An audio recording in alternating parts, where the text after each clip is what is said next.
Good morning, everyone. We are live and alive. It is September 29th, 2024, 5:49 a.m. We are back to the early morning streams. Oh, yeah.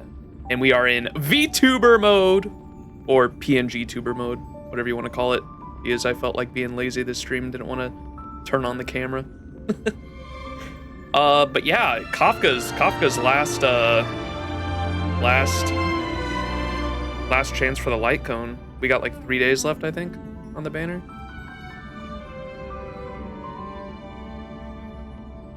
One day after the VOD was uploaded, yeah. So I haven't streamed for like the past week.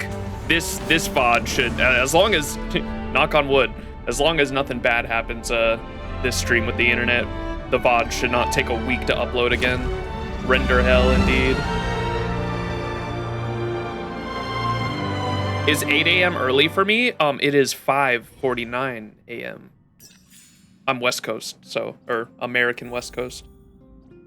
So it's probably a bit earlier for me.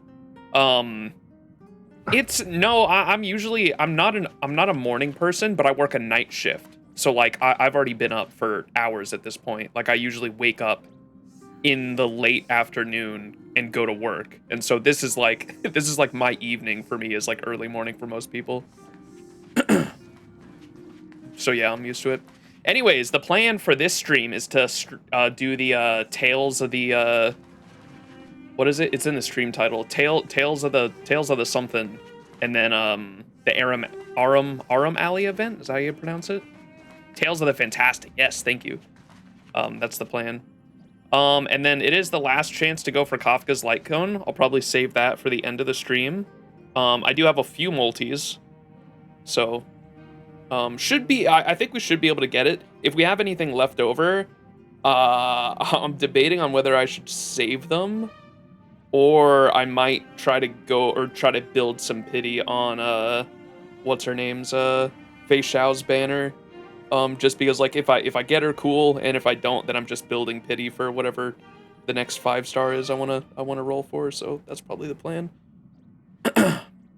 2 p.m. in Ireland. Oh, let's fucking go. My mom's side of the family is Irish. I've got family over there. High chance for Acheron, Zila, or Silverwolf in 2.6. Okay. Yeah, I definitely want to build the. People are gonna think I'm crazy, but if that's the case, I'm definitely not trying for Acheron at all. I want Zila and Silverwolf for the mono quantum comp. People are gonna call me crazy, but I'm gonna roll for who I want. All right. Also, achievements. This week I got my first ever level 80 light cone. I think it's still my first or my only level 80 light cone at the moment. We have here it is. This is the Herta shop light cone that I've been using on the not Harmony MC, Fire MC, Preservation MC. But got that to level 80. We also I'm trying out something with the chat, as you can see. The Twitch chat I moved over in the top left and kind of resized it and everything, specifically for when I'm using the PNG tuber. So let me know how you guys like that. I think it looks better in the top left than over here in the top right, but we'll see. It kind of there's like nowhere I can really put the chat where it's not like in the way, but oh well. It's always going to be over something. We can finally see how much damage I deal. All right, so how do we start the Tales of the Fantastic event? I think is it messages, right? Mr. Xian? This one? Excuse me, is this the deceased Mr. Max's number? This is how we start it, right? I believe so.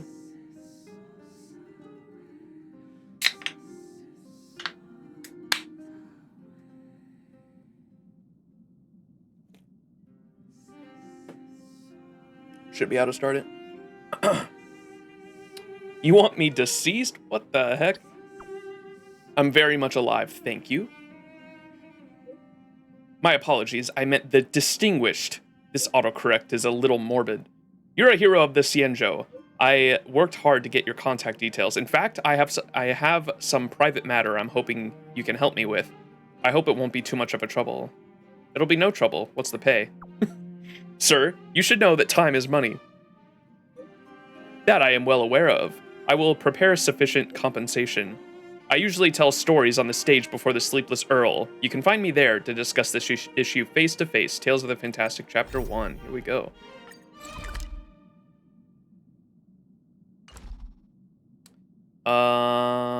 Tales of the Fantastic Chapter 1. Mr. Xian seems to be looking for you about something. Go chat with him in the Central Starskiff Haven. All right, here we go.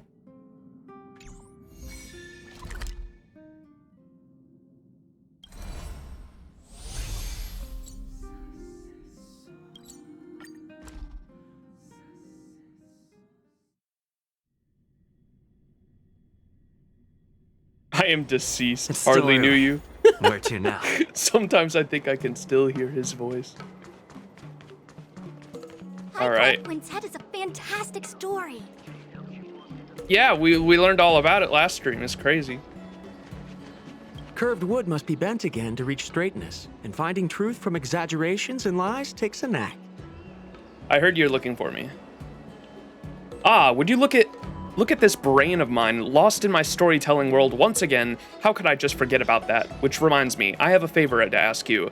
There's been a lot going on aboard the XianZhou recently, with the Ambrosial Arbor's new growth and those disciples of Sanctus Medicus causing a ruckus. And all the news feeds report that you've played no small part, Max, in keeping the peace. But there's no literature out there on the market right now really capitalizing on this. I'm just thinking, why not get ahead of the curve and make a bit of a killing at the box office, And so, I humbly invite you to tell me of your heroic exploits. I'll definitely spin out a brilliant story if I could just get my hands on these first-hand accounts of yours.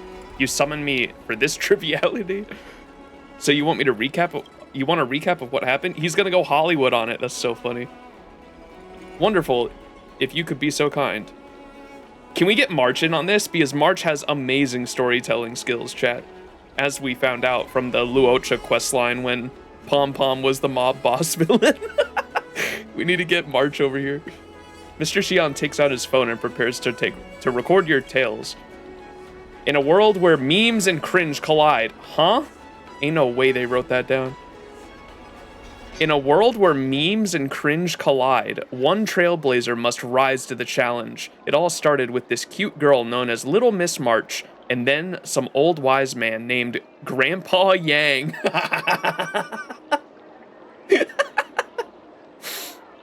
You rattle off your journey so far and aboard the Luofu in a deep dramatic voice, adopting the style of the hit web drama 3-Minute Butterfly Immersia. Oh no. From your arrival at the XianZhou to your bloody battle against Fentalia, you do your best to cover all the ups and downs and twists and turns of your story, but Mr. Xian's attention span seems to be waning.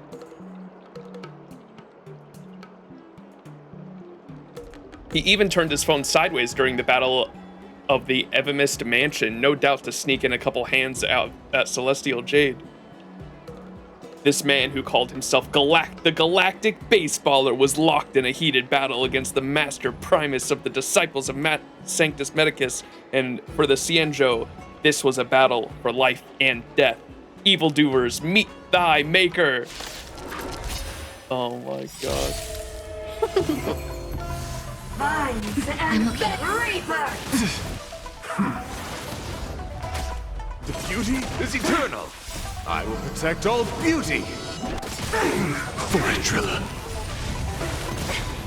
For a driller.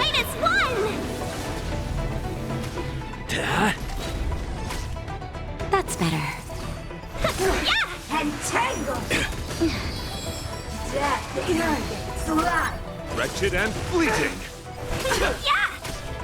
Yeah! Nap time. Punishment of the odd grasp of nature. The beauty is eternal. Hit. Lance. Forward. Vines and mastery of immortality. Yeah! Wretched and fleeting. I will protect all beauty.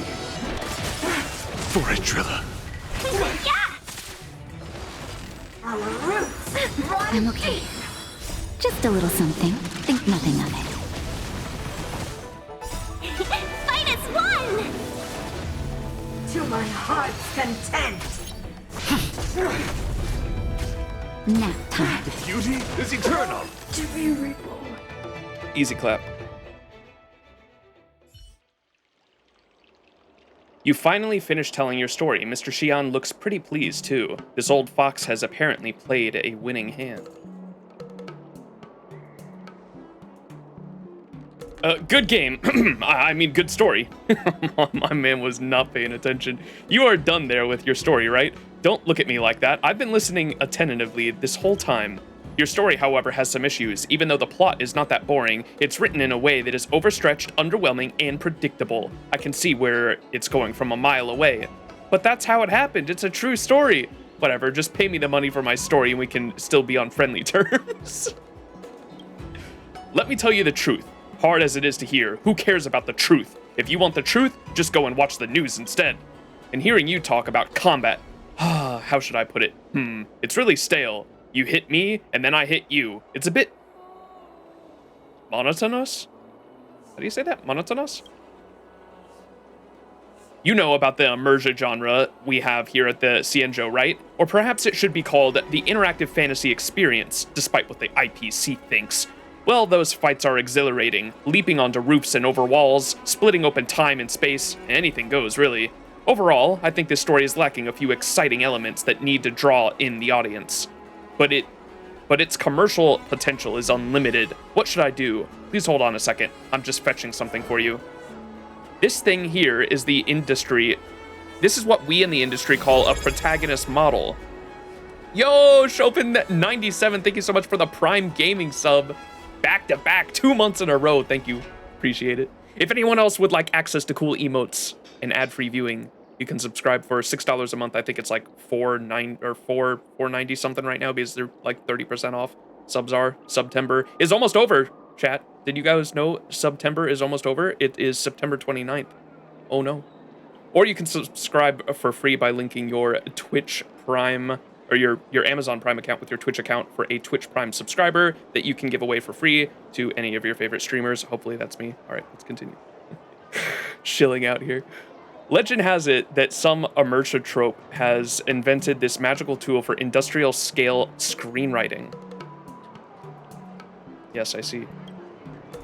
And even though Machiavelli takes on thousands of different forms within thousands of different nameless, you may have heard that actually there are only a dozen or so archetypal protagonists recycled through these classical legends and tales.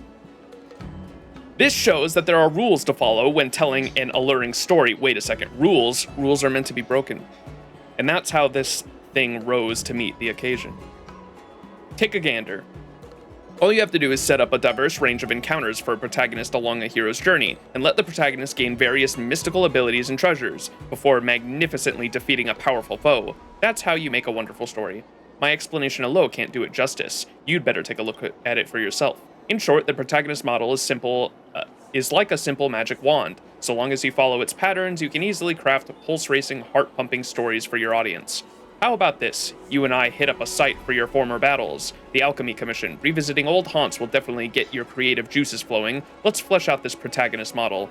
Fine, I'll humor you, since I'm such a nice and helpful protagonist. I knew you were kind-hearted. All right, let's push on then to the Alchemy Commission.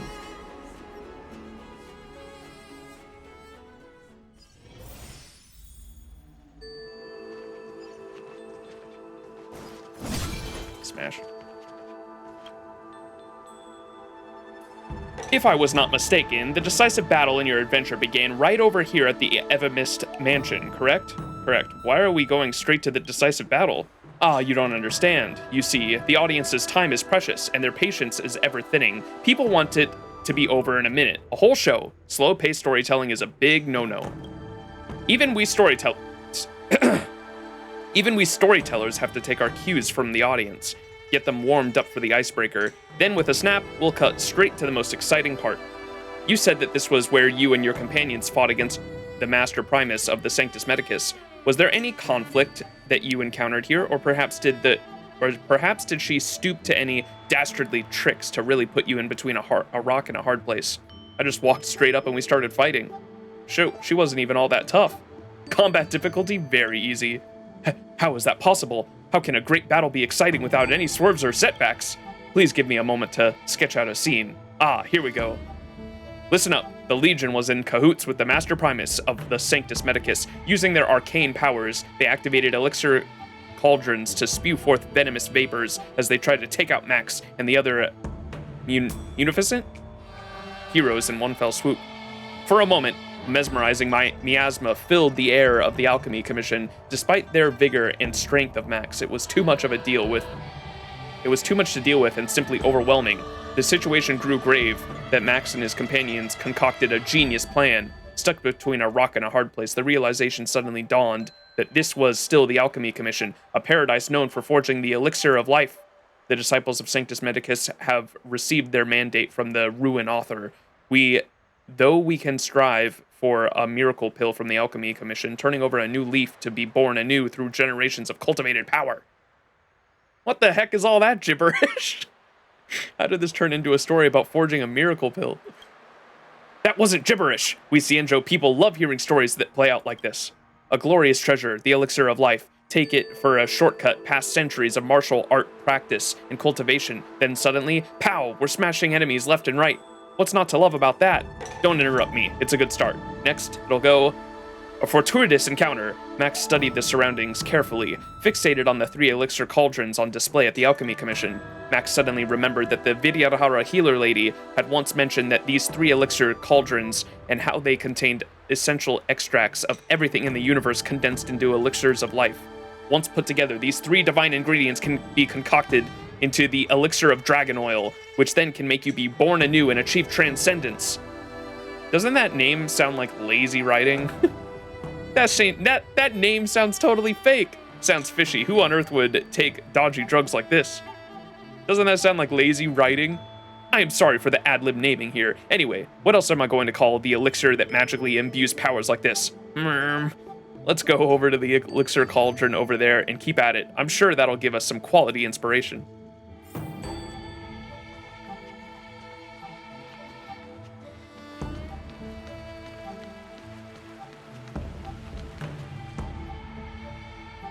Thinking of this, Max jumped right into the elixir cauldron.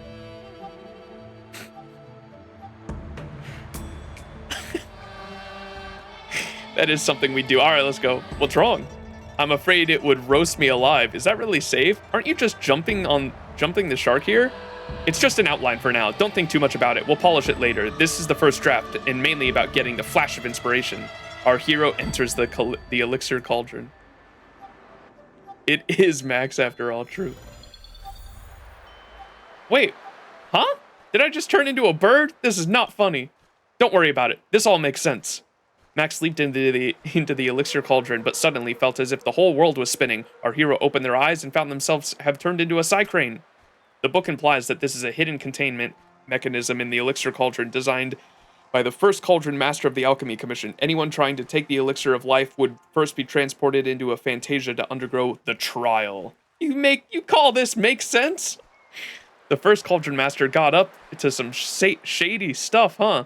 How about we throw in some quantum mechanics stuff? It'll make us sound smart. Don't try to confuse me. You've interrupted my train of thought. The first cauldron master of the Alchemy Commission hoped that one day someone could break the containment mechanism, clear the trial, and take the elixir dragon oil right in the nick of time to save the Luofu from certain doom. In a curious twist of fate, Max was none other than the heroic one prophesized by the first cauldron master of the Alchemy Commission some thousands of years ago. No way.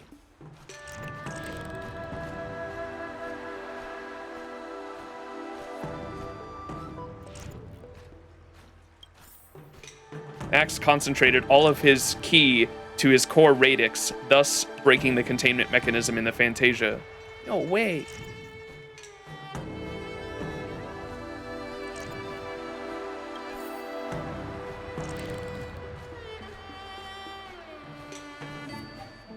Gonna have to sneak around on this one.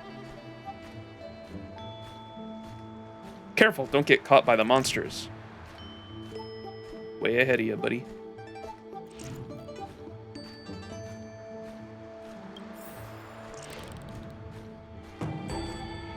As all the containment mechanisms were gradually lifted by Max, the secret treasure of the first cauldron master was revealed. No way.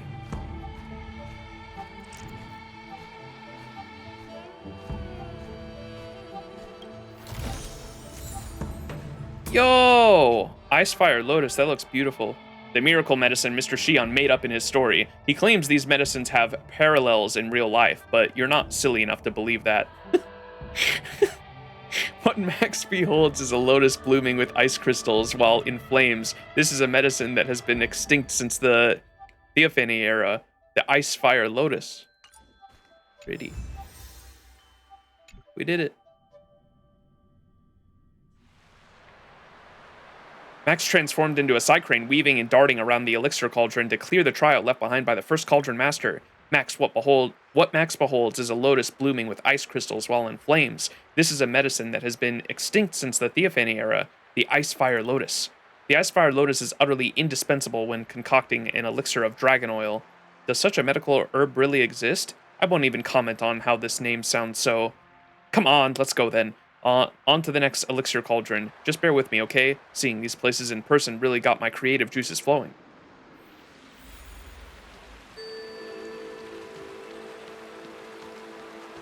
There it is. Having plucked the Icefire Lotus, Max seizes an opportunity and leaps into another elixir cauldron. Oh, come on, not this again. Little do you know, repetitive behavior instills a sense of ritual in people. That's why important details have to be repeated a few times over and over. Our hero enters the elixir cauldron.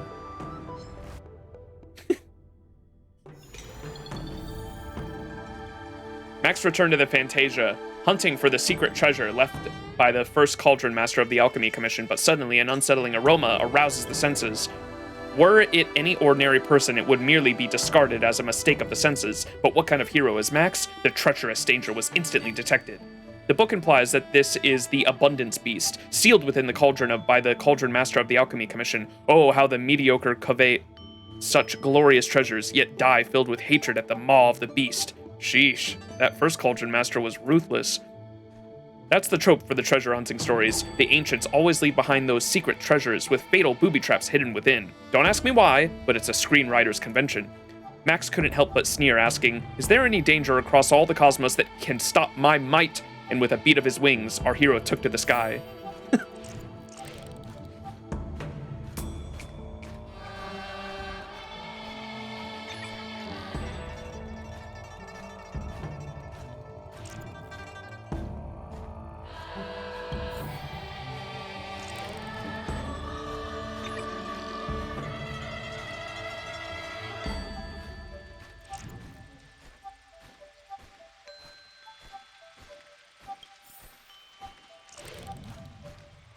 How the fuck am I supposed to get that one?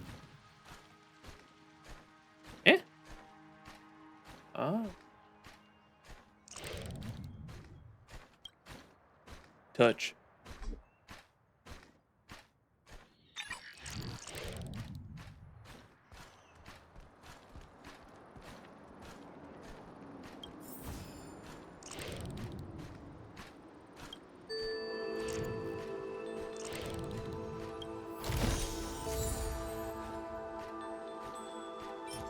The life-death polior, or polypore? The miracle medicine Mr. Xian made up in the story. He claims these medicines have parallels in real life, but you're not so silly to believe that. What the warrior beholds is a mushroom. Mushroom. Look at what's on the my PNG tuber's left shoulder, by the way. Mushroom. What the warrior beholds is a mushroom that seems to waft in and out of existence. This is no mere mushroom. It sits within a state between existence and non-existence, constantly fluctuating between real and the imaginary. It is called the life-death polypore. No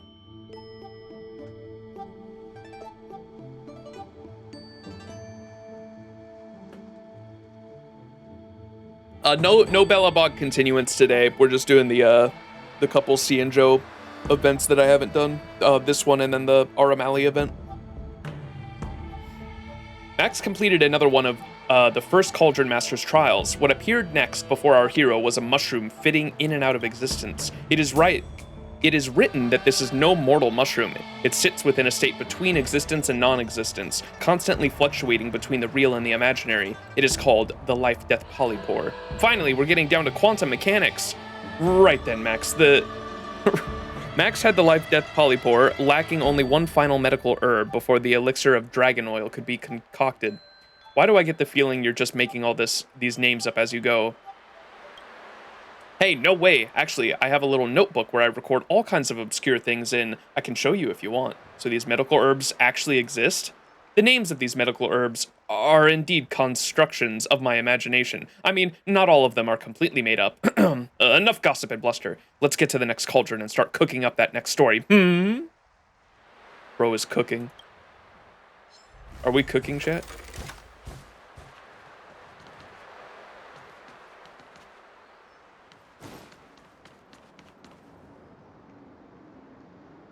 How about it then? Ready to start plotting out the next part of the story? Having plucked the life-death polypore, Max goes all or nothing, leaping into another elixir cauldron. Our hero enters the elixir cauldron.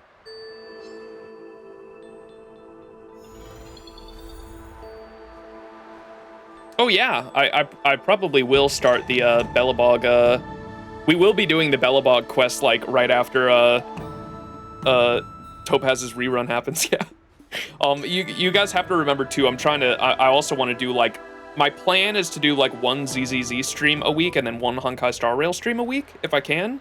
And so like the stream after this one will probably be a ZZZ stream, and then after that we'll probably do the Belobog quest. And so like sometime in the later half of next week we'll probably do the Belobog continuance quest line, and then ZZZ like sometime within the next few days.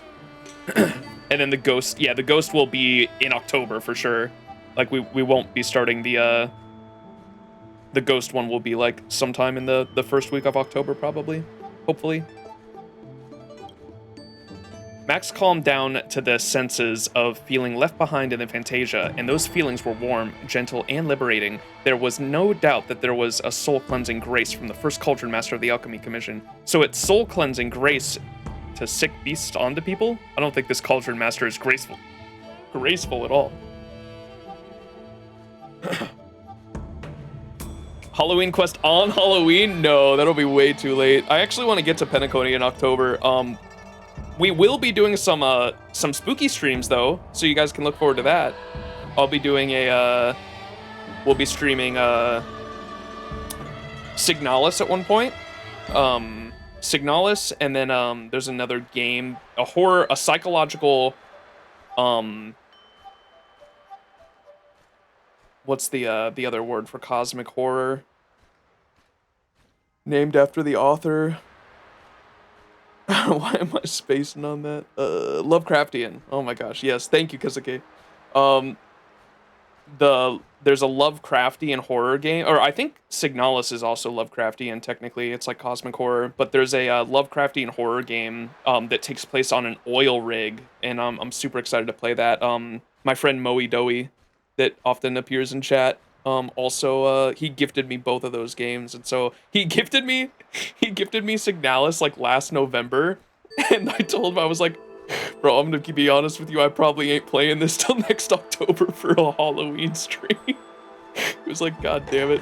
Yeah, but he's been wanting me to play that game ever since he gifted it to me last November. So I'll be playing Signalis, and then both of us looked at that oil rig horror game, and we thought it looked really good. Wakes the Deep, yeah, I think it's it's something else. It's like Long Wakes the Deep or something like that. But, or Still Wakes the Deep is what it is. Yeah, so we'll be playing Signalis first probably, because he gifted me that like last November, and then just the other week he gifted me Still Wakes the Deep, because both of us were interested in that game, and it's only, both of those games are like less than 10 hours long, and so I plan to play them all in like one stream and then throw it in my I've got a playlist on YouTube that is just like one stream horror games, where we stream a horror game and beat it in under 12 hours for a VOD. Yeah, both of those games look pretty good though, so I'm excited for that. We'll stream those on the weekend, on 2 separate weekends sometime this October. Alright, Mr. Xian is not taking kindly to me talking shit about the Cauldron Master.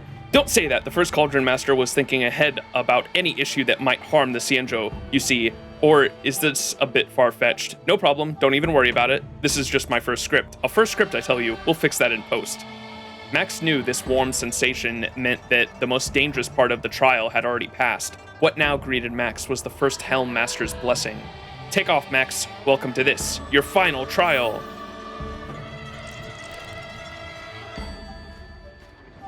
Max was determined to put this knowledge to use and find the Cauldron Master's secret treasure.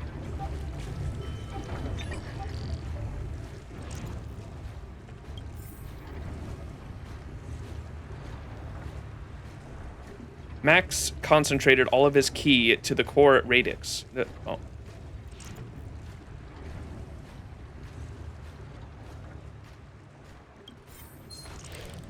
No! Oh wait, I actually got that?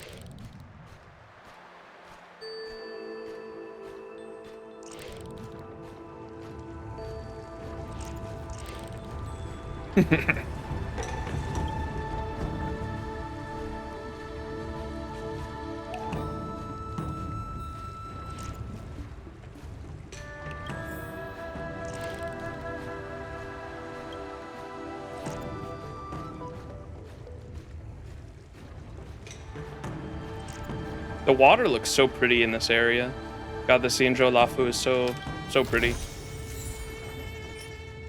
The wire bolt or whirl bolt. How do you pronounce that? I assume the P is silent. Is it? Yeah, not trying.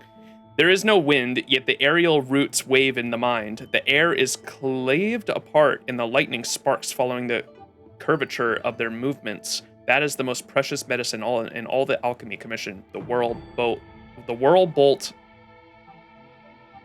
the Pew metaphor. Yeah, that's it.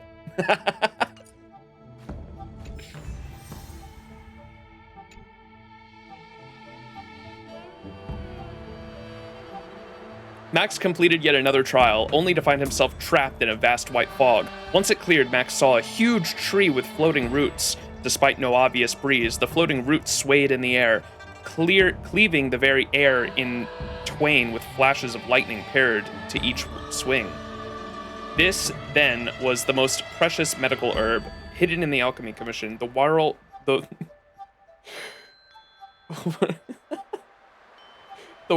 bolt Pew metaphor. Max harvested the best of the floating roots and left this fantasia of the first Cauldron Master. The whirl bolt, wouldn't that shock me? How could it? The whirl bolt Pew metaphor, electricity merely unblocks the meridians as it massages and stimulates blood flow. Ooh. It is a great remedy and not all that dangerous. There is a limit to suspension of disbelief, you know. You're just making all this up as you go, aren't you? Isn't that how we storytellers earn our trust day in and day out? Competition in entertainment circles is so fierce these days. How are we storytellers supposed to compete with all the razzle-dazzle and hype of something like Immersia? There's only one answer: manufactured outrage.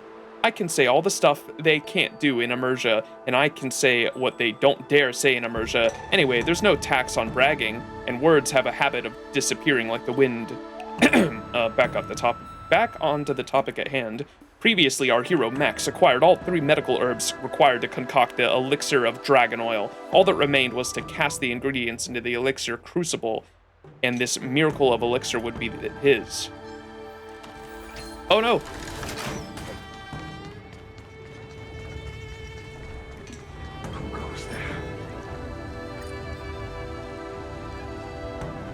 Max placed all 3 medical herbs into the crucible, one by one. First came the ice-fired lotus, its fiery heat and blasting cold blended together, bursting out infinite natural force.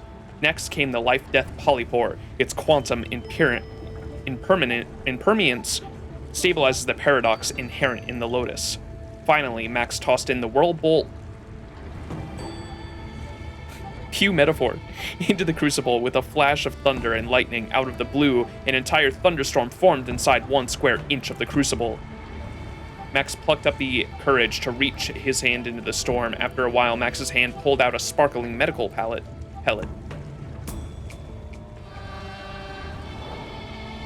Whoa! You said you just Googled what it means?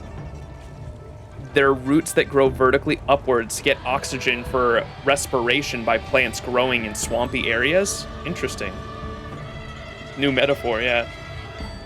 And that, my friend, is what leads a mortal onto the path of immortality. Uh-oh. No. I shouldn't have used that word on the XianZhou. Anyways, it's basically a miracle drug that makes you be born anew and achieve transcendence. Behold, the elixir of dragon oil. Max swallowed the miracle elixir and instantly felt as light as a feather, but as strong as an ox. Our hero could leap 30,000 miles in a second, or lift up 10,000 tons. Max knew now was the time to settle the score with those pathetic, detestable disciples of Sanctus Medicus wreaking havoc on the XianZhou. The way you tell it makes me sound like I'm a disciple of Sanctus Medicus. Are we the baddies? Wait. Oh, yes. Screenshot. Ha! Listen to yourself. Power in and of itself knows no good or bad. Only people do. Is it a kitchen knife evil when it's the hands of the chef, or when it's in the hands of a murderer?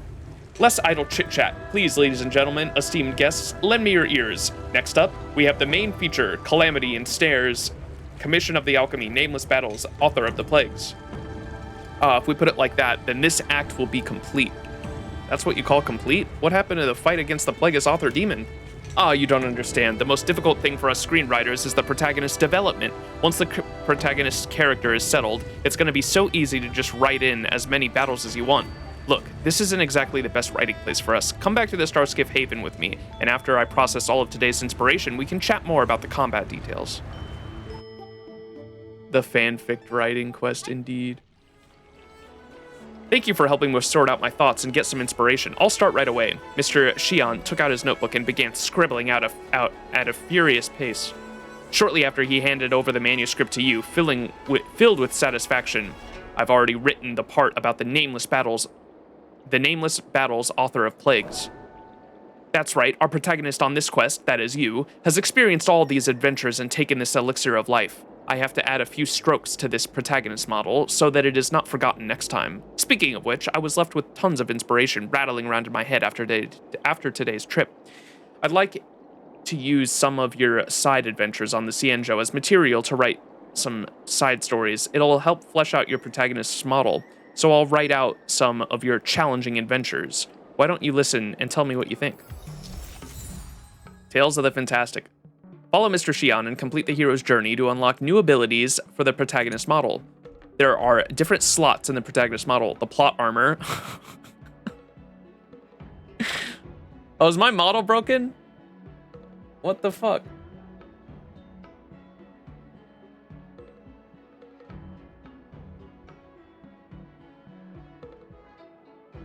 Might have to restart it.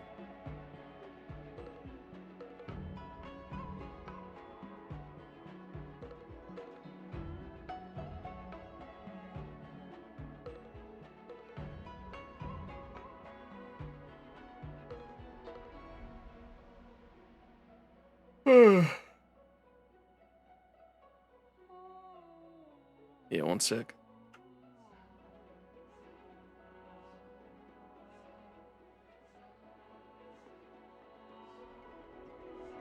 Whoa, I disappeared.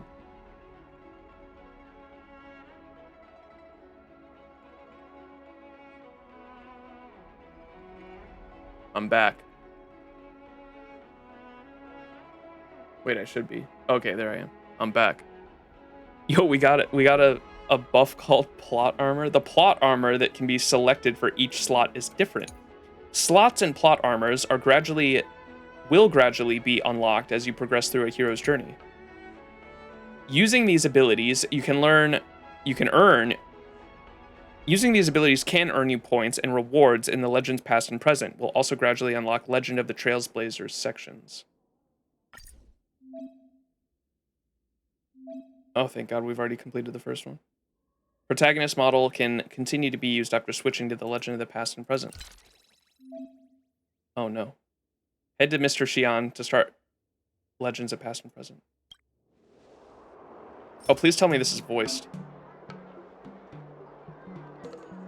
Protagonist models obtained during the hero's journey can be used in other stories. Click this. Oh, damage dealt by skill uses an ally increases by 100%. Increases damage dealt by allies' follow-up attacks. Okay, so yeah, if we're using these, you want the follow-up attack ones. After an ally uses their ultimate, their next action is advance forward by 20%. Every time skill points are consumed, heals all allies for 8% of their max HP.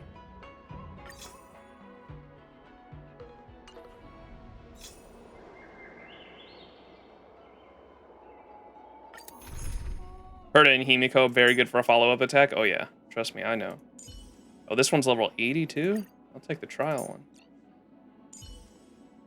You know the drill. Send me all your new toys, and I'll return them later.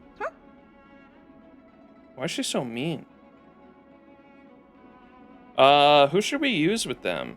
Who are good supports for,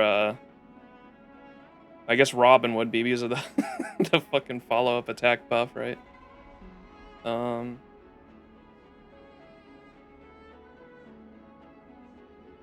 What do you mean by that, Herta?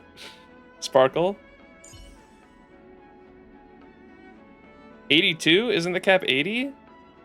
What? I don't see no 82. What are you talking about?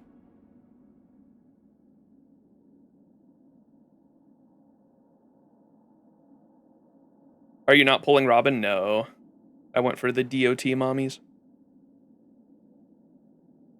Oh, the enemies 82? Oh, the enemies can go higher than that. I've seen some that are like fucking 90 something. That's because they want the enemies to be harder even after you get to the max level. They can go up to 95. Holy moly. And Ting Yun for more. Well, we need a healer too. That's no sustain. I don't have any 5-star sustain characters, huh? I kind of need one.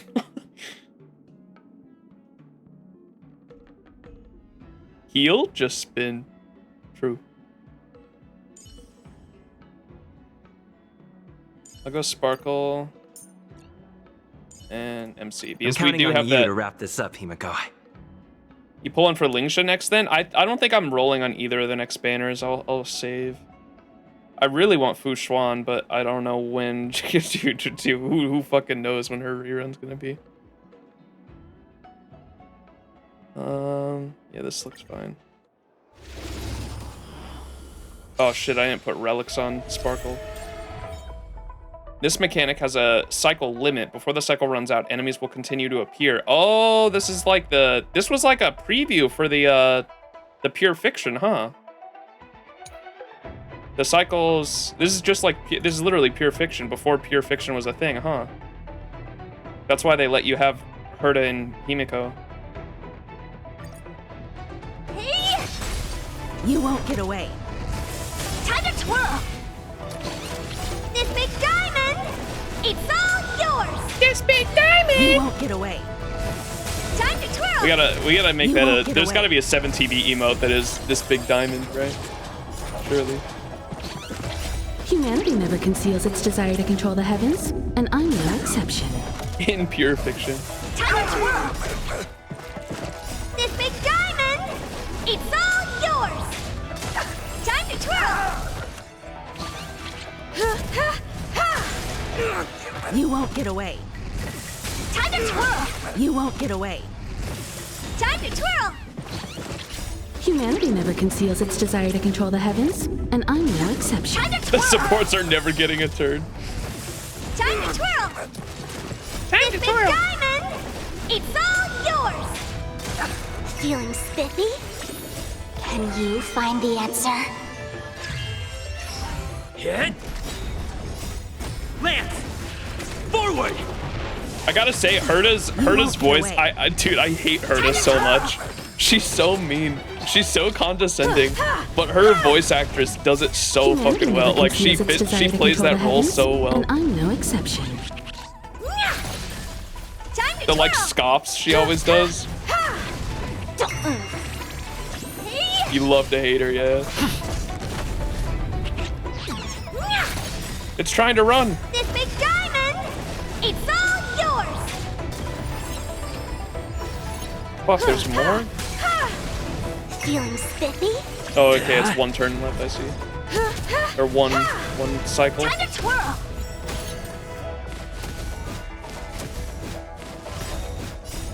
Lance! Forward!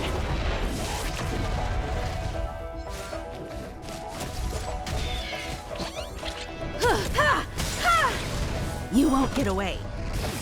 Time to twirl. You won't get away. Humanity never conceals its desire to control the heavens, and I'm no exception. Time to twirl. This big diamond, it's all yours. Can you find the answer? Hey!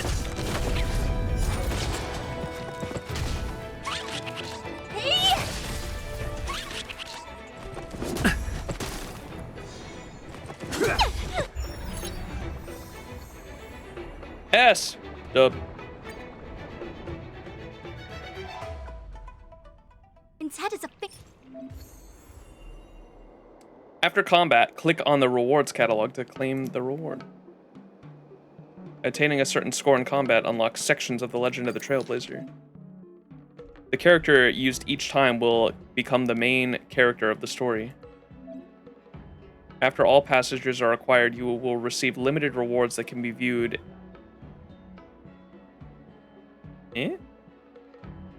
Chapter 1, Calamity ensnares the Commission of the Alchemy. And the Alchemy Commission was plagued with threats, internal and external. The disciples of Sanctus Medicus were wreaking havoc within, while abominations and the ambrosial arbor loomed beyond. Seeing the crisis, Max yet laughed loudly at the companions behind them.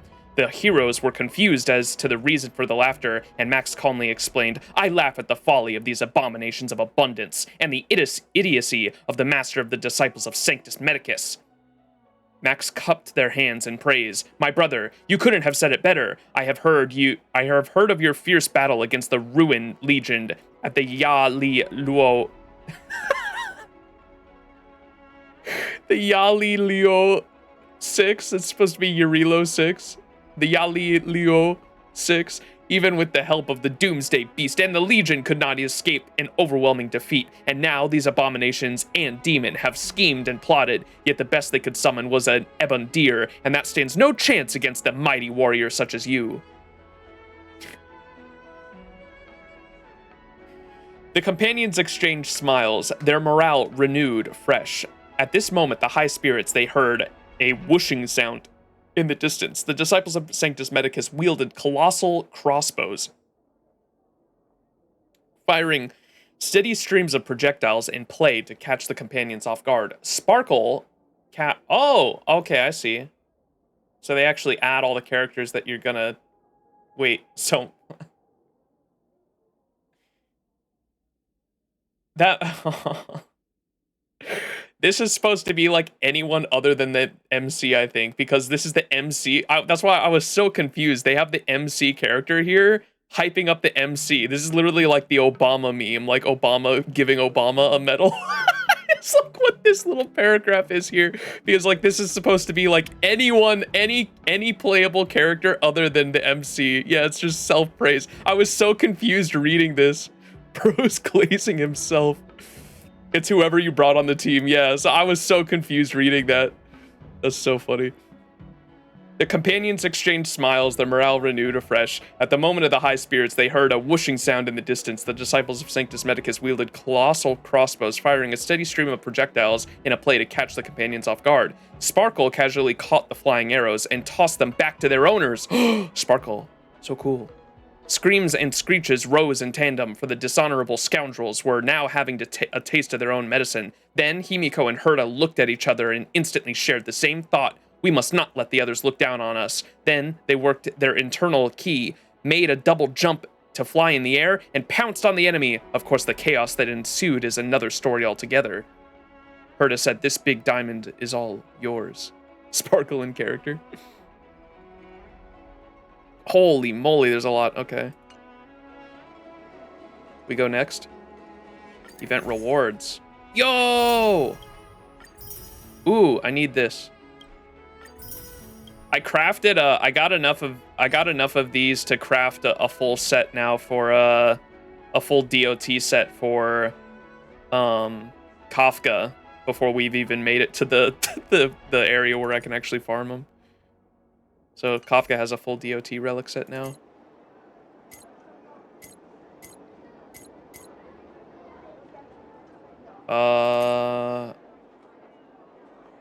Complete chapter 2 to start.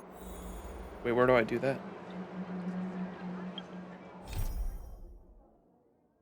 Mr. Xian is a frequent offender when it comes to not finishing his stories. As a good friend, dude, that is a wild way to word that one. You fucking swap those around, maybe. As a good friend of the people of XianZhou, you have a duty to bring your bat with you to Starskip Haven and demand updates with justice. When it's friends against rails, the money prevails. Is it time to write Act 2? You see, you can't take care of much when you're busy. I almost forgot we agreed to meet.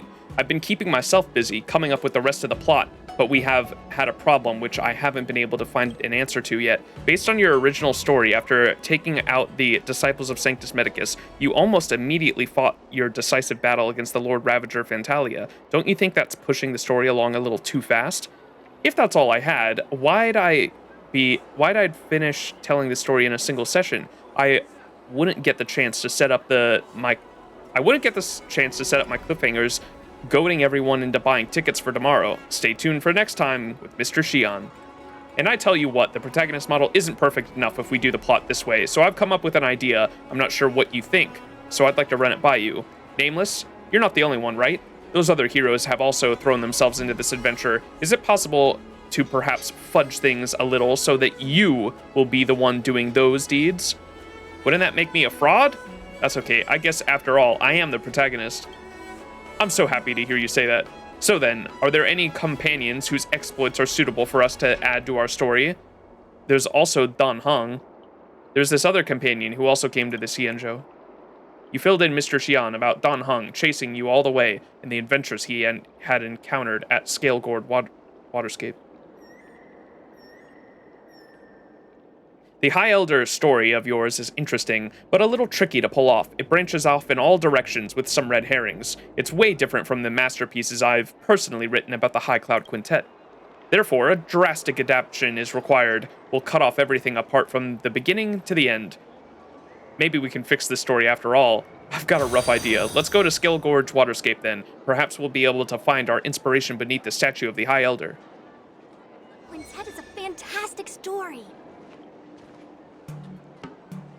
When it's friends against rails?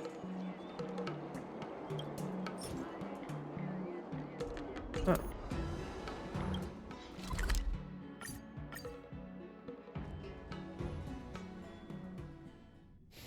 Lore accurate story writer.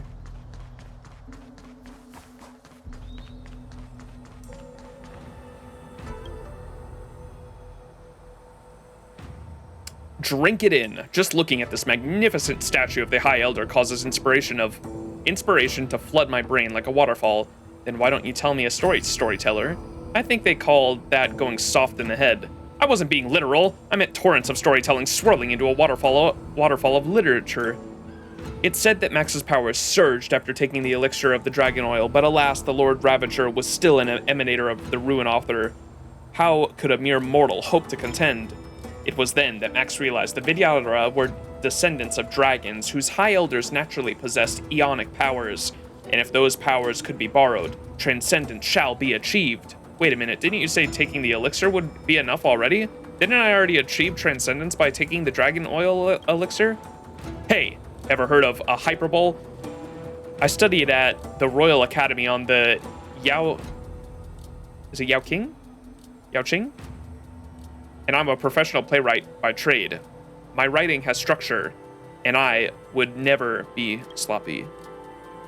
With the miracle elixir flowing internally, and the High Elder's power protecting externally, a mere emanator, or even the ruin author themselves, would prove no match for Max.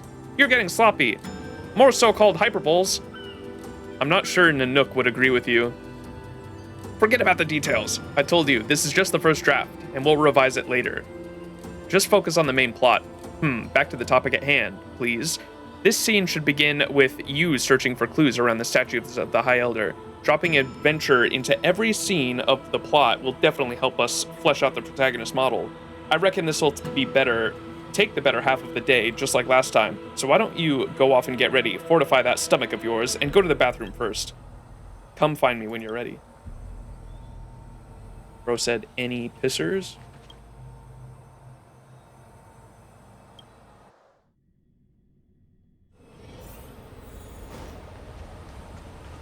Pay your respects to the statue.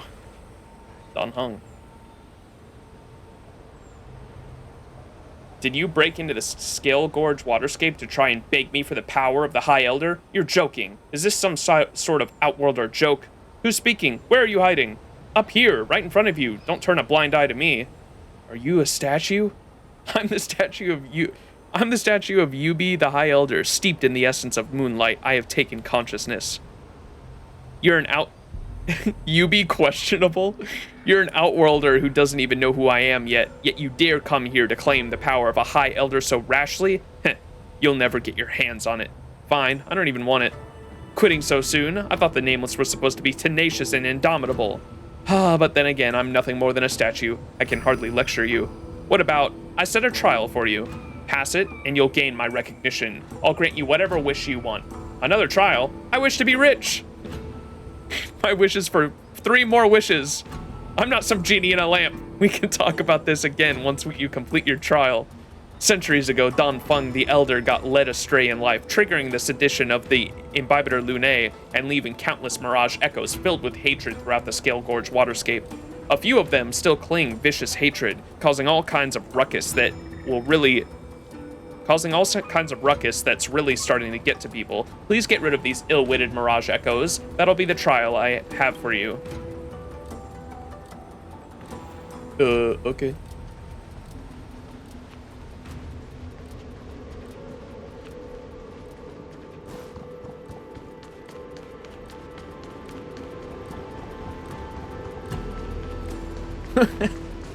This was the most bullshit event in XianZhou. I literally got lost as the story goes on. Like, what is bro cooking?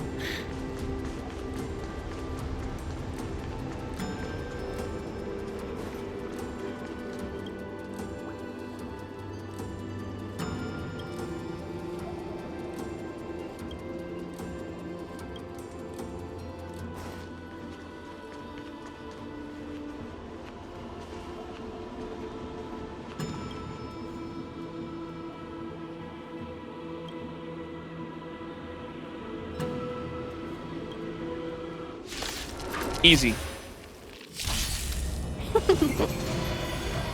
Not a scratch. I will protect all beauty.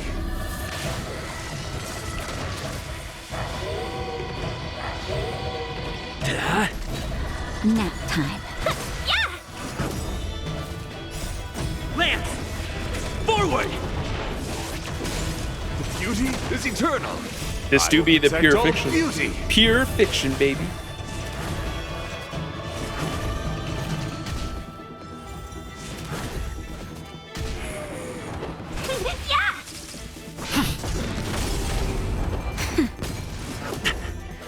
Wretched and fleeting.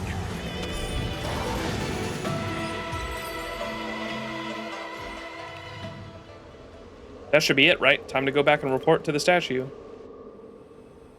Wait, didn't we have to do like 3 or something? Maybe that was only step 1.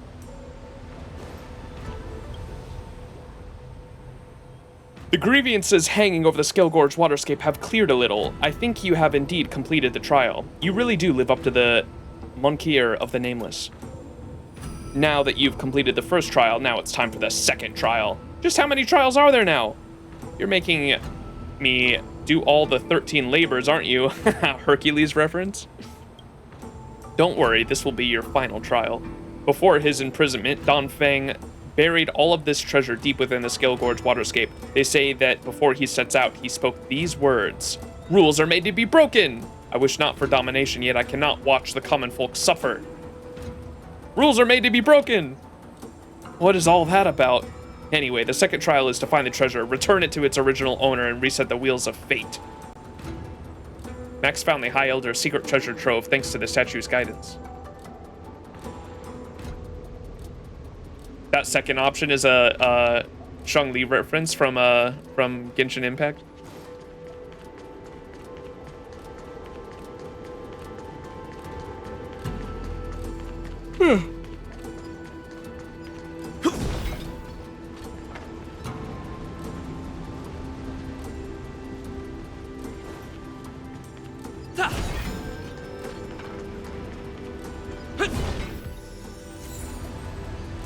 Yo! Mr. Xian shoves a jewelry box into your hands. The box is full of fake emerald pendants made from green beer bottle glass and fake diamond rings made of glass marbles. He says this is the High Elder's secret treasure. You say there's no way that that's the case. He says he's the scriptwriter, not you. You decide to get him back later. Never mind, just perform it like it's a mime with a prop. Oh my god. What is bro cooking?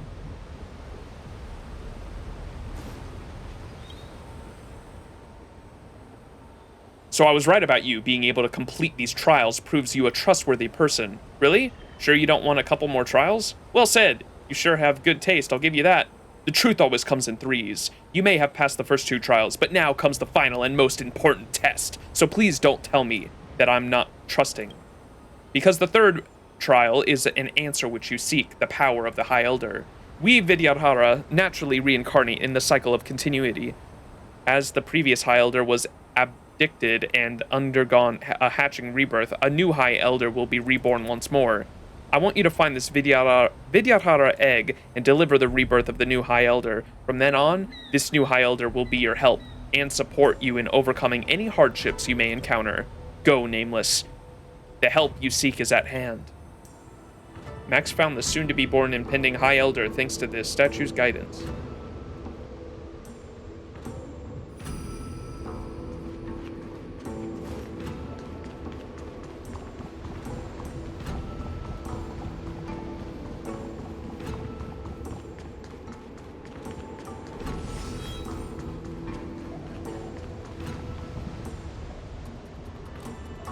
Max found a luminescent Vidyadhara egg, and indeed there was a creature about to break free from incubation, and so Max carefully delivered the new High Elder into re-existence.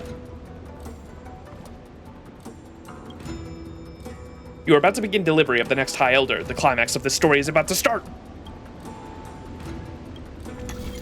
A puzzle?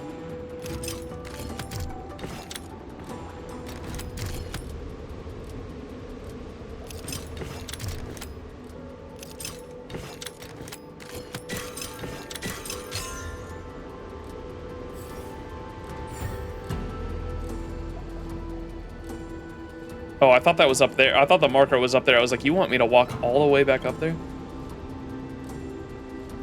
You call that delivering a newborn? Isn't that the screen of fixing stuff? I'm just using a typical XianZhou literary device. Nothing special about it, okay? It's locked by an abacus circuitry. It's fixed by an abacus circuitry. It's running operations. Remind me again, why does the delivery also involve abacus circuitry? I admit it's a bit far-fetched, but I couldn't think of any other way to express things. Forget it. That's our first draft for now. As for the exact details, I'll leave it up to the future Mr. Xian to worry about. All in all, with the help of Mr. Max, the newborn High Elder of the Vidyadhara successfully hatched from their egg and was thus born. Wow, its size is huge. Pretty tall for a newborn. A newborn wearing clothes? What's so weird about that? There's another XianZhou classic tale that tells of a rich boy born with a silver spoon, or rather, a jade abacus, in its mouth. The newly born could make divinations 500 years back and into the future. The newborn High Elder stared blankly at Max. At this moment, Max should bear the sacred responsibility of scripting a name for this newborn High Elder. Dragons derive power from their names. Why do I have to name it? Because you're the protagonist of this story. Max named the High Elder as Dan Heng, Cold Dragon Young, High Elder MK2000, John Doe. Wait, Not Jane Doe? Oh man.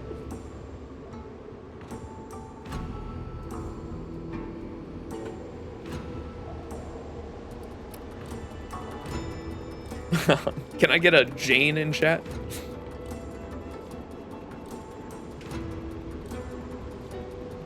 Young Dragon Cold.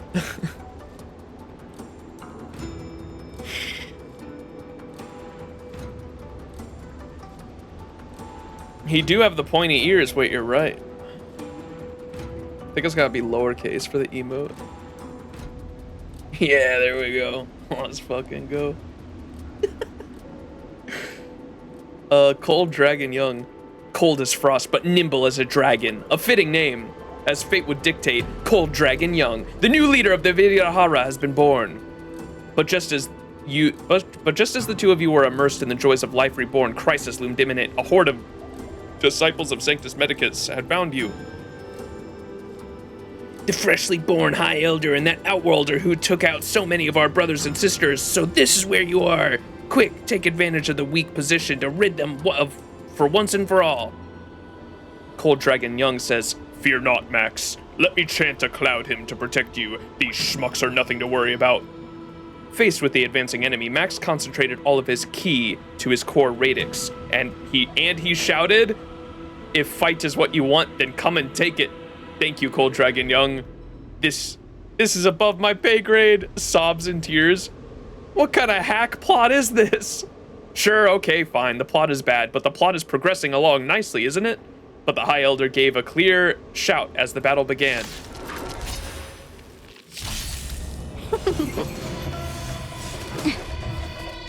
I will protect all beauty. I will protect all beauty.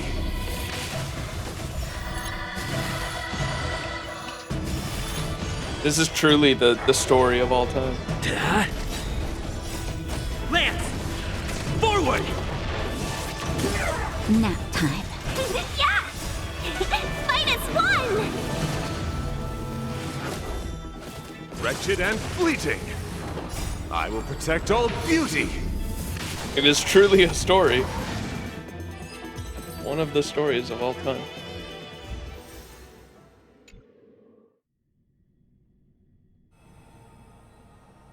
After this battle, Max and Cold Dragon Young forged an alliance in blood between which none could ever hope to drive a wedge through. Be patient, everyone. The next act, dear listeners, is a long-awaited martial arts fight scene. Traveler, treasures, hearts of scions, Dragonlord commands Wrath of Seas. If we put it like that, this act will be complete too. Oh, whoops, I didn't see what I said. Where did the long-awaited martial arts scene end up going? Didn't I mention martial arts scenes are the easiest of all to write? Just a couple of strokes of your protagonist model is all it takes. Mr. Xian began scribbling at a furious pace as before.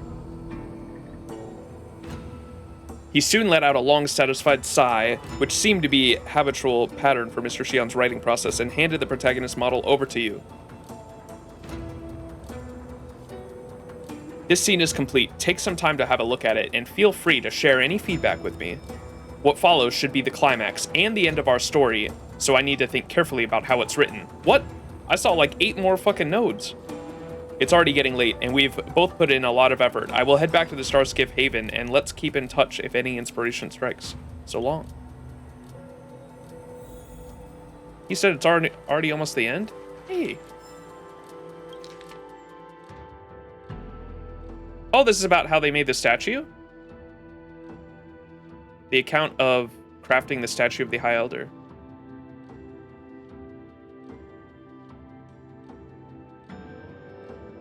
"235 apprentices to erect the hallowed Dragon Vista Rain Hall. Inside was the era for the statue of the High Elder."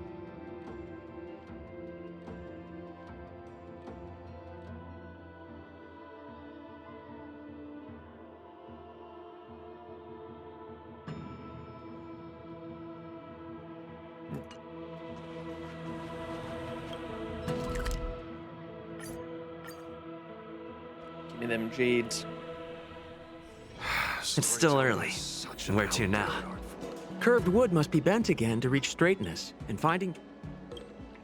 Mr. Max, hello. You can't let go of my spellbinding story, can you? Who can resist being the protagonist of their own epic adventure?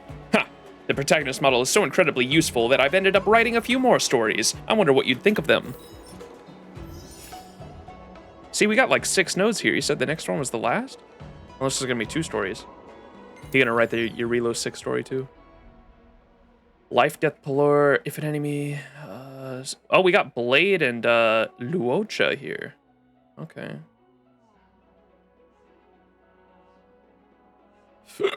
What's up, Fanzo?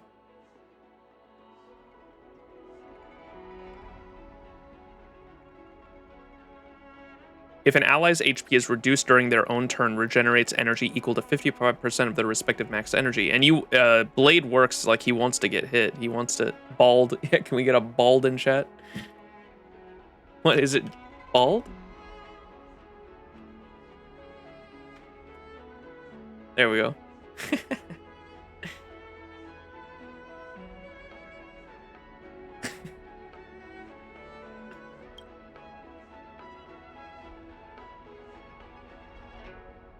Damage dealt by allies is increased by 50%. However, at the end of a turn, 10% of their current HP will be consumed. Go with that one.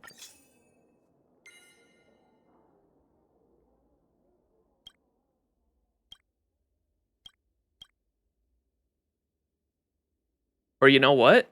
Max HP is increased by 150%. Sounds nice too.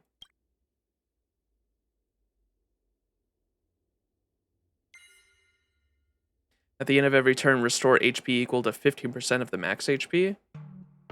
When an ally receives healing, increase their crit damage by 100% for 1 turn. Oh my god, I hate thinking about this shit. Chat, tell me. I assume this one, if I want to go crazy with Blade, I assume the an ally's HP reduced during their own turn regenerates energy equal to 55%. Is this Tales of Fantastic? It sure is. Glass cannon time. And for this one, second option here, life death.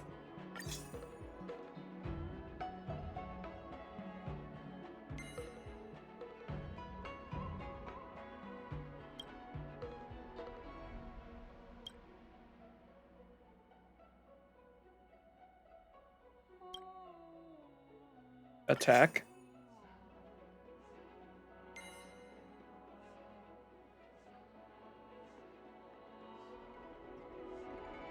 For every 1% HP an ally has lost, increase their damage by 0.6%. When an ally receives healing, increases their crit damage by 100% for 1 turn. Oh.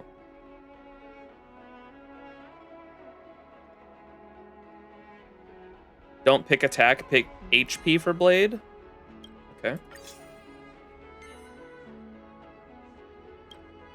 So you said 2 for the first one, 2 HP for the second.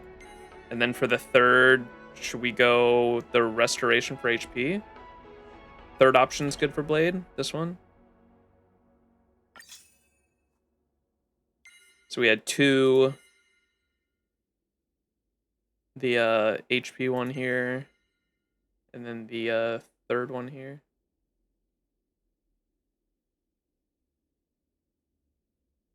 Blade needs HP, not attack.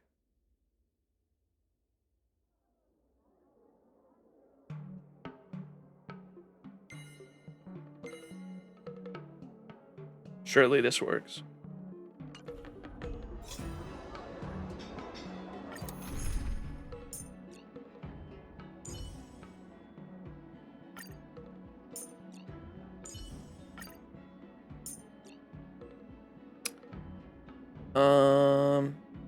Does Blade want Sparkle or Ting Yun, y'all think?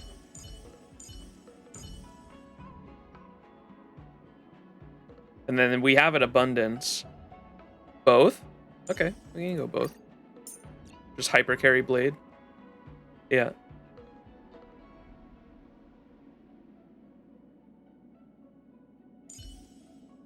Let me make sure I actually fucking put relics on her this time.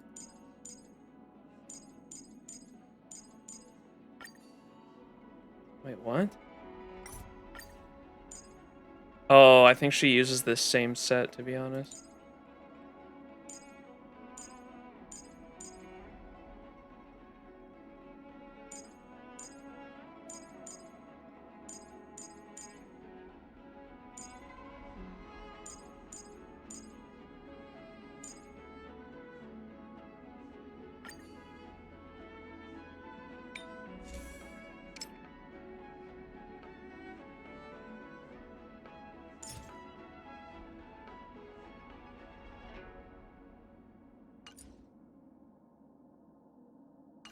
Shirley Kafka blade with Black Swan.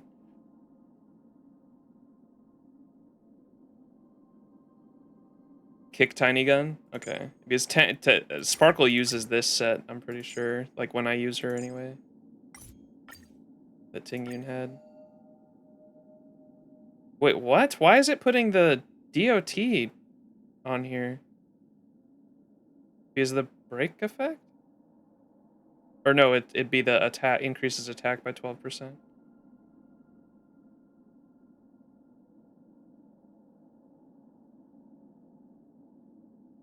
I don't know. I think we're gonna get an S regardless, I think. It checks stats, I think.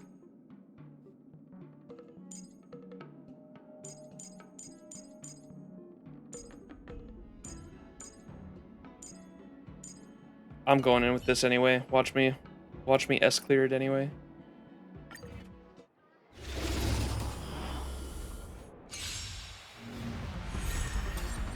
Too much thinking, not enough play. Your end approaches. Feeling spiffy?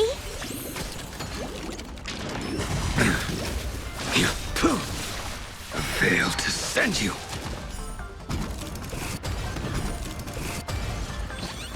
Savor it for me. People who main Blade are based. I remember I asked my chat that last stream.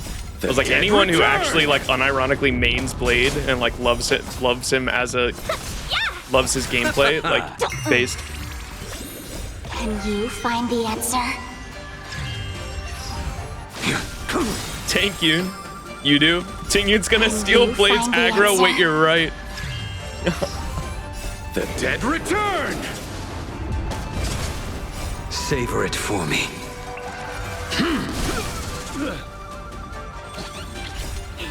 Fight its Does Blade's light cone Failed to send you. give him aggro at all, by the way? Can you find the answer? The dead No. return! Has anyone tried putting Yun Li's light cone on Savor Blade? it for me. Does that work? Or wait, never mind, it wouldn't, because he won't get the effect. Fight its one! Because they're different classes, huh? That'd be cool if he could.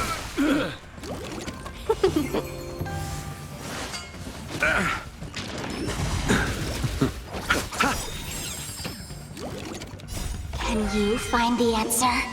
Oh, they are? They're both destruction? Oh, I thought he was Heart for some reason. Savor it for me. Blade's light cone gives him crit rate. Does that work? Has anyone, like, is it good? Because it doesn't Yun Li's give aggro? Feeling spiffy? The fight is set. Yeah! Oh. Bloom. Savor it for me. Does Lynx's skill gives aggro?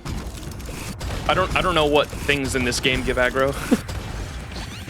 Bald. Can you find the answer? The dead return! Savor it for me. Fight its one!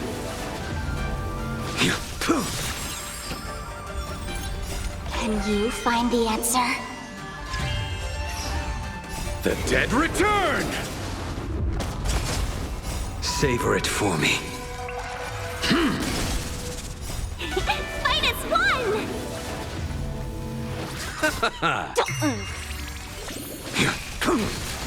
I failed to send you. You paid for that! Nothing major. Savor it for me.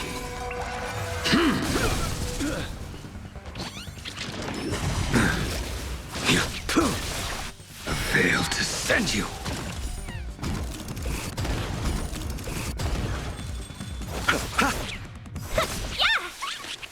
Feeling spiffy? Your end approaches. Receive divinity. Can you find the answer? I think The Blade dead gets more out of his return! HP and crit rate from the his own light cone. I'm not sure about how good Yunli's light cone is on him. Gotcha. Okay. His light cone increases damage when he loses HP. I failed to send you. S dub.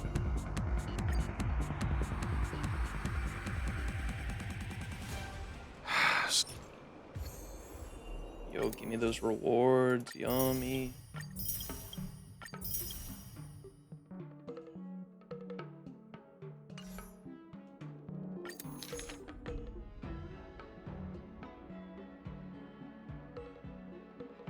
Wait, is this the chapter 1? Calamity ensnares the Commission of Alchemy, and the Alchemy Commission was plagued with threats of eternal Ting Yun cupped their hands in praise. Okay, it changes the characters. So chapter 2, it was said that the ebon deer had a hide of iron and hooves of bronze, impervious to sword and spear. Its eyes glowed like burning lamps, and its cry whistled through the air like wailing of a terrible ghost. Any ordinary person who encounters such a monster will surely be scared out of their wits. Max and his companions, however, were not fazed in the least. Esteemed audience, can you guess why? Because the 4 heroes in this story have each their own special abilities and unique skills, the fighting spirit and endurance to match. Defeating the wicked beast of the abundance was but a moment's effort for our heroes. It is said that Luocha stood 8 feet tall and spanned Luocha stood 8 feet tall and spanned 8 feet across the waist when they lowered their head to look down on the ebon deer. It was akin to a giant looking at a child. They had cultivated their martial skills to perfection. The sharpest of blades are futile against such a person. Seeing... Dude is wide, bro. Mr. Worldwide. The doctor is huge. The sharpest of blades and were futile against such a person. Seeing that its antlers could not gore the hero, the deer stomped its bronze hooves on the ground with a howl, and branches of the ambrosial arbor spouted out in all directions, firmly wrapping around Luocha's limbs. For a time, the two were at a standstill. It was at this moment that Blade entered with a melee. They raised their giant fists, the size of an Arumaton's hands, and pounded relentlessly. The monster's hide was thick, but a moment had not passed before the shock from Blade's heavy blows delivered grave internal injuries, and blood flowered from its nostrils. As most can guess, internal injuries don't always have external manifestations, though there was nary a scratch on the skin of the beast. Its insides were already beaten to a rotten pulp. The ebon deer would not last more than a few years with such wounds. But Max knew well such a monstrosity, though mortally wounded, could not be allowed to roam freely and terrorize the citizenry. With a gesture from him, Sparkle sprung into action, the sword in their hand spinning as it dispatched the vines grappling Luocha. With a flash, the sword in a flick of the wrist, Ting Yun dashed straight towards the enemy and sent the ebon deer to the ground with just one blow. Damn, Ting Yun! As it turned out, the beast was susceptible to fire, and Ting Yun was a seasoned fire user. Quick as lightning flash, the monster that had stricken fear to countless cloud knights fell to the ground at the hands of our heroes, never to rise again. Wide Luocha. It's given the CN dramas where the characters are always coughing up blood. Blech.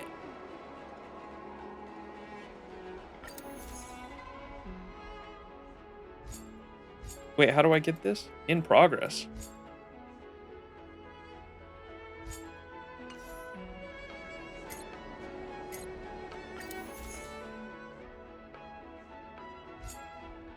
Why are these still in progress? Wait, what? Oh, you need 50k points? Ain't no way. You need to play better. It is literally a skill issue. God damn it. All right, we'll come back. Fuck. Alright, it's time to go listen to Mr. Xian. To what Mr. Xian will make up for the next part of the story. Hopefully he'll hold himself back this time and doesn't write any more ridiculous twists and turns. Never mind. That's not gonna happen. When it's friends against trails, the money... I was busy all this time storytelling that I forgot. I've made preparations for this. Just you wait and see. Our next scene, the warrior quells Fantalia, hero earns regalia. I've already put this whole scene together, but I'm just waiting for your final confirmation. Let's go straight to the Scale Gorge waterscape. I prepared a little surprise for you. I've got a bad feeling about this. Define surprise. Explain it to me like I'm 5. It'd spoil everything if I just told you now. You'll see soon enough. Don't worry, everyone can vouch for my reliability. Catch you at Scale Gorge waterscape. Oh boy.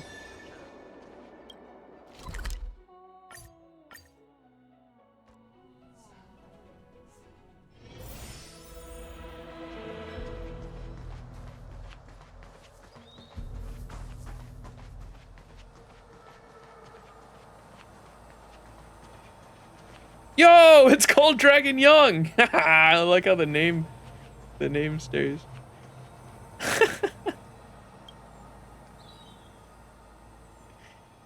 Max, you've made it. Why don't you meet this surprise I've got waiting for you? Isn't this the character from before? Salutations, your highness. Kneel ye not. This custom has long disappeared from XianZhou etiquette. Don't be scared. This is Shiyun, a famed actor from the Mellow Golden Mayor Immersia Club. Shh! Don't mention my real name around here. You'll kill my flow and take me out of the zone. Call me by my role, which is it again? Cold Dragon Young? That's right. Call me Cold Dragon Young. All right then, Cold Dragon Young. You are empathetically correct. Max, the Mellow Golden Mayor Immersia Club, picked up our story and is interested in potentially buying the adaptation rights. So let's show Cold Dragon Young a very warm welcome, okay? Look, he's made up exactly like I imagined Cold Dragon Young would be. Is this a child actor? Child actor? Haha, I may have been fresh meat when I... Oh, this is the kid talking. Child actor? Huh, I may have been fresh meat when I first debuted, but that was over 500 years ago. I'm an old hand now. Okay, enough gossip now. Xian tells me more of your storytelling. Xian, tell me more about your storytelling. Let's see if this role is worth taking on. Okay. Max has been born anew after swallowing the miracle elixir, and has teamed up with the High Elder of the Vidyadhara. Right now, our hero is the talk of the town, unmatched in power and might. This was a time when XianZhou Luofu fell into crisis, when the Lord Ravager Fantalia leading the forces of the Ruin Author on a rampage as they vowed to destroy the Luofu. Max, with a weapon in hand, stood before Fantalia, bellying out, "Beast, right here, right now, this will be your final resting place." Cold Dragon Young secretly activated the Cloud Hymn to protect Max. A battle could break out at any moment, and the fate of the XianZhou Luofu rested on the outcome of this fight. Fantalia, it's time to settle the score once and for all. Are we gonna fight her again? Wait a minute. Grasp of nature, mastery of immortality. Beauty is eternal. Our roots run deep to my heart's content. Wretched and Bro, that's fleeting. Don Shu. Cold Dragon who? Lance! Forward! Nap time. Punishment. The enemy's name says Fantalia? Oh no. Veins. It does, I see it. Is eternal. Hit! Grasp of nature, reaper. That's better. Small Fantalia. Fantalia from Temu. I will protect all beauty. For Trilla. Entangle. Death irrigates life. Lance! Forward! The beauty is eternal. Your lifespan ends he vines and veins. Nap time. Wretched and fleeting. Prone to be reborn. As the Lord Ravager met its demise, the curtain fell on this final scene in the story. I don't think Fantalia really looks like that. Oh, really? I've never had the chance to personally see Fantalia, and I hope I never do. Since you've seen Fantalia before, could you tell me a bit more about what she looks like? There seem to be plants growing on its back. I think I've got it. Any other features? It's humongous, monstrously huge. Monstrously huge. I'm sure I can imagine. It looks incredibly ferocious. Oh, when you put it like that, I think I've got it. Okay, this is definitely getting updated when we do our revisions. I don't care much for what Fantalia looks like. My only question is that it? There's still a coda, an epilogue that comes afterwards. I haven't figured out exactly how it goes, but the main plot indeed reaches its conclusion here. I feel like its story is lacking a scintillating adventure? As an old theater hound, I've got a few pointers if you'd like to hear. If you could please enlighten us. Firstly, Max's character development needs to be more compelling. Swallowing a medical pellet to get stronger may work in the world of storytelling, but it's a long gone out of style immersion genre. Secondly, rolling straight into the decisive battle after finding the High Elder makes that character seem like a plot device. His role should be more fleshed out. Thirdly, give me some more screen time. I don't care the slightest how your story gets told, but if it's getting adapted into an Immersia, then you need to give me more screen time. That's what the Mellow Golden Mayor Immersia Club wants to see, and why they're interested in this acquisition. Why didn't you say so earlier? What a diva! With an attitude like that, why don't you take part and play the protagonist instead? Impossible! How could I, a seasoned thespian of esteemed virtue and skill, take a role away from a short life species such as yourself? Besides, casting me in a leading role will cost you extra. Please also try to understand what a difficult situation I'm in here. I'm already 500 years old, but I've stopped growing, so child roles are all I can do. A few days back, an Immersia trope wanted to paint my whole body green and have me play the role of some wise old master who spoke backwards and tutored a young protagonist in some mystical arts. That's gonna be so humiliating. I'd rather play a young High Elder Vidyadhara without having to wear the prosthetics or paint. My producer even said that whether I can revitalize my career all depends on your adaptation of this story into Immersia. Hey, don't be so demoralizing. I've just come up with some new ideas right now. Your feedback is well received, and it's easy enough to make adjustments accordingly. Max asked Cold Dragon Young, this Lord Ravager has the very powers of this world at its fingertips. How can we mortals hope to ever defeat it? The High Elder of the Vidyadhara sternly replied, with our forces combined, we should be evenly matched against the Lord Ravager, but a divine weapon would guarantee victory. The book implies that Cold Dragon Young retains memories from the previous reincarnations, including the secrets of forging such an ancient ultimate weapon. This next scene is called Forging Weapon, the Purging Demon. What do you think? Are you both ready? Let's work together to bring this story to a nice conclusion. I'm ready, let's begin. Oh boy. Cold Yoda Young. Fantalia seized the Ambrosial Arbor's power and created an invincible body. It's unkillable. Even I, as a High Elder, remain powerless against it. Oh, that's definitely what that was too, huh? I never even recognized. Yeah, that was a Star Wars reference to Yoda. Max, if you really want to help purge the beast from the XianZhou, we'll have to forge a divine weapon, the life-destroying, star-shattering Blade of Truth. Plus 12. What's up with the plus 12? Probably just to show how powerful it is. Bro, Dark Souls reference? Or I guess just like RPG reference in general. I'll just follow Xian's script. His first drafts are usually pretty sloppy, it doesn't matter. To stand any hope of standing toe-to-toe against Fantalia, there's going to have to be two parts needed to forge this star-shattering Blade of Truth. One is a hilt forged from the wood of the Ambrosial Arbor. The other is a blade forged from the embers of the Rainbow Lux's arrow, known as the Ignis Aurelia. We are at Stargazer Navalia to search for the materials to craft the sword hilt. Won't it be dangerous crafting a hilt from the Ambrosial Arbor's wood? Where can I find the... It will be dangerous. Moreover, with the Ambrosial Arbor hijacked by Fantalia, we can't just go looking even if we wanted to, but you might not be aware that the seeds used by the XianZhou grow star skiffs are the same origin as the Arbor. Using such a wood to make sword hilts won't be the same as using... Oh my goodness.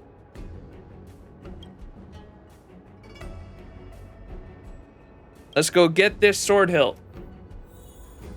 Oh, was it a relic reference, the plus 12? I'd rather have plus 15. What's up, demon? Yo, is it in this box? This should be the growth booster Cold Dragon Young was looking for. Let's take it back to him. Ain't no way. Growth booster. A high-tech medicine used to nurture Starskiff seeds in Mr. Xian's story. This thing may exist in reality, just not with the exaggerated effects. You might not be aware that the seeds used by the XianZhou to grow Starskiffs are the same origin as the Arbor. Using wood to make sword hilts won't be the same as using wood straight off the Arbor, but it's more than enough to defeat the mere Lord Ravager. Seriously, who cares? Just say the lines. It's a stool for him to stand on.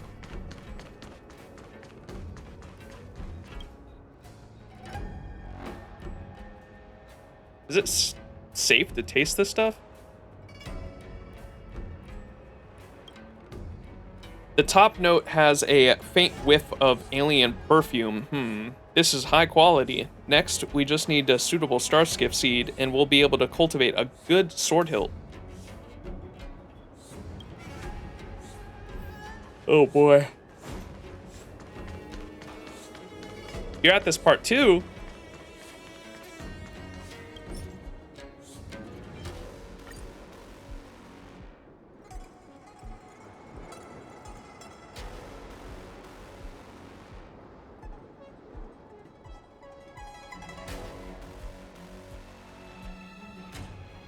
The seed grew explosively and sprouted tendrils seconds like a thick tangle of roots. Huh? How did this happen? I guess that was the wrong seed. Wow.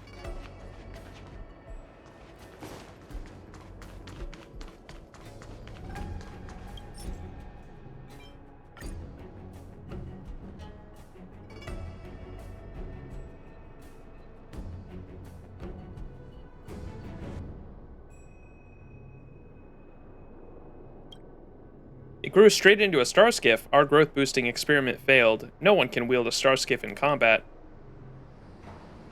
Are you sure about that?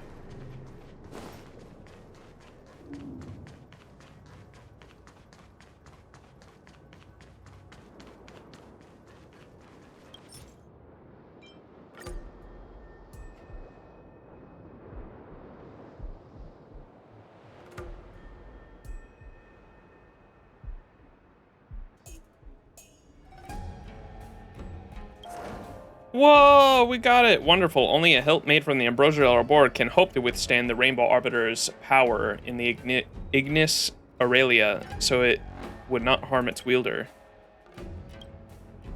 Oh, I can't wait to see the art. I hope they like have a little icon or artwork for this sword we're making. All right, I'm gonna like kind of speed run through this. Let me guess. The treasure hunting. It's time. Let me guess. It's treasure hunting time, isn't it? Wait a second, why is it British? Isn't Fetch Quest a bit overused? This is some British, this has to be a British reference I don't understand. British? Isn't it? Oh wait, is this actually the last one? Why did I see 6 then? Unless it just repeats. Isn't it? Can I get wait, do we have a 3-head emote? Yes. Isn't it? Fortunately, I still retain... Move on, governor. It's Tuesday, isn't it? Bro. I apologize to all the British viewers. You can make fun of me as an American, I promise. You can. There's so many things you can shit on Americans for, but the British deserve it though, straight up. Like, if there's anything worse than an American, it's British for sure. I'm sorry. Oh, fucking the Imperial Core, fucking colonizing so much of the world. Doctor Who? Evening, governor. As a Brit, I'm almost offended. Have you met the French? The French, true. The French, and before the French, it was the Dutch. Yes, thank you. Yeah, the Dutch Empire, the French Empire, the British Empire, currently the American Empire. Yup, they're all pretty shitty. I do like the French for dude, the French is like the French people have like it's just embedded since the French Revolution of just like anarchism as an ideology, dude. The government does anything the fucking French people don't like. They light that country on fucking fire. And I think that's pretty badass. I like the French for that. The Dutch just do it silently. We only colonize the world to stop the French from doing it.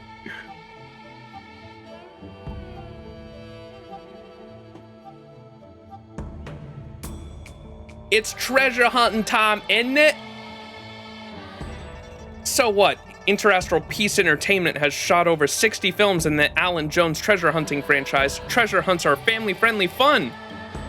Oh no. Oh! There's the artwork of the hilt. In Mr. Xian's story, this wood is from the arbor, ready to be made into a weapon hilt, but in your eyes, this is just a tree branch. Dude, wait, this is... You know the memes are like me finding a stick in the woods? He did it. He found the best stick. The seed in the vessel gradually sprouts and countless twigs converge into one, as if an invisible hand is weaving it into the shape of a hilt. That's actually what this is. Say what you want. This is still just a tree branch. No, this is my sword I found. I found the best stick because this is my trusty sword.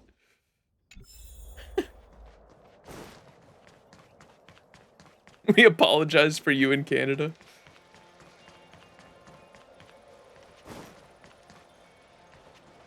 Australia was a British prison, if I'm not mistaken, right? Didn't they just dump all the... They dumped all the people they... Like, all the criminals that they didn't want in Europe in Australia? Oh, fuck.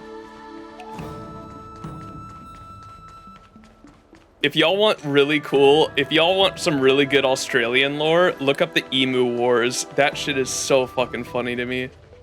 The Australian government, no joke, there were so many emus. They had an insane like emu overpopulation problem in Australia. If you look up the Emu Wars, it says like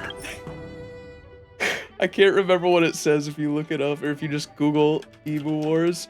I think it comes up and it says like Operation Emu Wars like started blah blah blah whatever year it started, and then it says like result defeat.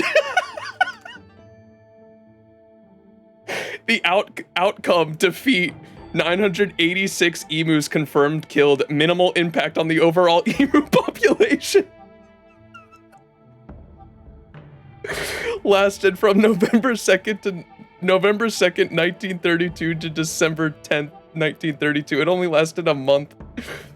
The Emu War was a nuisance for wildlife management military operation undertaken in Australia over the later part of 1932 to address public concern over the number of emus said to be destroying crops in the Campion district within the wheat belt of Western Australia. Outcome, 986 emus confirmed killed. Result, defeat. Minimal impact on overall emu population. Bird too strong. They lost to a bird. This shit's so funny, dude.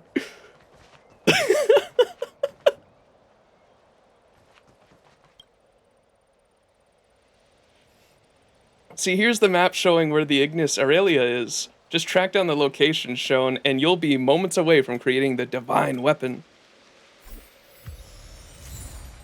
Treasure map. In Mr. Xian's story, this is a treasure map recording the location of the Ignis Aurelia, but in your eyes, this is just an Alchemy Commission map with a random circle drawn on it. It is said that a sword is mightier when hidden. He therefore hid the Ignis Aurelia away from potential thieves before he was incarcerated. There it is, the classic adventure story trope where a century-old treasure map just is discovered out of nowhere. Goonies.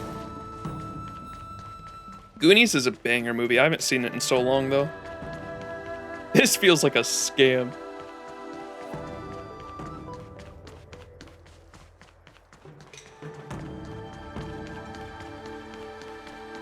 Use the function mod.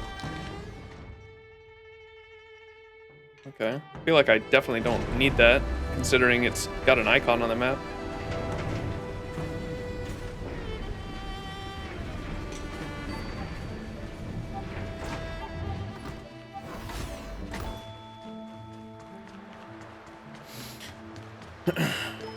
Xian exaggerates everything. Yeah, I've noticed.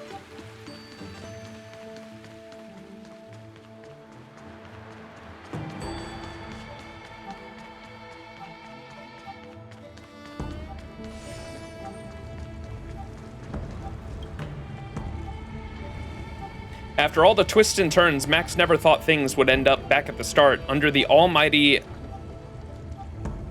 Arit elixir furnace in the Alchemy Commission. The word Arit pertains to the word gold. Dongfang hiding his treasure here is like hiding a tree in a forest, so close and yet undiscovered for several hundred years. How do you like my little callback for this mini cliffhanger? Stares speechlessly. Didn't any of the alchemists around here ever notice it? There's no saving grace for your screenwriting skills. No sooner said than done. Just as Max and Cold Dragon Young were about to dive into the elixir cauldron and unearth the Ignis Aurelia, a group of figures blocked their path. Oh no! Looking for a fight, are we? Some good old treasure guarding villainy, huh? Under the orders of Master Fantalia, I hereby vow to cut you all down. How cunning. Realizing Max and the others' unusual actions, Fantalia was planning on using the treasure to bait and lure the Nameless into a trap. This devil is delusional. Taste the might of the Luofu Vidyadhara. Come and get it, puny worms. He should write Netflix anime adaptations. Yes. He'd be perfect. Just a little something. Think nothing of it. Fight as one! I will protect all beauty. For a Trilla. Yeah!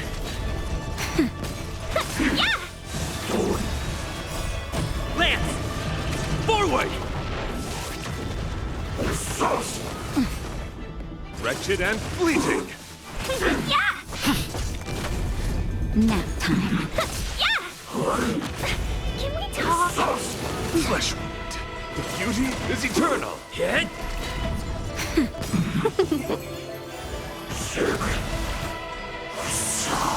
Wretched and fleeting. I will protect all beauty. For a Trilla. Yeah! Fight as one!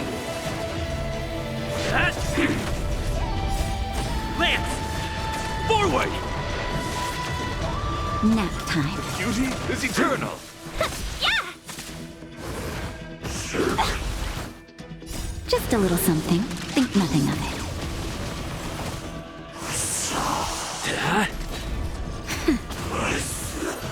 Dub. Fantalia assumed dispatching crack troops would be enough to win. Little did it know that today, Max had the High Elder's support and was far stronger than before. The Antimatter Legion was routed before long and utterly annihilated without a trace. With a flick of his sleeve, and the High Elder elegantly moved his hands like a billowing clouds, as if communicating telepathically with the huge elixir crucible before him, a strange light burst forth from the crucible. By the way, this is where the VFX artist can add some immersive special effects, and lump of molten brilliance coalesced like a condensation forming in the air. Whoa! This is the Ignis Aurelia that would cast the star-shattering blade of truth. With the Ignis Aurelia in hand, the next step was to forge them into one instrument. This arduous task will need a trip to the Artisanship Commission to borrow their creation furnace. Now let's hit the road. Hule. It's been a rough journey, Max, but now that everything is in hand, we can start with the business of forging star-shattering blade of truth. There are 3 conditions we need to meet in order to forge this divine weapon, and the sacred materials have collected so far count as 1. Max, do you know what the other 2 are? Some random world-building rules you just made up? Some screenwriting nonsense? Xian, is this boy going to be okay on set? Totally unprofessional. It's okay, my old friend. This esteemed guest has rescued the Luofu, and naturally he is an ordinary layperson. After all, the heroes have a bit of an ego. All right, let's continue. The two other conditions needed to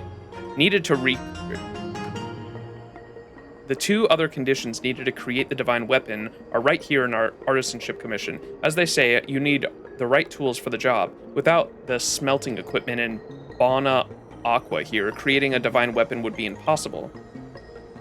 As for the last condition, it's about how we forge the weapon. Fortunately, I still have memories from my previous life to serve us. If you remember everything, doesn't that mean you're basically Don Feng? Let's put that aside for the time being, the profound philosophical concept of who am I? The forging process for the divine weapon is like this. Just listen to me. Heaven rains aqua vitae, flames forges... I am not reading all that. Did you get all that? How about you give an explanation? What that means is that first add the Bona Aqua, then add the Ignis Aurelia. When the Bona Aqua has completely evaporated, add coolant. After it has completely cooled, put in the hilt wood from the arbor, and then add the Bona Aqua to fuse the hilt with the metal into a single instrument, as though they have always been one. What? Bona Aqua, Aurelia, coolant, hilt. This verse doesn't rhyme that perfectly. Hey, that's pretty picky. I didn't write that part anyway, so take up any criticism about the poetry with the author. Got it? Next, go to the depths of the Artisanship Commission and use the formula to forge the weapon. Cold Dragon Young. Well, even though I'd like to personally bear witness to the reawakening of this divine weapon, I, Cold Dragon Young, have only been just reborn, so I'm still not very tall. If there are no further questions, please start with the forging of yourself. What about the forging process again?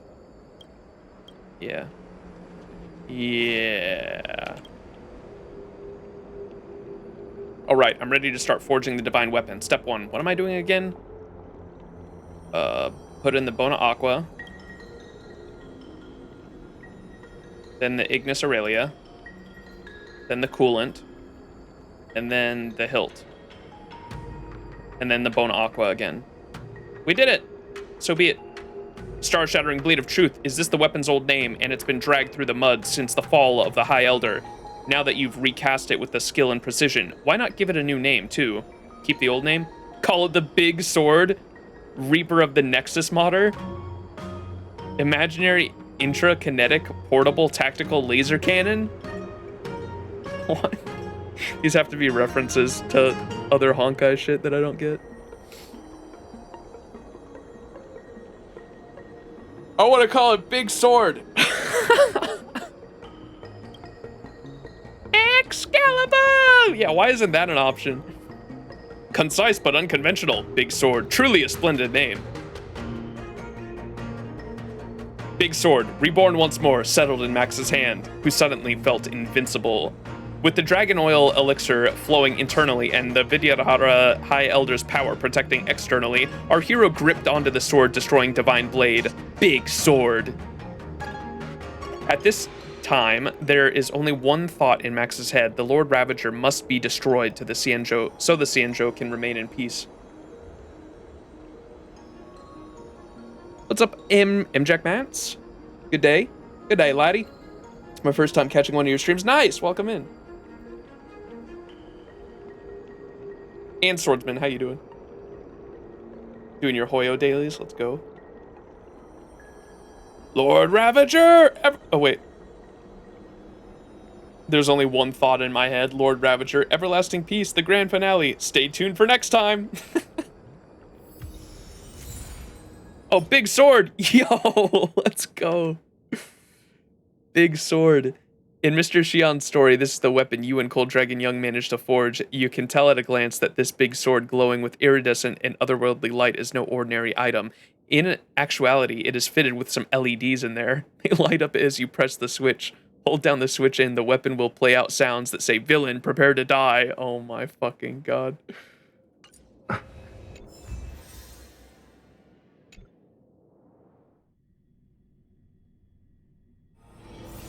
Most people just call me MJ because they don't know how to pronounce my name. Gotcha.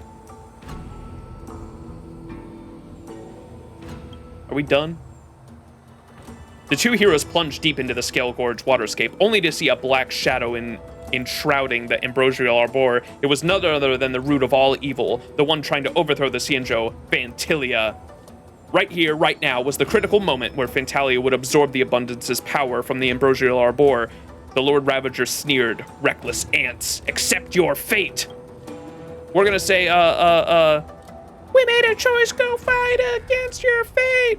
What was my line again? Max raised the divine weapon fearlessly and dropped this line. Ugh! What was my line again? Hasta la vista, baby. Will this blow pierce through the stars? Hasta la vista, baby. Ain't no way. Wait a second, what? Why is it a monkey? Wretched and fleeting. Chat, spam the monkey emote. Nap time. Monkey. Beauty is eternal.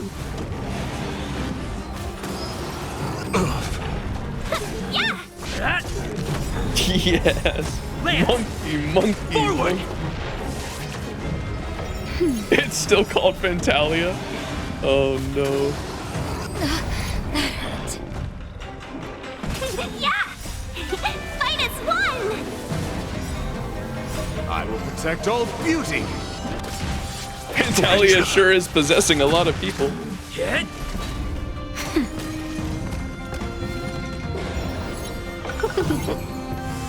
Beauty is eternal. A test. Yeah! That's better. Oh, does she have a unique description? You're right, I should check that. My guiding. Story.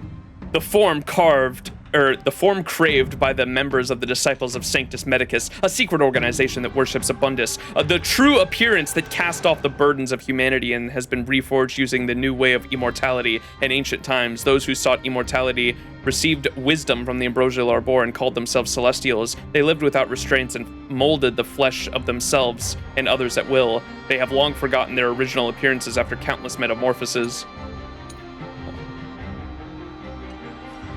Reject humanity and return to monkey. Wretched and fleeting. Yeah!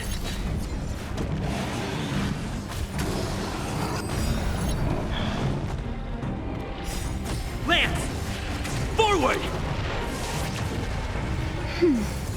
There's a couple things missing from the Fantalia I remember. Two very big things.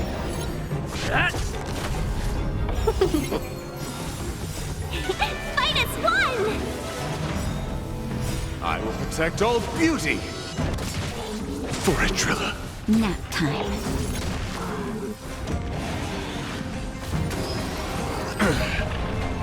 Yeah!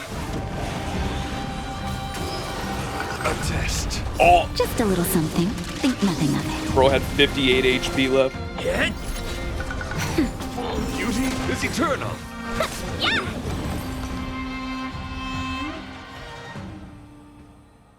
The monkey has been defeated.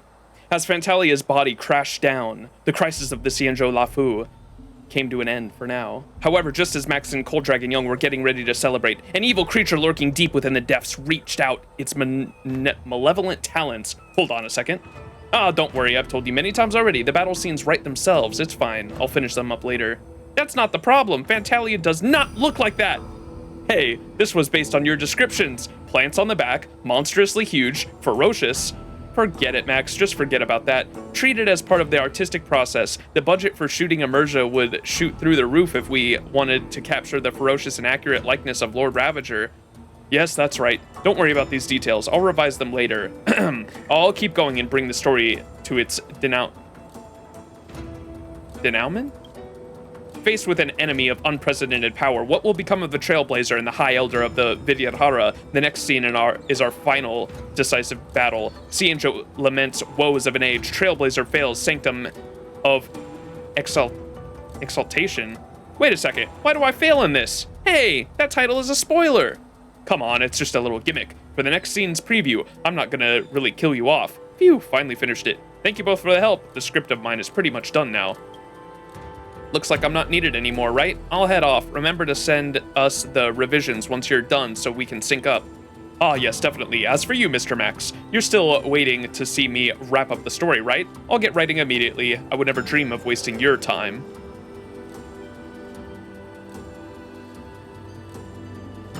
Humanity overrated. Monkey, equal power.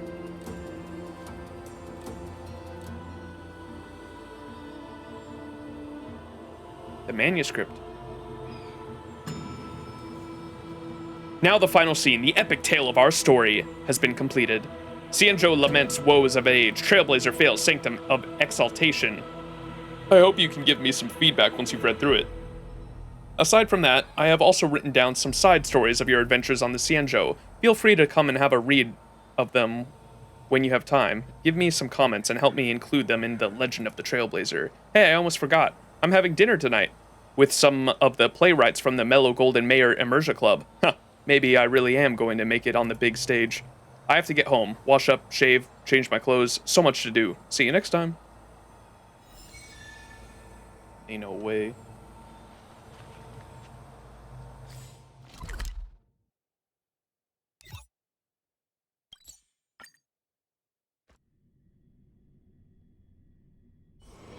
It's still Monkey. early.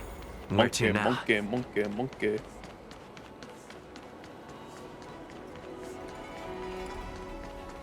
Hi, Club. Curved wood must be bent again to reach straightness.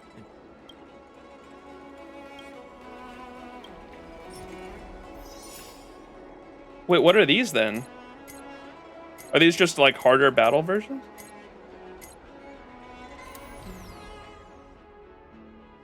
Scampo!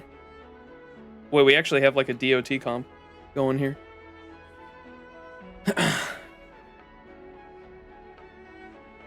Oh, it is. Scampo.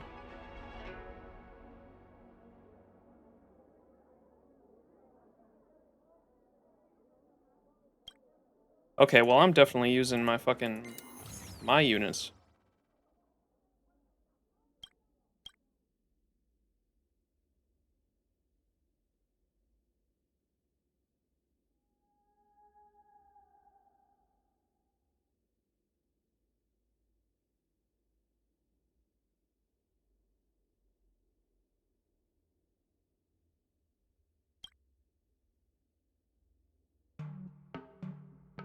Does this stack with Kafka's?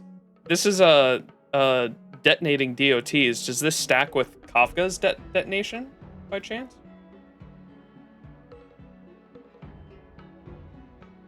Mmm.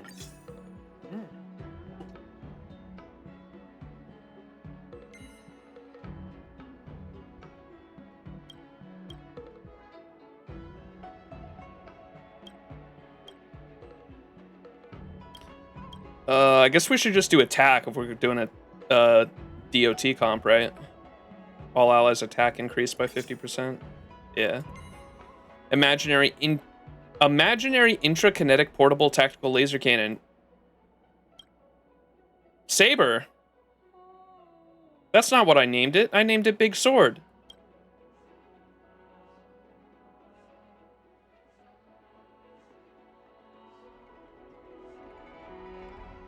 No way, Saber mentioned.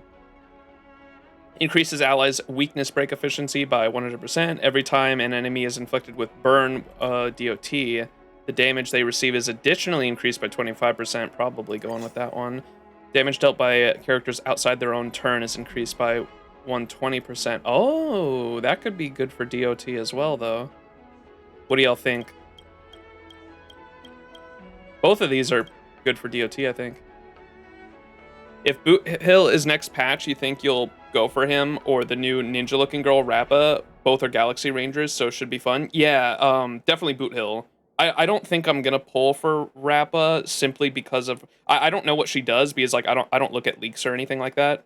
But her character design I wasn't really sold on, simply because like she she kind of just looks like the standard like I don't know what we would call that character design really, that like they have like the shorts and like a jacket. There are so many character designs like that in Hoyo's games. and I'm just kind of tired of that character design. Escapee from ZZZ. Well, not just ZZZ. There's like there's a bunch of characters in Star Rail that look like that. Character from Valorant. She drops skip beats and rhymes in battle. Trust me, my uncle works for Hoyo. I heard it could be aventuring on 1 or 2 banners. I mean, I heard it could be fucking 9 different characters. So who fucking knows? Well, I'm not gonna believe anything until we get like an official confirmation. But if I'm saving for, I think after the banners that are happening right now, like I'm not rolling on either Topaz or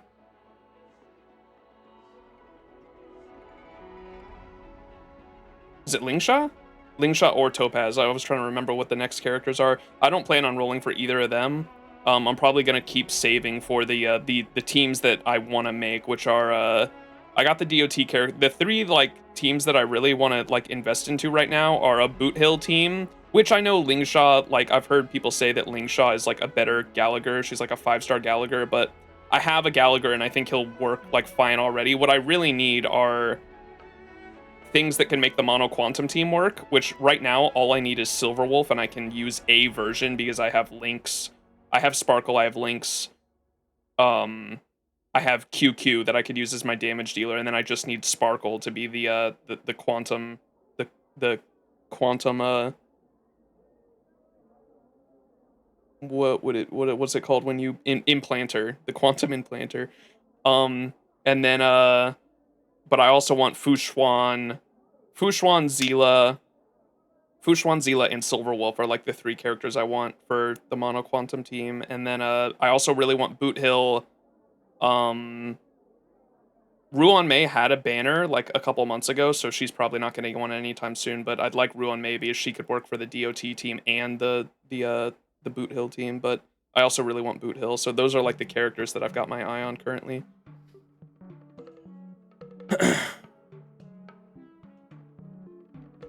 Gallagher works fine, Linksha's just fancy. Yeah, and like the 5-star characters are always going to power creep the 4-star characters, but it's just a matter of like weighing my options, because I think I'd rather Linksha's like, if she gets like a rerun like in the future, like I might go for her like after I already have my established damage dealers.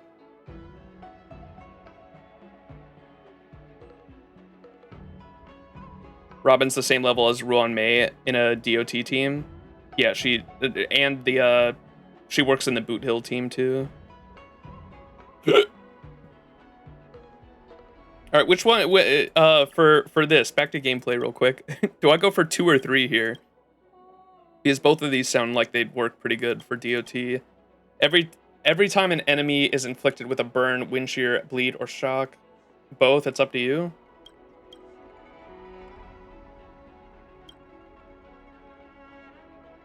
Go with this. 3 is good. Yeah, 3 sounds pretty crazy. Skill expert John Doe. Wait a second. Wait, these are not what I named. DOT expert John Doe. All points received from DOT is increased by 50%. This guy rewrote my story. I named my... The imaginary intrakinetic portable tactical laser was one of the options to name the sword. I named the sword Big Sword. He renamed it, bro. And then John Doe was the name of the kid. I named him Cold Dragon Young. It's not John Doe. This guy rewriting the story. Can't believe this shit. The big sword's in your inventory forever. Let's go. Okay, I am not using Scampo or her though. Go to lineup. We're making my own team. Oh,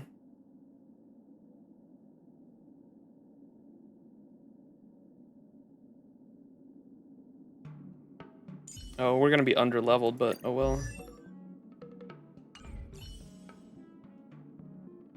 They are built, you're right, but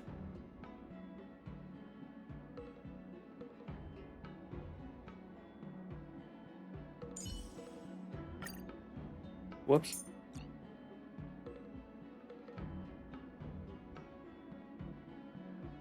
Scampo is going to be better than Black Swan, you think? Because of relics alone?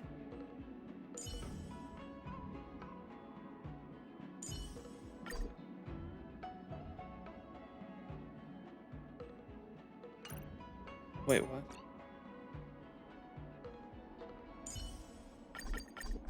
What is going on here?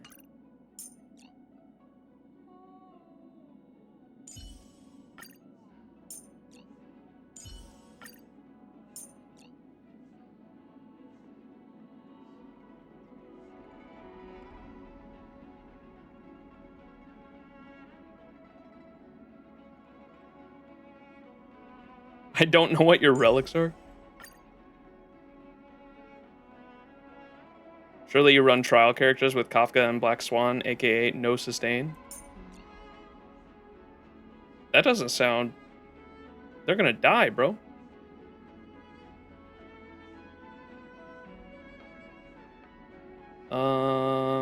Gallagher?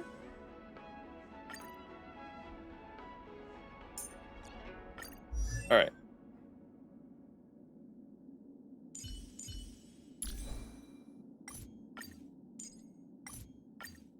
Or you know what? They're probably fine to keep their relics on because no one else uses those, I don't think. Yours gotta come off.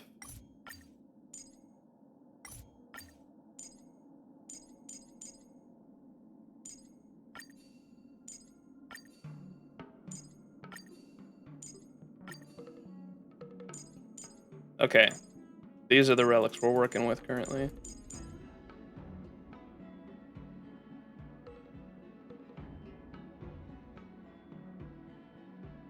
The sustained run.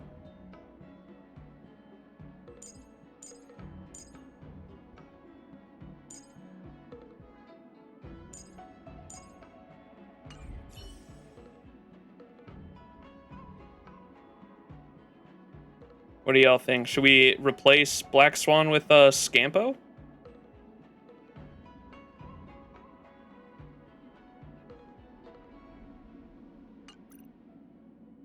It might be fine with the modifiers, to be honest. Because we have a bunch of buffs for DOT. Check their stats. I mean, the stats are going to be dog shit because I only just got them. Like Kafka, I literally only crafted one version of each of these relics, so I wasn't even going for stats. Like the stats are like irrelevant, I think, because I haven't been able to farm them. I don't even have... Look at this shit. Recommendations, the DOT set, I can't even fucking farm it.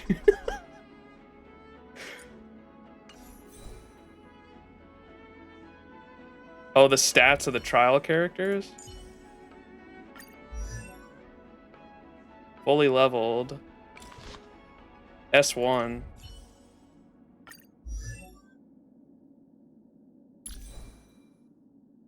$12 for relics, traces. Why can't you farm it? Because we haven't gotten that far in the story. I'm playing the story mostly in like release order. So we're behind.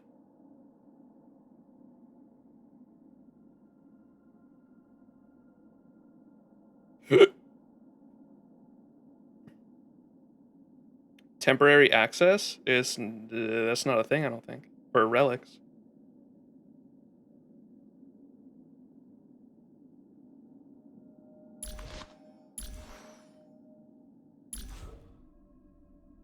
Oh, is E3.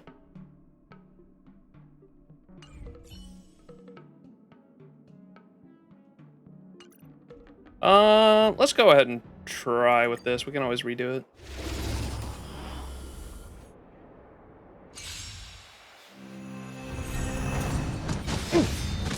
Ill tidings manifest.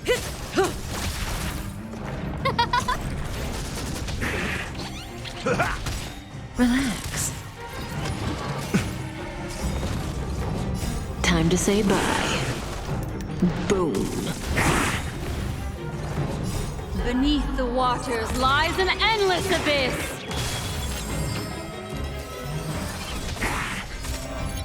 Mind your manners.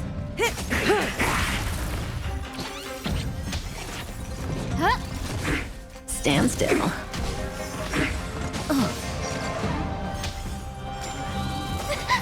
Oh, stars, give these trailblazers your blessing. Ill tidings manifest. Beneath the waters lies an endless abyss. Oh, I wanted to ask chat Time to because say bye. I've been using the DOT or Kafka and Black Swan and this team exactly. I think I've been using in Simulated Universe with the Nihility path a lot. I wanted to ask, Friends?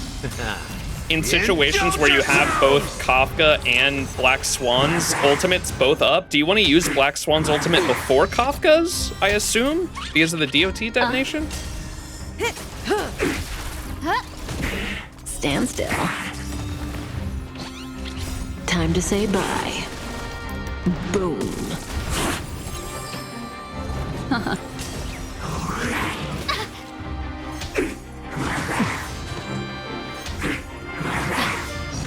How's this taste?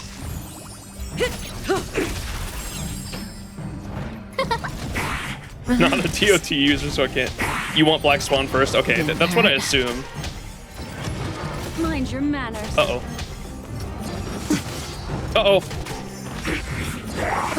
Confidence. F. My Fuck. friends? Indulge yourselves! Time to say bye. Boom.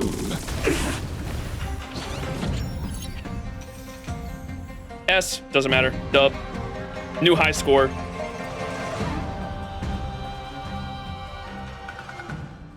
iCloud Quintet is a...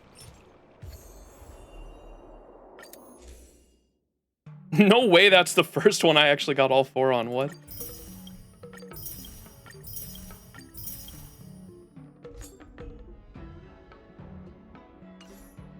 Okay, and does it... Yeah, you can just go straight into the 4th one, huh? DOT strong. Yeah, that went way better than I thought it would. I thought that was going to be jank as fuck, but even though Black Swan died at the end, we still got... That was the first full rewards we got. Oh, wait, she didn't... Do I have the team on? This is where I'd put my boot hill. If I had one!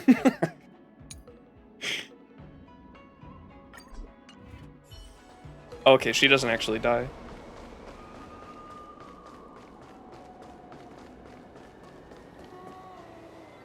Now onto the next event? Okay, yeah. Cool, so the rest of the challenges I can just... So the event is actually over, right? Oh, wait, I didn't read the thing.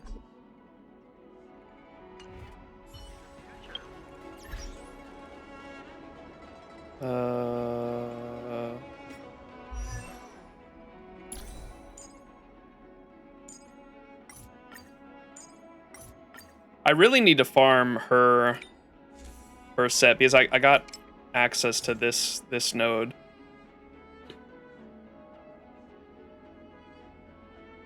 Need to farm that. Because I think Sparkle uses that same set too.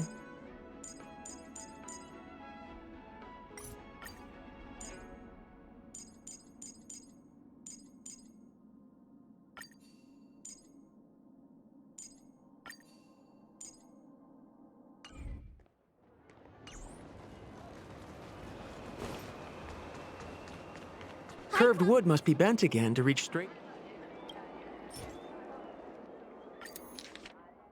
All right. Let's go down to the 3rd one and read the finale. Chapter 3, Travel Treasures Heart of Scions. It was said the High Elder Cold Dragon Young was the living embodiment of nature's pinnacle and the breathing epitome of heaven's zenith, and was set by divine destiny to be born into the mortal world. Max reckons a diamond must be cut and polished before it can shine. Without a wise teacher and good friends, Cold Dragon Young could well join the dark side and follow in the footsteps of the predecessor, Imbibitor Lunae. Though Max had no blood relation with the High Elder, they had the responsibility to raise the High Elder, and so he summoned the 4 companions to inquire about how to best educate the young Cold Dragon Young, desirous of giving him a bright future. Asta said, "This is the future leader of the Vidyadhara. If he has not mastered the art of warfare and combat, how can he live up to the mandate of the heaven or claim the earthly glory by war? How will he maintain his power over his people? I hear the General Jing Yuan excels in the art of war. and is the sword champion's disciple. Why not ask the general to be the teacher? Kafka said, "That won't do. How can the cultivation of an outstanding talent be confined to violence? It's known that the master diviner Fu Xuan's omniscia spares none. She is a genius as tactics and strategy and is also literate and eloquent to a fault. Besides, she enjoys all what is that word? Pedagogical endeavors. If Master Diviner Fu can be the teacher, Cold Dragon Young will become adept in the ways of the cosmos of worldly affairs." Black, I like how both of these mention characters that you could play as. So, like, you could have, if you wanted to in the story, you could have Fu Xuan talk about Fu Xuan, and Jing Yuan talk about Jing Yuan. Black Swan shook their head heavenly. "It said you need a famous teacher to train a great student. How can a hero be cultivated by such mediocre characters? If I may offer a better suggestion, I have caught wind," get it? Wind character, "that there is a certain genius named Madame Herta," oh my god, you gotta have Herta, mention Herta, "whose space station orbits the blue. She has even gained the favor of Noose the Wisdom Walker and reached the level of becoming their emanator. Her domain, the space station, is home to 72 sages, 3,000 researchers, and more curios than anyone could ever count.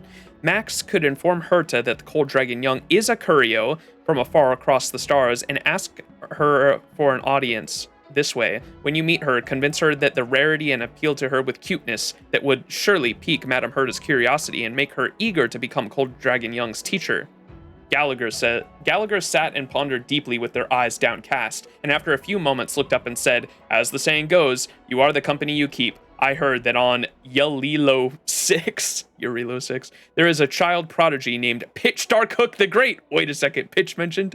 "Who is wise beyond her years. She even recruited persons of upstanding character to form a gallant group called the Moles. Being tutored by an adult would surely spoil Cold Dragon Young's childlike innocence and simplicity. Why not entrust him to the Moles and let him grow into his own person in a natural way, spending his childhood in careless play? So, what does Max think? When it comes to a preschool education, aren't the moles the best? After all, the moles are supergalifragilistic even though the sound of it is something quite atrocious." Dude, God damn it.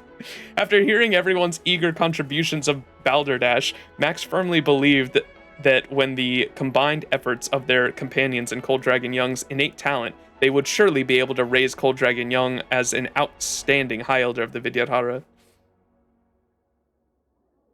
Did Max try the rating gun on Herta's space station? I did. I don't remember which stream it was, but in one of my streams we did, we played around with like a bunch of different characters because like I know the rating gun says you get different dialogue with the rating gun on every character, and we like swapped between like all the different characters and tried it out. It was interesting.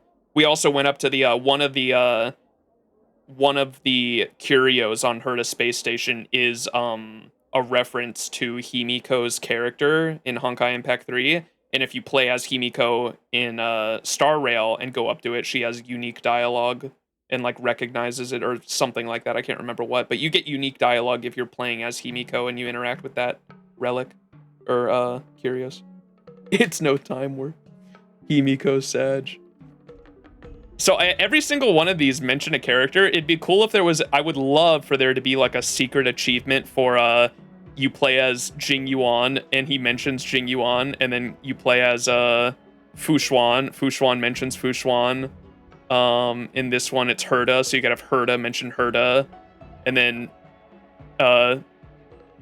Hook, you could play as Hook and have it mention Hook. That'd be a cool like little secret achievement, is have the storyteller just like all mention themselves. Oh, there is more story here. Okay.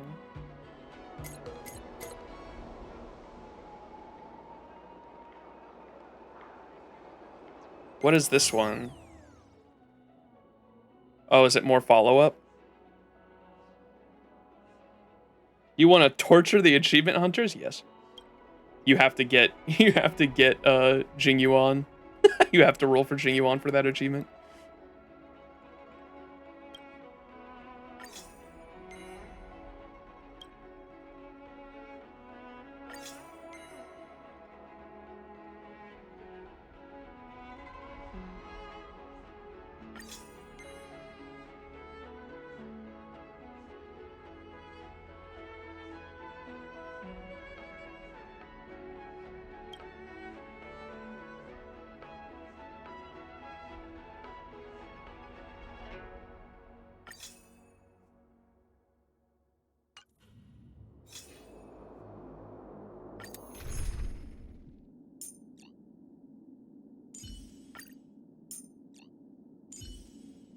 You know the drill. Send me all your new toys, and I'll return them later.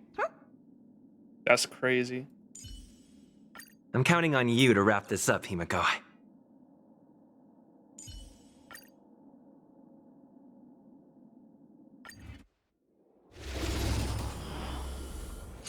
Do you want to have a Fei Xiao? I love Fei Xiao.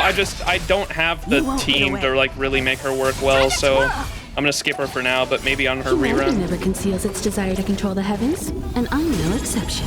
Yo, View Cole. Hopefully I didn't mispronounce that. Thank you so much for the Prime Gaming sub. Enjoy those emotes and ad-free viewing. If anyone else would like access to cool emotes and ad-free viewing, all you have to do is subscribe for $6 a month. But September has a discount right now. I think it's only like $4 and something. Humanity never conceals So you can get a discount for September, and I'm no exception. ending in the next few days. Or you can subscribe for free by linking your Amazon Prime account with your Twitch account for a Twitch Prime sub, and you can subscribe to your favorite streamer for free. Hopefully that's me. Sorry for the show. You won't get away. Time to twirl. This big diamond. This is Pure Fiction before Pure Fiction was a thing. I know we were talking about that right before, or right when I first experienced this combat. I was like, wait a second, this is Pure Fiction. Humanity never conceals its desire to control the heavens, and I'm no exception. Fei Xiao with March 7 Hunt plus Sparkle is good enough. Definitely March 7. Sparkle doesn't have like follow-up attack though, and that kind of makes me sad. Like if I had 4 good units that could all like do the follow-up attack thing, I've seen like how good Fei Xiao can be with a full team of follow-up attack units, and I just don't have that. On my mark. Here stands the Heard us saying Time to Swirl won't get Silvermane stuck as much as her JP version. Yeah, I'm sure. I heard someone say she just says, yeah, Kura.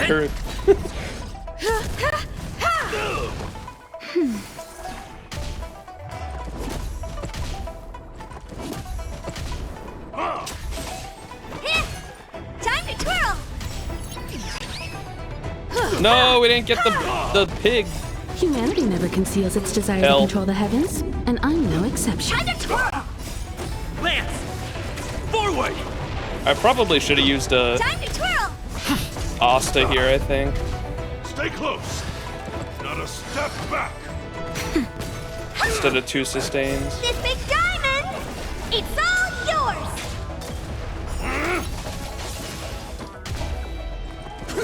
You need Lady Just Jade. don't I am listen. never rolling on Jade.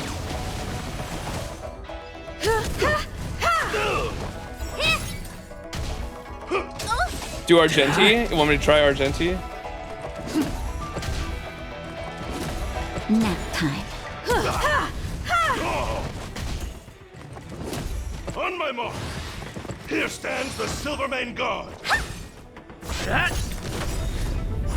Just give it up.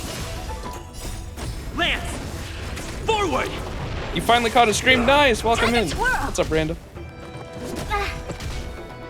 If we're talking Fei Xiao, you need Robin low-key. Yeah, she's a crazy follow-up attack This big harmony diamond. unit. It's all yours. You won't get away. Time to twirl.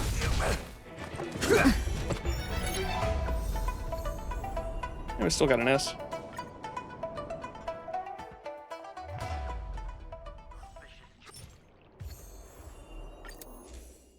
Gimme, gimme.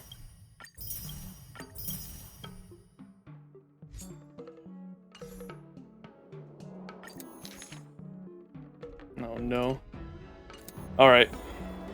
Probably come back to this.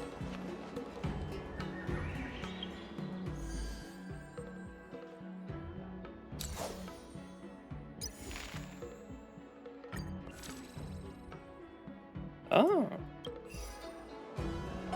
What the?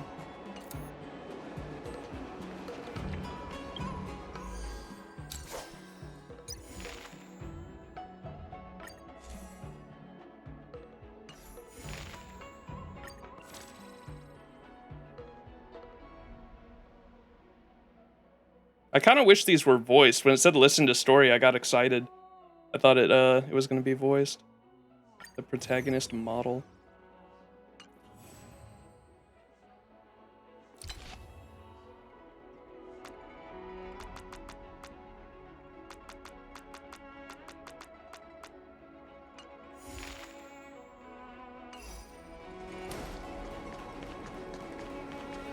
We're just doing the events for Luofu. Yeah, this stream's gonna be a lot more chill. That's why I have the PNG tuber out.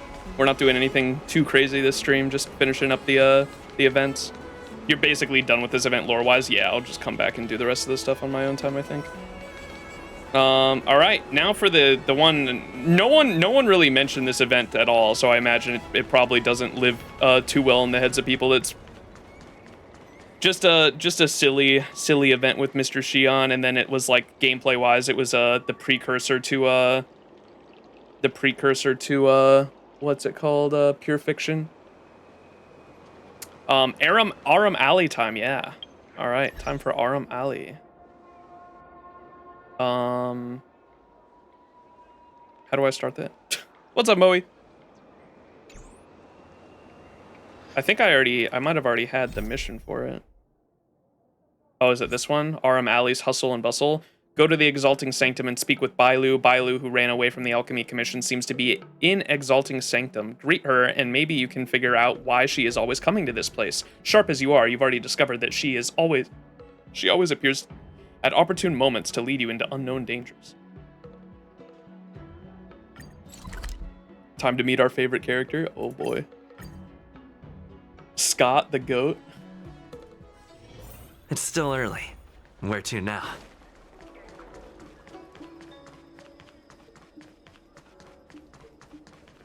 Bailu, head pats. You're easy to spot.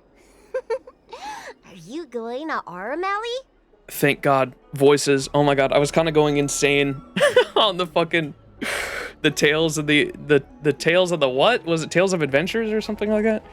I was going insane during that event because there were no voices, man.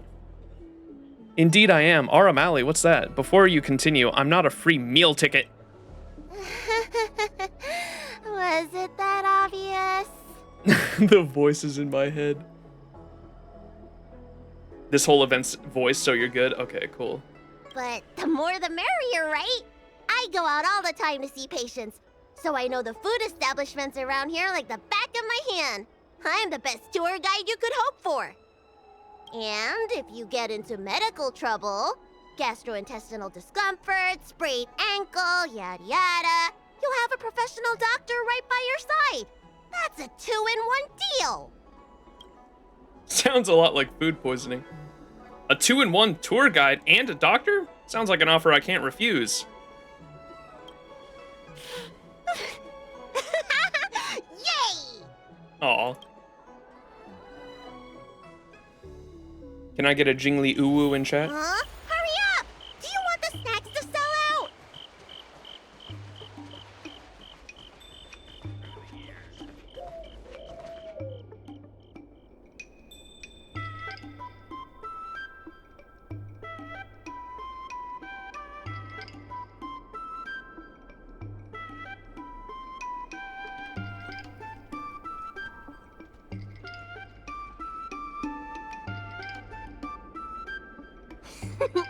We've reached our destination, Aurum Alley. Of course, the main feature of this tour is the endless selection of tasty delicacies. Let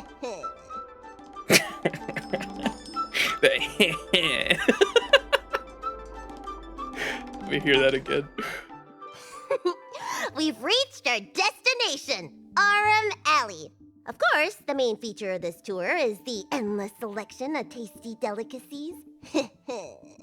The bulk dishes at Spices Supreme are a must-try. This is the only place on the Luofu you can find them. So, now that we're here... Food! You're the tour guide. What do you recommend? Which XianZhou delicacies would you like? Ooh, curly confused pork, crisp melon and diced chicken, star taro braised pork, chili oil beef awful stew, Granny Chen's tofu. I'm getting tired saying them all. Reciting medicine ingredients is easier than this. Let's start with the snack stands. You can browse around for a bit. I'll go find us a seat while you make up your mind. I should see what the other customers have to say about the food here.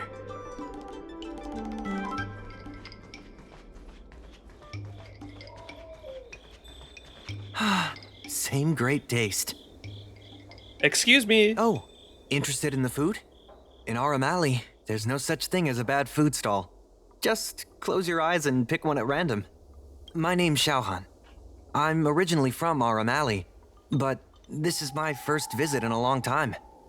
When I was away, I'd stay up at night reminiscing about the flavors and aromas of this place. Do you have any recommendations? So you're a wanderer returning home. The XianZhou gets plenty of visitors, so it's only natural that we should venture out and see what other worlds are like. I spent 100 years away from home, and I have to say, Aurum Alley has seen better days. It's looking kind of run down. The only thing that hasn't changed is the mung bean soda. Mung bean soda? Oh no. I don't think it's that bad. Was this place more prosperous back then? That it was. Many years ago, Aurum Alley was the most popular night market on the Luofu. I had a good career going out on the other worlds, but I always missed the alley. In the end, I decided to come back. Now, I'm keen to do my part and make this place a little better. What's up, Mimi?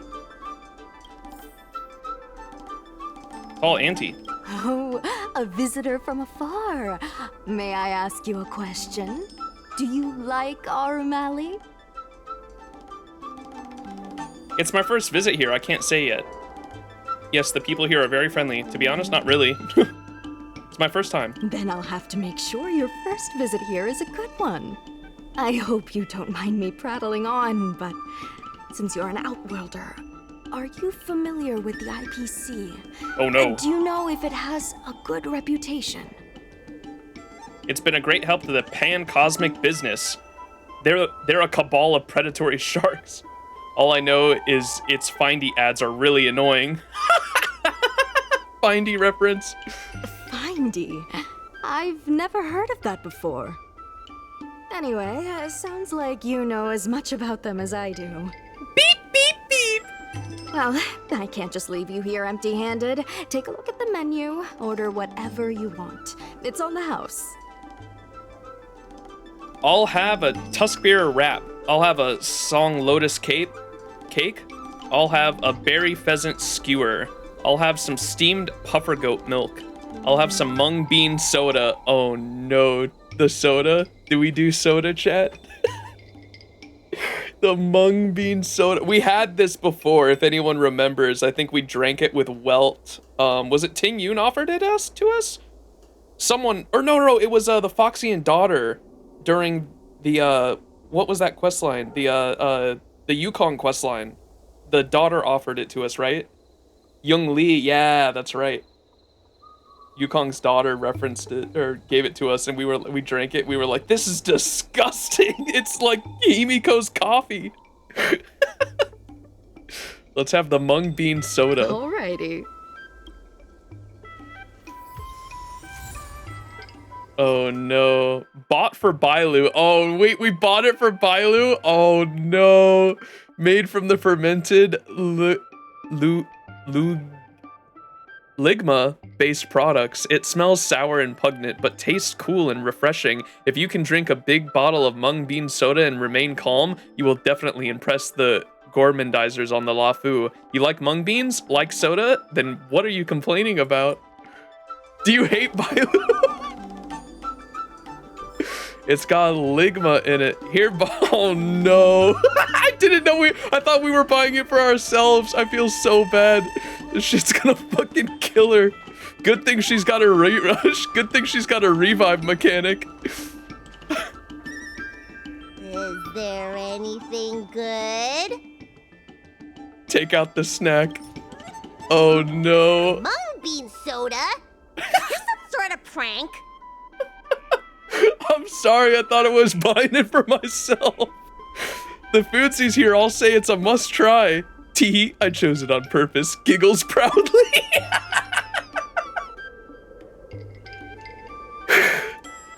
Okay, you drink it then. What? No thanks, I'm not really thirsty. Fine, how bad can this be anyway? It's just like drinking medicine. Close your eyes and cross your heart. Please tell me I die and she has to revive me. Ah, it's the Dragon Lady. Here, I'll get you another serving. No need to be shy. Huh? Wait! Auntie! I'm not thirsty! Please! Ugh. Thank you, Auntie. Amidst the bustling of the diners, time flies by before you even notice. When you return to your senses again, you find yourself immersed in the atmosphere of the Aurum Alley's bustling night market.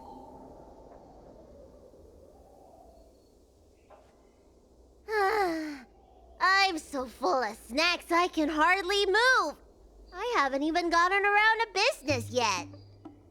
I wanted to stop by Elegance Pagoda to buy some medicine jars while I'm out. Come on, let's go. Bailu got divine punishment from Auntie.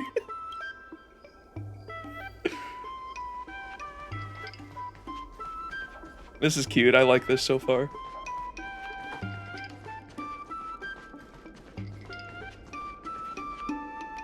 Hey, what's going on at the dock? Some of the dock workers got into an argument with the IPC folks. Watch your words. No Sushi! need to be aggressive here. How about we go see what's happening at the dock? Sounds exciting. Sounds like trouble. What if someone gets hurt and needs medical attention? Come on! Our goat? Wait, is that the When did you IP? decide to show up, little Miss Feisty? How is this any of your business? As a Cloud Knight, I can't just sit back and do nothing when I see civil unrest. And for your information, my name isn't Little Miss Feisty. It's Susha. Yeah, she's Sushi. Wait, is that the IPC guy that's at the, that sits, like, right here on a table that you can talk to? Is that him, or is this a different IPC guy? Different IPC guy, okay. He's wearing the same clothes, so I kind of got him confused. He has, like, similar hair, too, I think. Please, miss, allow Aurum Alley Merchant Guild to take care of this matter. You're from the Merchant Guild? What a joke! You people can't take care of anything! Everyone here knows that our Aurum Alley Merchant Guild is as incompetent as it is dysfunctional. The lease for the docks isn't even paid yet. Anyone care to guess whose fault that is? D-Face. I'll tell you, the Merchant Guild's. Y'all like this guy? I'm not denying that. Then say it out loud so everyone can hear. Our Aurum Alley Merchant Guild apologizes to every vendor here for defaulting on the lease and leaving us to pick up the mess. D-Face. Better yet, get down on your knees and beg for forgiveness. Whoa! This guy sucks! Prepare to beat this guy up. This guy sucks. Agree. You're being completely unreasonable. Why can't we talk this over? I'm not being unreasonable. I'm making a friendly inquiry. When will the IPC receive its lease payments? I'm afraid we can't pay at the moment. We leased this whole dock to your merchant guild, hoping that it would rejuvenate our Aurum Alley. And look at it now. A perfectly good freight dock has gone to waste. They said at the moment. That doesn't mean they'll never make the payments, right? Ah, don't be so gullible. How about we make a little bet? If the Merchant Guild can pay back the money it owes, I'll get down on my knees and apologize to all the people of our Aurum Alley. What is with you and people getting down on their knees, bro?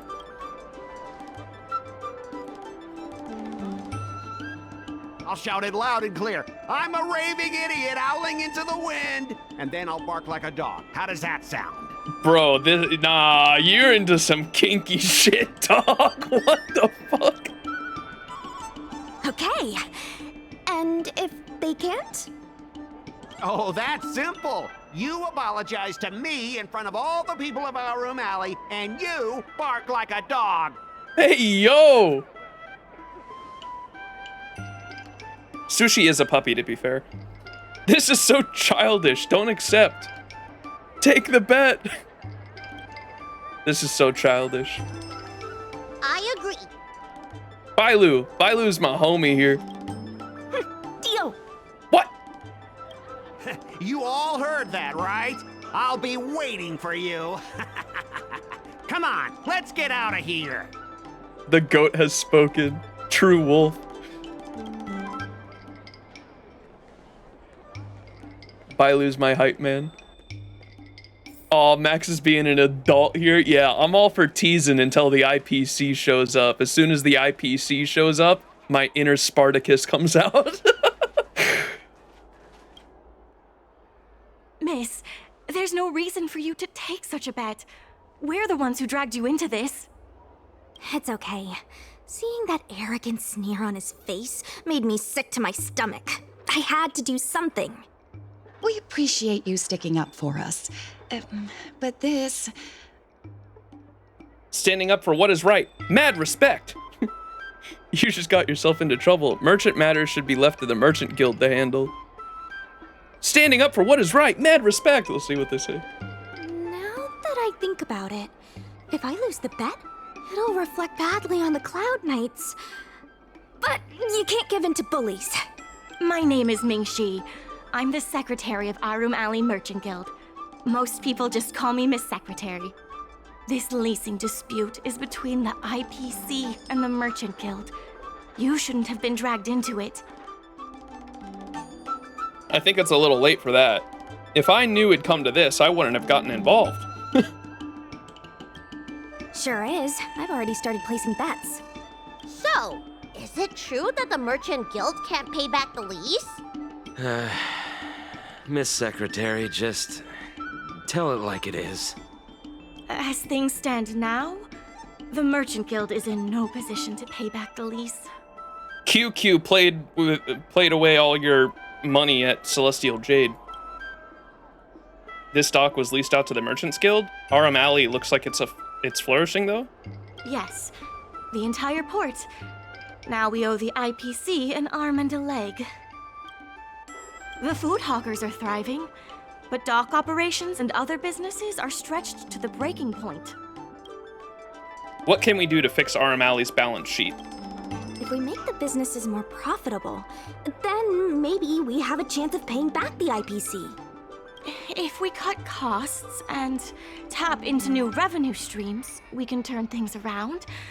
A lot of vendors in Aurum Alley don't want anything to do with the dock, though, so it may be hard to find new sources of revenue. Is there a slight video lag? Oh god. Animosphere, if you tell me that. If you tell me the video's lagging, I'm gonna go into PTSD mode. Connection seems in the green, so hopefully not.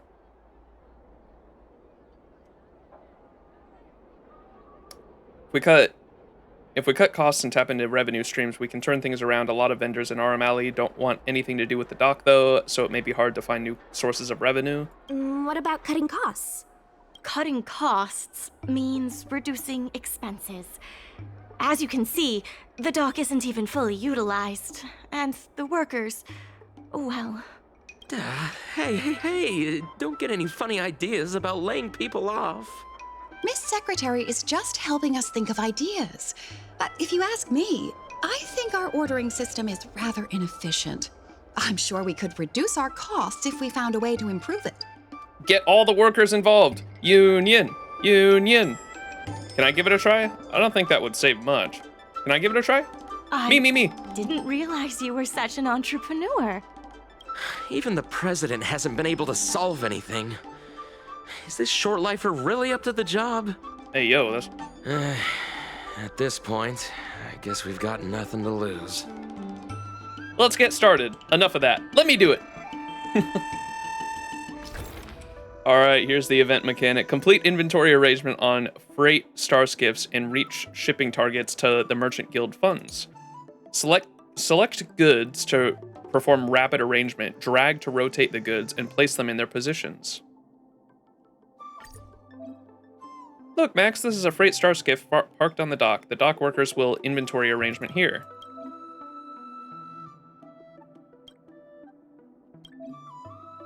Oh my god, reading.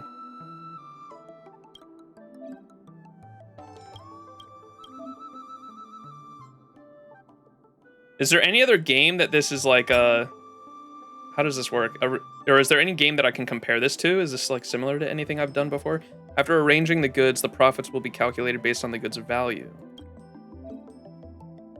Swap view.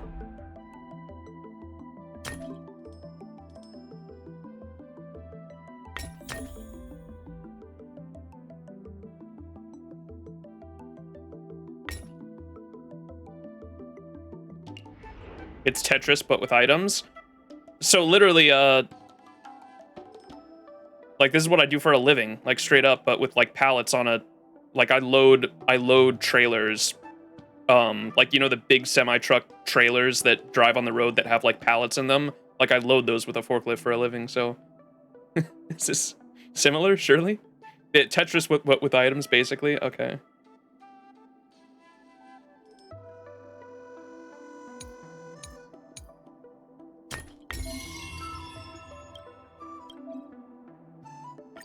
Is that it?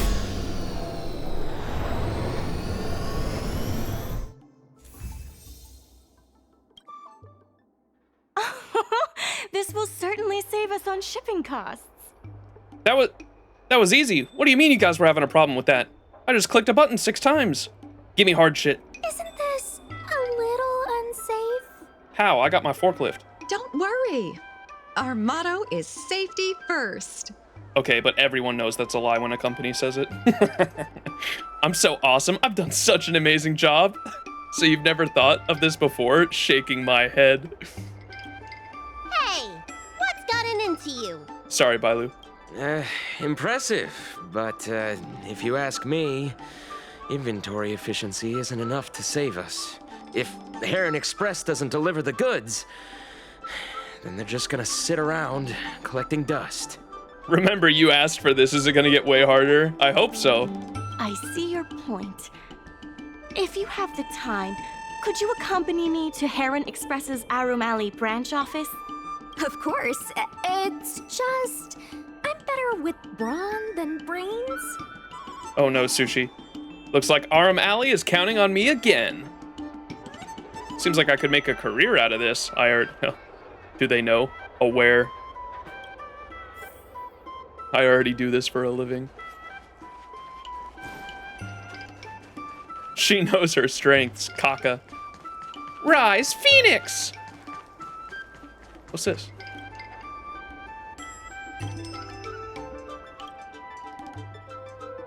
Delivery Dragon.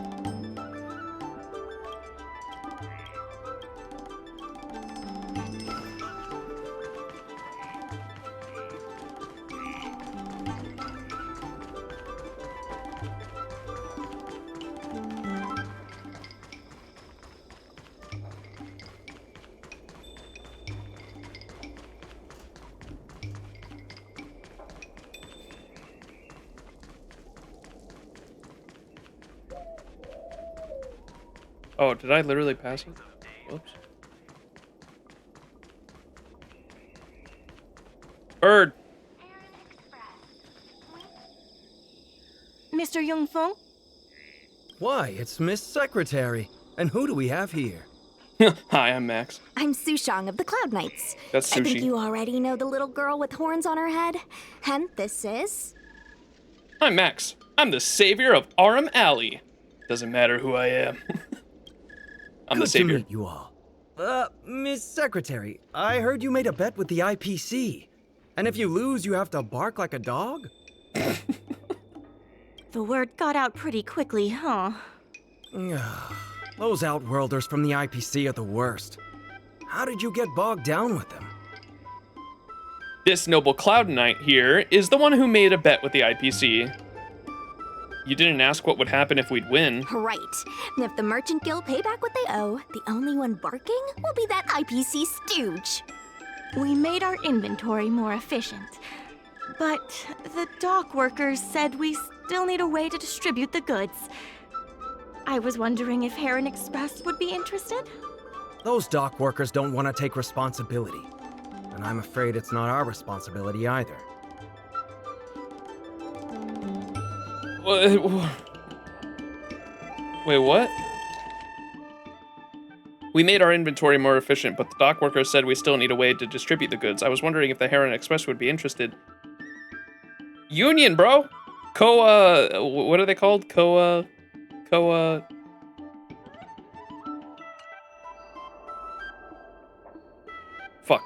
Why am I spacing on the word? Co-op. A worker co-op. Yeah, literally. Thank you. I don't know why. I was like, what is it? Co-op. A worker co-op. Do a worker co-op and have everyone gets to pitch in and figure out how to solve this. Those dock workers don't want to take responsibility. I'm afraid it's not our responsibility either. Then who should we blame? The IPC? The IPC said that they would handle operations at Aurum Alley and promised to give subsidies to the vendors. I suspect they secretly told all the vendors not to use the dock for logistics. That doesn't explain why the orders are so low, though. Sounds like the IPC set a trap for the Merchant Guild. I think my brain is about to explode from all of this. The IPC. We can only blame ourselves for letting them get away with it for so long. If we can't pay back the rent, the financial damages will be manageable, but the reputational damage will be irreparable. If the Merchant Guild loses everyone's trust, it'll become an empty shell of its former self.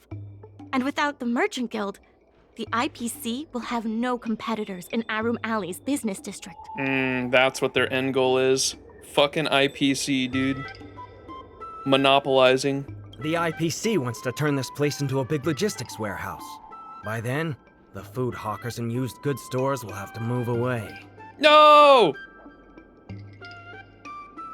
Has Max met the IPC guy yet? The main guy? That's what everyone keeps saying is Scott, right? That guy with the shades is Scott. I was like, he showed up and he was like a total asshole, and I was like, you guys like this guy? Our goat.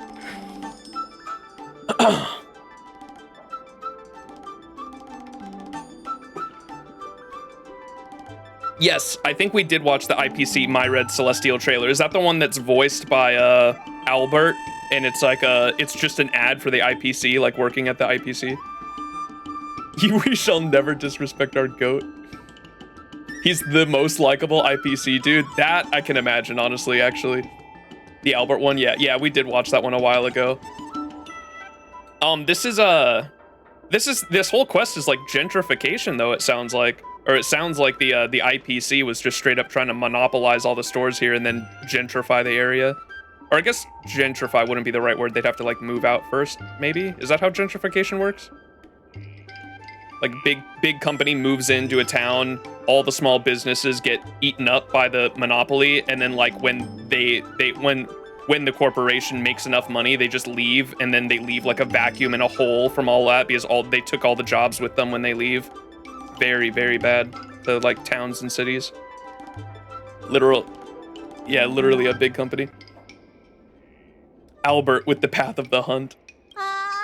So no more Aurum Alley? We have to save Aurum Alley, Bailu. Correct. The physical space will still exist, but the Aurum Alley we all know, its fragrances, its bustling tourists, will be nothing more than a memory. Save the food! Let's not get ahead of ourselves. What are we gonna do about the matter at hand? On the logistics side, we can reduce costs by making sure the delivery routes are planned efficiently. Mr. Yongfeng, please allow our friend to try his hand at it. He has some skills that could prove useful in this area. I can't make any promises, but I'll try my best. I'll deliver us a route to success. Why is it gotta be said so ominously? Why not use a Jade Abascus to calculate the routes? I'll deliver us a route to success. See? He's a quick thinker. Let's get the planning started. Let me try. If that doesn't work, put someone else in. Oh, wait. Okay, new mechanic. Plan a route from the store to the docks to provide the docks with goods and orders. Start from the store to the end of the route and hold and drag a form to route the docks. The shorter the route, the higher the score. This is literally the route. This is all like what I do like at work. This is crazy. So I don't actually do this, but I have coworkers that will plan the routes for deliveries. And oftentimes they have to, if you have like 5 stops or 6 stops on a delivery route, right? Because there's like multiple orders on a trailer. If the trailers are called pups, or we call the really long trailers long boxes, and then the shorter ones are called pups. And then if it's a trailer that is like literally attached to the cab or the tractor, that's called a solo. And solos have like the lift gates on them. And you literally have a router and a routing system plan out the routes to find the shortest way possible to make sure that like one driver can get all this done like within their 8-hour shift. It sucks, but it's kind of easy. Okay. No, I kind of dig this. This is like literally what I do for a living, so. This is the Aurum Alley bird's eye view map. I have a general idea of how this is going to work, though.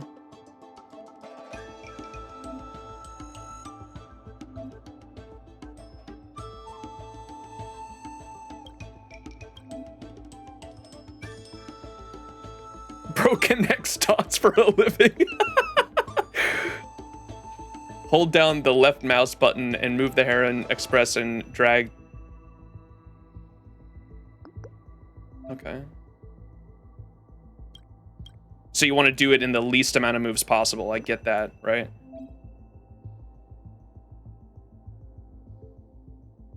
Oh, if we want to retract, okay. If you don't like that route, you can go back.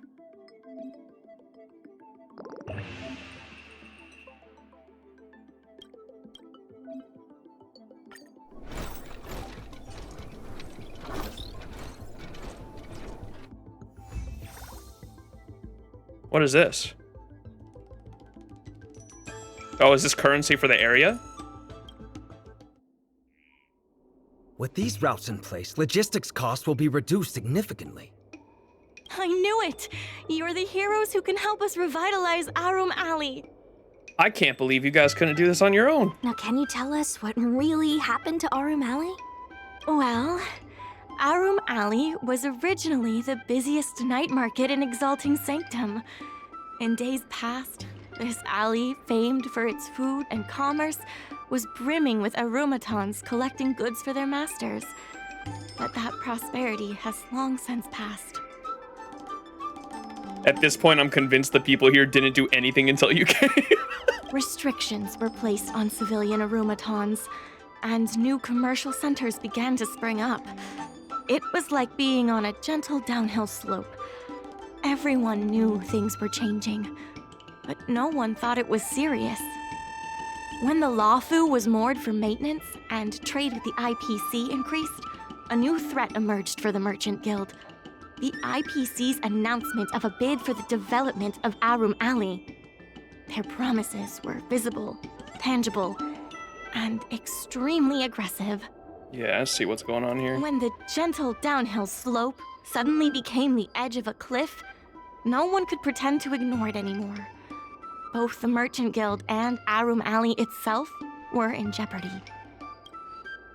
Can you fill us in on the details? The contract for operating Aurum Alley's business district is about to expire, and the IPC's regional director has seen an opportunity. They orchestrated the dock debt crisis, and that's just the beginning. Meanwhile, vendors in Aurum Alley have expressed mixed feelings about the IPC. Some see it as a crouching tiger with malicious intentions, while others see the IPC's promise of high profits as a chance to turn things around. But now the chill is setting in. Everyone is worried that Aurum Alley is going to disappear. The Merchant Guild has to do something to help the merchants here. I get the gist of it. Therefore, on behalf of the Merchant Guild, I would like to formally extend an invitation to you all to serve as business advisors in the plan to save Aurum Alley. Leave it to me. I'm sure I can be of some use. How favorable is the compensation for such a position? Sorry, I'm not a business strategist. Excellent. Let me talk to the workers. Why don't you talk it over with everyone first? Surely I can go talk to the dock workers. Discuss the next steps with your companions.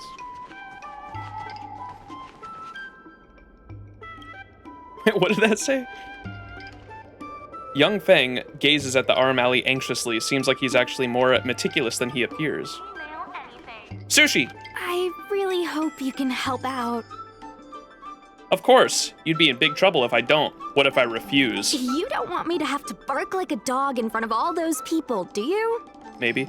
Besides, I'd really like to help the people in Aurum Alley. Me too. My home, the XianZhou Yaoqing, had much closer ties with the IPC. Initially, people thought they were just engaging in a little interstellar investment. Nope. But over time, things changed. Gentrification. Gradually, the Yaoqing's younger generations began to enjoy the immersion produced by the IPC's entertainment division. Once they started wearing IPC clothing lines, you could hardly tell if they were XianZhou locals or IPC employees. That's crazy. After their coming-of-age ceremonies, a lot of them aspired to join the IPC.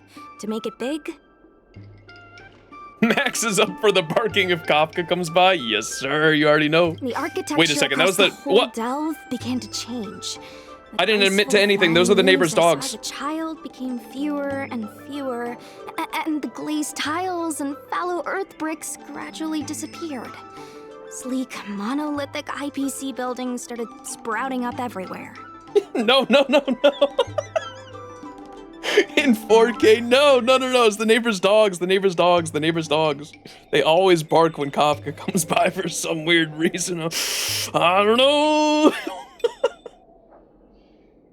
I swear Aurum Alley folks saw the Trailblazer, and went, let the kids babysit each other. The neighbor's dog, man. All right, what is she? She's talking about, like, literally the gentrification, or this is like corporate colonization, dude. I don't know what is there a word for that? The architecture across the whole delve began to change. The graceful flying eaves I saw as a child became fewer and fewer, and the glazed tiles and fallow earth bricks gradually disappeared. Sleek, monolithic IPC buildings started sprouting up everywhere. Damn, we gotta go to that XianZhou ship. Many of the Yaoqing locals older than 500, like my mother, will say the Yaoqing has changed. But they're not sure whether this change is leading to a better future, or if it's allowing short-life species to dictate their way of life. It's making everyone anxious. Monopolization in a way? Yeah, like when I think of monopolization though, I'm thinking of it from a strictly like a business and exchange and economic standpoint. The way she described it was straight up culture though. Like the entire culture of that ship changed because of the IPC, which is crazy. Like that's straight up colonization.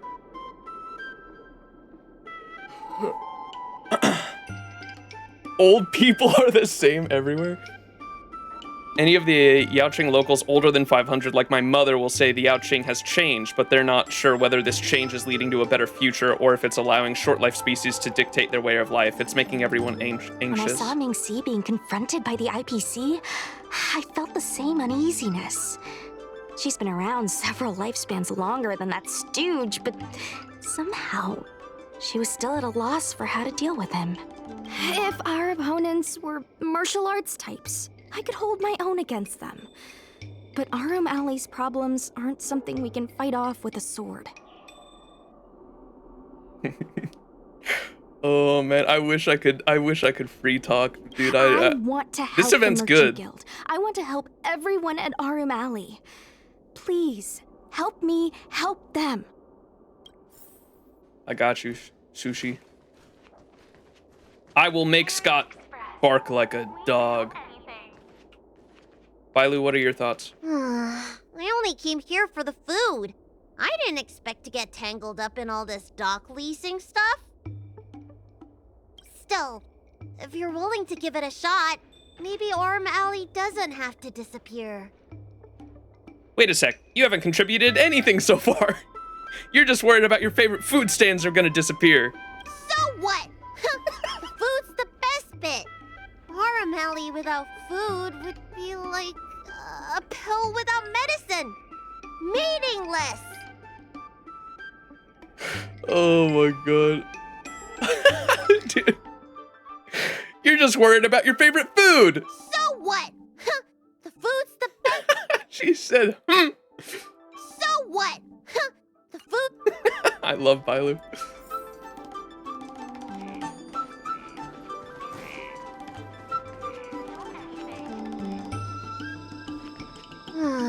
I only came here for the food.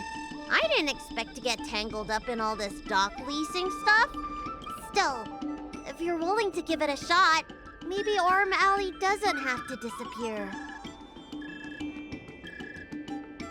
What do you think? Will you become a business advisor for Aurum Alley? Yes, I'll do it. After much consideration, I'm still not up to it. Yes, I'll do it. Great. I still haven't discussed any of this with the president. Let's go pay them a visit. The president? Received 2 new orders. New goods have been transported to the dock and await shipping. Where do I go for that?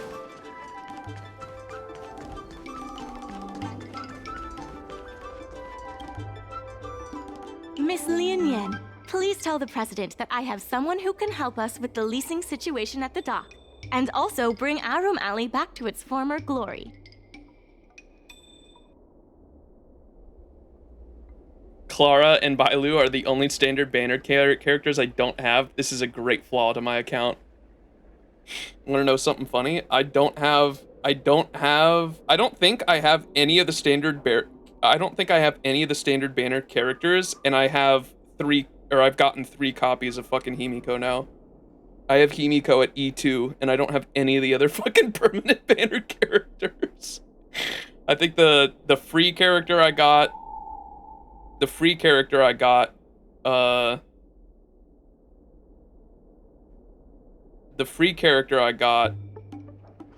Himiko, and then we recently, yeah, I have E2. I lost to 50-50 like a long time ago.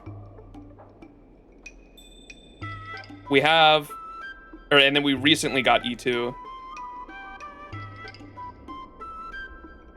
So I had E1. The recent one we got was E2. I had an E1 from a while ago. I think from the Argenti banner, I think. Himiko's strongest soldier. I don't have any of the other permanent banner characters though. Hi, I'm Max. Hi, I'm that someone who can save y'all. I hate job interviews. I've already seen your abilities. There's nothing to be nervous about. We have the same curse, I think. I have E4 Himiko and 5 of her light cone. Good God. I'll go ask the president's opinion on the matter. Please wait a moment.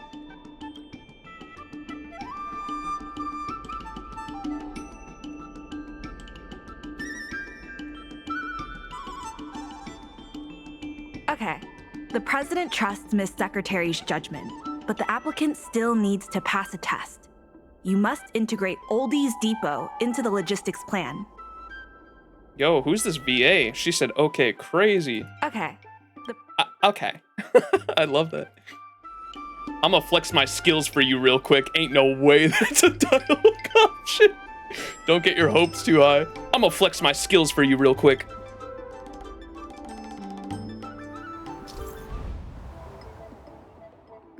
Plan a route using the route advantages to increase the logistics score. Okay, this is just this. This time, Oldie's Depot has some goods that need to be transported to the docks. As we establish collaborations with more stores, we need to simultaneously plan multiple logistic orders. Is it going to be pick up and deliver, right? Route advantages seem to... on the net? What? If you pass through here, the route score increases by 5. This particular route advantages can increase your logistical score.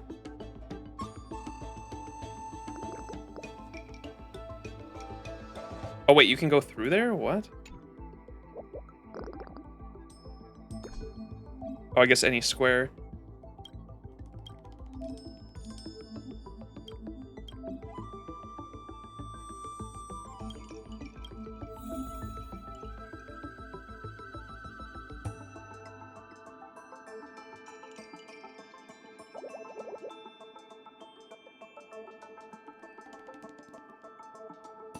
Why can't I go back? What?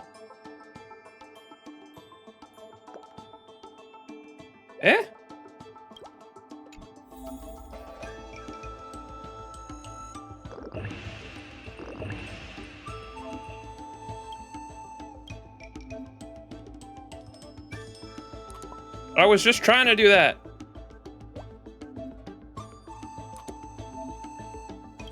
Sushi, your tutorial's annoying the fuck out of me.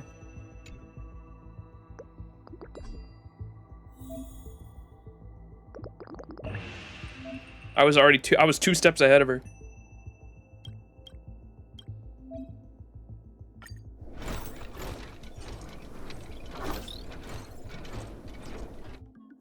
What's up, Sked?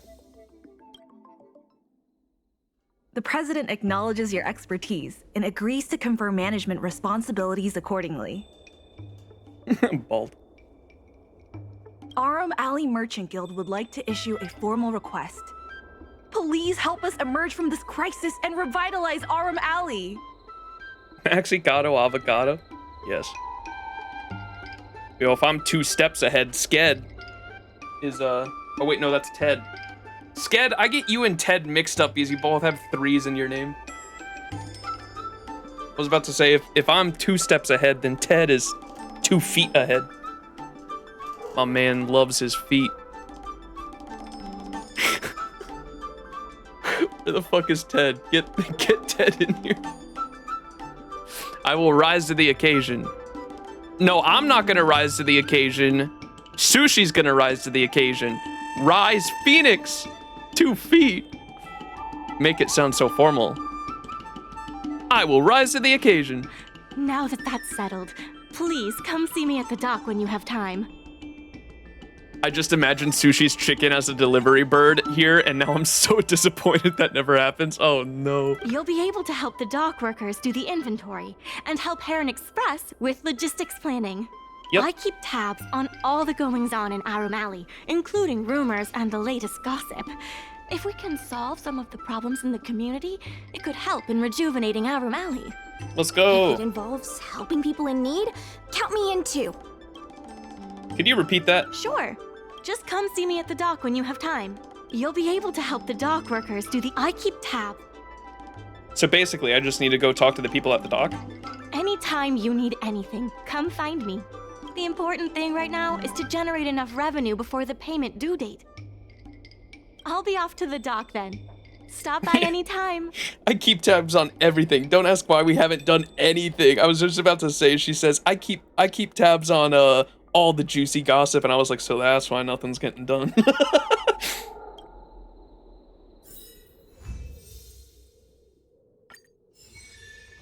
I know you want to ask about the president, but I suggest you focus your energy on managing the dock for now. Don't worry.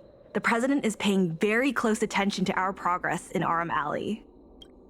Please tell me the president's like a fucking cat or some shit.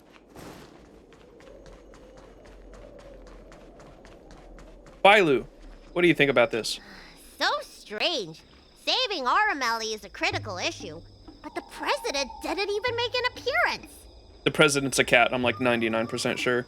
Perhaps we haven't won their trust yet. Perhaps they weren't feeling too well. If that's the case, I can give them a checkup and prescribe some medicine. Wow, time sure does fly when you're trying to save the world. I need to get back to the Alchemy Commission. Keep up the good work around here. What? Bailu actually up and left. Sushi. Any problem facing Aurum Alley is also my problem. If you encounter any difficulties, don't hesitate to come find me. Bailu dined and dashed. Also, I should probably ask, do you really think we'll be able to pay back everything owed on the dock? Sushi getting scared, she gonna have to bark. You betcha, I can't make any guarantees, Sushi. I understand. But even then, it's impressive that you're willing to step up and help. I have a mission from the Cloud Knights, so I have to leave for now. If I have time, I'll definitely come back to Aurum Alley to help out. Yo, Chinese follower. Billy?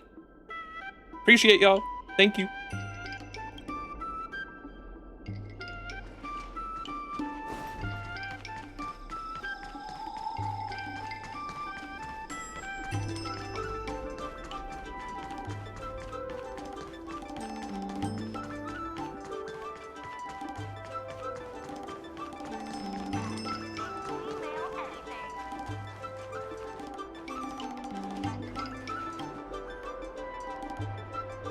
The package before you is mercilessly stamped with a red print stating no such address found, return to sender.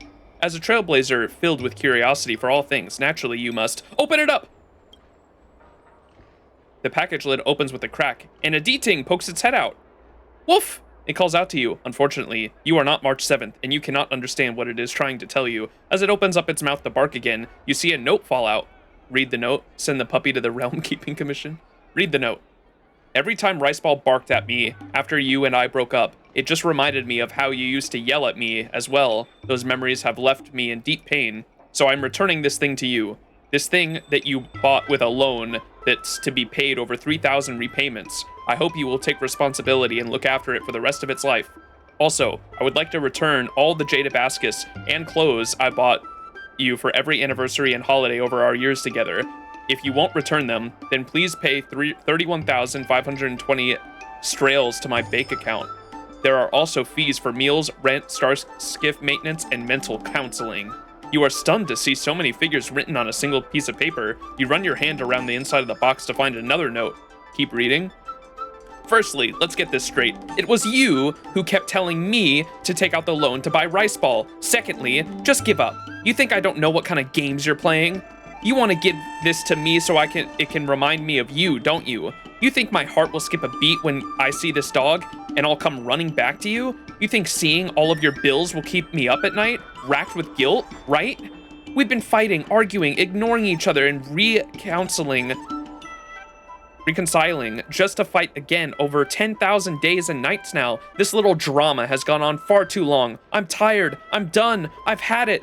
Perhaps you're going to say that all of this is my self-indulgent imagination, but then I'd have to ask you one thing. Why do you know my current address? It's as if you're trapped between two pairs of lovers, paralyzed in shock as you hear them reel off so many things they have done to each other, no matter how trivial these actions may be. You rummage through the box again. Unbelievable. Inconceivable. There's another note that's been crumbled into a ball in the corner. Read it. Love is it's transient, but dogs are humanity's best friends. Let's read it. Wow, you're really that into such petty gossip? This lost third note is actually not another list of heartbroken accusations. It is a D-Ting warranty card. Sorry, I know you're disappointed. Artistry hardware can repair a D-Ting, but we will never be able to repair a broken relationship.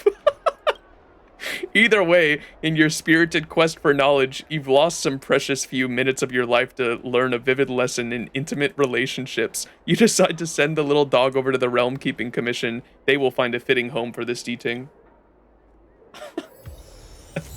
God, I love the writers.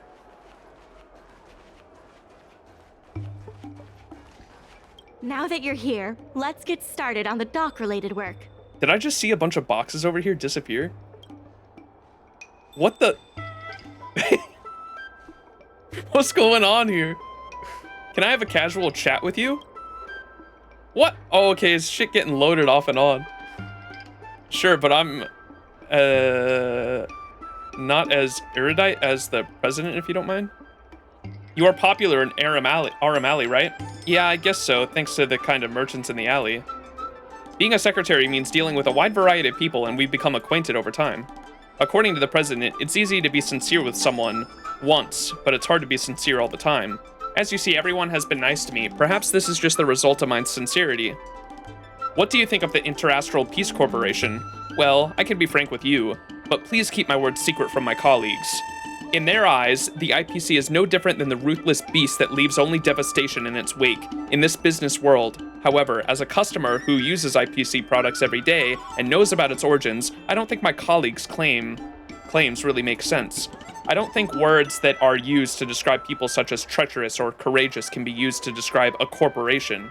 Obviously, a corporation is not a living being, nor does it have one face. It's something more complicated. It's not a ruthless beast or a righteous person, if you know what I mean. So you don't have any remarks on the IPC? Are you saying that your colleagues view the IPC in the same way they view people? So you don't have any remarks? Well, from a business point of view, the IPC is definitely a success. As for other aspects, I don't know what to say, as I don't know much about it. But in fact, the IPC plays different roles when it comes to advertising procurement, and debt collection, so I think it's biased to evaluate a corporation based solely on its representatives. You're not standing here all the time, are you? You know why I'm standing here. I'm standing here so that you can find me at any time. I'm supposed to sit in my office dealing with business work, but I don't remember how long I've been standing here without a chance to sit down. My colleagues in Aurum Alley come to me and bring me snacks, and they are tasty. I hope they haven't taken the chair out of my office. Now if you'll excuse me. NPC be like, yeah. Yeah, sure, I've got some work to do. Feel free to come find me if you have any questions. Regardless of the IPC's wishes, positive changes need to be made to Aurum Alley.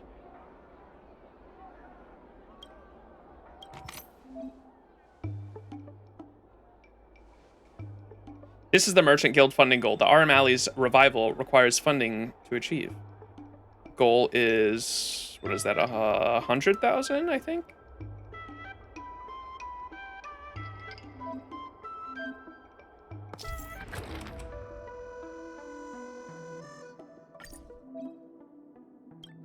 Blah, blah, blah. Oh my god, get this shit off my screen.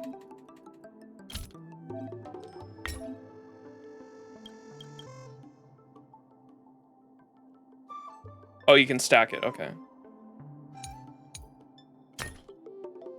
You can't stack that. So hang on. We want to do all boxes then, huh?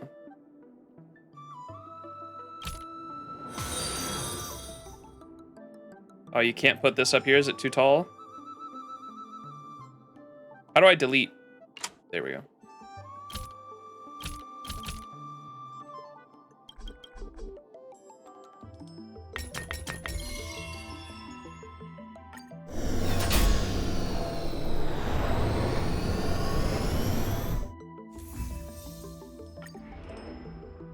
Okay, so this is what our target is, and we want to... Gotcha. Okay.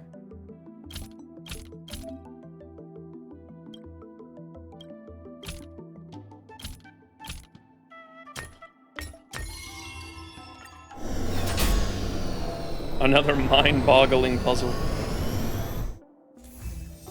Average length of this event is around 3 hours. Yeah, I think Kizuke looked that up for me last stream. All right, so 6 of these.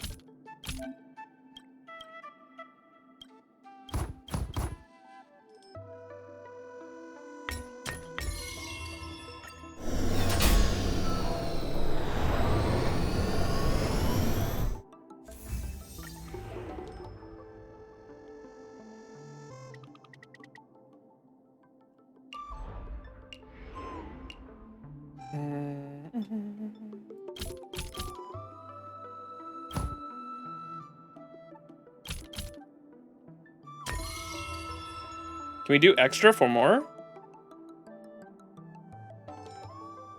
If we do extra, because I can put 2 more things on here, does that give us more or no?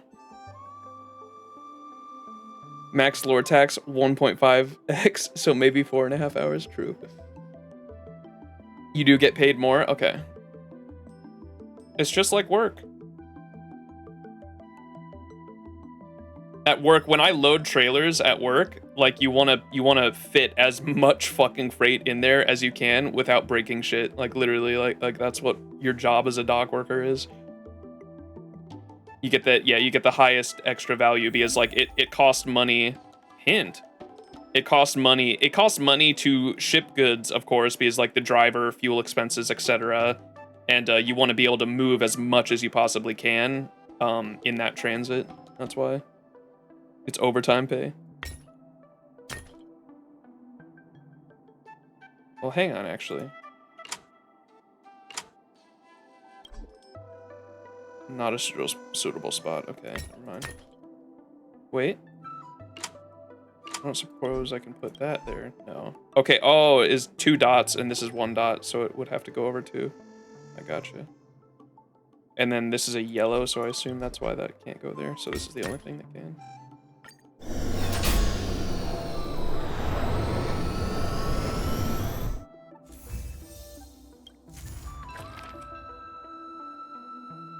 Tall auntie of the food stall is worried that her frequent visitors are not being properly taken care of. In order to revitalize Aurum Alley, the Merchant Guild aims to fully utilize the dock's logistics capacity and establish close collaborations with the stores in the alley.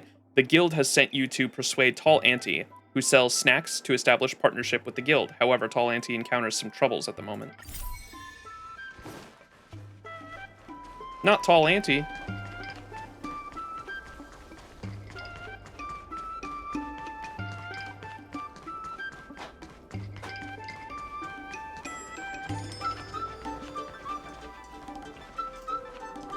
Oh, hello there, dear. What would you like to have today?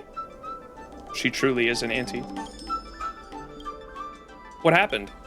Oh, you're finally here, customer. I met a warm-hearted Cloud Knight lady not long ago. She's your friend? Sushi. Yeah, she's super nice. Oh, you must mean Sushi. Yeah, she and Miss Secretary of the Merchant Guild came by a while ago. Can I ask you for a favor? I'm thinking of playing some more storytelling shows in my store, but I don't know of any performers. Would you please go to their live show and record a few pieces for me? Oh no. Young. Do you want to become a storyteller yourself? No, not at all. I just want to attract more tourists with those recordings. You know, I'm just worried about my regulars. What if I join the guild's logistics network and start providing takeout food? What will happen to them? Will anyone come to my stall in the long run? You could shut down the dine-in stall and save the trouble. No worries. I'm sure your regulars will still come to your stall.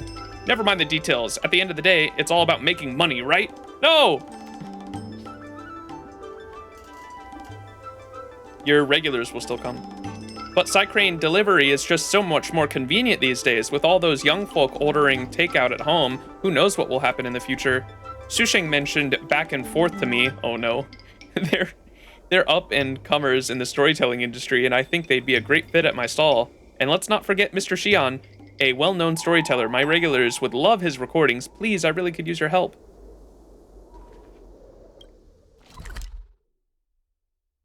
In order to... Okay, it's the same thing. Uber Cycrane, yeah. Uber Eats, man. It's still early. Where to now? Oh no, it's back and forth.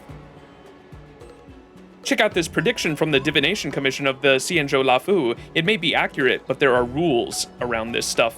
Yep, as the saying goes, the Divination Commission has 3 taboos. Don't touch the board, don't touch the frame, and don't touch the net. Why are you making the Divination Commission sound like a sport? They actually say no insincere divination, no unjust divination, and no unpracticed divination. Quit your nagging. Let's just stop here and leave it up to everyone else to decide who's the real Divination Commissioner Diviner. Hang on, you're the Divination Commissioner Diviner. Wow, I had no idea. If you could tell, that would give away the game.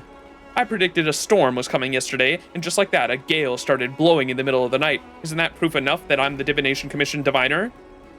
It's just a little wind. How come I didn't feel any wind? No wind? Do you sleep in the basement? It was a gale force, and it kept on blowing for the whole night. Do you remember how there are several stone lions outside the gates of the Seat of Divine Foresight? Yes, I even took pictures of them before big round eyes roaring in the sky. They look majestic. The wind last night was roaring. I was asleep.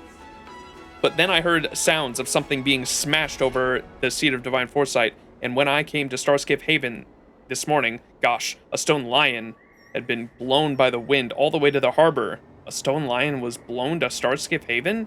How'd the lion come over with a delve in between? Gah! There were gale force winds yesterday, yes? The Starskiff was also blown away, and this stone lion was carried here by a Starskiff. You definitely think this is a bunch of hogwash, don't you? Go ask him if you don't believe me. You say the wind carried the stone lion all the way here? Nonsense! That stone lion's heavy as a boulder. How could the wind have possibly carried it to Starskiff Haven? Get your story straight. Hey, I thought you didn't want to... Dude, what are we reading right now? I just need you guys to go over to Auntie. And where is this huge lion right now? The wind has stopped, hasn't it? So it went back to the Seat of Divine Foresight to do its job. Thanks for coming to us. My name's Bakken, and he's Fourth. We come to the harbor here to practice our crosstalk comedy. Are you looking for something from us, or do you want us to do another skit for you? Please, God, no. Ask their permission to make recordings. Alas, looks like our audience has some other ideas today. Come on, it's one thing to joke about others, and a whole different thing to make a joke about our audience. If we do that, we'll end up becoming a joke in this business. Yeah, you laugh at your customer, and you end up a bummer. You make an ill-timed joke, and you'll be broke. Wait. We're not making terrible jokes. We're straying from the point, so let's get back to the folks. How about I record the crosstalk improv you just had? Can you guys give... Now your audience wants a yes answer. Don't worry, we were just improvising, and you'll get an answer from us soon. There's still so much room for improvisation, but let's put it on hold for now. The recording thing is going for me, but I need a partner's opinion before making a final decision. Well, I'm not sure about that. But why not? It's just doing a regular customer a favor, right? A flat-out rejection will make us seem heartless. It's not like I want to reject your request outright, but Back-In and I are crosstalk lovers. We don't have enough experience to put out a great show yet. We put out a few decent shows, but that's all about it. To be frank, we've had fewer success performances than the coins in my pocket. I just can't guarantee that our crosstalk comedy will really attract any customers for Tall Anti-Stall Aurum Alley.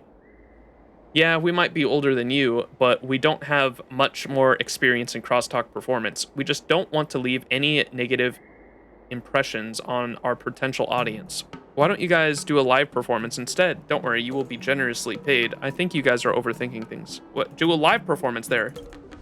Because we simply don't have the time. We're crosstalk lovers, and we've got work to do on the dock. At the dock on work days. Yeah, please understand our concerns, and don't make things too difficult for us. Please don't bring up the recording thing again, but if we want to listen to our crosstalk, you're always welcome here. There's no room for negotiation in this matter. Maybe I can try my luck with Mr. Xian. They said no, chat. What the hell? Curved wood must be bent again to reach straightness, and finding... I see your point. Actually, I prepared some shows for the Sleepless Earl. Feel free to record them if you want. Record his show. Mr. Xian puts on a lot of emotion into his performance. Dub. It's always great to have more listeners. An art form that's in decline deserves a chance to survive. Why are you sighing? Is there anything wrong with my performance, or are you worried about something else? Tell him that you were rejected by Back and Forth. Well, crosstalk, just like storytelling, seems to be on the decline these days. I totally understand why they are so cautious. After all, crosstalk shows aren't exactly a reliable source of income anymore. But they're new and inexperienced, so it's natural for them to have misunderstandings about the industry. If you want to record their crosstalk shows, I have a way to persuade them. Please enlighten me. How about us two record a crosstalk show together? What does he say to that? Perhaps not. This would be a great opportunity for the two up-and-coming crosstalk comedians. Whether it's crosstalk or storytelling, it's all about constant practice in front of the audience. It's just like a Cloud Knight's daily training. Always performing in the same place can actually be detrimental to your growth. Although I understand they still have jobs to do, honing the crosstalk skills is all about accepting feedback from the audience and making constant improvements. Recording their performances could be beneficial to them, as it also means they'll have a bigger audience to test their new materials and get more feedback. This is way better than talking to themselves. That's true indeed. That makes sense. I'll go talk with them again. Hang on, there's one more thing I'd like to say. You remember what I said, right? Just tell my words to them and they'll understand. And if they're still hesitant, just tell them that I'm planning to start a storytelling show in Aurum Alley, and that I'd like to use their crosstalk as a warm-up act. Storytelling is... Authorized recording from Mr. Xian. Recordings of Mr. Xian's storytelling can be played repeatedly. Last time we were talking about. Dub.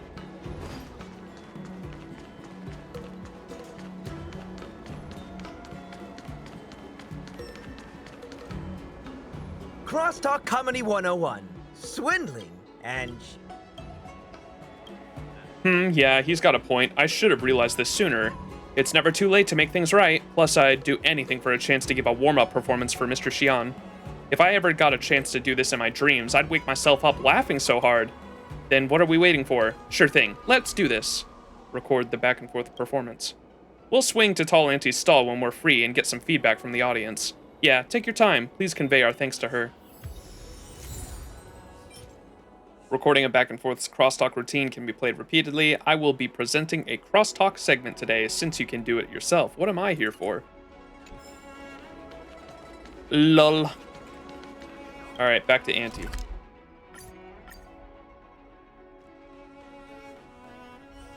Wah, wah. Ho, ho. As you're returning, you happen to run into Mingxi coming over for a visit. Since you called me over, Tall Auntie, it looks like you've agreed to cooperate with the doc, I assume? Yeah, I have. I wonder if Max has brought me the recordings I needed. I've got the recordings right here. Thank you so much. Let me try it out. Tall Auntie puts the recording into her playback device. Whoa, holograms. Look at that, chat. Help me, Obi-Wan Kenobi. You're my only hope. Thank you for your help. With these recordings, we'll definitely get more customers.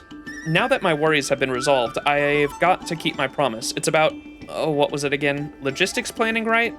Apologies, I have terrible memory. Yeah, that's the thing. Since Tall Auntie already mentioned it, then Max, please add the food stall into the logistics plan. This way, the docs can get more orders soon. Let's get the planning started. I love planning stuff. I want to do it now! What's up, Cam? Puzzle time. Oh, this is gonna be easy, dude.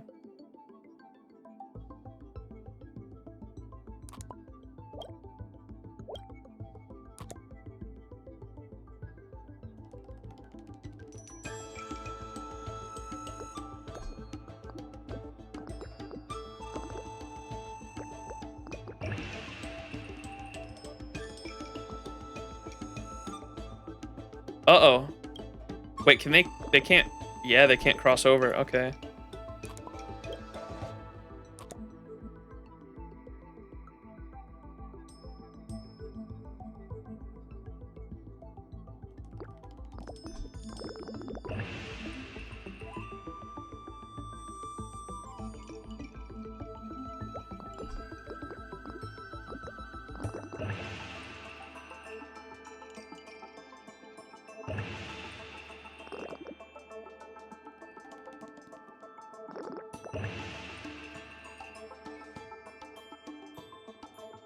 Does that work?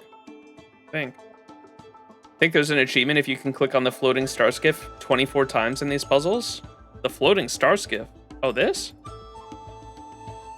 Why 24?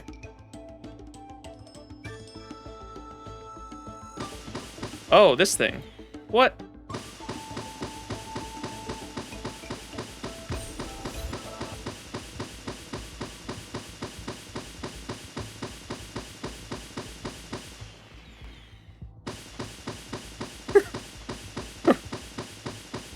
More!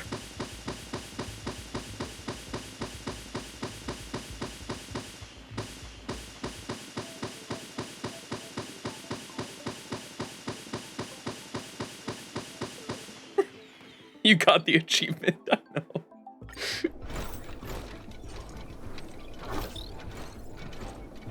We're just harassing the dock workers with that shit.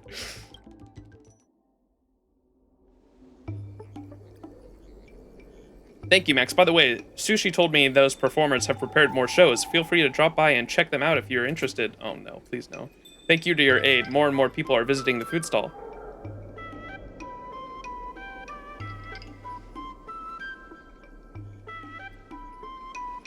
It's all hustling and bustling. I want to go to a ramen shop now. New goods have been transported to the dock and await shipping. Oh boy. Time to see what these local delicacies have to offer. And today we're ready to tickle your funny bone with our crosstalk comedy. You guys may not recognize Forth, but he's a famous crosstalk comedy performer on the Luofu. Two projections on the table perform a crosstalk comedy animation. Their performance style is exactly the same as the real back and forth. Check their script. Oh my god. The funny, but I do not find them that funny. I cannot read that shit. I think it's mainly because every time we need to interact with back and forth, they take like fucking forever. They take forever to get to the point, and I'm like, oh, just get to the point already. They never get there. 1-2 punchline, listen to mini back and forth show. Oh, nice. There's an achievement for that. First step to the future, stay updated. Oh, wait. Stay. Click on 24 freight star skiffs. I did it. I did the thing.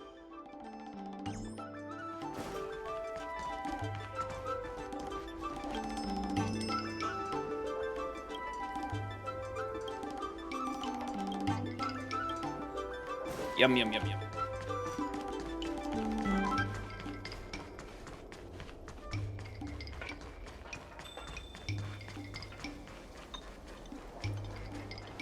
Regardless of the IPC's wishes, positive changes need to be made to Aurum Alley. My colleagues from the Merchant Guild Accounting Department want me to remind you that we haven't met our revenue target for this phase yet. Alright. Rewards! Yo, give me that. Look at this. There's jades and stuff.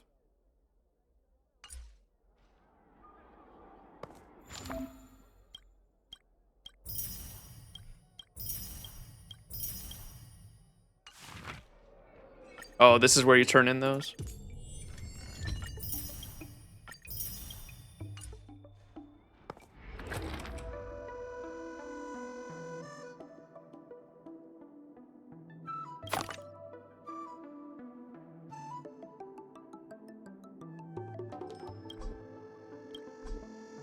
Wait, what? It can't go on top of that?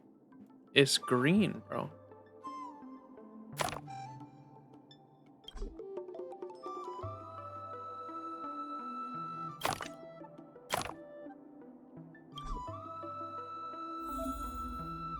I don't want your damn hint.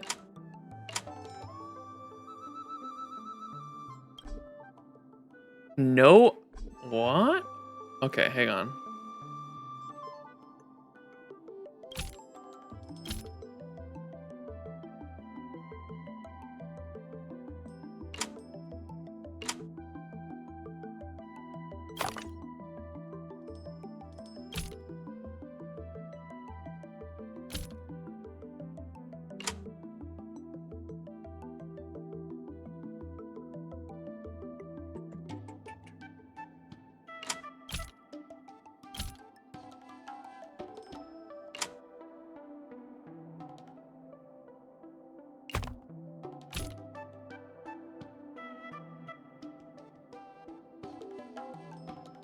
Oh wait, it's only one chair. I thought it was 2 chairs. I was like, how the fuck am I gonna do that?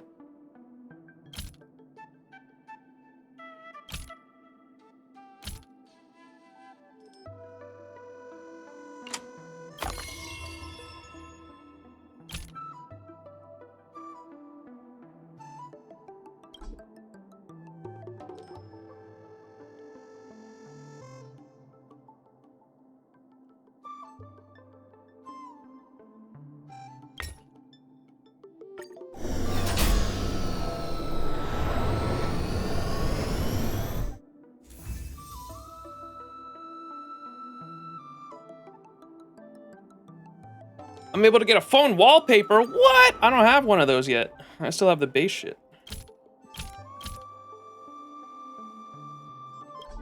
Oh no. Why is there not a shortcut for rotate on my keyboard, man?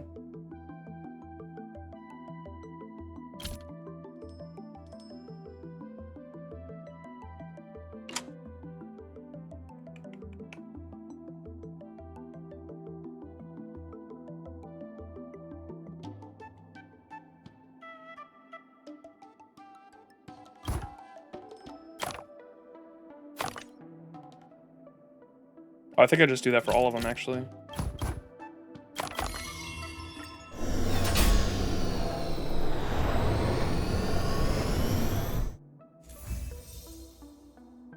Am I struggling on the puzzles yet? No!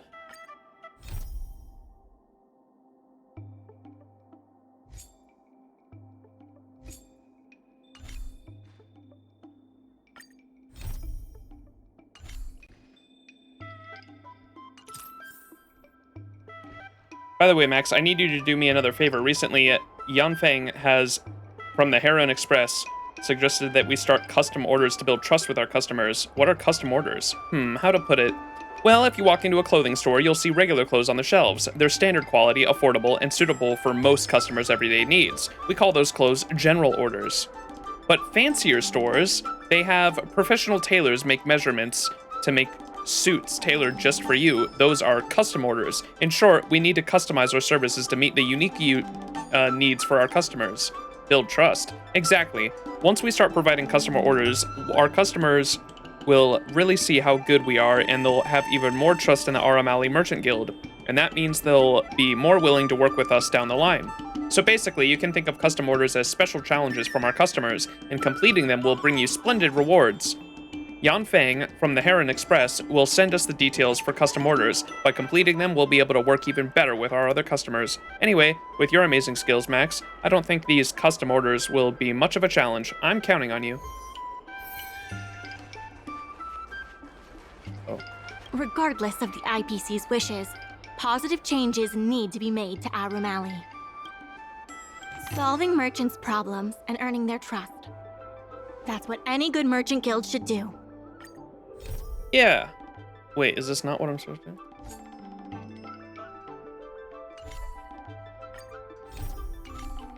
Eh? Ah. Stack these goods.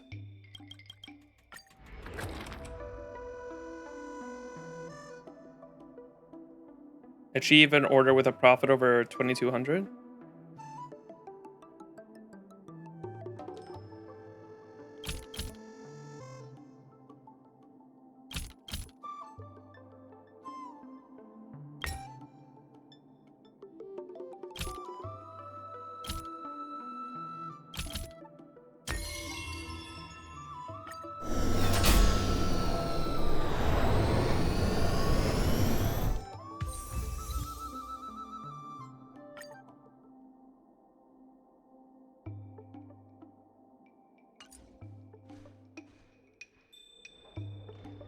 Thanks to you, Yanfeng is very satisfied with our custom order service. Now that we've built the long-term relationship with Heron Express and strengthened our cooperation, we'll be able to get more high-end goods at the dock.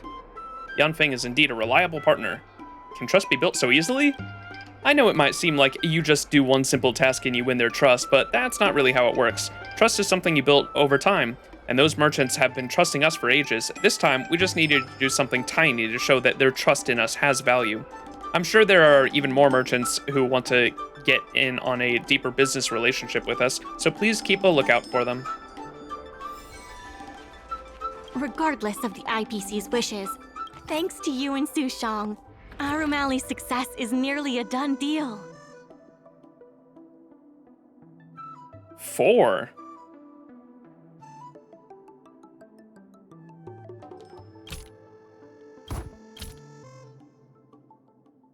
What? Oh, wait. Can I put this up here? Oh, yeah. Oh, yes, I can. Oh, yes, I can.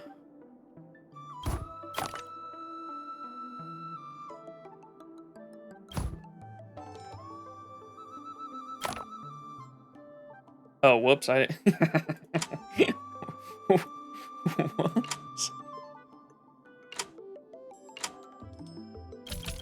I got a little too excited. Honestly, overall, this event is pretty chill, which is nice. Yeah, I dig it so far. I like it.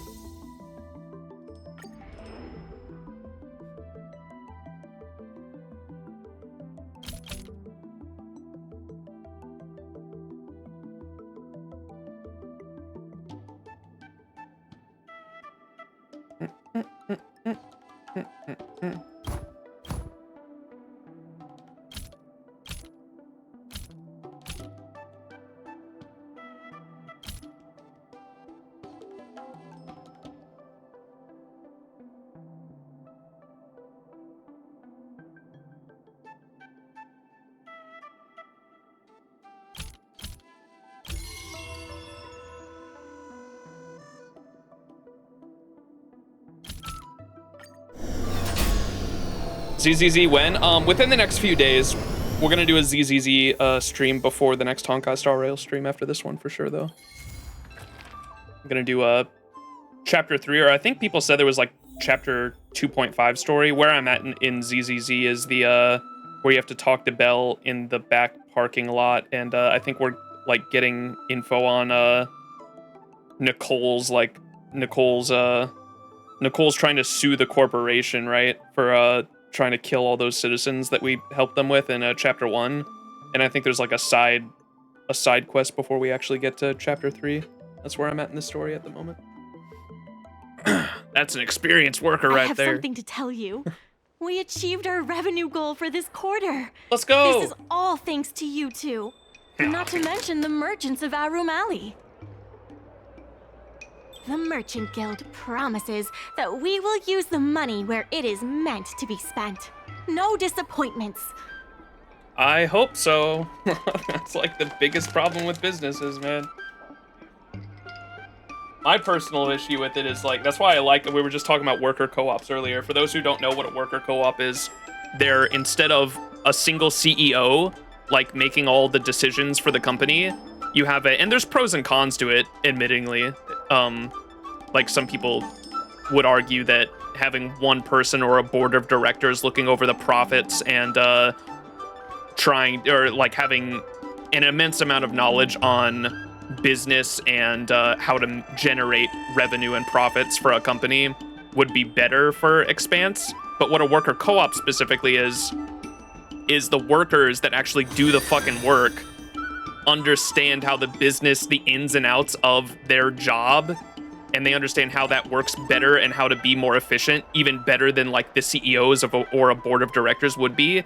So like, for example, like me as a dock worker, I understand much better about how the ins and outs of loading a trailer, how to make that more efficient, what equipment I need, and like how the equipment works, and understanding like when I need new equipment and when equipment goes bad. And I would know better how to invest in the right things better than a CEO would, for example. And so what a worker co-op is you basically get all the workers together, and instead of a CEO and a board of directors making all the decisions for where the money and the profits go for a company, the workers themselves do.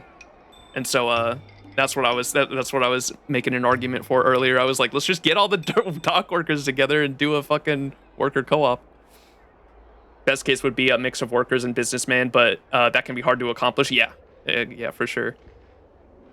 There are some instances of it happening, or like really good instances of it happening. There was in Oregon, I believe there was a brewery that was going to get shut down by a corporation because they weren't making enough profits. And the workers that worked at that brewery, and this is like a small brewery too, it's not like a big corporation or anything, but it was going to go down, but the workers like enjoyed working there, and they were like so passionate about making the beer or the alcohol or whatever the beverage was that was there. And they came together and they said, no, like give us a year and let's see if we can turn this around. And the workers themselves that worked at the brewery would make the decisions, and they were able to turn it around and make it profitable again. And that's like one success story I like referencing like pretty frequently, because that actually happened in Oregon.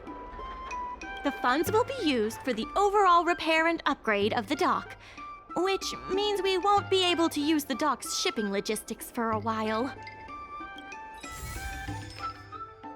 Merchant Guild letter appreciation. Yo! Dear Business Advisor Max, on behalf of the Aurum Alley Merchant Guild, I want to once again express our deepest gratitude to you. Thanks to your diligent efforts, we have successfully earned a total of 100,000 in the guild funds before the repayment deadline, reaching the revenue target. The Merchant Guild pledges to use the funding to repay what is owed and also to improve Aurum Alley's infrastructure. Nice. We promise to use this hard-earned gains to achieve the maximum effect. And that's the big thing too, like what we were just talking, like a big reason for why a CEO and a board of directors can be extremely bad is the funding. A lot of times that just goes directly into their fucking paycheck when they like don't even do much. And so funding or things going into infrastructure right here is like one of the biggest things that I think is probably slept on in a lot of large corporations specifically. making sure your workers are paid right, making sure they have good benefits, because workers that are happy are should be doing good work. I know that's not always the case, but workers that are happy are hopefully going to do more work. Hopefully they're passionate about the work they do, and especially if you can get if you can work with them and understand like the ins and outs of what goes on, and understand that they know they probably know more than you do about how to do the job. Get their advice on like things that need to be invested into. Since when did we have the qualifications to be a business advisor? Because we are the trailblazer.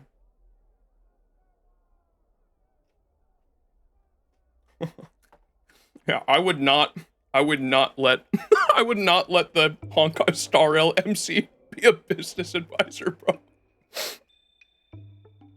Bro says rules are made to be broken. The collaboration between the Merchant Guild and the Merchant has deepened, and the docks have now demanded custom orders. Compared to the past, the streets of Aurum Alley have become much livelier, and various street-side events have become available. What? Oh no. This is gonna take forever.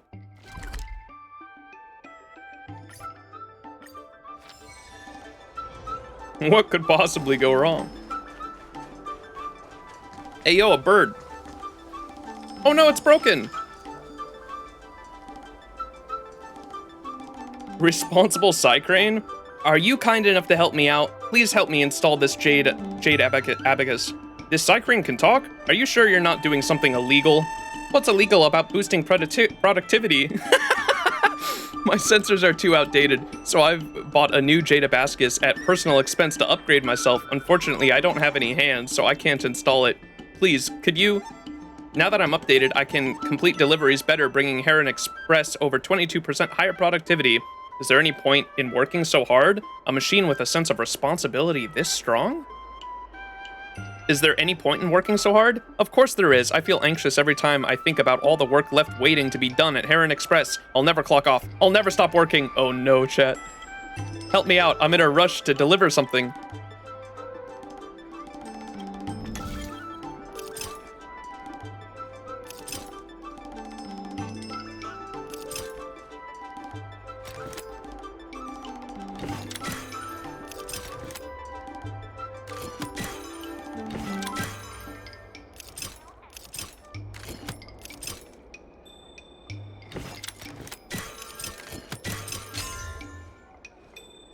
Workaholic Psycrane. I can feel ever so clearly the slightest hint of slipstream. Time to fly. I'm off. Thank you, stranger. Poor Psycrane's gonna burn himself out. Oh, okay. This adds a new route. Oh.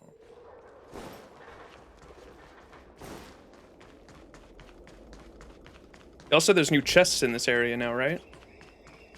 I've been here before, so I might have already gotten like most of the chests. Or if I check the map, it should tell me, right? 5 out of 7, yeah. Dumplings and steamed buns. The buns are huge. Just a few and you'll be full. Lore. Part 2.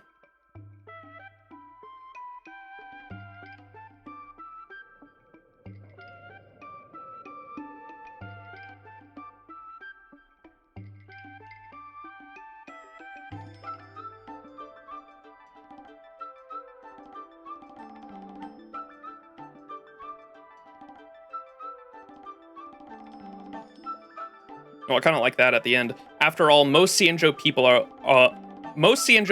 of sane and pragmatic mind, say the hunt is a righteous path to follow, not a shackle that controls the people. As long as you walk the right path, the Eon you believe in is just something that helps you achieve your goals.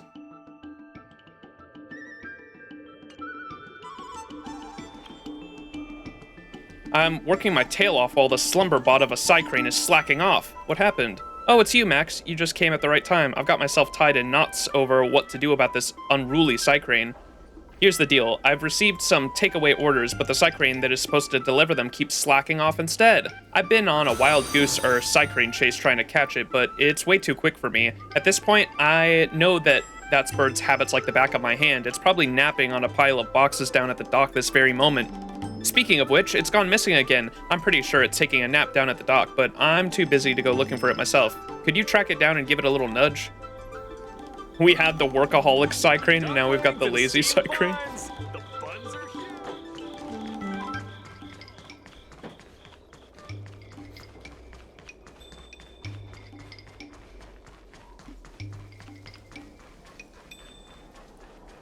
In order to reward you... Wait, what? Where's the Psycrane?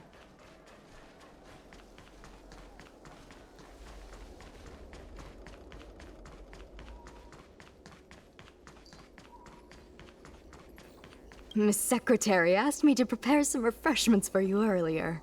Make yourselves comfortable. I'll bring them out shortly.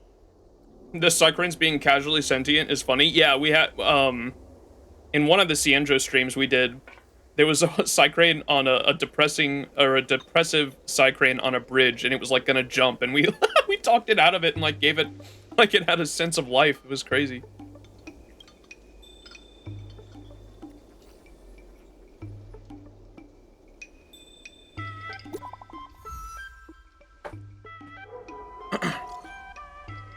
Sushi! Hey Max, do you still remember meeting the IPC rep at the docks? I remember. The one who wants you to apologize by publicly barking like a dog? Yeah, that dirtbag. I heard there have been cases of goods being damaged during transportation in the last few days. Is he the saboteur? That's him. We caught him, and he's right here at the docks. Be right over. Be right over. I love watching drama unfold. The watermelon!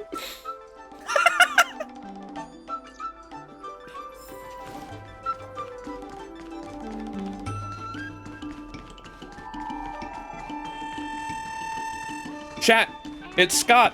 Everyone wake up, it's Scott. You're just in time. Everyone is asking this IPC goon for an explanation. Calling someone an IPC goon isn't very becoming of a Cloud Knight now, is it? I'm not here today as a representative of the IPC. I'm just a tourist. You could just call me Scott. Hello, Scott. Hello, IPC goon. I have no quarrel with you. Can a man come here to deliver a package without being surrounded? There's something wrong with the stuff this guy is shipping. It's causing damage to other people's goods, and our dock here is liable for the compensation. We want to check on your courier package. Would you like to explain yourself? Speak louder. I can't quite hear you. Is this how you treat guests in Aurum Alley? Let's open that package right here, right now. Then we'll see what he's hiding. I'd be careful if I were you. If you damage my goods, you'll have to pay for them. What if we discover a serious issue with your package? Huh? A serious issue? I think you'll be the ones with a serious issue. No need to make this difficult. Let's open it.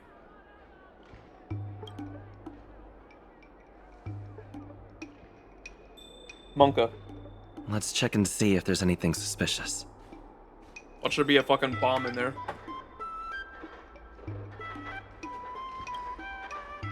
Mingxi is a bit nervous. She's not sure how to proceed. Sushi? Let's open that package right here, right now. Then we'll see what he's hiding. Alright, Max. I'm here. Do at least one pull. Alright, Cobra, you sold me. One single.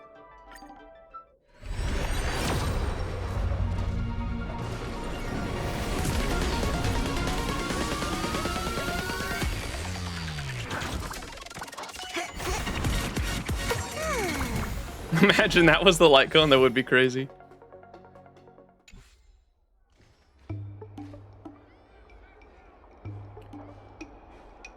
All right, Scott. I'd be careful if I were you. If you damage my goods, you'll have to pay for them. Shut the fuck up, Cobra. We can't just do one. I told everyone we're gonna do rolls at the end of stream. I did it just for you though. We're gonna do light cone. We're just one pull away. Yeah, we're doing them at the end of stream. I was planning on it because I really want Kafka's light cone, and we're already like 60 pulls in, I think. So we should definitely be. I've got 50 tickets, so 5 multis left. We'll definitely be able to get it in that amount. Scott's barking will be the catalyst. You gotta wait. True. Wait a second. I'd be careful if I were you. If you damage any goods, you'll have to pay for them. Bro's got a bomb in here.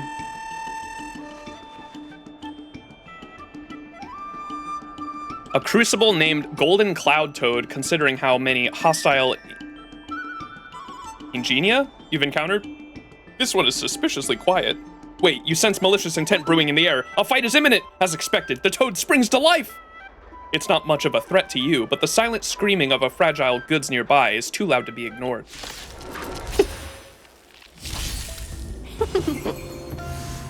I will protect all beauty. Did you know that 90% of gamblers quit before they make it big? That's what Cobra keeps telling me. Nap time. Lance! Forward! Yeah! Wretched and bleeding. Listen.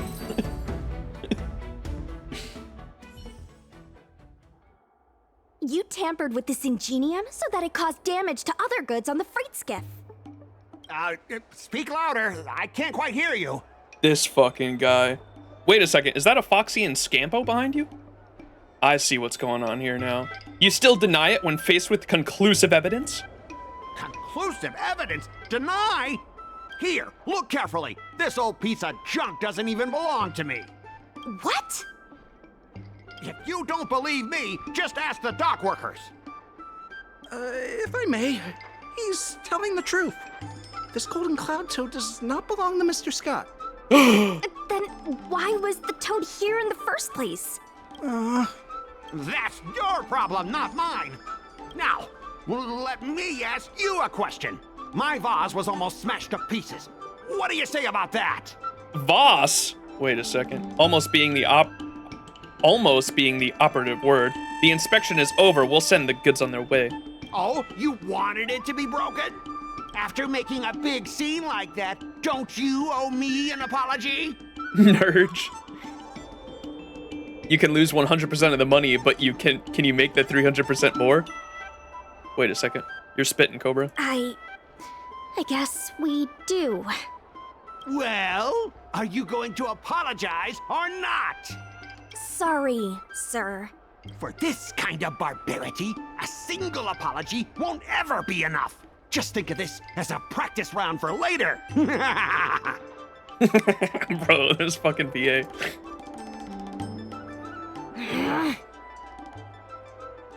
Grr!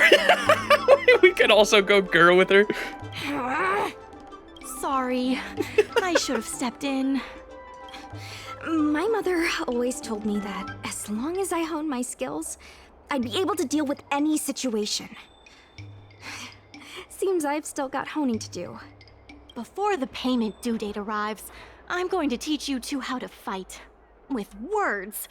Follow me. We're going to see the president. Yeah, shit talk time. Wait, didn't someone say that this is the event that introduced the debate mechanic?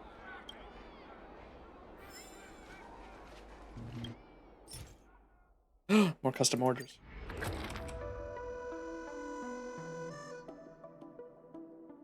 Have at least 16 goods. Okay.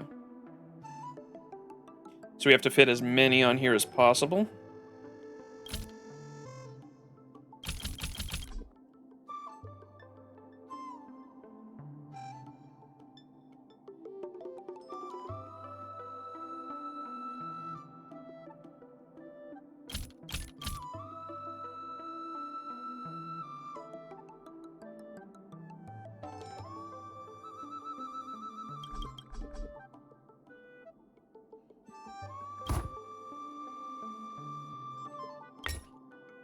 What? Okay, this one's gonna be difficult, bro. Only 11 out of 16.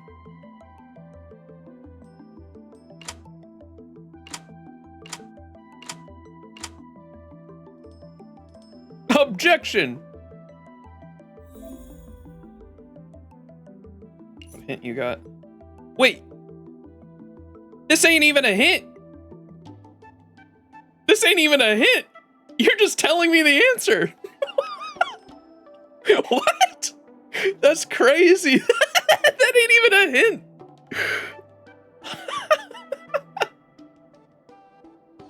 Hint just gives me the fucking answer. Okay. That's crazy, bro. Okay, I had the right idea.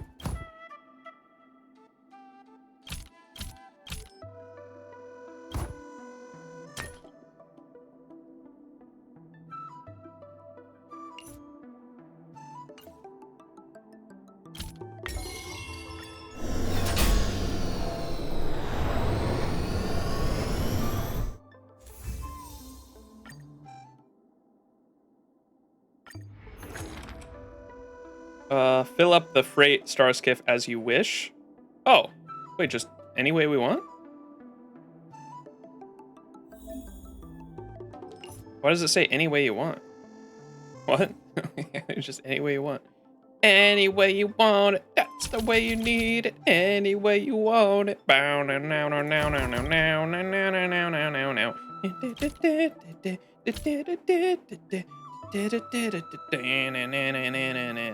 A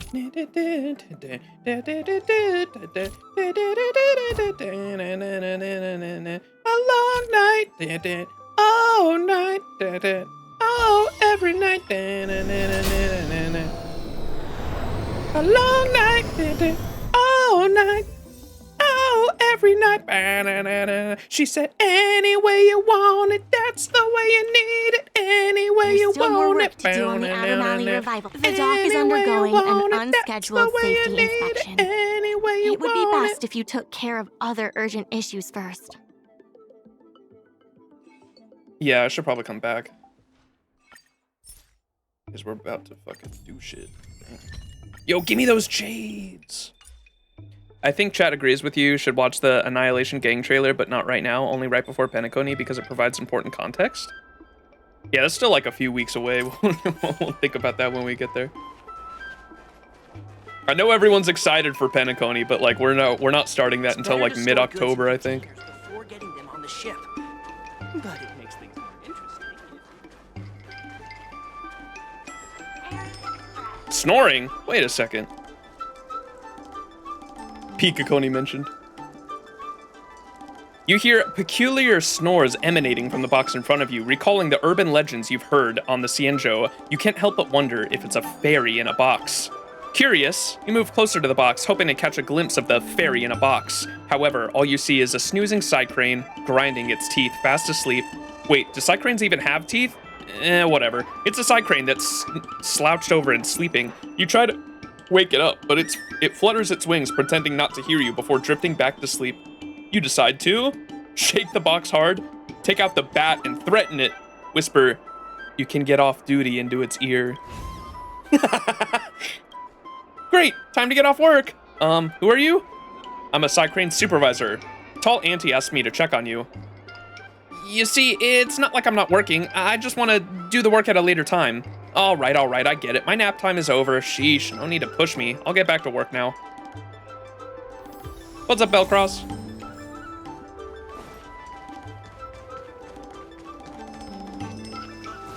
Yes, we did Tales of the Fantastic already.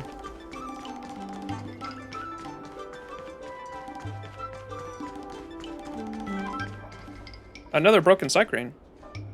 Please, help me. I'm about to break down. Are you alright? What am I supposed to do? Repair.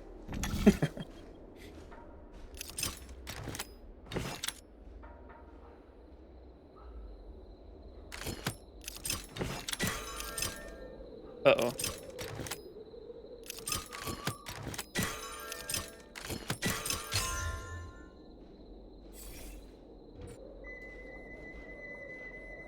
Thank you. I appreciate a Cycrane on Cycrane traffic accident earlier. I encountered. Oh, okay. Cycranes ran into each other. Want to tell me more about the accident? I rear-ended several innocent Cycranes mid-air and unfortunately ended up crashing a series of accidents. Ever heard of deep learning? I've been carefully studying traffic rules of the XianZhou Cycranes and also viewed over 500 years of Cycrane traffic accident recordings. I've mastered the various ways of a Cycrane in I mastered the various ways of psych round encounters, accidents, and collected some C2 physical parameters just now, so I thoroughly understand traffic accidents. You can call me Maestro Psycrane of Traffic Accidents. Maestro, what are your plans from here? Seems like you really didn't learn from the most practical things. You don't get it. As long as you can apply things in reverse, I should never encounter another traffic accident ever again. It's getting late, and I have to get back to these deliveries. Thank you, stranger. So it was reading and driving? That's so funny. Ooh. The Fengyu. XianZhou Fengyu travel tips.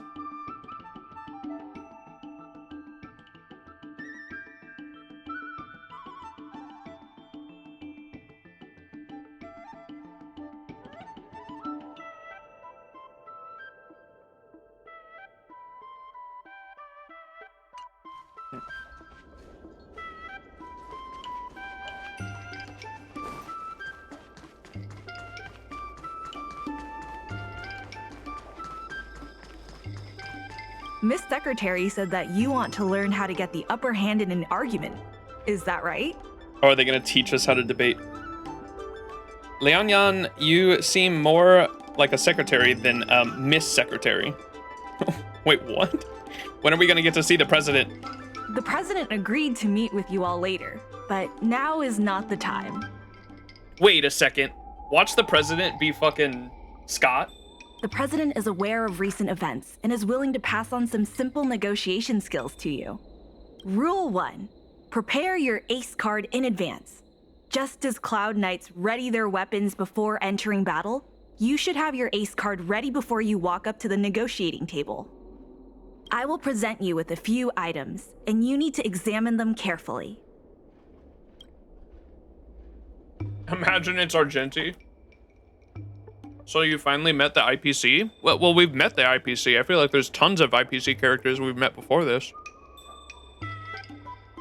I even thought, the first time we saw Scott, I thought he was that IPC guy I did a mini quest with in the Star Skiff Haven. There was an IPC guy sitting at a chair, and we brought a jar of marbles to him or whatever.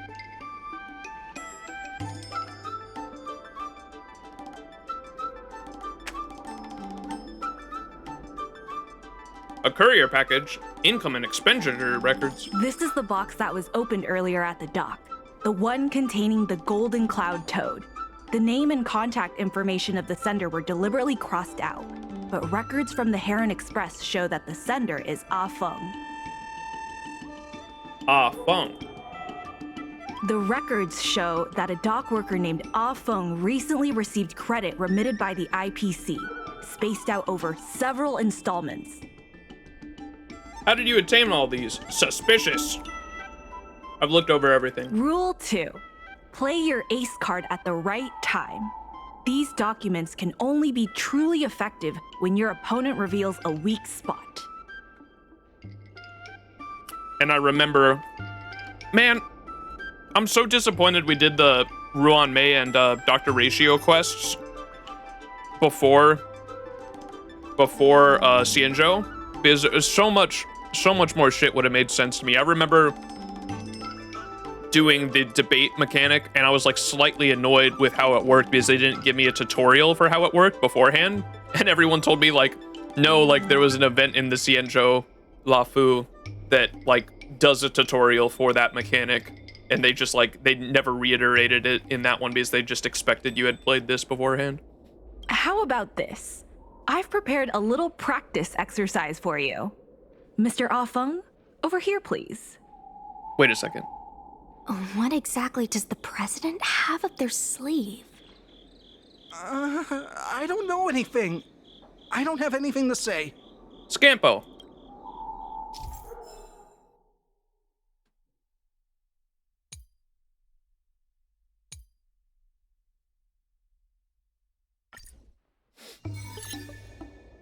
My name's Ah Feng. I was the one who brought out the box containing the Golden Cloud Toad. And you are also the one... Objection!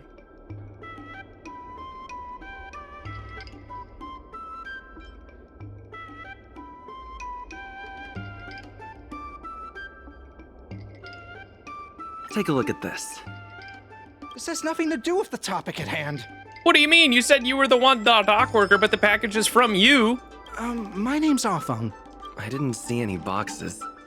Only the golden cloud toad. If goods need to be inspected, we remove the packaging ahead of time. You wouldn't want to do all that work yourself, would you? My name's Afeng. I was the one who brought out the box containing the golden cloud toad.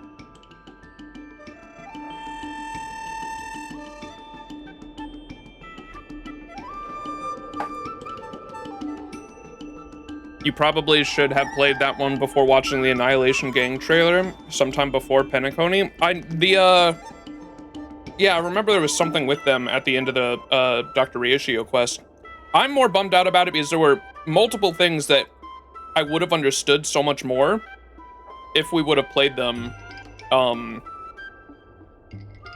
after the Ghostbusters event and everything we're planning on doing right before Penacony, because in the Ruan Mei quest, her having the swarm emanator makes like no sense to me without the knowledge of the swarm disaster event and the simulated universe extension or whatever through the swarm disaster, because that whole swarm disaster simulated universe storyline is what leads Ruan Mei to want a swarm emanator. Like that, you're supposed to go through the swarm disaster stuff first, and then that leads into Ruan Mei getting the emanator, right? Or wanting to recreate the emanator. And then as far as the Dr. Ratio one goes, the Dr. Ratio main antagonist of that whole quest line is a Heliobi. And the Heliobi, I had no idea, like I had no prior knowledge of what the hell a Heliobi was because we haven't done the Ghostbusters event yet. And so I should have done the Ghostbusters event and then done the Ruan Mei quest and then the Dr. Ratio one right before Penacony, because it's supposed to all lead into that. And then like you said, there's like the people behind the Heliobi being sent to her to space station was the Annihilation Gang, I think, right? I was told to move something, and I did. I had no knowledge of the presence of an ingenium. This matter has nothing to do with me.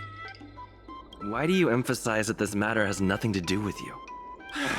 I just want to avoid any misunderstanding, in case anyone has it in their head that I intentionally misplaced an item. I sense a hole in his logic. I was told to move something, and I did. Take a look at this. This has nothing to do with... blah, blah, I blah. was told to move something, and... I think this has a lot to do with you. Records from Heron Express show that this container was sent by a person named Afeng. What do you have to say about that? That must be some kind of mistake. All right, enough already! The IPC was worried that the lease for the dock would be paid off, so they had me move some things around. Is that so terrible? Yes. Is letting the IPC take over management of Aurum Alley such a bad thing? Yes. Besides, what's it to you if I make some extra money? Mr. Afeng, our goal at the Merchant Guild is to help make Aurum Alley a better place for everyone. Why would you work against that? The swarm makes more sense for with the sim universe, sure, but you can sort of skip it because the swarm is mostly lore stuff anyway. That's what I like though. I want the lore stuff. Like I'm such a big nerd when it comes to reading. Like I would have I have been reading all the simulated universe lore stuff so far. We're gonna have like a big lore stream at some point right before Penacony though, because I know people were telling me that I should have a general idea of like what every single Eon is, because like I guess the Penacony is gonna have a lot of Eon lore, and so before we go into Penacony, we're gonna have like a Eon lore recap and like go into the simulated universe and read a bunch of Eon lore. So that's the plan. Yes, wise to let the space government take full control of things here. Keep your heads in the sand if you like, but it's only a matter of time before Aurum Alley becomes another warehouse for the IPC. Be a man, do the right thing! But the business on the dock is flourishing. Well, actually, I side with the IPC as well. Be a man and do the right thing. That's right. You shouldn't be betraying your fellow workers for a quick profit. Scab! Chat, spam scab and point at him. Scab! Where's my... There we go. What? Nightbot needs a gifted sub, hang on.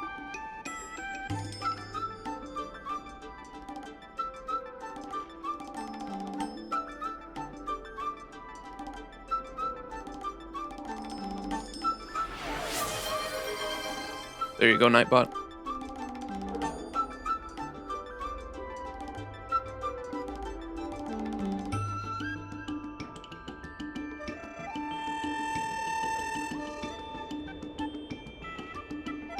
Not even a thank you? Wow. It seems that the truth has come out. Here is Mr. Afeng's testimony. It may come in useful later. The payment for the dock is ready now. If you're ready for the next round of negotiations, come and see me at the dock. Right. That guy's gonna be sorry for everything he's done. Time we got a public apology. Yeah, we're gonna make him bark. I mean, what? Dock worker's testimony. The testimony of the dock worker Afeng, who has admitted to disrupting the normal operations of the dock in exchange for payment from the IPC. Star skiffs, jade abakai, massage chairs. Massage chairs? Automatic wooden dummy. I need that.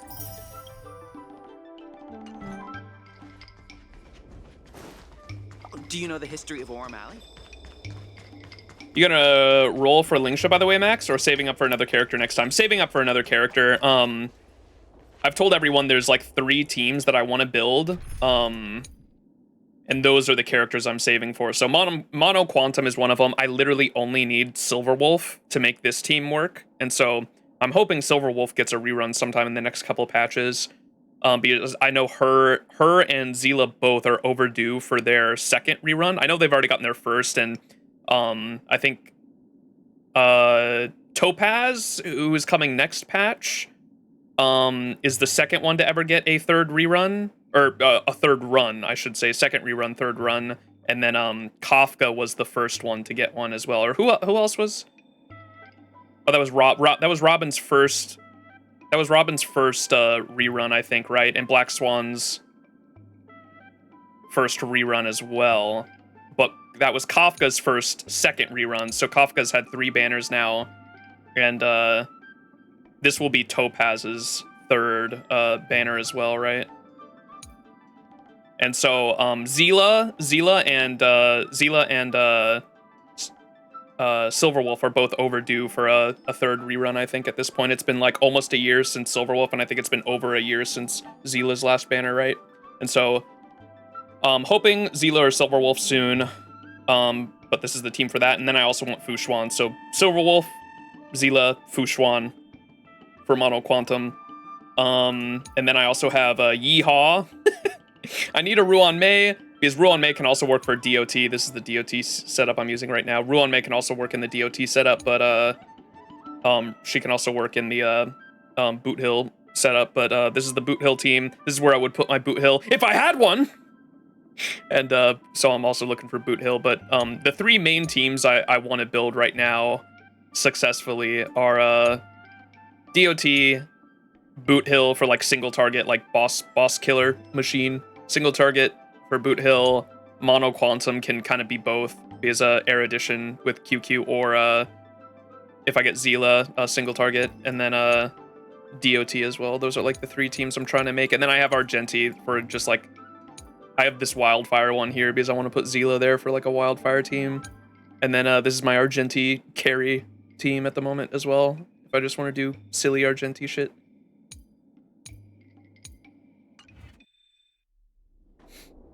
Topaz is my wife, he says. Robin is amazing, sure, but gets most mileage from follow-up teams. Yeah, follow-up teams seem like they're really good because they can really work in like most content, because I know follow-up is really good in follow-up can be really good for the like all the end game modes. Like you can use it in the wave-based game mode, Pure Fiction, and then you can also use it in the boss fight game modes as well. And so follow-up teams are really good for just about everything. It's just that it requires a lot of investment, and that's why I was kind of going out for the other teams. What if they release a new character that interests you too, Max? What will happen then? Then I'll probably roll for them.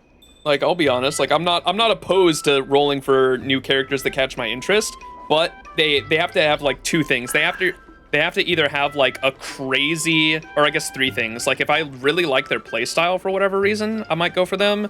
If I really like their character design, and then if I really like their lore story / like personality, I guess. And like not all of like those things aren't like exclusive either, because like Fei Xiao, for example, I really like her character design and her gameplay. Like Fei Xiao seems so good, but the fact that she's follow-up and like kind of requires like a decent amount of investment. I know people have told me, so many people have told me like, no, Fei Xiao, you can use her with like the characters you have. And I understand I can like probably put together some kind of like half-assed team, but I'd really like to use her at her full potential if I'm actually going to roll for her. And just the fact that I really don't want to have to wait for another Robin rerun to like really use her fucking really well. And so I'm just skipping her for now. Like maybe her rerun, but I'd rather save up for the other characters for the teams that I already like was planning on going for.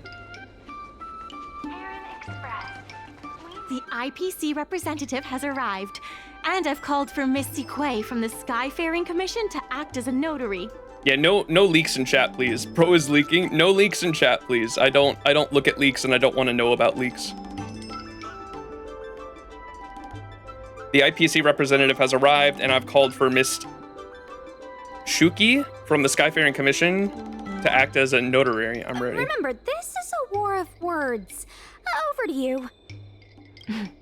Before we start, let's review the documents we have. The payment for the dock, the leasing contract for the dock worker's testimony? We reached the required amount by the repayment date. This is the basis for our right to continue negotiations and is a testament to the business viability of Aurum Alley. The leasing contract for the dock? When the Aurum Alley dock went up for public bid, the IPC won the bid using its interstellar trade resources and extensive capital. Then, the IPC leased the dock out to the Aurum Alley Merchant Guild for management and operations. This contract can prove that the Merchant Guild has legitimate rights to operate the dock. The testimony of dock worker Ah Feng, who has admitted to disrupting the normal operations of the dock in exchange for payments from the IPC. Let's go. The notary from the Skyfaring Commission is already waiting for us. On behalf of the Skyfaring Commission, I am here to preside over the leasing dispute between the IPC and the Aurum Alley Merchant Guild. I don't know if false spoilers or false leaks are still leaks and spoilers. I just prefer if we just don't talk. I have a whole section in my Discord for leaks and spoilers. You can talk about anything you want there, pretty much. But yeah, I'd prefer not to even talk about leaks or anything like that. Or even if they're just rumors.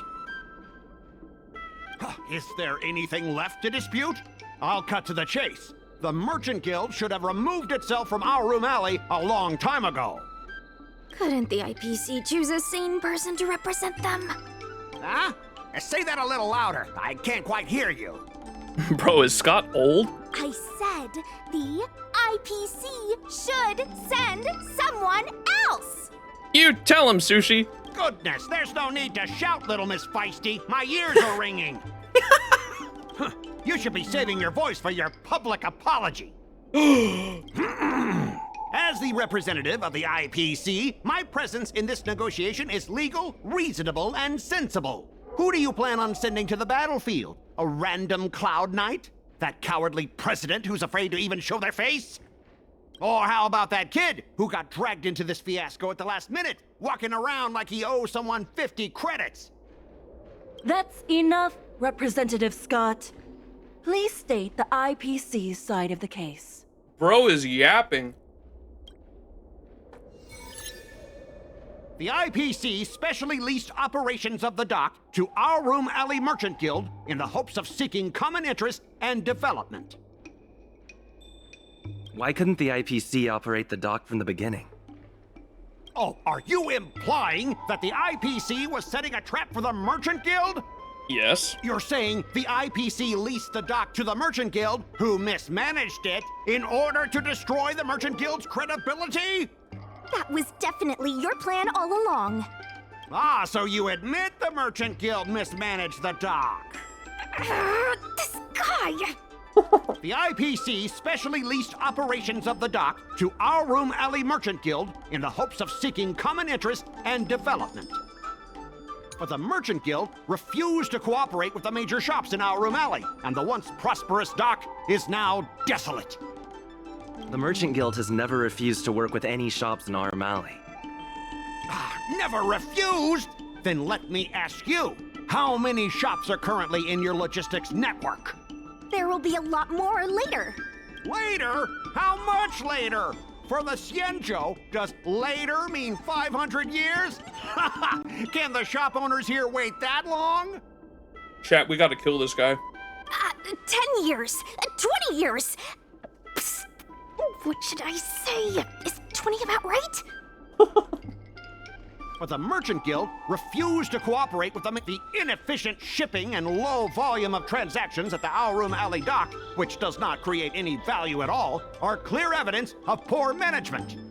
The dock has improved shipping efficiency, and transaction volume is increasing. You guys didn't think that this transaction volume would be enough, did you? The shopkeepers in Aurum Alley aren't here to play house with you. We're all trying to turn a profit. The inefficient shipping and low volume of transactions at the Aurum Alley dock, which does not create any value at all, are clear evidence of poor management. Coupled with the Merchant Guild's inability to pay the rent, we believe the Guild should voluntarily relinquish operating rights to the dock and pay additional compensation. What makes you think we can't afford to pay the lease? If you have the necessary funds, prove it. Coupled with the Merchant Guild's inability to pay the rent, we believe the Guild should voluntarily relinquish operating rights to the dock. We've already paid back the lease. These are the funds from Aurum Alley Merchant Guild. The Guild has turned a profit and is able to pay back what it owes. What? You already paid back the lease? How? The documentation provided by Aurum Alley Merchant Guild is true and credible. And according to the lease contract between the two parties, the Merchant Guild still holds the rights to operate the dock. Next order of business. The Merchant Guild has accused Representative Scott of secretly sabotaging dock operations. Do you have anything to say about that? Don't be so slanderous! Why would I stoop so low? What do the frequent accidents at this dock have to do with me? How did you know about the frequent accidents at the dock? I use the shipping services too, you know. Do you have any idea how often my packages are damaged in transit? Don't feign ignorance. Isn't that all by your own design? Don't be so slanderous. Why would I stoop so low? How did you bro know about the breathes frequent in, accidents bro. at the Listen to dock? this shit. I use the shipping services too. Don't feign ignorance. Don't be so He went, slanderous. Why would I stoop so? Besides, I'm not even involved in shipping operations. How could I possibly buy off a dock worker? The absurdity! Wait a second. We have evidence of that. Is it possible that you paid off a dock worker to do your bidding? The empty rhetoric! Let's see some evidence! Do we have any proof? Yes! Besides, I'm not even involved in shipping operations. How? We have the testimony of Afeng. This testimony is concrete proof that you instructed him to sabotage shipments. What? That little... Aren't the XianZhou people always preaching about righteousness? Oh, I gave him all that money, and he sold me out in a heartbeat! Darn it! Let's go. If the evidence presented is true, Mr. Scott, then this constitutes improper business practices, and the Skyfaring Commission will conduct a follow-up investigation. Oh wait, I know her. She's the flirty secretary of Yukong that I always talk to. I always go up to her and I'm like, "You're pretty." The dialogue options for her are so great. I love her, and I like her. Her work ethic is like I work really hard when I come in, but as soon as I clock off, work mode is off, like completely turned off. And she's like, and I never work more than my scheduled time. If you work hard on your shift, there should never be time for overtime. I was like, damn, I like that mindset. Don't worry, Max, I do too. She's very pretty. How did this happen? How did the plan go awry?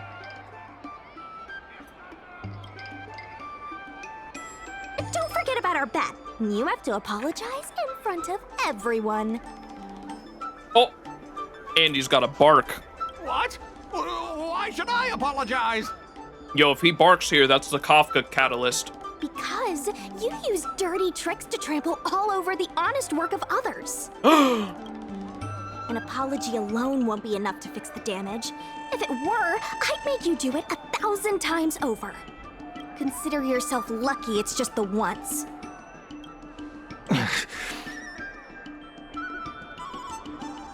I hereby apologize to Aurum Alley.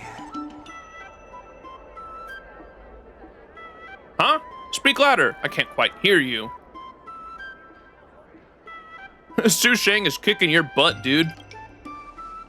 Really? I was just speaking from the heart.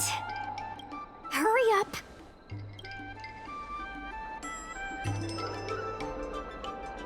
I apologize to all the people of Aurum Alley. I'm a raving idiot howling into the wind. And I don't hear any barking. Is that really necessary? Yes, Su Sheng, it's my fucking Kafka catalyst, my Kafka light cone catalyst. He has to bark. Make him bark! That's Make right. him bark! Right! Enough! Woof, woof, woof, woof, woof, woof, woof! How embarrassing! Everyone point and laugh at him. Woof, woof! Ow! What a clown show. This arbitration is hereby resolved. Scott leaves the dock with his head hanging low. The dock crisis is over for now. The revival of Aurum Alley is just beginning. It's your brother, Max? My brother? Thanks What do you to mean? all of you, we managed to pull through the dock's debt crisis.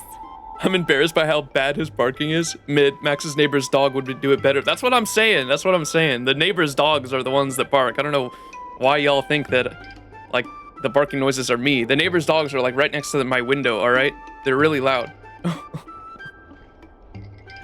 Yes, especially thanks to me. It was a tough journey. Worth every step.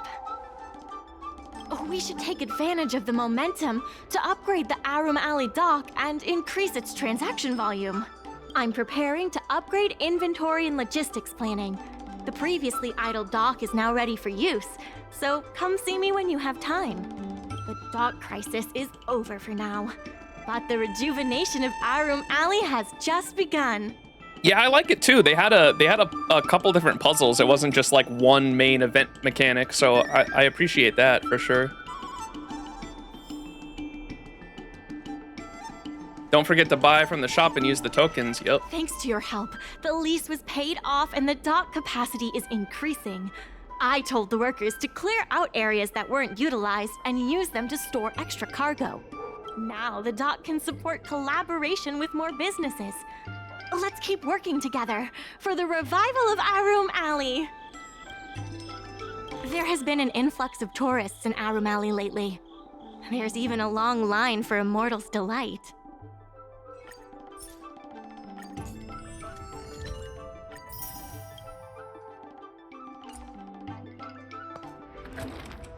Oh. Okay, I don't need a tutorial. I'm an expert.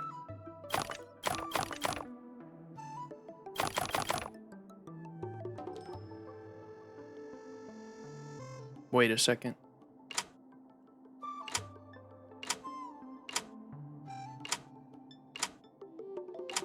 Oh, I only need one table. What am I doing?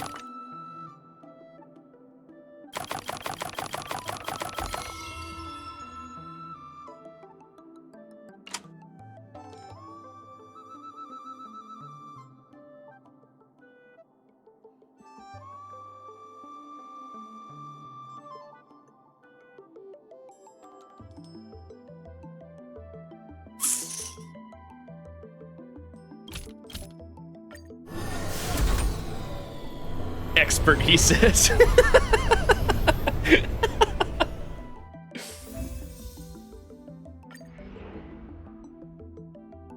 Look at the wallpaper and guild benefits. Guild. Oh, is this it? Oh, that's cool. I want it.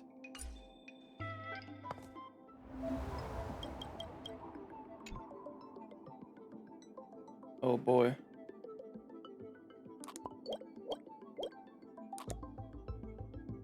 What the fuck is... Okay, so there's definitely more stores I gotta do over there to be able to get that, huh?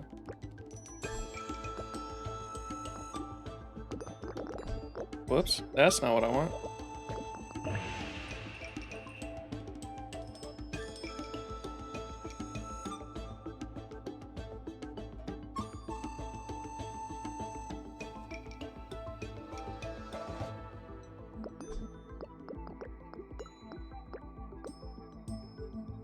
I don't even... That.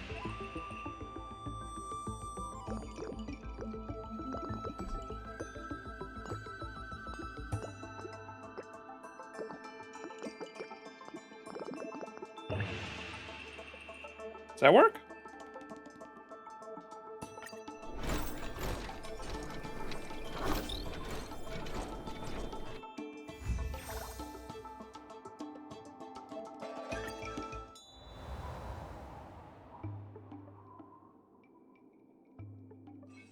Wait, did I do it?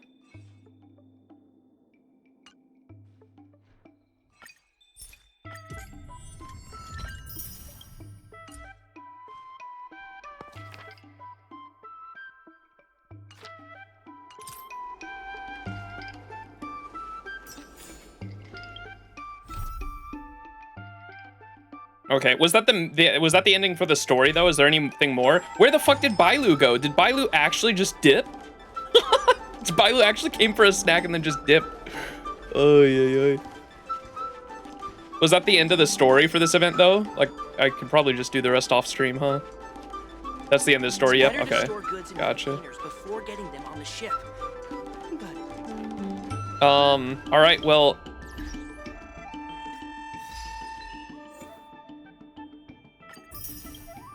Fucking. What's his name? Barking. Scott Barking there was, we never got his name. He never, or no, he did say his name was Scott at one point. His name wasn't Scott for like the first half of that though. All right.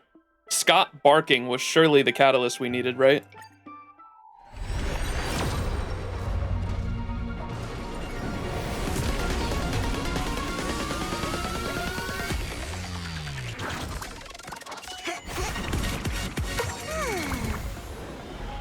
Pain.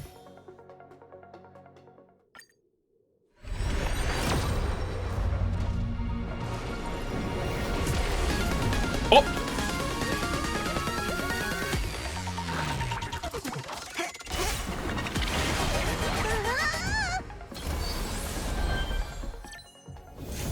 Oh! Come on, dude, I have the Himiko curse. I have the Himiko curse, bro. No way. I have the Himiko curse. The Himiko curse is written. No, chat, you guys have no idea. The fucking these are the characters on the permanent banner. I've gotten 3 Himikos. I don't have any of these characters. I have 3 Himikos and none of the other ones. I have the Himiko curse. We blame chat. Look at this. Oh. The Himiko curse is real, bro. Oh, I did want her light cone, so I mean, that's probably my fault. Yeah, I did say I wanted the light cone. Should I just turn the fucking store things into fucking, into tickets now?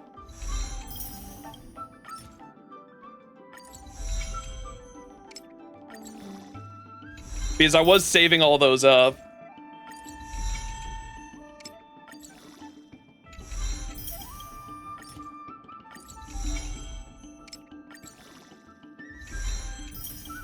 I've been telling you since the beginning. Yeah, well, I wanted this, though, for Himiko.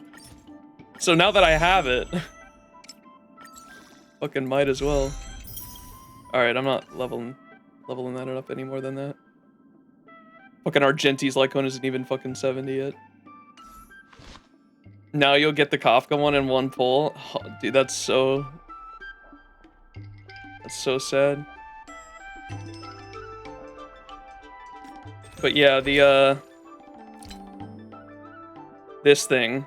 Oh, I have 600 now, so I could get a light cone. Like, none of these are really worth it otherwise, though, right? Because I have these two. I had the Bronya one. I had the Welt one. Now I have the Himiko one. I was saving up for the Himiko one specifically, but now I should probably just spend these on the fucking tickets, right? That's like 30 pulls, I know. Which one's the best one? The Bronya one? Unless you're going for it. I know, I don't think any of these cones are like really worth it other unless I want a fucking MLB one, which I don't think I need to. Spend them now.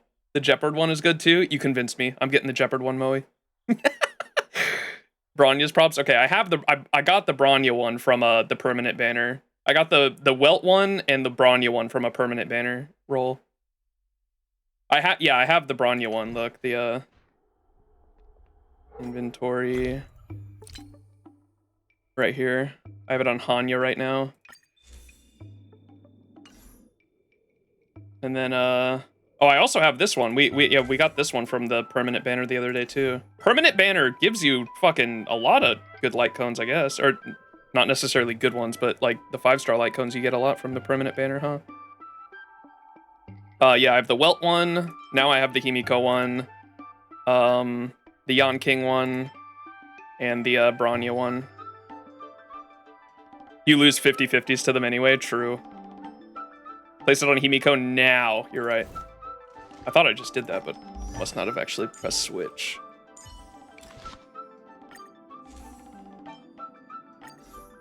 There we go.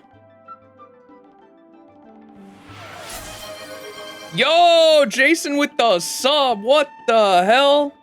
10 gifted subs to the community. Thank you so much, Jason. I appreciate it. Way too kind. If anyone received a... Wait, did Twitch give 2 subs to the community? Is that a thing? Is that 12 subs just now?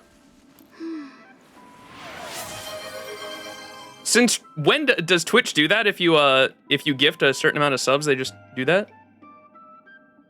Roll more? We will, because I do really want the,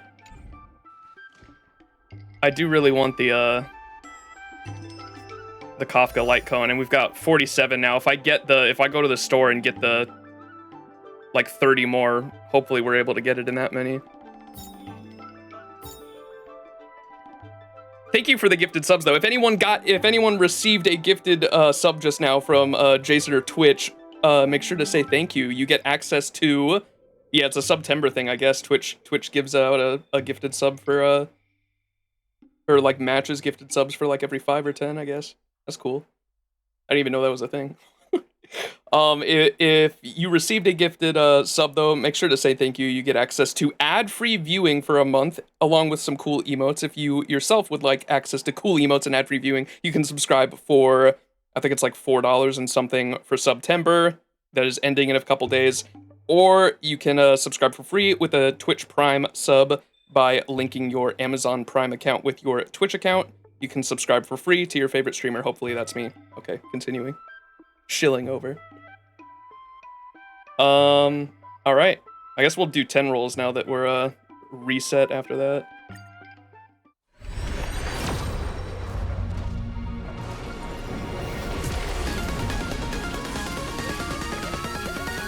There's no way.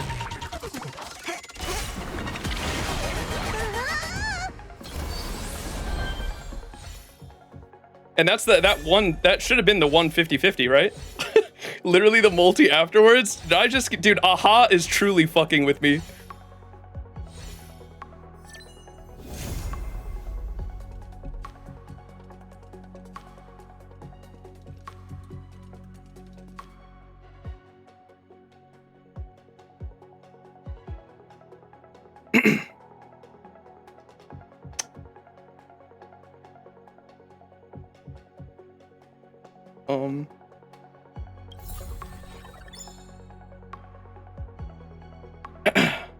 Well.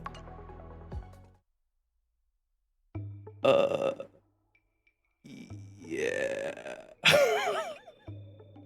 No, this was the. Oh wait, I was on the character banner. Oh no! Fuck.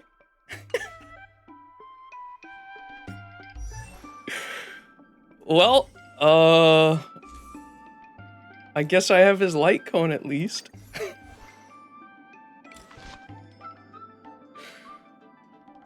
At least your next character's guaranteed, I guess? Yeah.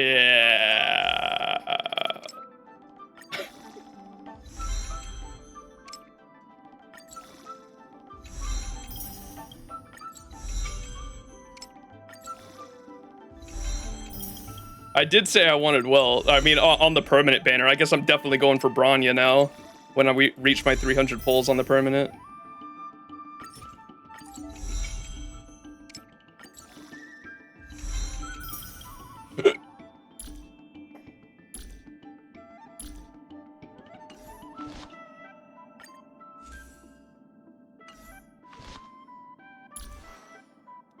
Yeah. Now we can do the Astral Express team, you're right. Oh my god, dude. These look so similar, man. I fucked up. God damn it.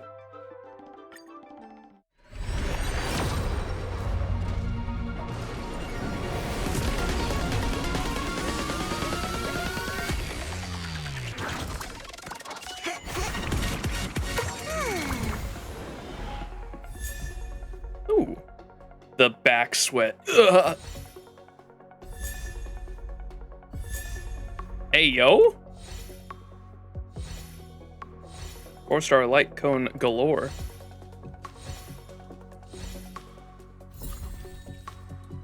Surely that's good luck, right? It's a hype chest? What the fuck is this?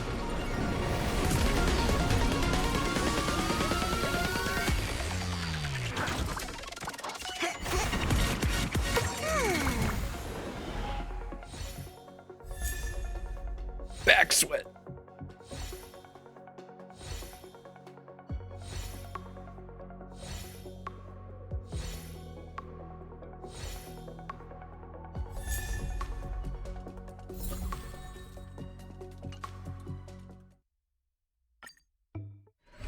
Dude, that welt spook, bro.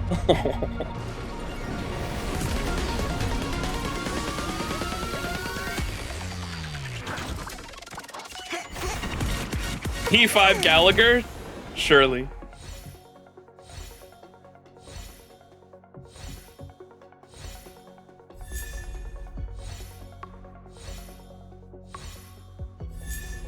Oh, Pila! I didn't have her yet. Let's go. That's a dub.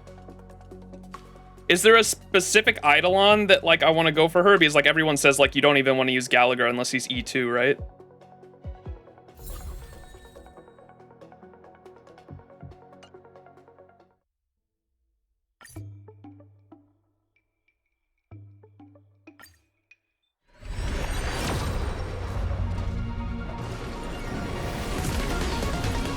She's good at E0? Okay, nice.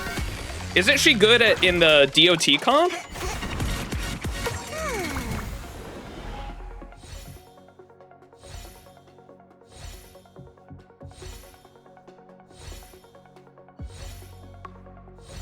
Or maybe, you know what? I'm thinking of the Acheron comp, actually. Aren't I thinking? I think she's good with Acheron specifically, is what I was thinking of, actually. Debuffs, not DOT. Yeah, I think I was... She is Nihility, though, so she's... Yeah, she works with Acheron, right? That's what I was thinking of. All right. How many was that? That was 4 multis, I think, right? So now we'll go store, Starlight Exchange, and get 34.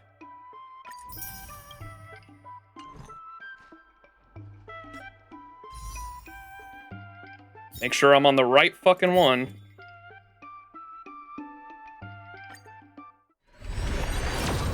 And we have some jades, that's right.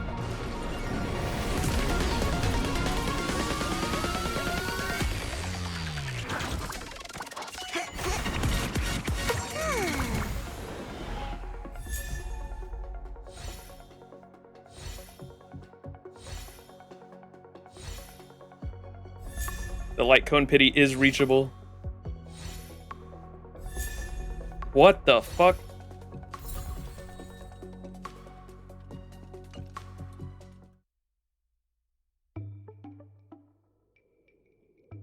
All right, are we at, how many are we at now? We're at, that would have been 50, so like one more, and when does the percentages start going up?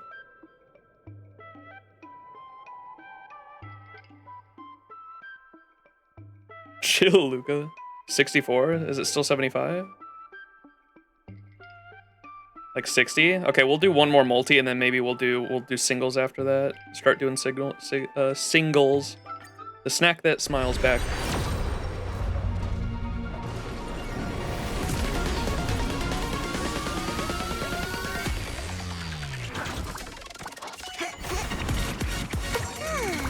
Oh, it's lower for light cone. Okay.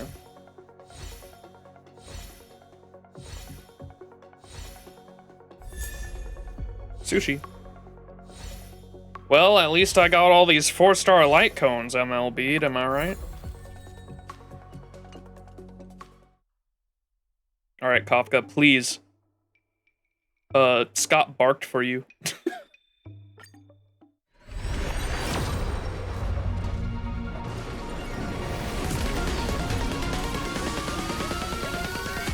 Incoming by Lula. Well, I can't. Now I'm at hard pity. We already got spooked.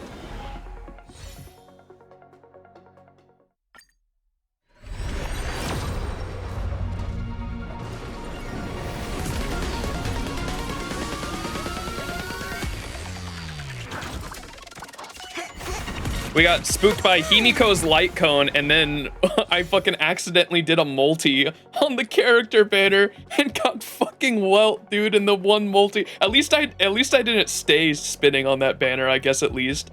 We wasted one multi on that banner and got fucking welt, so I guess like chat said, at least I know my at least I know the next character I roll for will be guaranteed in 90 pulls. Ay ay ay. Yeah, not wasted, I guess. I did want Welt and Bronya were the two I was wanting on the permanent banner. So now that I have Welt, I'm definitely going for Bronya in the 300 pulls character. All right, we should definitely be at like reaching pity now. Like the percentages should start going up.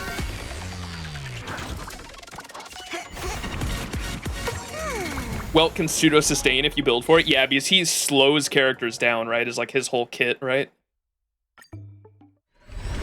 But Yan King, bro.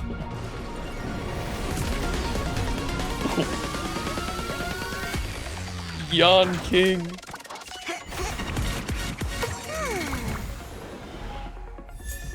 Oh. Wait. You can get characters on the light cone banner? We're on the right banner, right?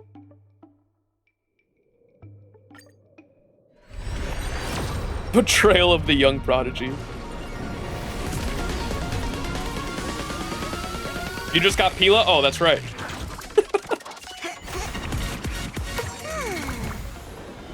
You won't get 5 stars though. Gotcha. It's only 4 stars.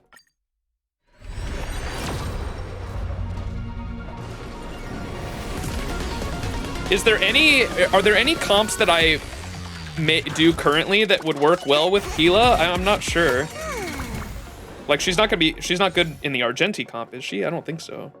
Argenti just wants, like, supports that are just gonna buff the fuck out of him. Pila works with anyone? Oh, okay. She's just like a general debuffer. Shreds defense, right? Oh, is this it? This should be it, right? And this should 100% be it. Nice. Let's go. And that was early, too. That was like I want to say that was in like below 70, I think, right? Nice. Putting that on Kafka right now.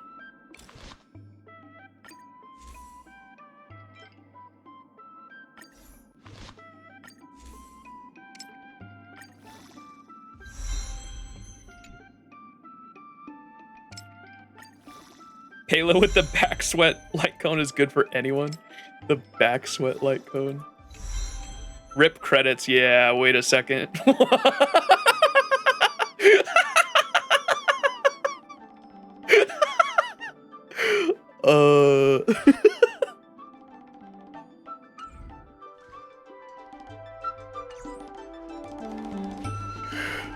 You need a loan. Regardless of the IPC's wishes, positive changes need to be made to Aurum Alley. Where did all your credits go? Solving merchants' problems and earning their trust. That's what any good merchant guild should do. Time to farm credits.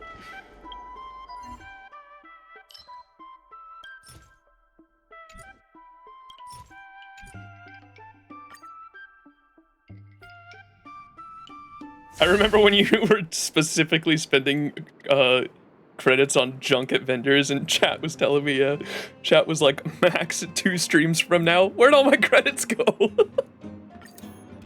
I'll show you guys how I do my daily farming. I don't do this on stream that much.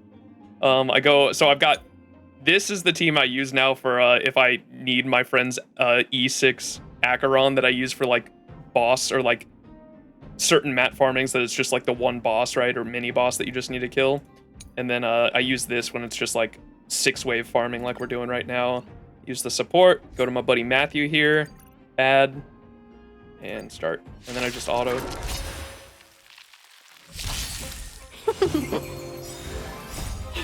Minus 1! The beauty is eternal. I will protect all beauty. Kayla's still a good unit until now if you don't have any other good supports. I will protect all beauty. I was just trying to figure out what teams I'd use her in, because like most of my teams... I will protect all beauty. Yeah! Wretched and fleeting. I will protect all beauty. Oh, she removes their revive buff? Oh, okay, that's good to know. The beauty is eternal. You can slot her into the Argenti team.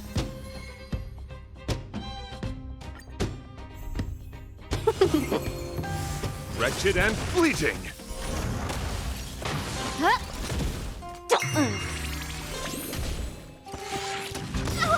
Oh, stars, give these trailblazers your blessing.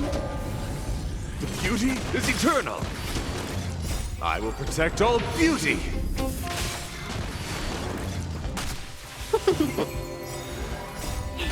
Minus 1! I will protect all beauty. Yeah! Wretched and fleeting. I will protect all beauty. I will protect all beauty.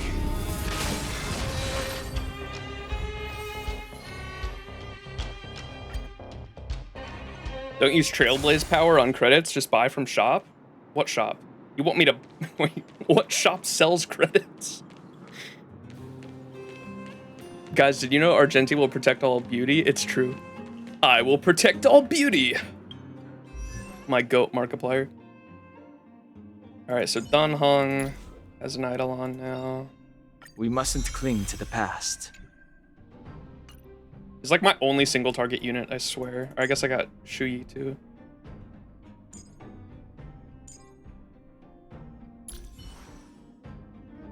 Pela.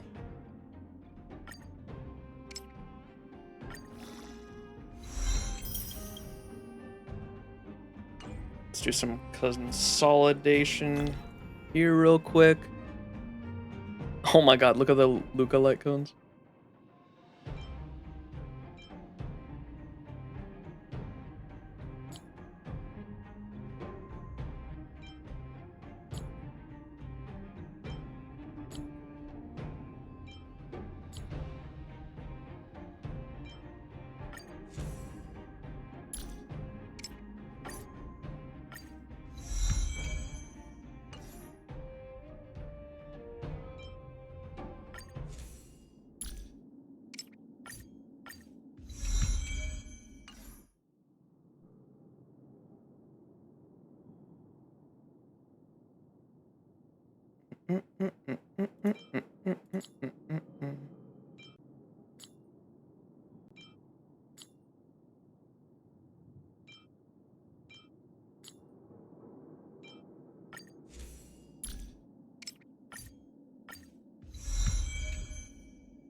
Luca's Lycone is best in slot for Silverwolf?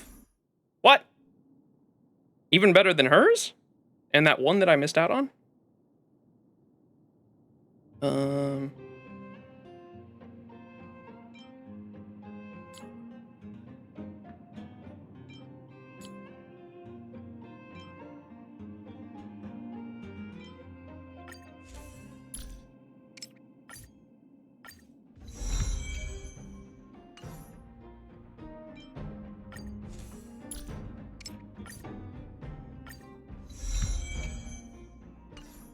Maybe third.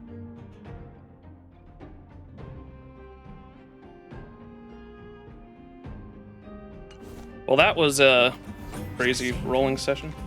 No, you're not seeing anything. Dude, that guy has snuck up and killed me before. What was this about? Infinite money glitch? No way. Yeah, where is this shop that I can buy shit from? What are you all talking about? The shop? Oh, like with the gacha currency or the shit you get for a gacha currency?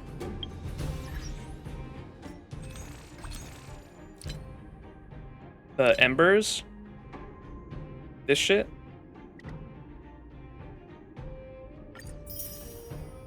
Whoa! That's so much money.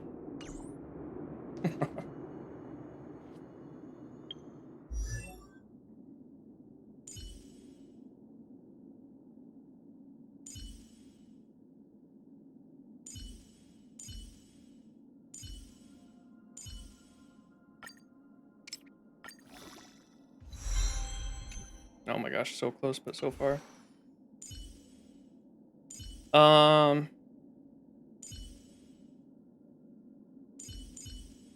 What was I doing? My brain is fried after that rolling session, dude.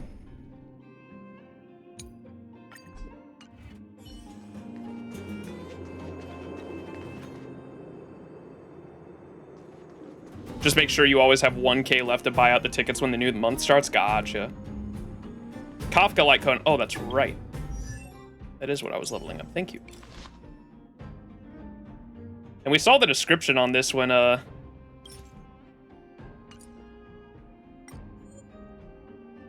Goodness me. We saw the animated version of this on the Shorts. Kezuke made that playlist for me. Oh my gosh. Holy moly. And the bathtub one, too. Could it be that there's something you haven't told me? She watches as their neck stiffens. As if a lump is blocking their throat, she knows she is feared, and that no further step is needed. At this point, it no longer mattered what she said. Any word she utters radiates horror.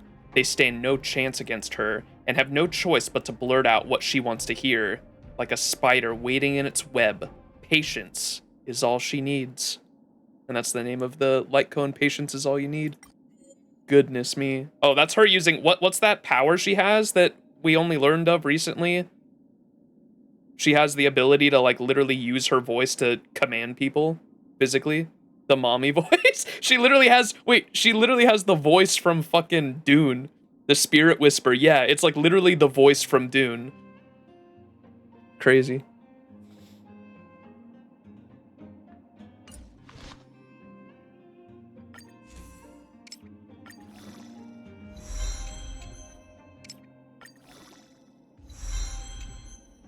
I think you compared Gallagher, Pela, Kafka, Black Swan. You should not be having any skill point issues using that team. Okay. The I think the team I was using was just literally that exact team, but I'd use what's her name?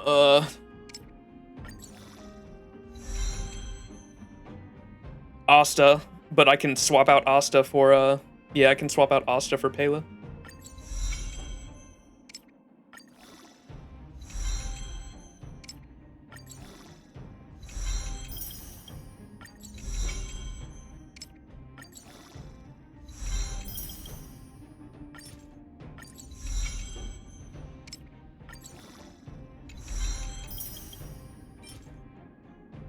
How many of these, the fucking 93? Ooh, maybe I shouldn't be using too many of those. I like using them on traces if I have to use them anywhere. All right, well, it's level 50 for now. Should be all right. I'll work on it. Asta has DOTs though, so she could still work. Yeah, I'll keep using Asta until I have Pela leveled up, and then I'll try it out. But y'all said her best light cone to use with her is probably the back sweat one. When the wearer hits an enemy, and if the hit enemy is not already ensnared, then there is a 100% base chance to ensnare the hit enemy. Ensnared enemy's defense decreases by 16% for 1 turn. Gotcha.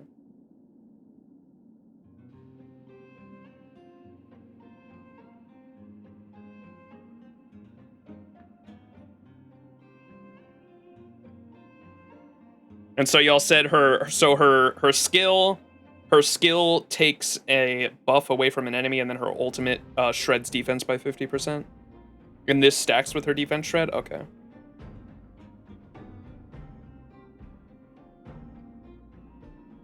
And this is great for Pela because her ult hits every enemy and already does the defense down, and so this just stacks with that. Gotcha. Okay. So I should probably trade these and give her the 100% one. He has a 100% base chance at S5. That's crazy. So you get the S2 one. Sorry, buddy. I know it's your light cone, but I don't use Luca that often. And then give Pela the this one.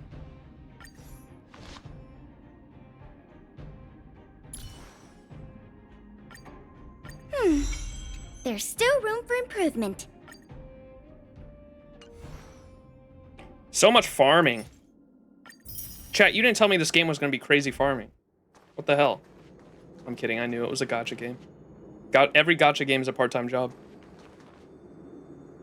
Cringe? I don't think I even have her light cone. All right, so how many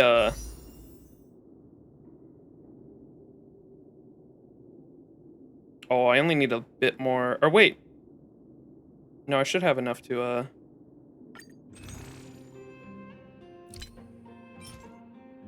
yeah. All right, there we go. I have a multi 10 tickets saved up for the next banner.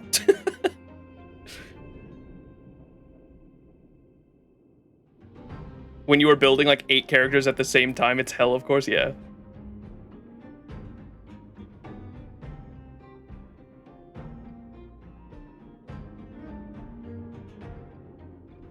Do one on Fei Xiao. Farming is so much better with Argenti, thankfully. Yeah, next banner is guaranteed for sure. So there's that. Yup. Getting Fei Xiao. Ha ha ha.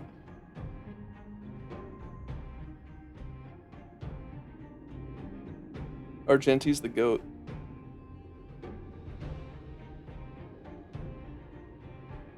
There's a dry period where you hit character cap of level 70, but it ends up being an eventually you have been playing for a year and have like 13 million credits because you just don't spend it. Understandable. What happened to Saber? I know, my fucking... That's what my profile says still, is fucking saving for Saber. What happened to that? Next summer. That's a ways away, it's alright. Surely.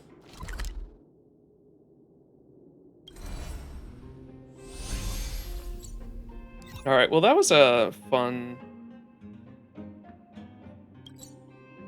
event thingy.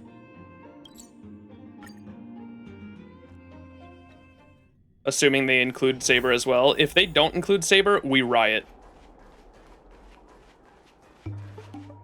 There's still more work to do on the Aurum Alley revival project. Let's give it our regardless of the IPC's wishes. Positive changes need to be made to Aurum Alley. Riot Games?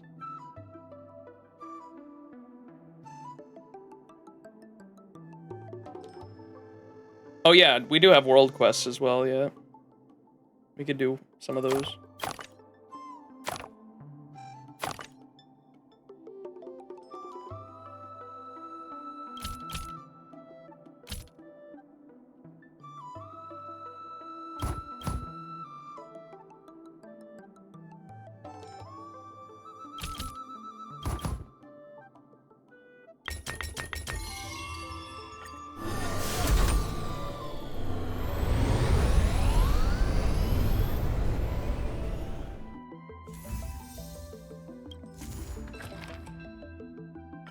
There's been an unexpected change in plans.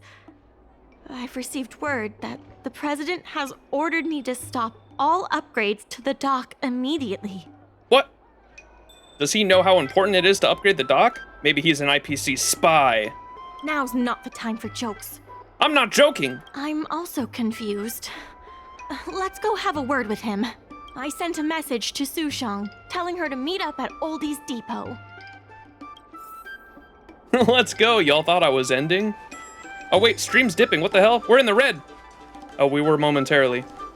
That fucking gave me PTSD. We're in the green again. We're all right, I think. Wait, it's in the yellow. What's going on, chat? Yukong! Good. They've arrived. Madam Yukong, you're here too? We're going to pay a visit to the president. Will we actually get to see him this time? Wait, I get it. The president doesn't even exist! President, get your butt out here! What? I hadn't even considered something like that. Yeah, Sushang, you should use your brain more. The president fully appreciates your efforts and knows what you want to ask. He believes that continuing to upgrade the dock, a strategy that is not fundamentally different from that of the IPC, will only destroy the unique character of Aurum Alley. Aurum Alley is a place brimming with personality, from the delicious food to the cultural antiques. Everything is built around visiting tourists and local residents, and that's what makes it such a special place. Ah! Based on historical data, continued development of the shipping operations will turn the area into a giant warehouse. The more the shipping capacity is increased, the less attractions there will be for visitors. Such an outcome is unacceptable for the shopkeepers and community of Aurum Alley. Max, please, she's trying. The chicken takes most of her brain cells. Sushi and MC is Dumb and Dumber. Wait till y'all see the, I don't know if anyone saw this. This was the thing I tweeted out for the stream today.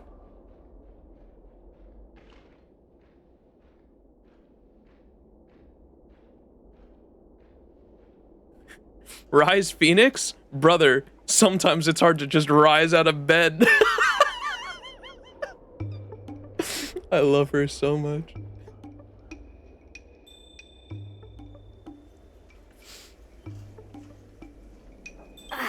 Historical data isn't my forte. You better be telling the truth. Gentrification event. Yep, that's exactly what I was saying earlier. We have to keep upgrading the dock. We should ask the merchants about this. I agree with the president in upholding tradition. Very well. I believe it's my turn to speak. Grandma Yukong! The Skyfaring Commission has received a joint request from several merchants concerning the reorganization of the Merchant Guild. Mr. President, the merchants would like you to resign as the president of the guild. There has come a day that the merchants of Aurum Alley have betrayed me. I won't give up the vision I've built for Aurum Alley, let alone step down from my duties. Is it an Arumatron? Is that the president speaking? It is not my intention to interfere with the Merchant Guild's affairs. It's Albert. But as an old friend, I would like to remind you that Aurum Alley only exists in the present, not in the past. Madam Yukong, the present is always made from the past, is it not? I suggest that you make some concessions to appease the merchants. If you don't follow Mingxi's plans for the dock, she will temporarily take over your position. Mingxi, I would like to hear your thoughts. Oh wait, this thing right here, is this the president? Look, that looks like an Arumatron head. That's the president right there. President, I hope you understand that I am in no way vying for power over Aurum Alley. I have listened to the president's vision of prosperity since I was a child, and I want to work to achieve that vision. But currently, your ideas conflict with ours. I suggest you heed the advice of Madame Yukong. Give me a chance to prove you wrong. I understand. I can accept Mingxi temporarily taking over my duties. However, Mingxi must make her decision public and win the approval of both myself and all the merchants. Since you have shown confidence, those terms should be acceptable to you. Yes, I'll do my best, President. You have to remember that even when you're acting in my place, a crisis is still imminent. You must earn at least the amount of the bidding deposit to even have a chance of thwarting off the IPC. Very well. Since the president has come to a decision, I will be in charge of calling a public meeting. Mingxi, I have something for you. When you are all finished here, remember to come and see me.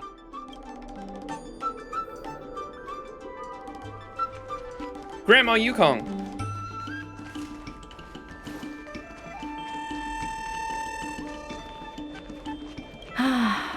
I wish the president did more of the talking. I'm getting tired of being a mouthpiece. Madame Yukong is looking for us. Let's be on our way.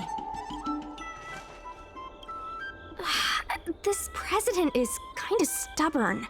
Is there really no difference between our strategy and the IPC's? Just because the IPC does something doesn't mean it's wrong. There's a difference, all right. What kind of difference? Everything we do is for Aurum Alley. We don't earn nearly as much money as the IPC. Everything we do is for Aurum Alley. You're saying that the IPC is in it for the IPC, but we just want what's best for Aurum Alley. But the president wants what's best for Aurum Alley too, and yet we still disagree with him. The streets aren't owned by the Merchant Guild or the IPC, but by those who live here. Worker co-op. I guess I don't have any special insights. I think we should ask the merchants what they think. Is the VOD disabled? It seems I can't start the stream. Yes, actually, I think, and it doesn't mean, it shouldn't be. You just made me remember the last stream we watched all those videos, right? And the concert and all that. And a lot of it got flagged for copyright by Twitch. And so, they disabled my VODs temporarily. But, it's just a setting I can turn on and off. It's not like they fully disabled them forever. They just flipped the switch, the setting that I can flip back myself to try to protect me from copyright specifically. They like turn VODs off. And so after this stream, I'll be sure to go into settings and turn that back on if I remember. Time to unionize. Let's go. I heard from Shi Kuei that it was you who became a business advisor and assisted Aurum Alley Merchant Guild in their dispute with the IPC. How versatile. Is there anything you can't do? Is that part still up for YouTube? Yeah, it's weird. I don't know why. Yeah, you said it's weird because Hoyo music isn't copyrighted, yet Twitch still flags it for copyright for whatever reason. And some of the trailer songs, like the background music in the trailers is like flagged. I don't know why. It's doing that to protect me, like the copyright. The owners of the song didn't come after me or anything. It was Twitch specifically has like a thing that tries to protect me from people with copyright coming after me, so it's something there, I don't know. That part is still up on YouTube, yeah. The full like YouTube itself didn't flag the VOD at all, so like the full thing should be up on YouTube. Yeah, it's like a just in case kind of thing. Yeah, it flags to warn us, yeah, to be like, hey, like we detected that there might be copyrighted music in this VOD. We're turning off the VOD. We're turning off the VOD, the ability for people to watch VODs just to try to protect you from copyright. What's up, Royal Legend? So what's Yukong say? I heard from Shikui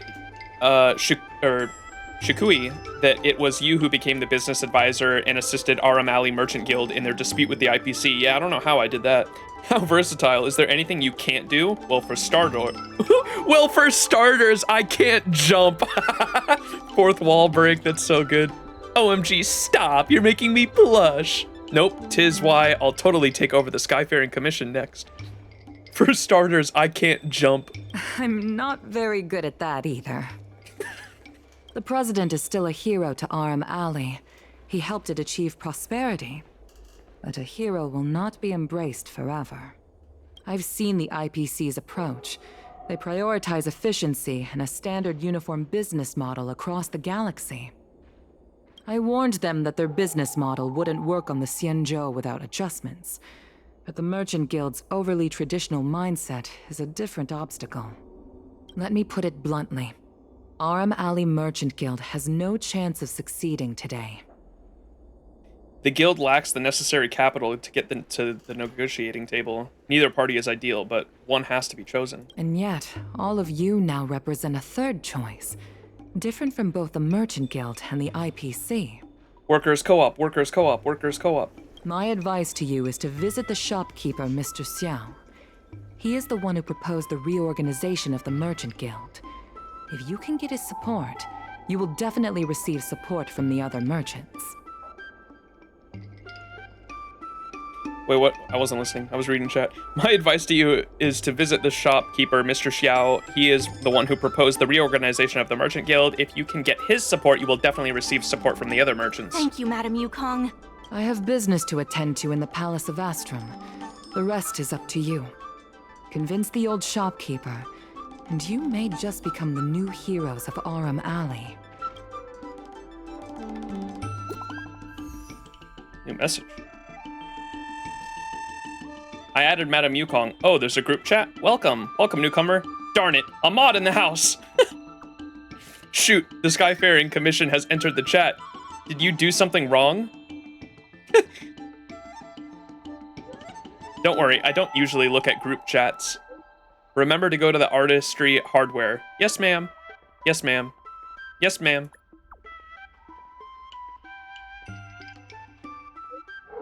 This is not a work group chat. No need to be so formal.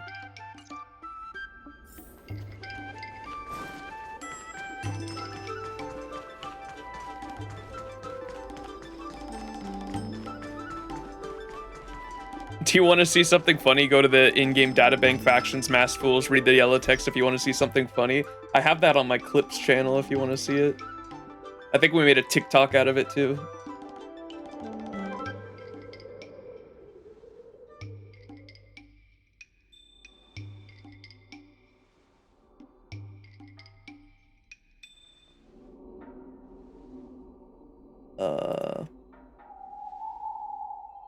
Yeah.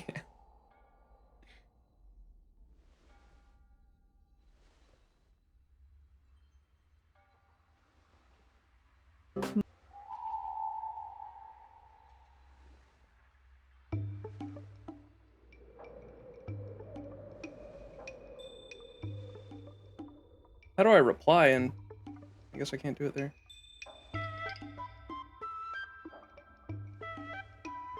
There you go. You want to see my reaction to it? Mr. Shao. Need something fixed? We guarantee that your Ingenium will be good as new. Wait. I know this guy. That's fucking Brimstone from Valorant, and he's also the guy from Call of Duty Zombies, the American from Call of Duty Zombies. Of course, if it's Outworlder technology, it'll depend on the world. Is he? I think this is the same VA, is it not? Sounds like him. I didn't come to fix anything. How's the revival of Aurum Alley coming along? I'd appreciate it if you could state the reason for your visit today. Mr. Xiao, I'm Mingxi, the secretary of the Merchant Guild. We're here to talk about... Forget it. I support the IPC. Whoa! Can you tell us why? Please leave. He's being paid. Rude. Did the Merchant Guild do anything out of line? I don't recall. Let's leave for now. He's being paid, there's no other explanation. Wait. Please, wait a moment. It sounded like my father was being a little difficult. I'm Xiaohan. People around here call me Little Master. You're pretty. If I'm not mistaken, you're the ones who made Representative Scott apologize in public. Scott! Our fame precedes us. Why would someone call themselves Little Master? Oh, I didn't give myself that name. It's what my friends have always called me.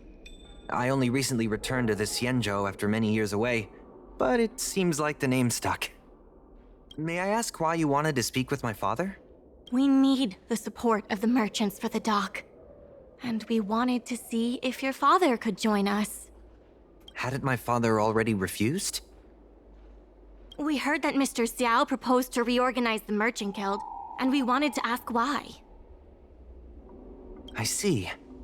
I'll help you figure something out. Dub. Great! Your father is a very tough nut to crack. Oh, is Little Master's VA familiar? The older generation of craftsmen can be rather set in their ways. Here, how about this? Why not join my father's shop as apprentices? My father is stern on the surface, but if he sees a capable apprentice and a sincere heart, he'll change his attitude. What if he refuses? Things might just fall into place if we try hard enough. You aren't tricking us into doing free work, are you? I truly want to help you, and you'll receive compensation for your work. Dub. So it's decided? Let's get moving then. Time to make you apprentices. Father, my friends from the Merchant Guild want to be your apprentices. I'll go ahead and show them the ropes. Nonsense. I never said I needed more hands. Even if I did want to hire more people, I couldn't afford them. You know that better than I do. I can cover their salaries. Come on, it'd be rude to turn them away. Don't be ridiculous. A green hand like him won't be able to fix a thing. Plus, if he breaks our customer items in the process, it'll be us taking the blame. If that's what you're worried about, just give him a little training. Oh, it's a VA of a character I haven't met yet. Gotcha. Okay. We just want to help. That sounds like a yes to me. Let's get on with the job, shall we? Here's something from one of our regulars. Show him what you can do.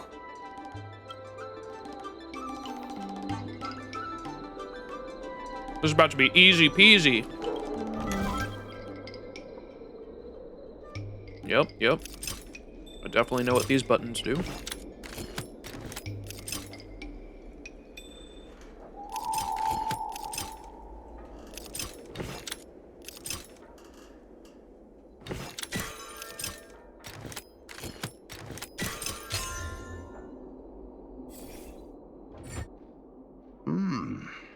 Not bad.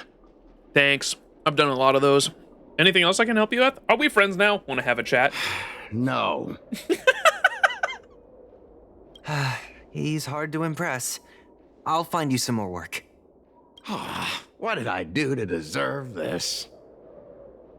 I've seen the magical toilet too. I might be like new to the game, Royal Legend, but I've been playing for like, when did we start? We started playing at the end of June, like at the back end of Argenti's rerun, because Argenti was the first 5-star banner unit, or the limited 5-star I picked up was Argenti, and so I've been playing since then. So like 2 months now I've been playing. And so I've definitely seen the toilet in like most of the stuff on Herta Space Station and Eurilo 6 for the most part. Has it really been that long? Yep. We've been playing for like 2 months now, I think. The end of June is when I started playing. Just a reminder, Father. Fair work for fair pay. Or, sorry, end of July, not June. End of July, not June. Over here. See what you can do with this jade abacus. We've been stalling for 2 months. Don't just stand there, Father. Go teach your apprentice a thing or two. Fine, I give in. I know why you're here, just... Please stop tinkering with my customers' items. We convinced him. Sorry if I made a mess of your workbench. It's fine, just leave it as it is. Ask what you wanted to ask. You and the president, you know each other well? Yes, he's an old friend. You seem to be on the side of the IPC? I see a lot of potential in the corporation's plan. But a certain old friend of mine lives in the past. The president. Whatever vision he has, it won't come true. But we're a third option. We're a variable, as Farog tells me. What's your issue with the Merchant Guild? Issue? It's less about issues and more about stubbornness. We walk a single path, do the same things, and talk to the same people for centuries. The mind can become insensitive to change. However, compared to the president, my stubbornness is nothing. Back in his day, Aurum Alley was teeming with shuttling star skiffs and commercial automatons. But then the Luofu departed again on the path of the hunt. Our business partners couldn't follow, so they stopped trading with us. You want to restore the alley to its former glory? Is that why the president is against the IPC? He always says the alley deserves another chance. Indeed, which is why he won't let it go. He wants to see the streets teeming with tourists, not IPC cargo. But times have changed. We can't sail against the current. That's why I stand behind the IPC's plan. Aurum Alley will inevitably be replaced. No! But is your shop part of the future that the IPC promised? Hard to say. Chances are I'll have to sell it. Not the easiest decision to make, but I won't regret it. The good days are behind us. We must accept that short-life species will repurpose our lands and that night markets are destined to become shipping docks. Mr. Xiao, be more idealistic. We must come to terms with the fact that short-life ambitions will reshape a world where things were thought to last forever. So much for him being paid off. I didn't think he was gonna be so much of a downer, bro. God damn. Mr. Xiao, why not try working with us? Mingxi is pushing for reforms within the guild. We are nothing like the president. Reforms? Yup. They made a lot of good points when arguing with the IPC at the dock. I do see possibilities for the guild to change.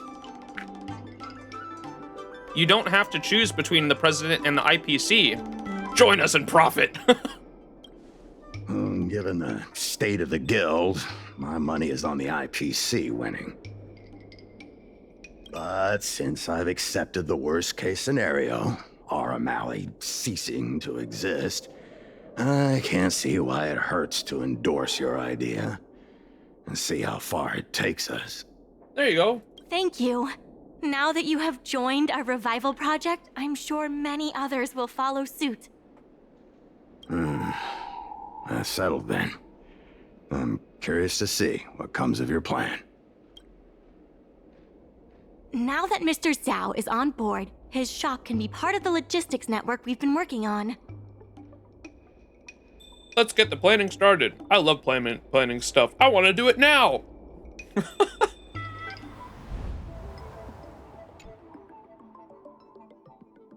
Oh, it changed.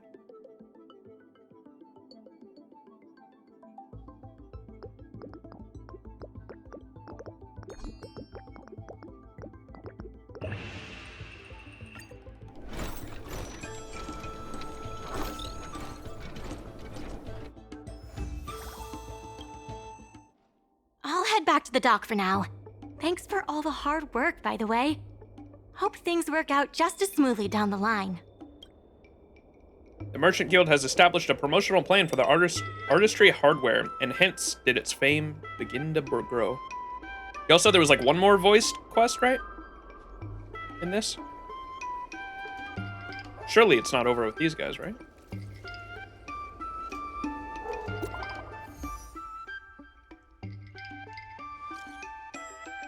I added the young master. Hi guys, fancy seeing you here in this chat. Madam Yukong, please don't tease me. You know I really want Aurum Alley to thrive. Welcome, welcome. Welcome, newcomer. Last member gets kicked out. This group follows a last in, first out policy, and we're going to kick one member now. I'm so happy to have met all of you. I will miss you, whoever it is. Alas, the cruelty of the Aurum Alley revival project. Stop horsing around, you two. We will continue to push forward with the inventory arrangement and logistics planning. Stop crying, I'll help. Basically, we need results, people. We gotta strive. We gotta give the president a little wow factor from Aurum Alley.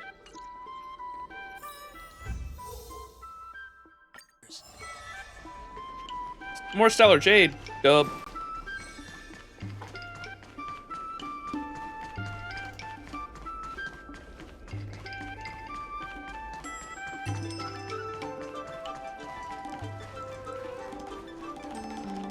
There's still more work to do on the Aurum Alley revival project.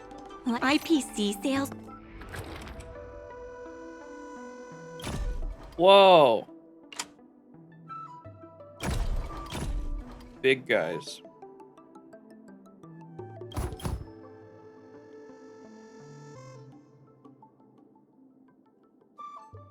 I think I need the table. Wait, is there no table?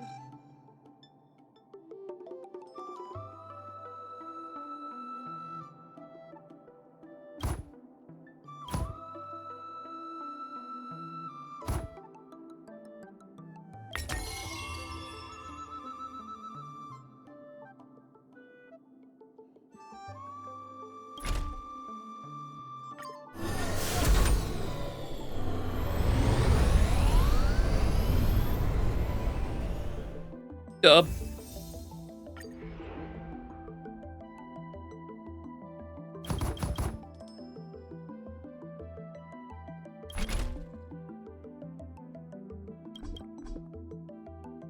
Oh no.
Do you need help? No! I think there's 2 more parts. This next one and one after that? Okay. Gotcha, gotcha.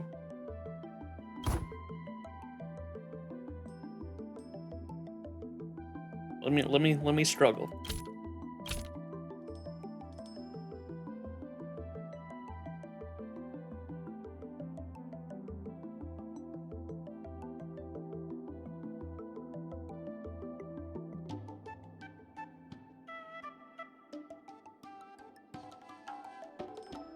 There's nothing these mats can go on.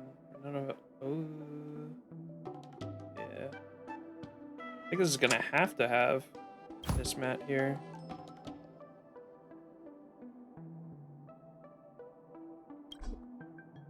This has to go on 2 orange.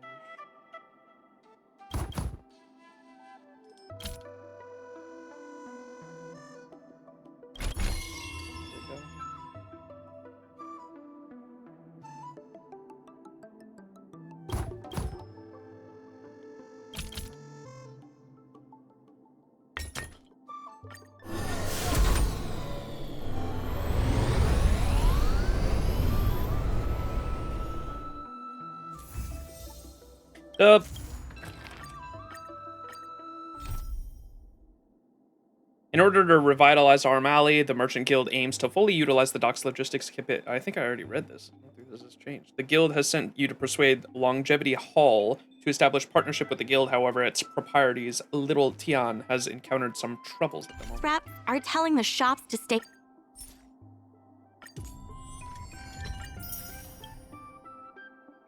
open for at least 8 hours a day. They should take a look. Oh, what?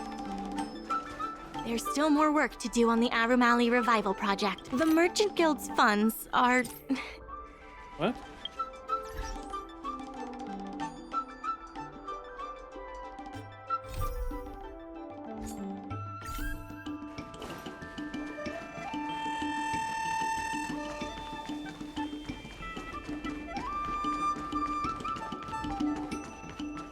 QQ! Miss QQ. How do you pronounce her name? I want to say it like Xing Che, but I don't know if it's pronounced like that.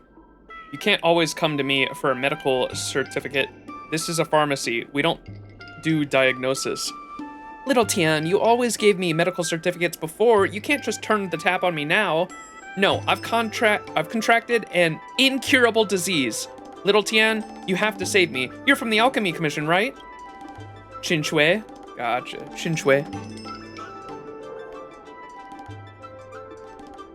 Miss Qin Shui, you know the Alchemy Commission is if... You know how the Alchemy Commission is. If you've got an incurable disease, go and see them there. The Alchemy Commission can't diagnose my disease, Little Tian. Can you help me pick out a little ailment that won't spill the beans for me? Just say you're lazy and you'll never have to reveal anything. If I could use laziness as an excuse on a medical certificate, I would, but you know I can't. I've got a customer. Hold on a second. Well, if it isn't Max, my good brother. Little Tian seems to be asking for help in her eyes.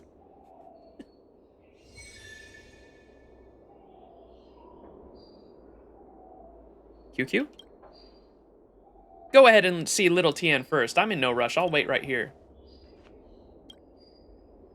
You're here! I heard that your guild is trying to port merchants onto the logistics platform. I was actually thinking of signing up, but only on one condition. Can you please help me handle the QQ lady? I think I know what's going on here. These are 2 separate things. Don't mix them up. Making a deal with the docks and getting Miss QQ to give up her quest for a medical certificate are now the same thing. Please, I'm desperate here. Don't worry. I'm not some lazy taskmaster. I know you need some evidence to refute her. Let's see what I have here.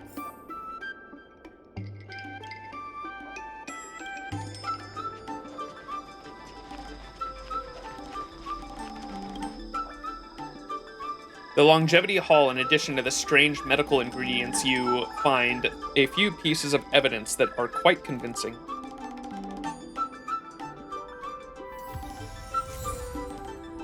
Whoa. Oh, we're actually going to debate her, aren't we? What did you find? Let me have a look. If these pieces of evidence can help, I'll try to assist from the side. The Pan-Cosmic Quick Diagnosis booklet? This one's rather old, some notes I put together myself, but the recent massive influx of Outworlders, I'm seeing outbreaks of kinds of things I haven't seen before. Even with the pharmaceutical tech of the Alchemy Commission, you still have to find the right cure for treating people, so Outworlders can't just get medical prescriptions just because they want something. They need a prescription from the Alchemy Commission. Celestial Jade Techniques 101? Miss QQ and I are game mates, but that's not why I gave her a medical certificate. A copy of medical certificate from the last time? Miss QQ came to get medical certificate from me before the Phoebleitis. I'm actually not sure if it's a real thing. I just made up the name by looking through a few poetry books. But no good deed goes unpunished. The Alchemy Commission suspected I faked my medical qualification and told me to revisit my alchemist exams. Well, it won't happen again. Making up a random name won't work. Collaboration invitation from the IPC? That's all completely unrelated to Miss QQ. Wait a second. Though, as you know, the IPC has sent invites to all guild merchants in Aurum Alley wishing to strike deals with them. The general idea is for me to transfer ownership rights from my store onto someone else and claim a nice fat transfer fee, but the IPC doesn't understand that having nothing to do is far worse than being poor for a long-life species, so the merchants haven't immediately flipped sides. I see. Leave it to me. I've seen your debating skills at the dock. The situation this time may not be as confrontational as back then, but it's no walk in the park either. Don't worry, this is my own issue. I'll cooperate with you the best I can. Alright, QQ, time to debate. Hey, I know you're here to persuade me to give up on my delusion so I can get back to work, but this time is different. I really need an excuse to ditch work. The diviner in charge of scheduling made a mistake, and all the divinations ended up getting delayed, and knowing how angry the master diviner would be, with a swipe of the pen, the diviner tried to frame us with a workload. According to the current plan, a month's work now has to be done in half a month. Every diviner at the Divination Commission has fallen victim to this delayed workload. I don't think this is your problem. You should go on strike. Stand up for yourselves. Yeah! Are you really going to ask for sick leave at a time like this? What it was? Go on strike, QQ. If we do that, I won't even be able to draw a salary. If I had the courage for that, what would I need to get a healer's note? But a medical certificate can't beat everything. I get what you mean. You think my job is useless. How about this? I'll take a medical certificate and you play the role of sick leave auditor diviner. Come on, let's play it out. If my excuse is water weight, then you've got no right to stop me. But if my reason is deemed groundless, then you can give up on the thought of taking leave. Come up with a better excuse. Deal. Hello there, I'm the custodian, QQ. Chinchue? The Divination Commission. I sincerely regret to inform you that I am feeling unwell due to contracting an incurable disease and must request a period of sick leave in which to rest and recuperate. My symptoms include hair loss, headache in my arm, and swelling liver, all of which severely impact my daily work routines. To avoid my condition worsening or infecting any other diviners, I should take active treatment measures. I am requesting a leave of absence for the next 10 days so that I may fully recuperate and return to work duties. I pledge to recover as soon as possible and will do my best to make up for the loss of progress once I return to work. Thank you for your support and looking forward to your approval.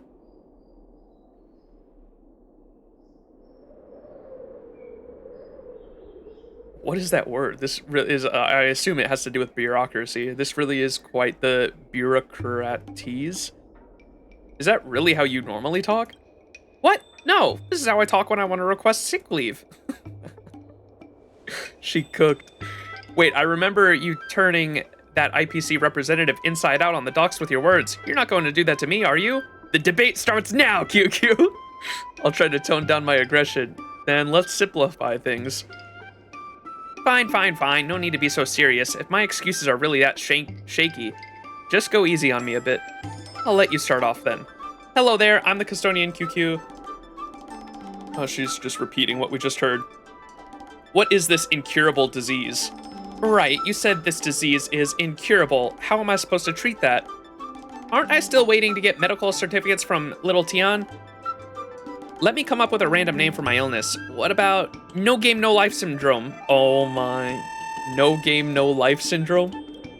Hello there, I'm the custodian QQ from the Divination Commission. I sincerely regret to inform you that I am feeling unwell due to contracting no game, no life syndrome. Max, what do? I need to refute Miss QQ's evidence. We have evidence that that didn't work before, right? This. Healer's note previously presented by QQ later on the Alchemy Commission dispatched specialists to verify the fictional ailments. Yeah. This is a medical this medical certificate was used last time. Yeah, this is the one. Just change my ailment to no game, no life syndrome, and everything will be fine. I mean, there are all sorts of weird conditions across the cosmos. Little Tian, you just need to randomly make a disease up. Nobody's gonna check up on that, provided it looks reasonable. That's how it went down last time. Making up an illness on the spot won't get you anywhere. The Alchemy Commission has sent someone after me before to check if the symptoms I listed are recorded in their medical tests. What? Don't tell me the Alchemy Commission turned out to be this thorough with their work. If that's so, then I don't want to get little Tian in trouble. I'll have to come up with something else. She's a hard worker in that she works so hard just to get out of work, yeah.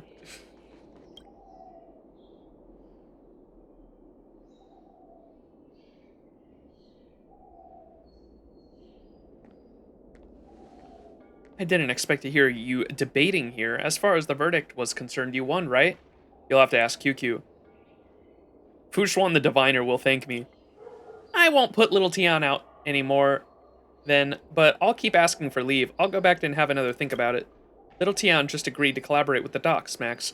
Please add Longevity Hall into the logistics plan. This way, the docks can get some new orders soon. Let's get the planning started. I love planning stuff. I want to do it now. Work hard to hardly work.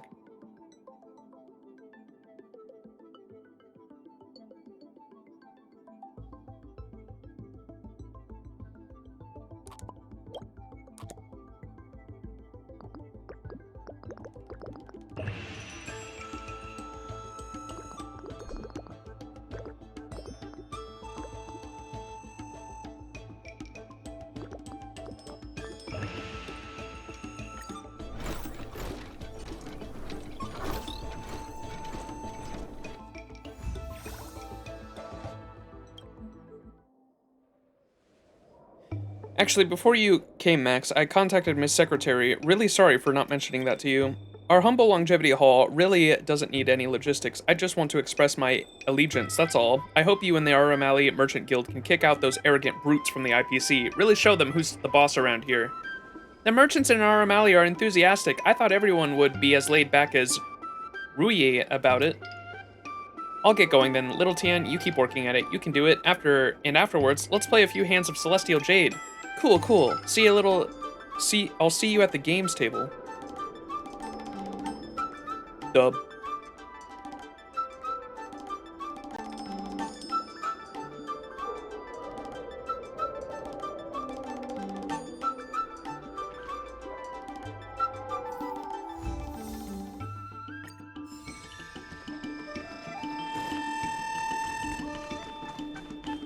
Fucking QQ, bro.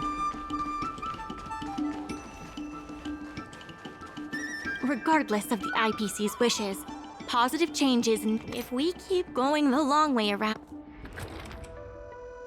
Whoa, what is this? New order.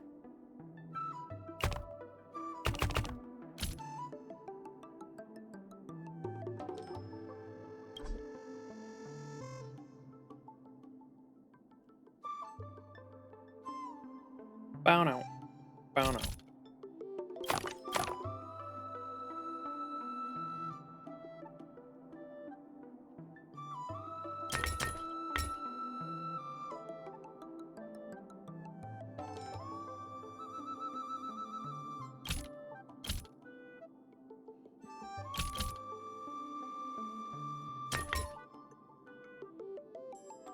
Oh no.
Why is that freight not strapped inside the trailer chat?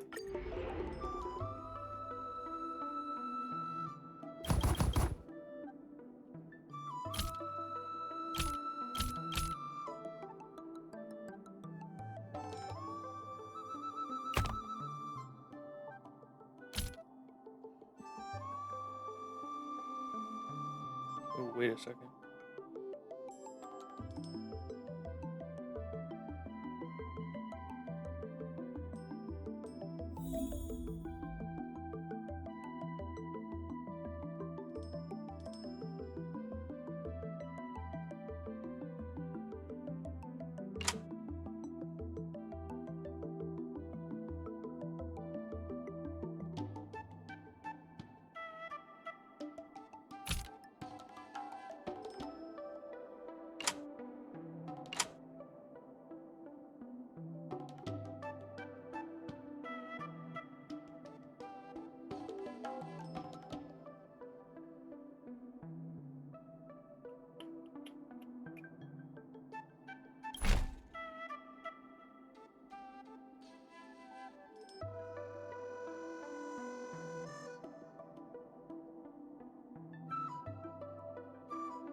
This is your favorite puzzle? Yeah, I dig it too. I told chat before we like started like my first time doing this, I was like, this is like literally what I do for a living because I load trailers, I load freight trailers with a forklift for a living. So it do be getting more hustling and bustling in here. Yeah, I dig the progression of it.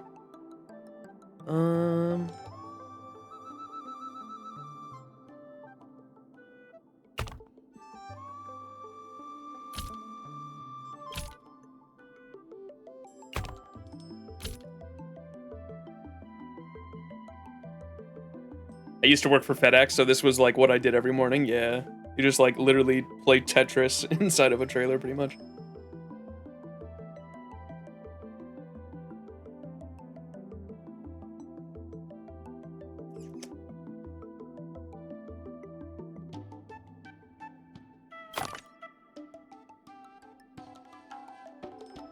Surely we don't use these things. No.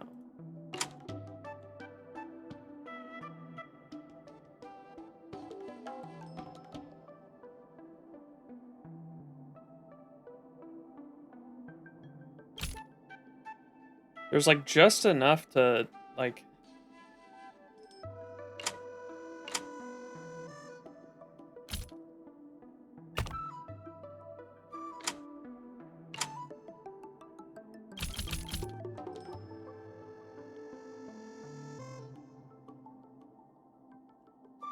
worked at FedEx too, but I found this shit too tedious.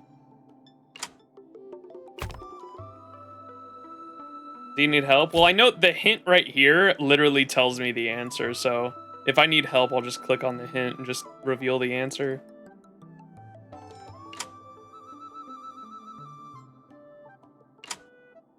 We could...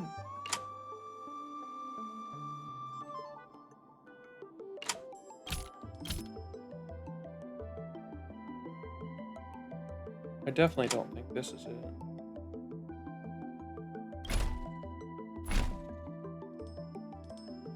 No, because we need 4 mats. There's no way this works. If we need 4 mats, we're gonna need 4 mats on the ground like that.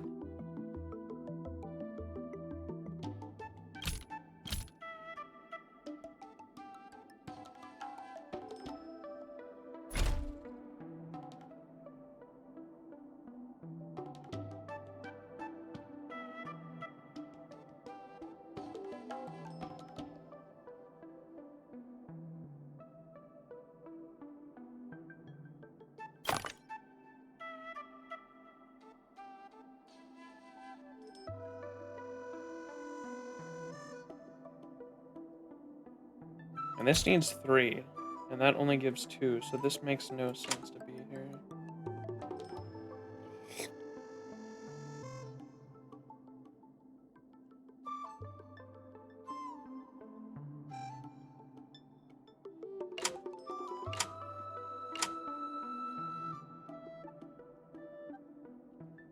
There's like just enough room for it. I don't,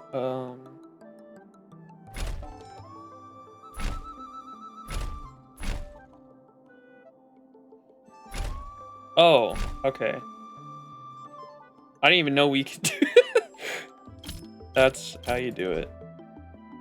You don't have just enough, surely, if that's in the middle, right? Rotate that like that, and bam.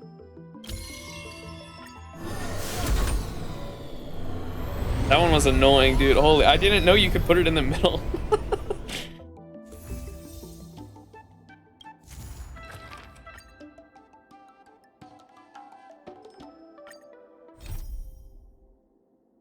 Was that it? We'll be in the red.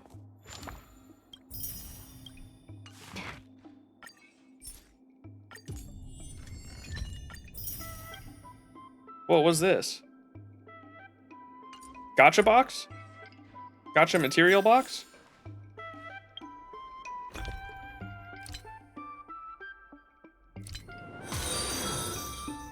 Whoa, I have a bunch of these.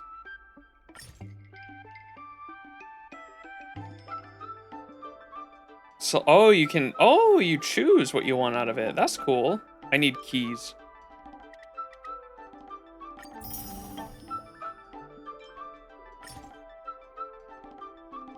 And I need these.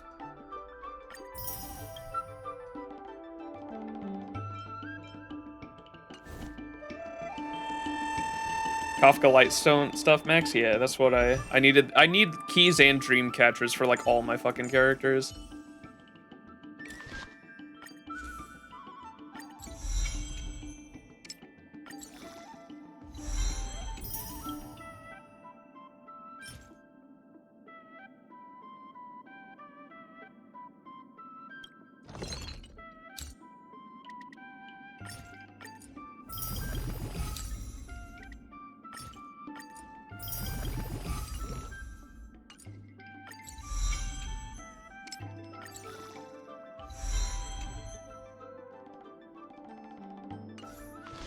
A level 70. I think I heard people saying that Kafka's Light Cone is like insane too. What's it do exactly? Increases damage dealt by the wearer by 24%, just flat out 24% damage. After every attack launched by the wearer, their speed increases by 4.8%, stacking up to 3 times. If the wearer hits an enemy target that is not afflicted by a road, there is a 100% base chance to inflict a road to the target. Enemies afflicted with a road are also considered to be shocked and will receive lightning DOT at the start of each turn equal to 60% of the wearer's attack, lasting for 1 turn. It's, yeah, so it's speed stacking and it's like a good DOT light cone. I heard that like people said if you don't have Black Swan's, if you didn't have Black Swan's light cone and for whatever reason you weren't using this light cone on Kafka, like you could even use Kafka's light cone on Black Swan. But like obviously this is not coming off of Kafka, but I heard that the light cone is so good that like you can even use it on Black Swan if you wanted to. Worth noting that the speed is based on the base speed the character has. Yeah, because it was like percentage. That's why Kafka wants speed, right? I haven't, like I said, I haven't been able to farm. I can't farm this fucking relic set yet, but I literally crafted just a set for the passive bonuses over here, the 4-piece bonus. But these are the ones I have right now that I leveled up. I did get, I think I specifically did the thing where you can guarantee the stat, and so I did speed boots for Kafka, but the rest of these aren't good, unfortunately. The substats aren't good. This one was poopy, dog shit, so I didn't even bother leveling it. This one's attack, which is alright. Or no, your guaranteed attack, what am I saying? And then substats were poop. And then effective hit rate here, but could be better.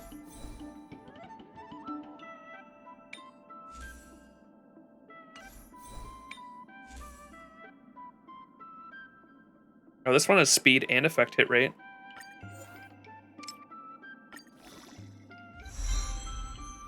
Poop.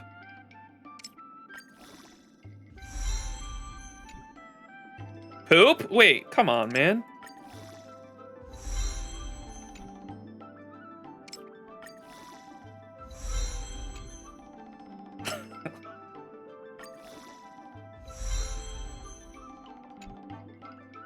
Dog.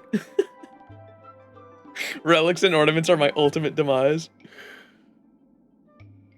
Kafka really only needs attack and speed because she gets insane boosts from her EHR with her traces. Oh, the effective hit rate? I was like, what? So she doesn't need effective hit rate is what you're saying? Just go into attack and speed?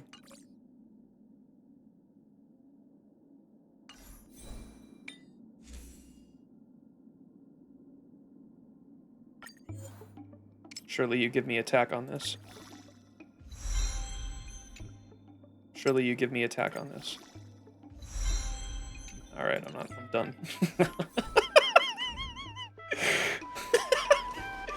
Oh.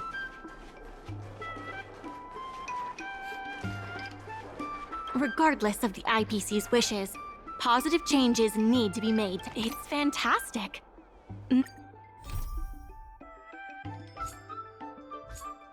Many folks began lending the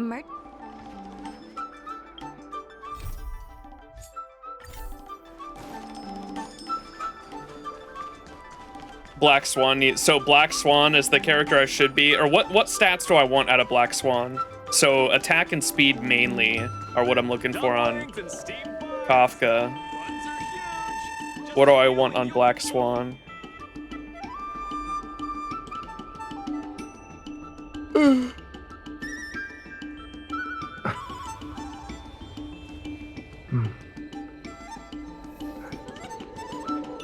Effective hit rate? Okay. Okay, so that is what I want on her. And I haven't even started farming relics for her because, like I said, I can't farm the DOT set just yet. I do have these ones, though.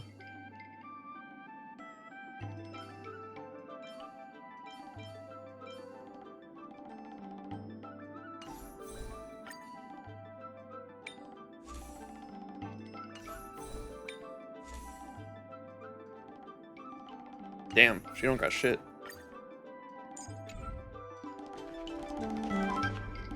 She wants a metric fuck ton of effective hit rate and then attack and speed. Gotcha, okay. I heard about you from Miss Secretary of the Merchant Guild. The guild plans to use the Aurum Alley to dock ships and goods and other delves. Miss Secretary told me that she was hoping Delicacy Pavilion could start making takeouts, things like business meals and travel lunchboxes. Customers who don't have time to eat out would have the option to have food delivered to them. Sounds perfect to me. I love a good takeout meal from the Delicacy Pavilion. Are there any concerns from you? I wouldn't call them concerns, more like a small request. You see, Delicacy Pavilion has been around for a while, and when people talk about food in Aurum Alley, they think of spices supreme. If I were to start the whole takeout business, you'd need a better reputation. Ever thought about using bots to get good reviews? What'd she say to that? That won't do. Good reviews mean nothing if monthly sales figures can't back them up. Besides, I did try the method you mentioned, but the bots wrote comments like, specially made for sensitive skin. They didn't even bother to customize it a bit. See the problem? If we did start making takeouts and ended up not very successful, it'd be a waste of time and money. Seeing how Yankui expands her menu, I plan to hunt down a few abominations and see what I can do with them. I don't think abominations should be used as food ingredients. Gotta think outside the box. Shame I'm not much better of a fighter myself. Would you do me a favor of killing me a few abominations? Okay. Dumplings and steamed bomb.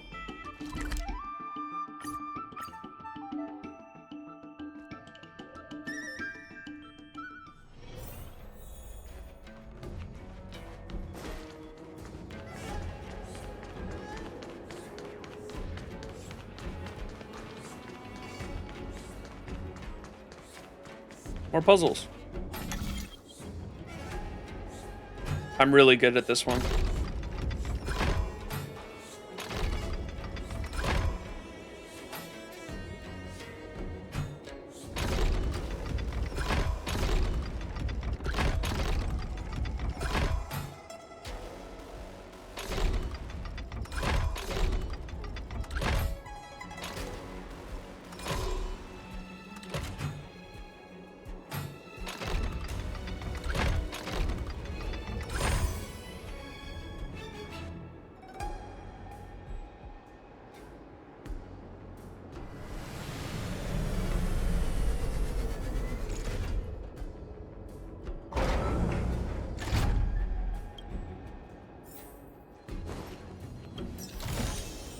Looks good.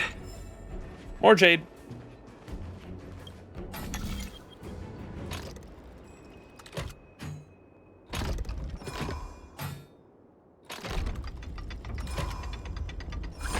God, I'm so fucking good.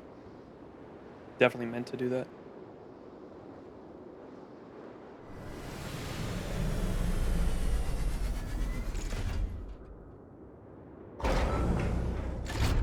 Whoa! Doggy! Can I take it No home? match for me. What?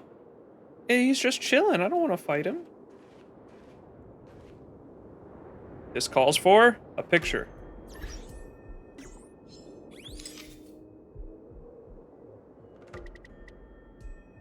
Me and my bloodhound.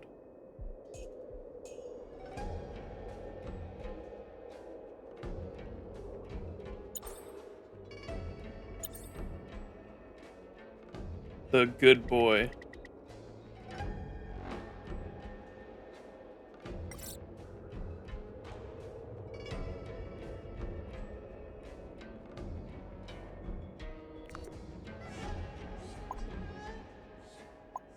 Unable to do idle action.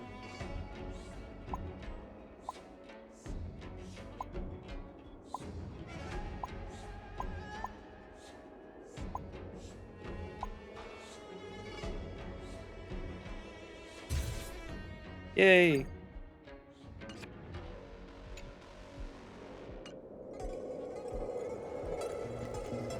I'm sorry, doggy.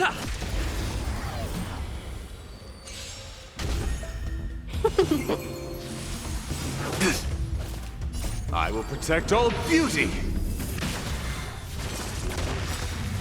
I will protect all beauty. Hit.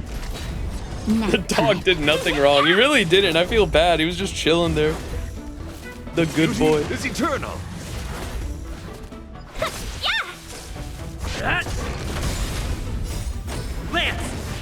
Forward!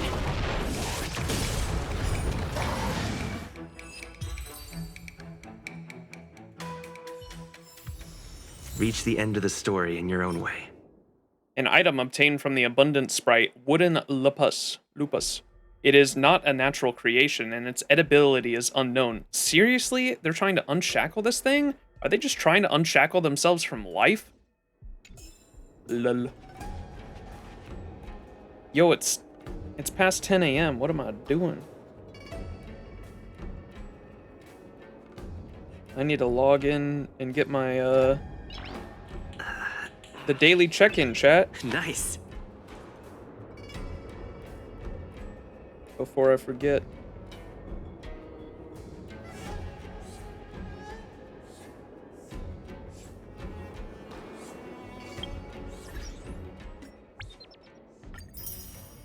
Yep. All creatures consumed by the plague's author must be destroyed.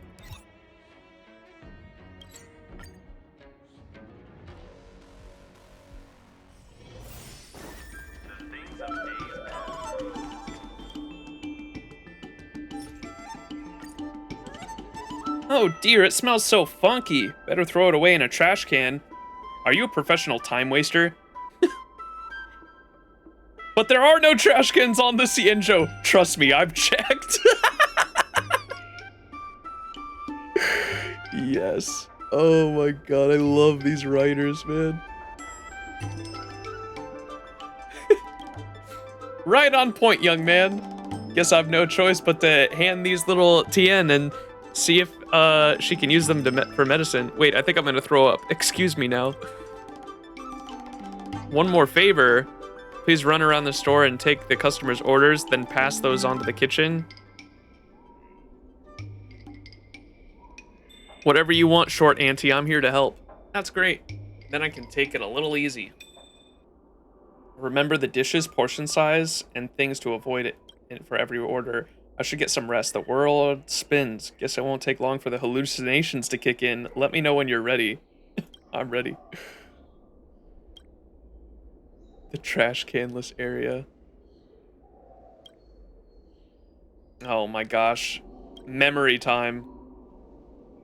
I'd like 1 portion of scallion chicken and 1 portion of moonlight rice. Large bowls, please.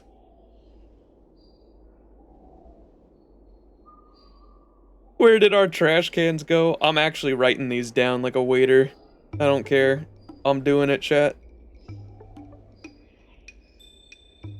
1 portion of scallion chicken. 1 portion of moonlight rice. Moonlight rice. And then large bowls. Large.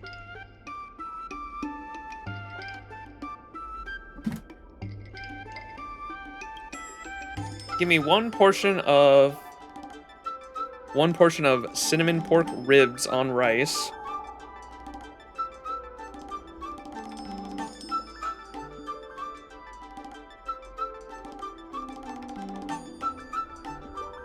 Steamed soy sauce chicken.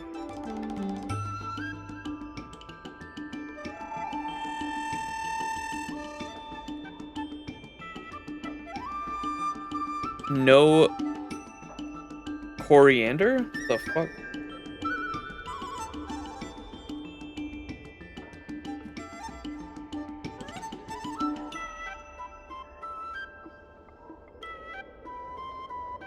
One purple taro with pork.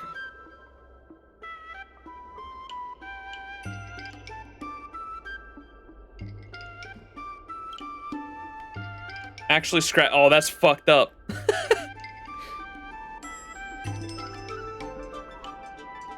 Give me crispy suckling pig instead. Yeah, there's a reason why waiters have a fucking notepad with them, dog. You cannot remember this shit. Crispy suckling pig. Medium cup of herbal tea.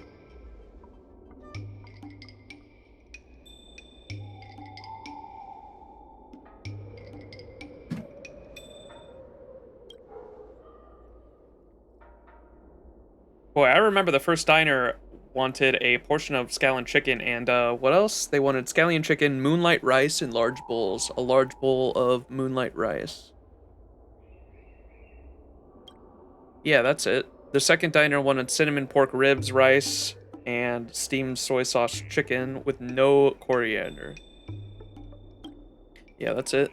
The third diner wanted crispy suckling pig and a drink of, what was it again? Medium cup of herbal tea. Dub.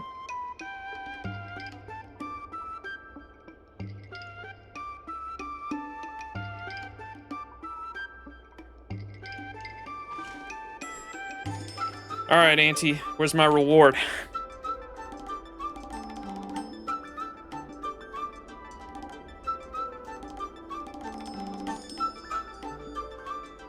Waiter class unlocked. The repeating part is because we didn't have the logs yet during 1.3. Oh, that's fucked up. Thanks for your hard work. I heard the chef say that you didn't mess up any orders at all, which was really amazing. Short Auntie agreed to collaborate with the Docs Max. Please add a delicacy pavilion into the logistics plan. Yeah. I love planning.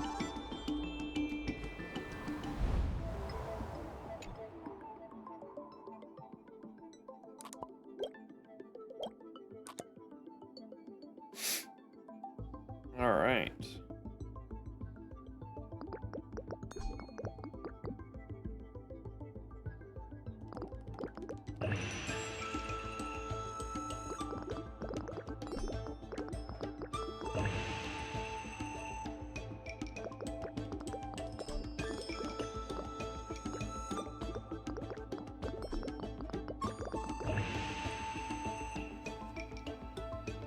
Huh?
What?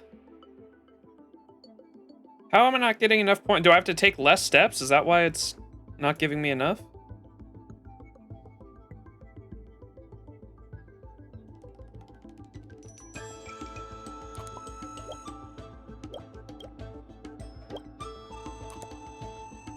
I guess we could try... I feel like even that's gonna be too long, right? Yeah, that's dog shit.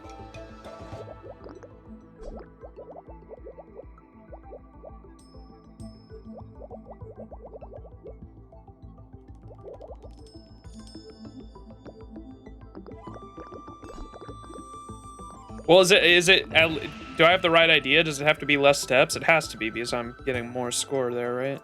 The less steps equals more score, right?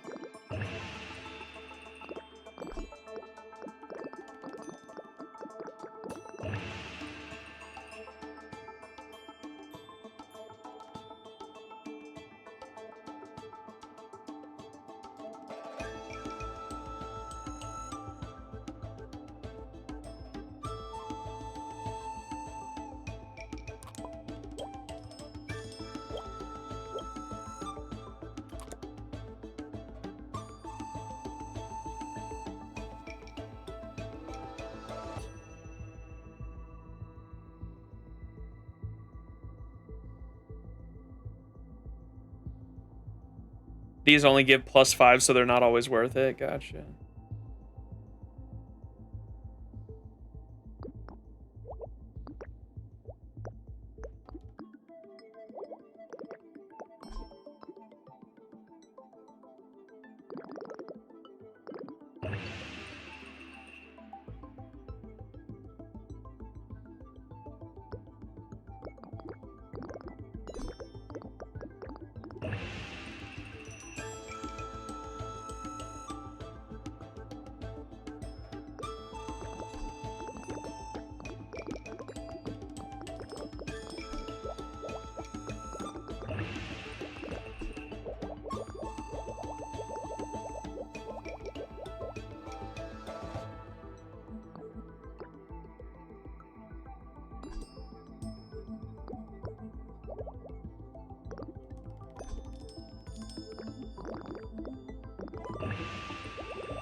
Now that is an emo combination.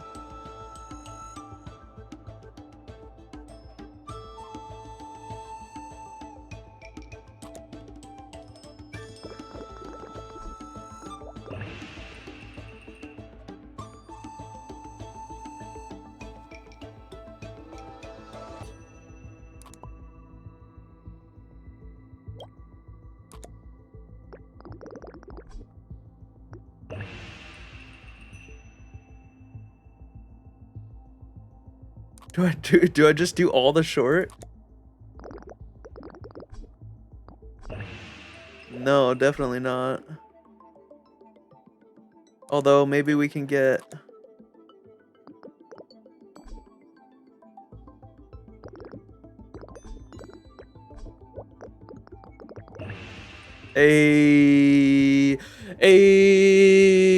this shit too easy, surely.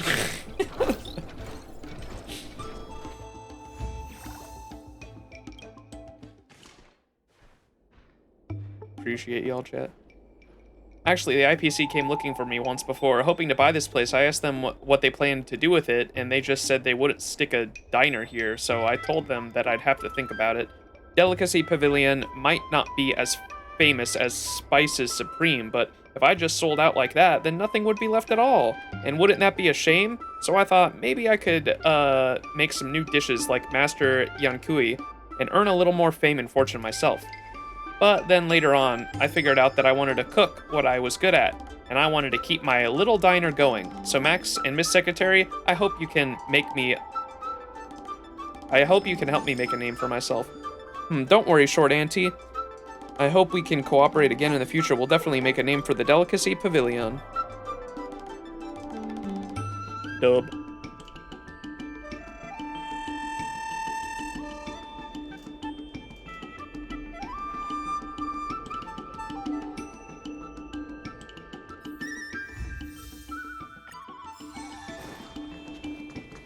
Dumplings and steamed buns.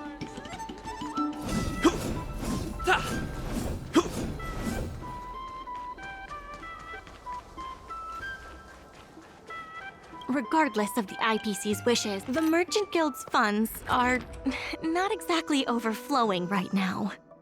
We need to work harder.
Oh, put it in the middle again. Same thing as last time. It has to be, right?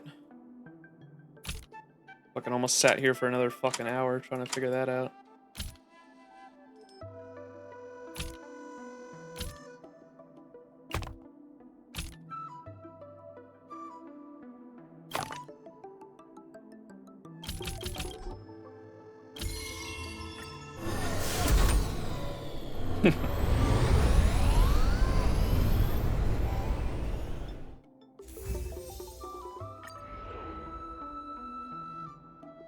Same thing as before. This fucker's got to go in the middle, and then these on the side.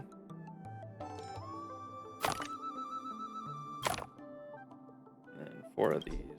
Oh, we got to put something on top of that first. Is there carpet boxes?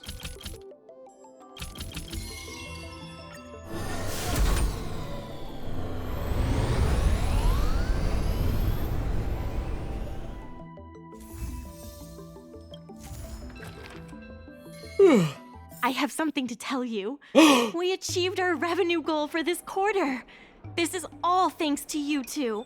Not to mention the merchants of Aurum Alley. The Merchant Guild promises that we will use the money where it is meant to be spent. No disappointments. I hope so. The funds will be used for the overall repair and upgrade of the dock, which means we won't be able to use the dock's shipping logistics for a while.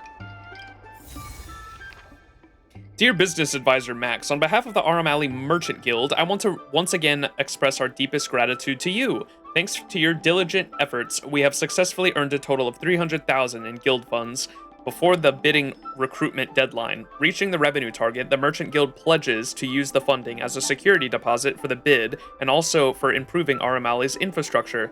We promise to use these hard-earned gains to achieve the maximum effect. Dub.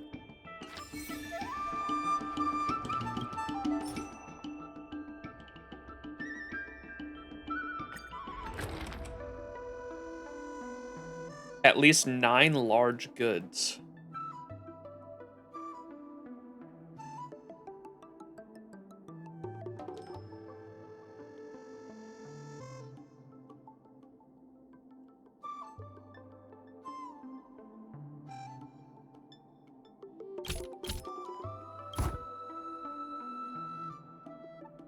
Oh, this has to go on yellow. Uh-oh.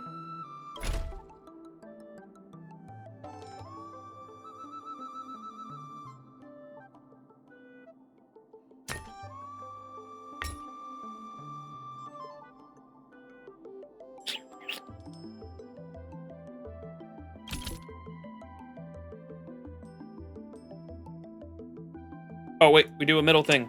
The middle trick.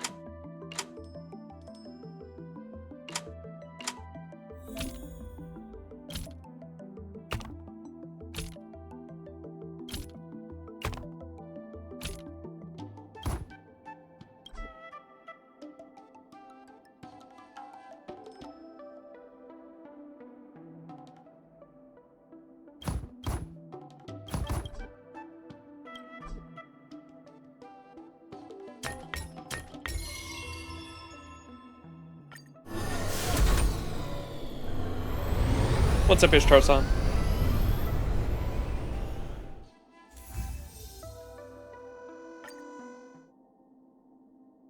Are we goated or what?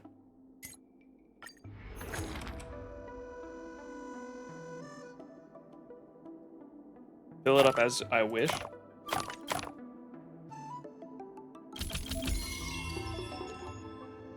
What did they want me to do? Just anything.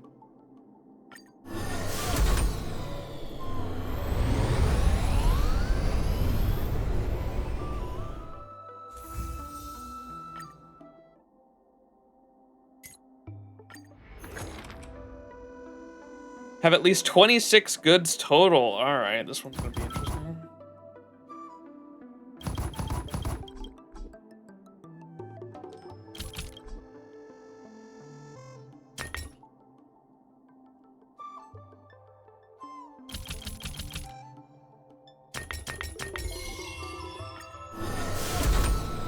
So fucking good at this game.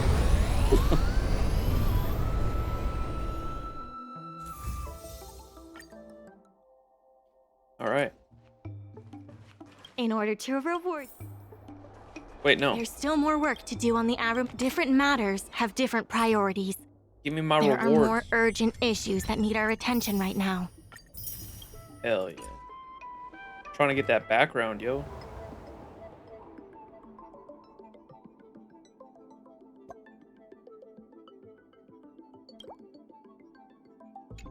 Oh, these are new events I gotta go do.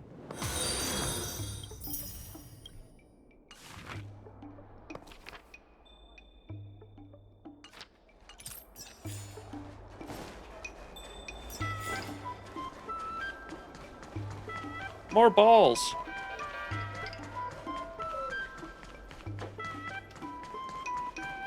I've heard about all the great things you've done for Aurum Alley. Please, take your time. I've packed some for you to take home, too. Dub. Takeout. Let's fucking go.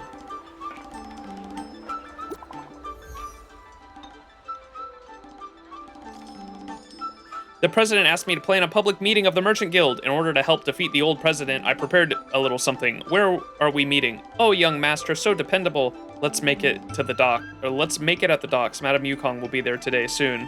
Hehehe. I won't choose sides, so do your best. We will win the president over completely. Say the president will definitely show up today, right? Should be. Great. I want to witness this.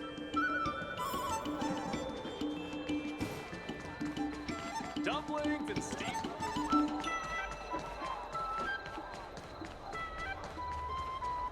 Grandma Yukong.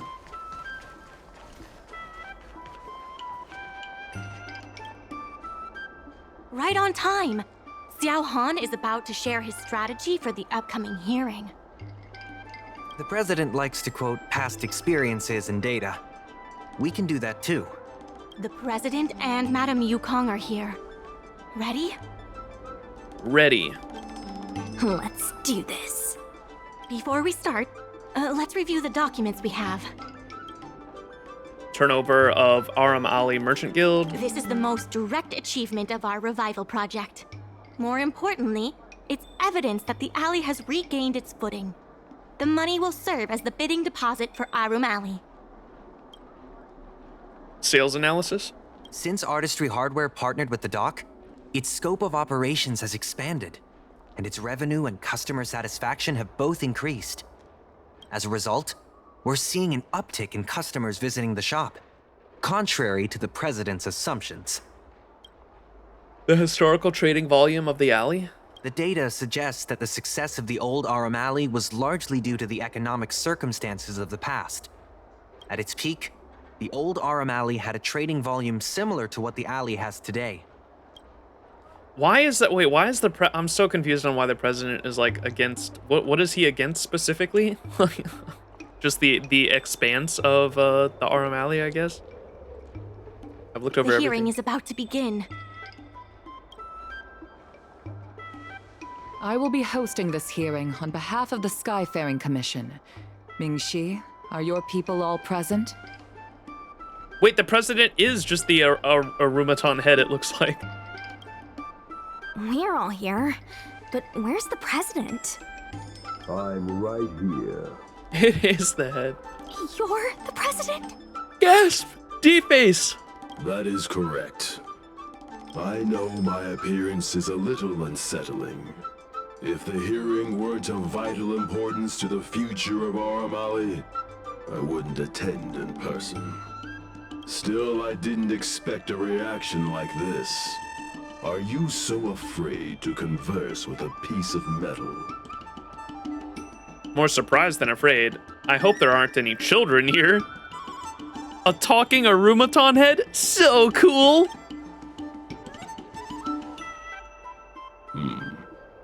Glad you think so. Let me remind everyone that we are at a hearing. Mr. President, please share with us your vision for Aurum Alley. The debate I starts can now. tell that the opposing side is eager to see Aurum Alley thrive. Your passion resonates with me. Since we share the same passion, where is it that we disagree? The prosperity under your proposal means diminishing the alley's tradition and personality. We can afford neither. I can tell that the opposing side is... The IPC plans to turn the alley into a logistics hub. You are practically thinking the same. Our proposal is different from the IPC's. That's right. The IPC will close down Artistry Hardware if they take over. We would never do that.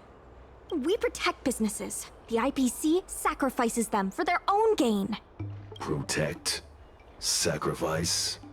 I find that humans rarely understand these concepts correctly. The outcome is what truly matters. Once the alley is turned into a logistics hub, shops like Artistry Hardware will be able to sustain themselves, regardless of what the IPC does. Like, what? I don't even understand what he's proposing. Like, if you don't... if you don't support the businesses and make sure they can flourish, they're gonna crumble anyway. What is your proposition? He's convinced that the IPC and us are the same. The IPC plans to... The reality is, overdevelopment can only adversely impact customer experience, making the alley less appealing. Do you have data to support your statements? Historical data has proved my point. It is the reality, not rhetoric, that matters. I sense a hole in his logic. The reality is... Yeah, we have evidence. Overdevelopment can only adversely impact customer experience. Since Artisan making Hardware the alley partnered with the dock, less its scope of operations has expanded and its revenue and customer satisfaction have both increased. There are actually more customers coming to the alley. This record reflects the change in Artistry Objection! Hardware's turnover and the increase in customers since it partnered with the dock. The shop does better than it used to. Impossible. You must be bluffing. He straight up said, my sources, I've made it the fuck up. Well, if he wanted to pull out the data, that's fine. He said his source was like historical materialism, but he has no fucking actual data of that. He just said my source is my feelings. You know Ming-Shi better than I do. Would she deceive you with fake data? The sample size is too small. I'm not convinced. That's fine. If I were you, Mr. President, I would think of ways to translate the success of that one sample into something that can benefit everyone. Or we fucking helped a ton of shops. Like, all those shops got people out of their storefronts now. We should go show them those too and be like, look at it. This isn't just a one one instance scenario here. Like, we literally helped every shop in the Aurum Alley. A guild that doesn't proactively help businesses has no reason to exist. You have not witnessed what I have seen, so you fail to understand my insistence.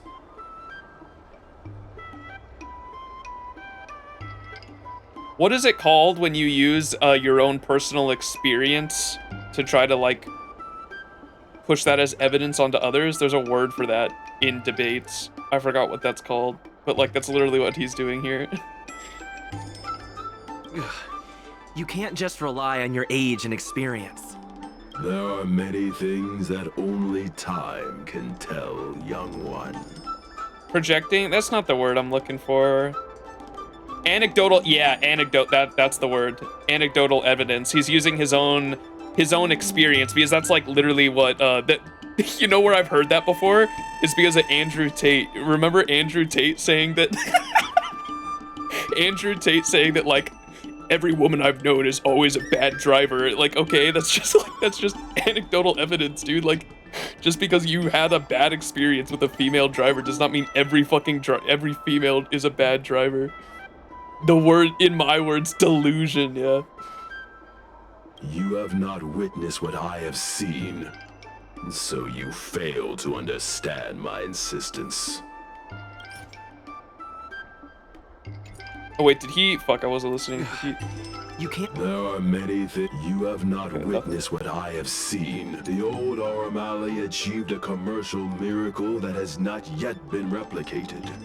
It did so by following my way of doing things. And what is your way of doing things? Are you suggesting that the alley is a shadow of its former self?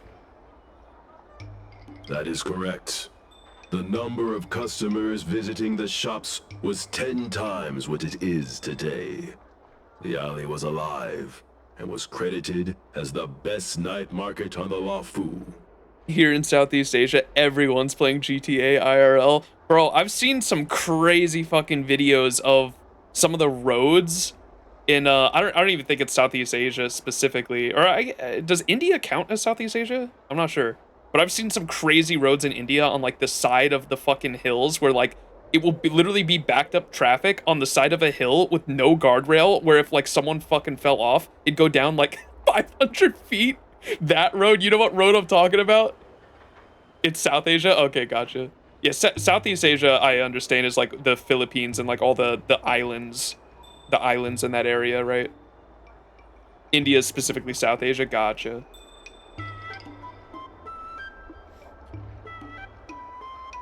The hard curves go crazy. Yeah, I've seen some insane video. Dude, I would never drive on a road like that. You got me fucked up. And I was in the video of the guy in a bus. There was a bus driver, like, hauling ass on that road too. I was like, yo, y'all are insane. There ain't no way, dude. Ain't no way. If I had a bus driver doing that shit, I'd jump out the fucking window. Ain't no fucking way. I don't know why they got insane highway curves on mountains here. We got potholes for days. Holy fuck. They actually bring big ass trucks through that road? That's crazy. That is so insane. Things were better in the old days. Of that, I am certain. I sense a hole in his logic. The old Aurum Alley achieved a commercial miracle that has not yet been replicated. It did so by following my way of doing things. The most tangible achievement of the Aurum Revival Project, it demonstrates that the alley still has plenty of life in it. I think it's gotta be this one. Evident at its peak, the old Aurum Alley had a trading volume similar to what the alley has today. So you're looking at the past with rose-tinted glasses, buddy. You've been looking at the past through rose-tinted glasses. Oh, what? What? Pre-watched? Fucking... No way, dude. Fucking clip that shit. Ditto, you owe me a fucking soda, bro. What the hell? Pre-watched? That's crazy. In the golden era you described, the old Aurum Alley had a trading volume similar to today. Max says Elio confirmed. That's so crazy.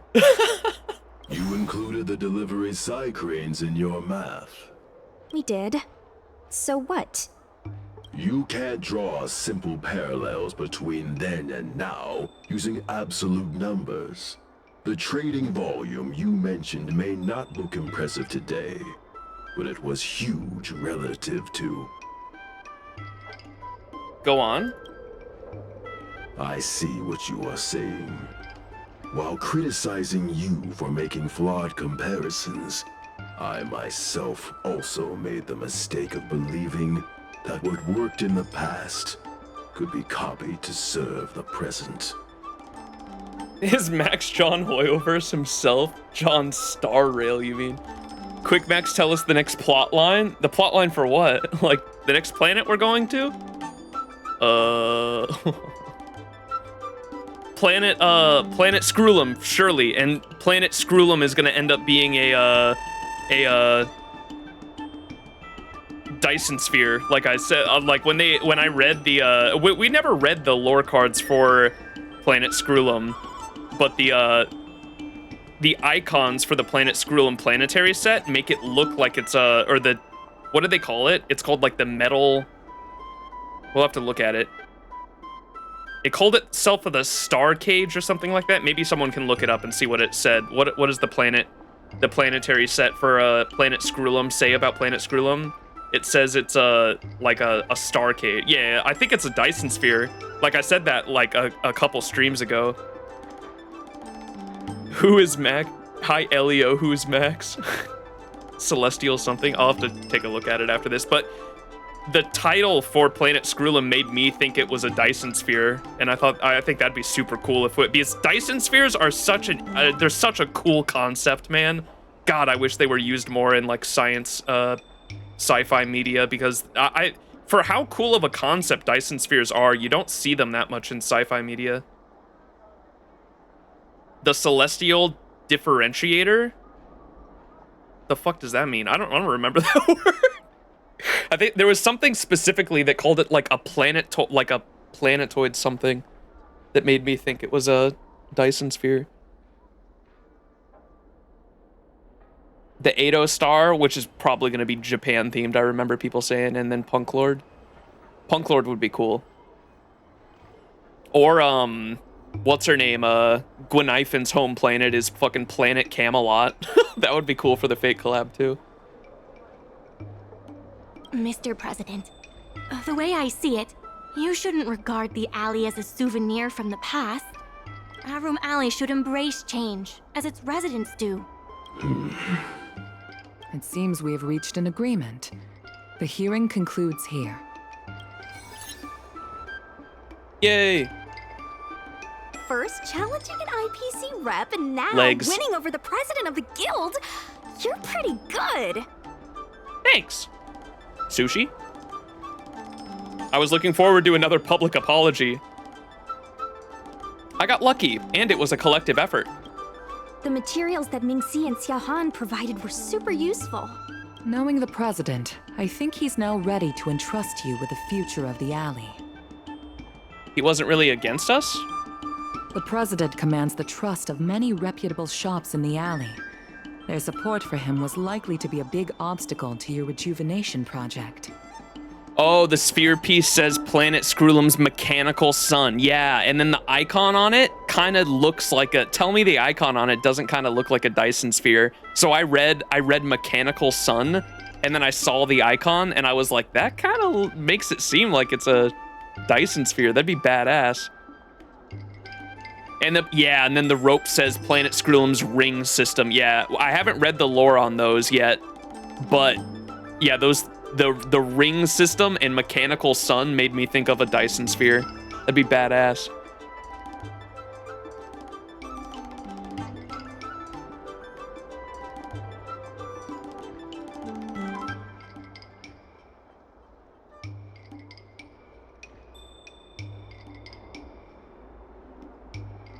Oh, Earth's star system. If Welt's gonna come back from buying milk for the Honkai Impact 3 cast and then leave again.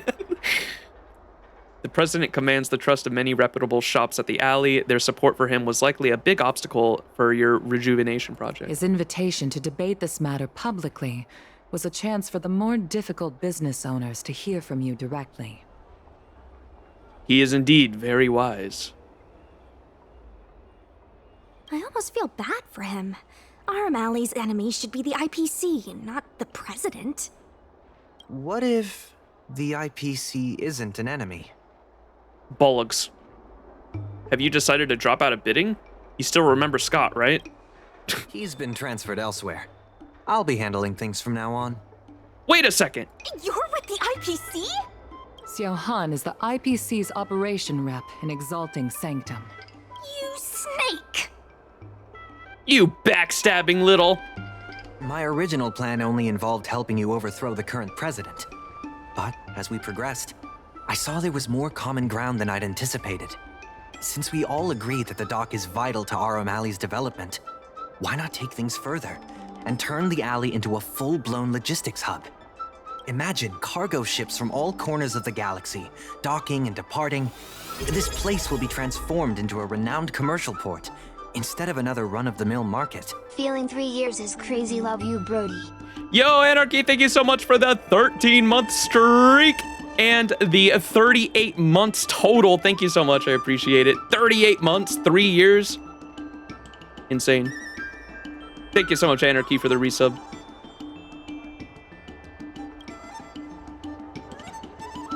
That isn't progress. I'm just going to be an asshole to the IPC. When the IPC wins the bidding, I'm sure we can continue to work together for a brand new Aurum Alley. Hey, not so fast. It's still anyone's game. Maybe I'm getting ahead of myself. In that case, keep up the good work. I'll see you at the negotiation table. Let me at him.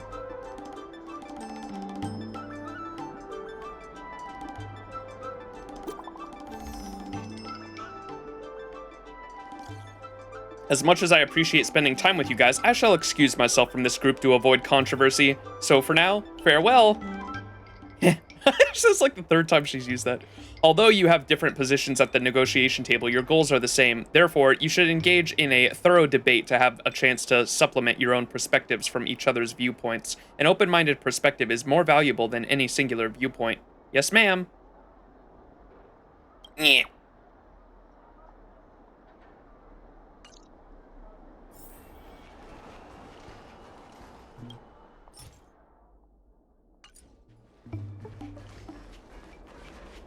Yo, so I actually have a question about building a PC or buying a half-decent pre-built. I think pre-built ones are pretty good nowadays, but it depends on what you want to use it for. I'd say. Thanks to your help, the dock is running at full capacity. Just like last time, I told the workers to clear out areas that weren't utilized and use them to store extra cargo. Like, if you're just going to use it for gaming, you're probably good. You're fine just getting a pre-built.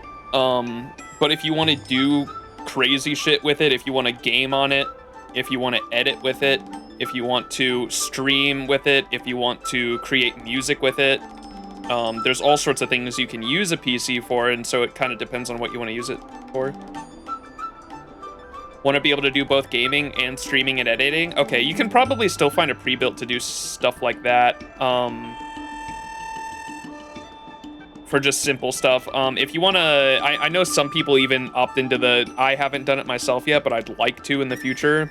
People have a dual PC setup for streaming because you literally use one of your PCs that is just fully built to game on, and then your second PC is literally used as like a glorified capture device.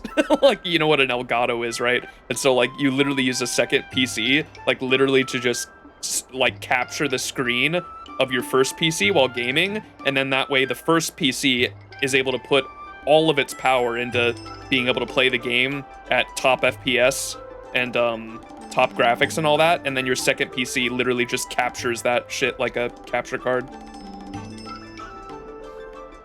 Ethan! Who's this hot-ass VTuber? I gotta get a a version of this that has some big ass titties where I can just like click a fucking button. That's a crazy glorified Elgato. Yes.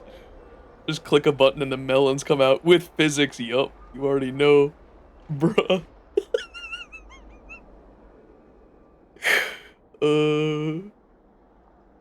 That's how. That's how we fund the gacha rolls, baby. Pull out the jiggle physics.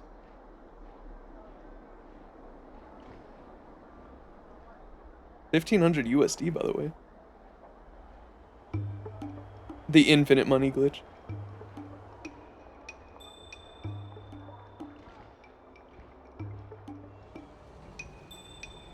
All of the gacha nutrition went into my boobies. Yo, Max, can you hop into the VC with VTuber cam real quick? No specific reason. And I will not have my camera on.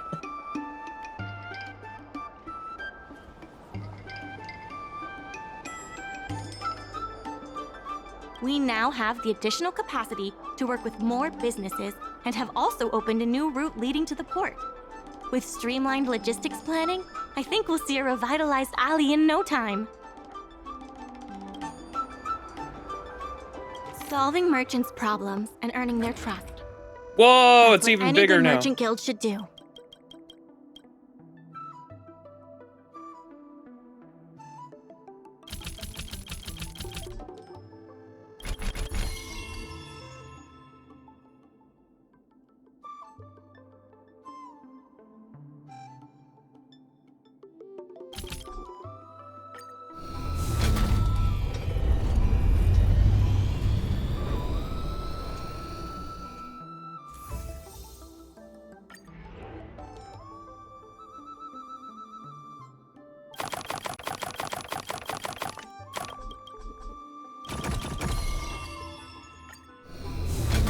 Yo, this shit easy.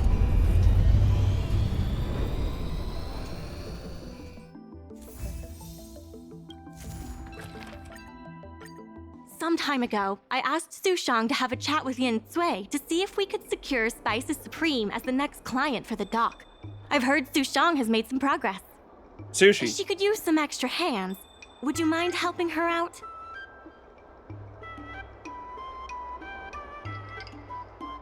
They really said they're making this shit easy for you. Leave it to me. Thanks so much. I would have helped her myself, but I've been drowning in paperwork in preparation for the bidding. Su Shang is waiting for you at Spices Supreme. Go find her when you have the time. Are we actually gonna debate the IPC guy? Is that like the last part of this questline? I wanted to do all the voiced shit. Okay, we still have that to do then. Well, Bailu's back! Bailu, you came back! I was so worried you dined and dashed. Su Shang told me all about what you did to help the shops in the alley. Very impressive. I wish Spices Supreme would step up their game, though. It'd be a dream come true if I could order takeout from the Alchemy Commission. Huh? They don't do takeout. Is the Alchemy Commission outside the delivery area? Why can't I order from the Express? That's definitely out of their delivery area. What? Chef XianZhou used to be on the president's side. After she heard about Mingxi's plans, she decided to cooperate with the dock. It's a good opportunity. There's finally hope for Spices Supreme takeout!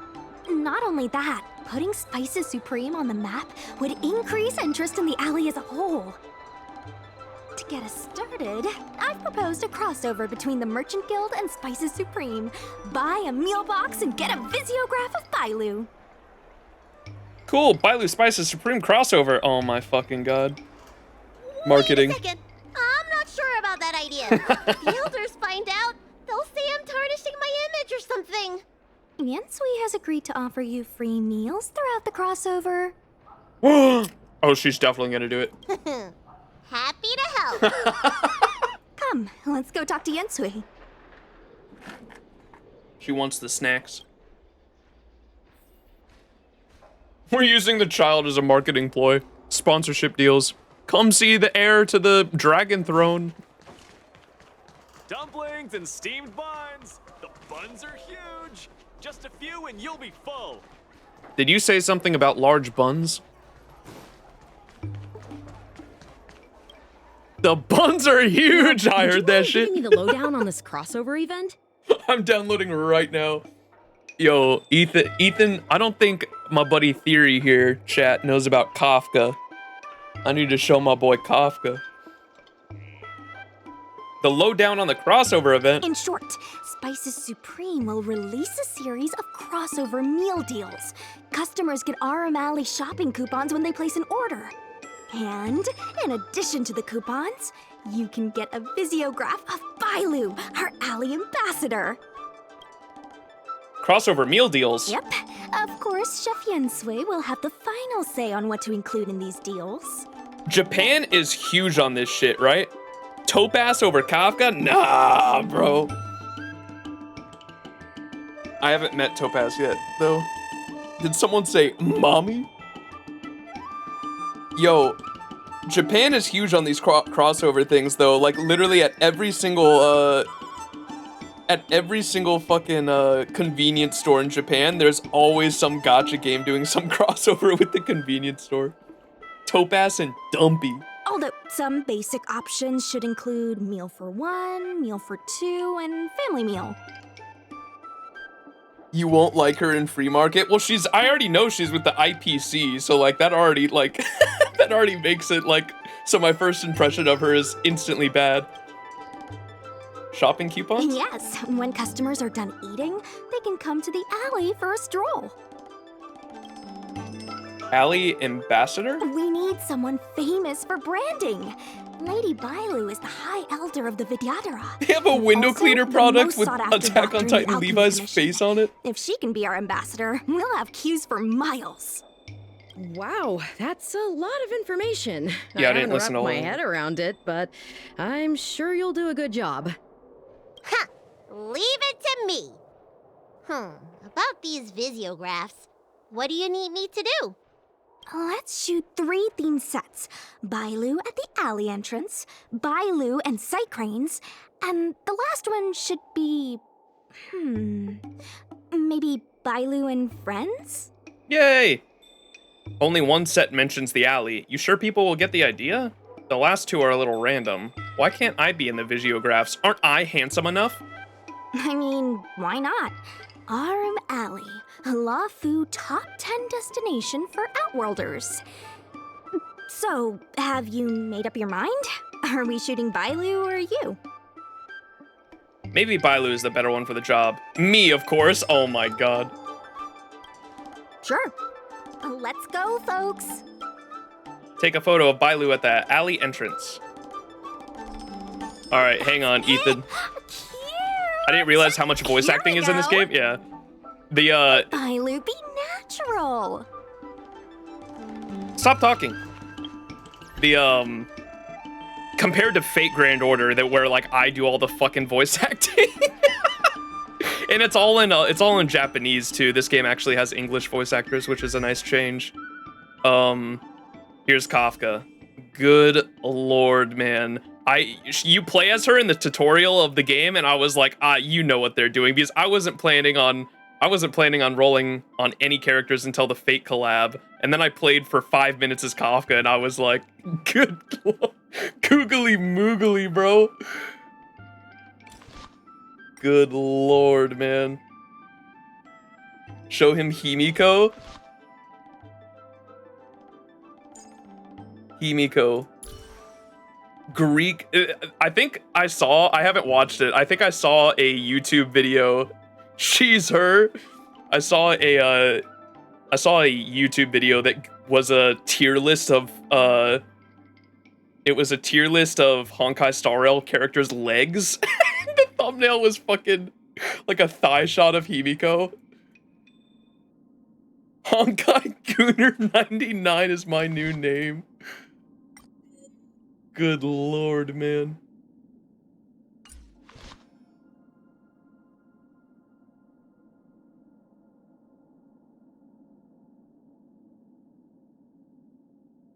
Fox Girls? The tail. The tail. Look how floofy the tail is. Not a furry. Natasha's got to be my favorite character in the game. I still love her. She's like the worst healer in the game. I don't care. I still use her. She's my favorite.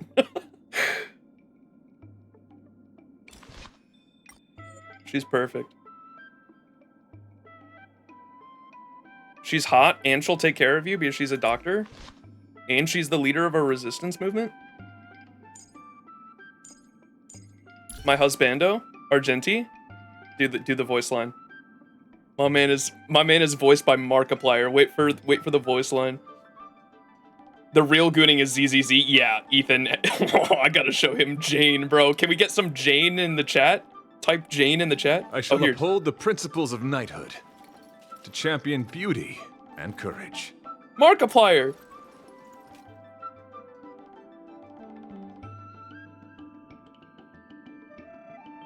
He said, "What the fuck?"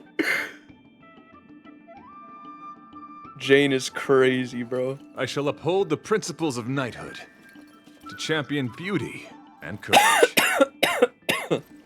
Jane Doe. Tell me those that don't sound like Markiplier though. Does he have voice lines here? Oh, yeah. My name is Argenti. I belong to the Knights of Beauty. May this rose convey my heartfelt salutations.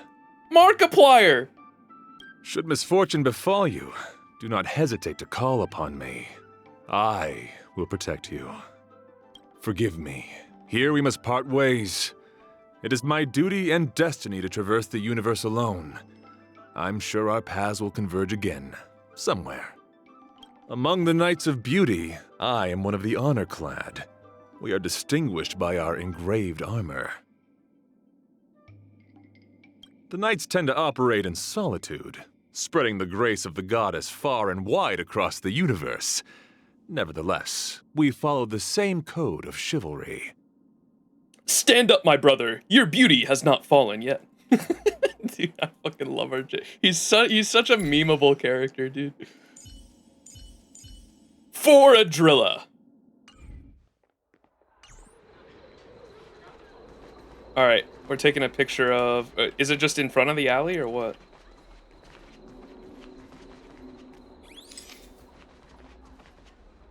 Get out of the way, people.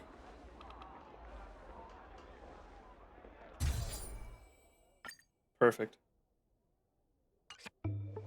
We need a slogan to go with the picture.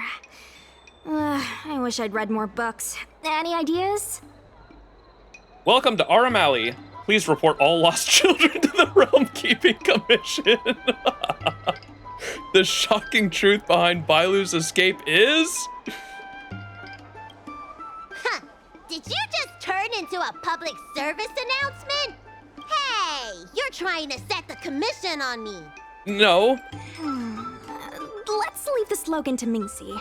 We should head to the next location. Take a photo of Bailu and the Cycranes.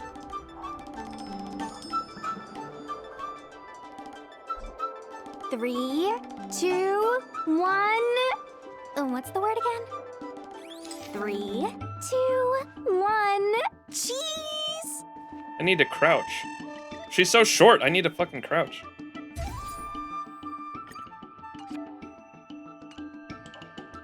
Three, two, one.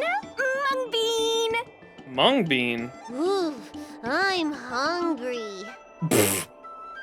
Wait, I took the photo.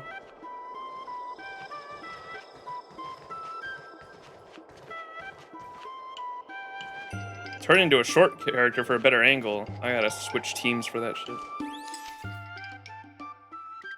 Why didn't it work?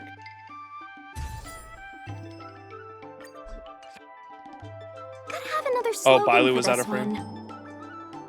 Welcome to Aurum Alley. Cycranes of a feather ship. Cycranes of a feather ship together. High Cycranes flight. Short Bailu's height. Thanks for the reminder. Damn, she taking all these on the chin. Let's leave the slogan to Mingxi. We should head to the next location. I was expecting Bailu to freak out over the last 2 times I tried to tease her, and she's just like, fucking, yeah, whatever. Follow Bailu and Susheng to the next photo spot.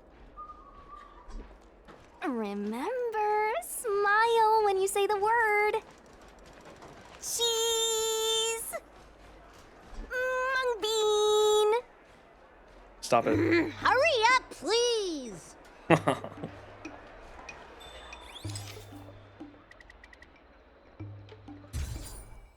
Oh, that's cute. Come on, I need another slogan. But you hated the ones I came up with. Last one, please. Welcome to Aurum Alley. Aurum Alley, cool, cooler, and coolest. Aurum Alley, come meet some strangers. Are you trying to scare people away? I'll ask Mingxi for some more ideas later. Let's go back to Yinsui's place. They don't like my ideas.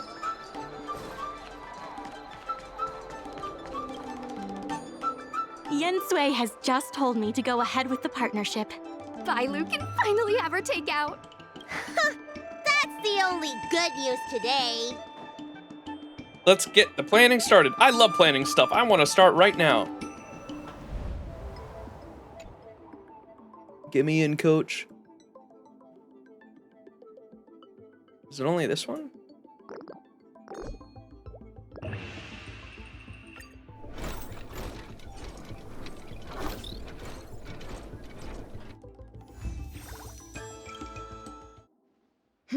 If we want to start making takeout, we're gonna need more hands in the kitchen.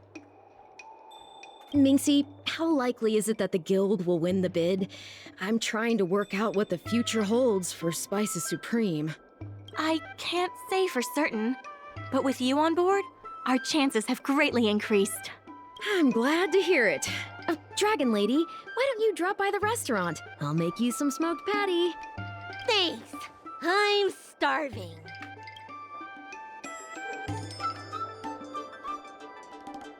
I like how everyone just calls Bailu the Dragon Lady. But like Bailu's shorter, wouldn't it be easier to just call her Bailu? Maybe it's a formality type of thing and it doesn't translate well in English.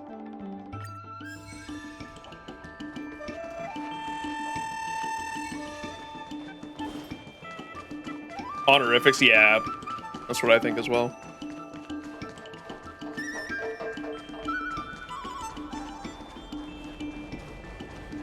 Regardless of the IPC's wishes, positive changes need to be made to Aurum Alley. IPC sales reps are telling the shops to stay open for at least 8 hours a day. Oh, this is new.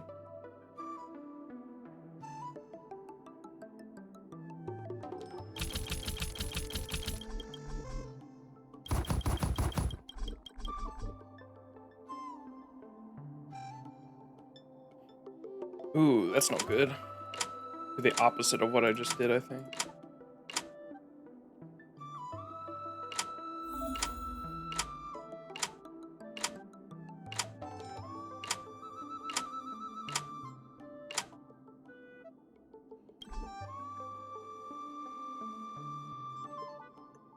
Wait.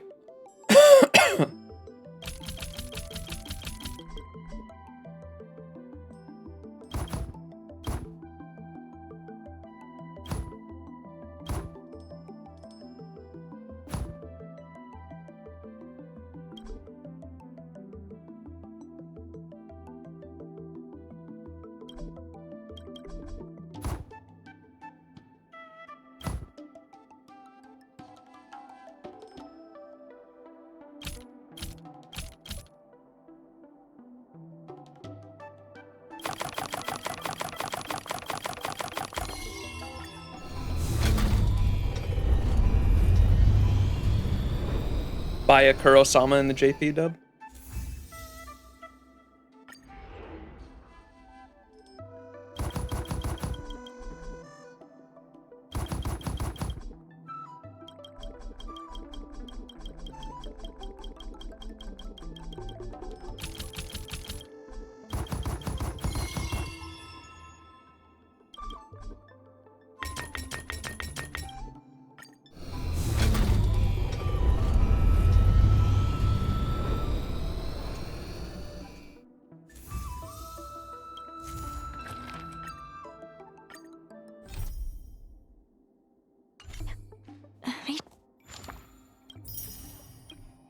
Oh my gosh, there's so much. Oh, okay, we're actually not that. Mr. Who? Mr. Where? Where? Should take a look around them.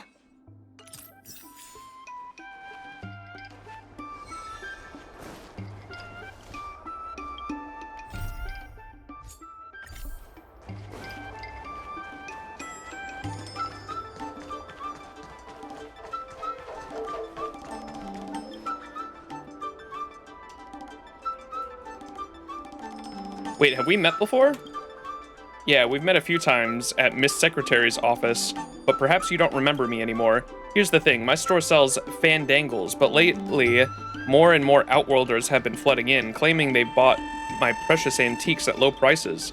Over time, people have started to see my store as an antique shop, and even the Merchant Guild has been recommending that I officially make the switch. To be honest, selling antiques is more lucrative than selling fandangles, and it would give me more time to relax. The thing is, if I were to make the switch, it would be like opening a whole new shop, and I'd have to start from scratch and build up a new customer base. I've been thinking about it, and I haven't quite figured out how to do it yet.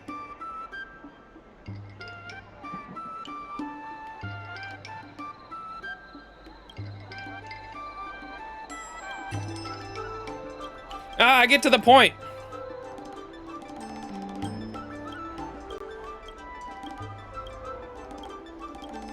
My patience is growing weary.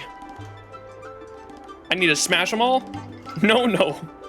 You'll need to use D-Ting to find out the true antiques and smash the fake ones.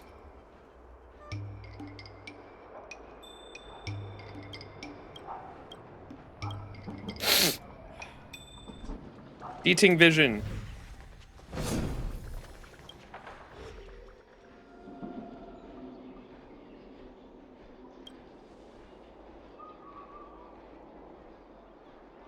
Oh, the real one's gold. Gotcha. Sorry.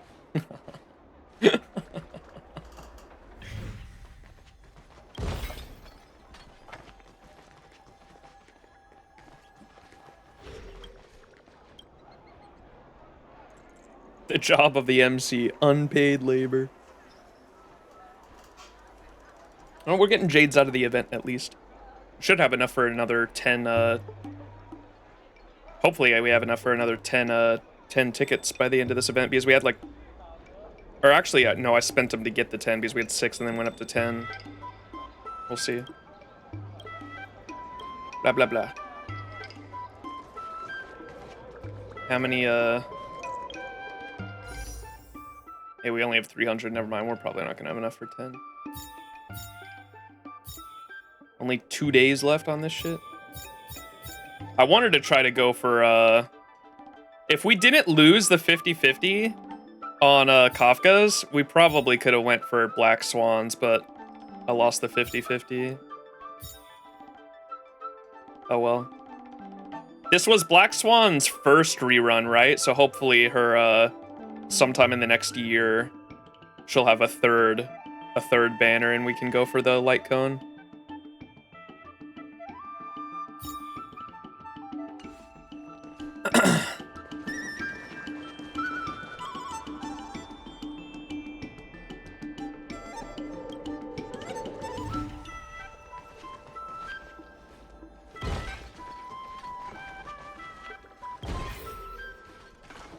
We somehow got 2 Topaz reruns before we got another Zila and Silverwolf rerun. And yeah, they haven't had a banner in over a year, right? I heard people saying, someone said something like, so I heard someone say something like, Topaz gets out of the Hoyo basements early. Meanwhile, Zila is rotting down there. That shit made me laugh. Yeah, they're rerunning characters along with characters they'll be good with. That's why I think someone said it would make sense if next patch, whenever Silverwolf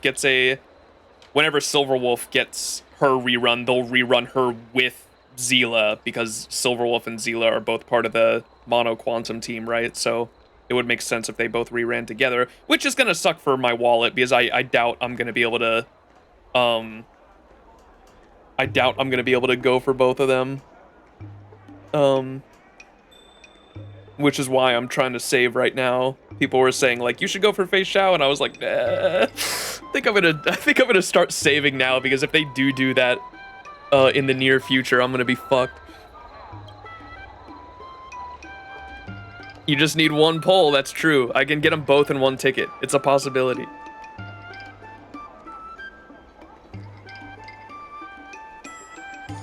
Yeah, that was my justification as well, as follow-up teams are a heavy investment. They're good. Absolutely. But they're a heavy investment. Yo, Max, when you quitting your job and starting the VTuber OnlyFans? I don't know how to fucking do that shit on my own. Shit, bro. You get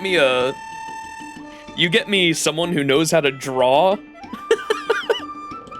I'll start tomorrow.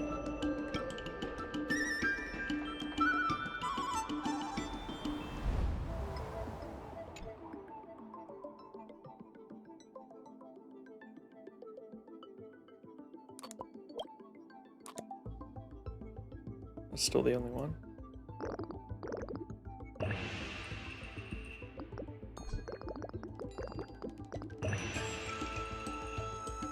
Huh?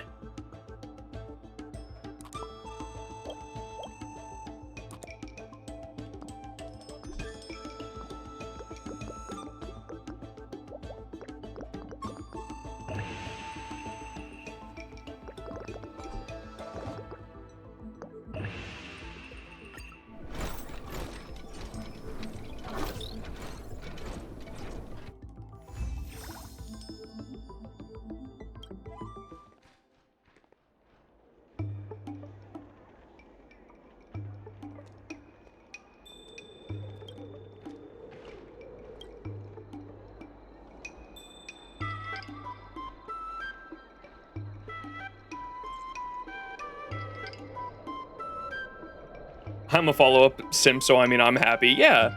Again, I'm not talking shit on follow-up attack. Like, I've seen what they can do. It's crazy. And Fu Xuan, or Fei Xiao is a crazy cool character, too. Like, I love her character design, and her gameplay is fucking cool. The only reason I wasn't gonna go for her was, one, I had Kafka and Black Swan. Kafka's been on my list since I started playing this game 2 months ago. I was like... They knew what they were doing by having you play as Kafka in the tutorial of the game, because I played as Kafka for 2 fucking minutes, and I was like, okay, when's this character's rerun? They knew what they were doing, man. And so Kafka's been on my list for a while, so I wanted to get Kafka, and then when I got Kafka, people were like, you gotta get Black Swan to go with Kafka, and I was like, alright, I guess I'm skipping Fei Xiao. No tail equals more angles. Wait a second. No tail, no whale. There's still more work to do on the Aurum Alley revival project. The Merchant Guild's funds are not exactly overflowing right now. We need to work harder.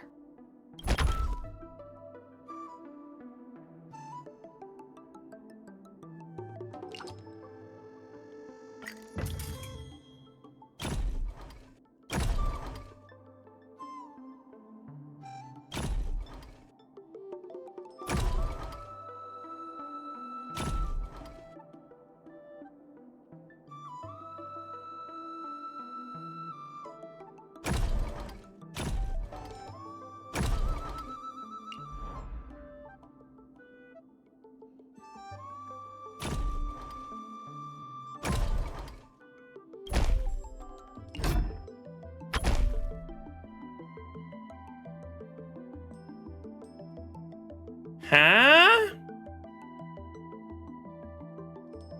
We gotta put some shit down, I think.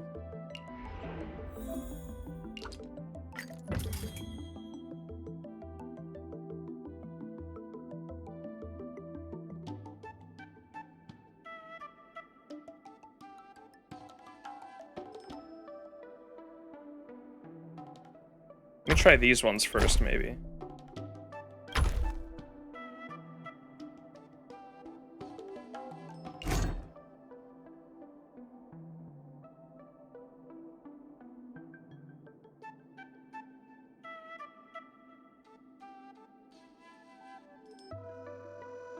None of these have yellow tops. Oh, that one has a green top. That's cool to know. None of them have yellow tops, so there's got to be a way I can...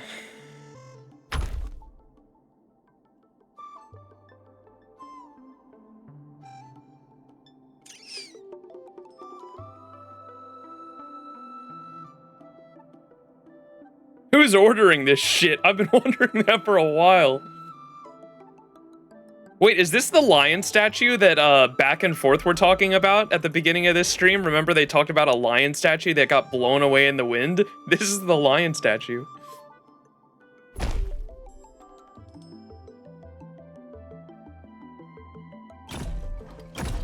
There's enough here. There's just a way to organize it I'm not seeing. Is it the middle shit again? Should we try that? What should I put in the middle, though?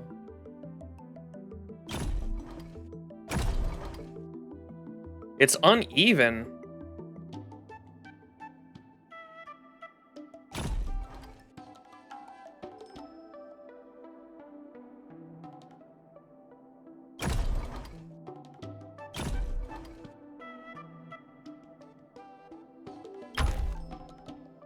Wait. Oh my fucking god.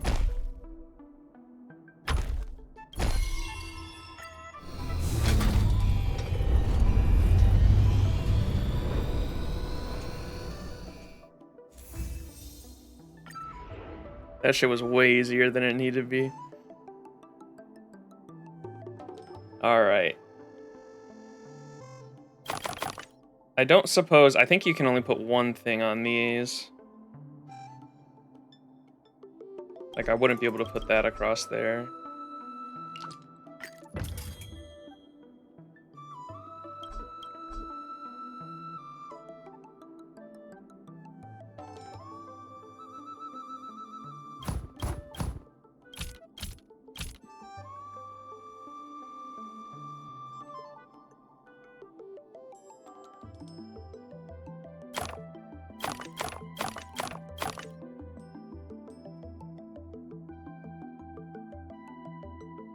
Wait, what?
I'm gonna have to go with the 6 couches like that. I mean, I guess I can like pull them down like that if I wanted to, but I don't think it's gonna make a difference.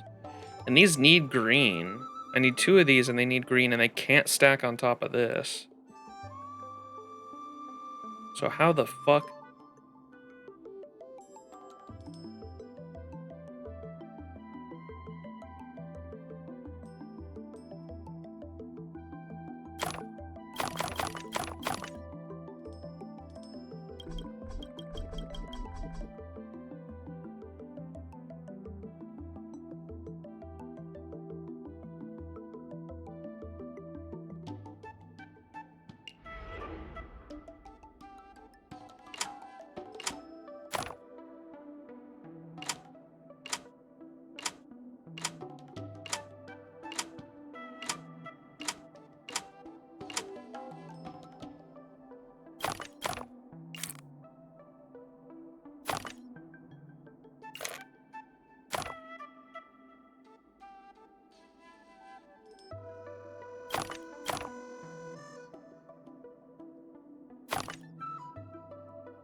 I can't put one.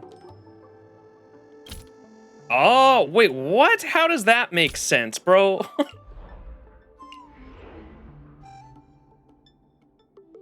Wait a second. Can I not get a... Bro, that shit fucking fading. I can't get a side view. That shit's fucking fading through the shit, dude. There's no way that actually fits on there.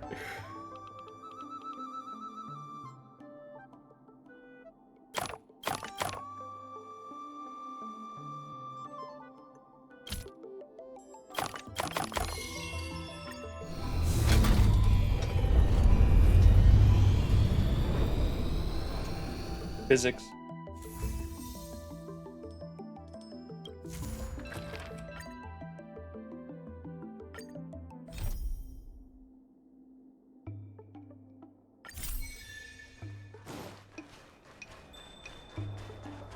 It fits, trust. If it fits, I sits. Alright, this should be the last one before the, or the last store before the, what's it called?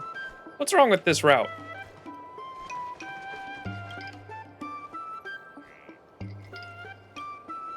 Blah, blah, blah.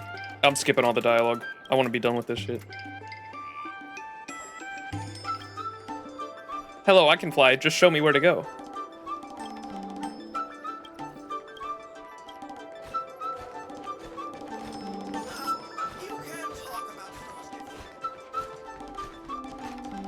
Dumplings and the buns are huge.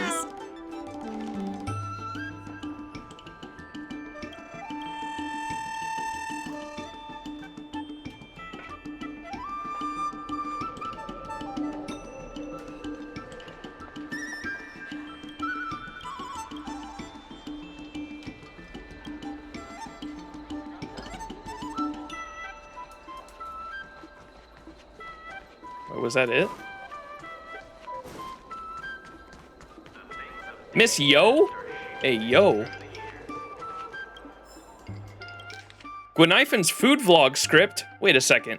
Scene, Spices Supreme shopfront. Camera, 01. Image, shopping board. Hey, yo. Gwyniphen mentioned.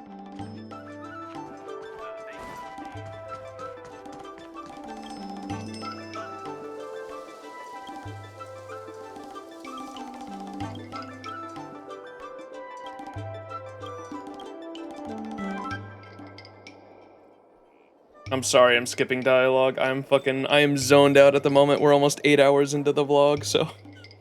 Vlog? Oh, I'm not even speaking right words right now, chat.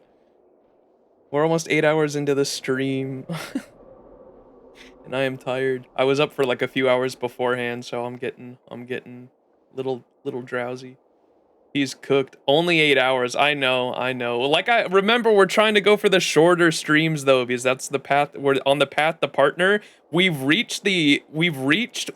at the required viewership for partnership for a while now. You need to average 75 viewers. We've been averaging over 100 on every Honkai Star Rail stream, which is amazing. Thank you all for that so much. I appreciate it. But the next step is in 30 days stream 12 separate times. So that's the one I need to focus on now, because we've only been streaming like once a week for Honkai Star Rail streams. And so I need to up the amount of times I stream, and probably in order to stream more often, I probably need to lessen the streams pretty much. How's the progress on that? I think right now we're at like, in the last 30 days, we're at 9 out of 12 streams. So we're pretty close. We might be able to get it in the next week or so, maybe. How many days now? 9 out of 12, yeah, is what we're at. Stream 3 times a week, 4 to 5 hours each? Yeah, pretty much. Like, that's what I'm trying to go for, but it's a little hard when I've got the work-life balance and I'm also trying to, like, do stuff for YouTube at the same time and, like, plan ahead and also do my trade school stuff all at the same time. The work-life balance, the work-life streaming balance is rough, man. Or work-life content creator balance. It's rough. But, we out here trying anyway. Just stream every day for 6 hours? That definitely ain't happening. Give it a sip. Yeah, no, you're kidding. There's the Kappa. Where's the golden Kappa? Wait, this guy wants me to drink this shit? I wasn't listening, but sure, I'll drink it. What's up, Yui? How you doing?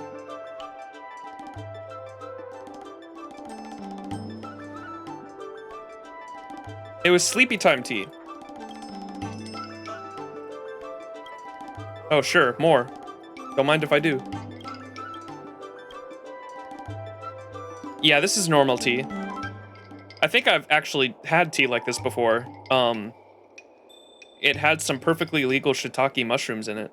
But it was, yeah, I think it had a similar effect to this.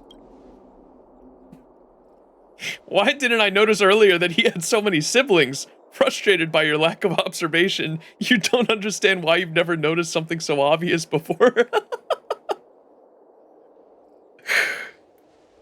Your mind is filled with bewilderment, followed by unexplainable sense of fear and regret. You can't help but contemplate how many secrets might be right in front of your eyes, yet remain unnoticed by you. Is this truly because of your lack of observation? Or could it be that someone else is pulling the strings?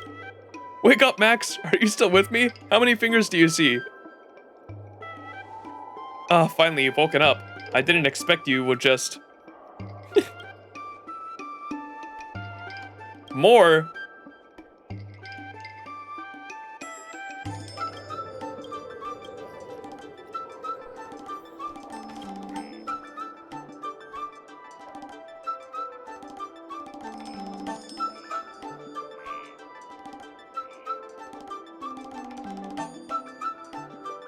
Wait, what is that last username that followed? I69 with Argenti? Wait, bro. The profile picture is Argenti too. A fellow Argenti fan. Are you too a man of beauty? Your beauty knows no bounds. I've never been so calm before.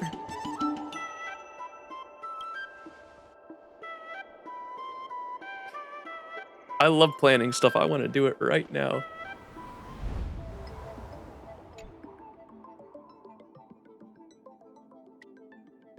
One of these days we'll get the Argenti emote commissioned. Instead of a man of culture, you're a man of beauty.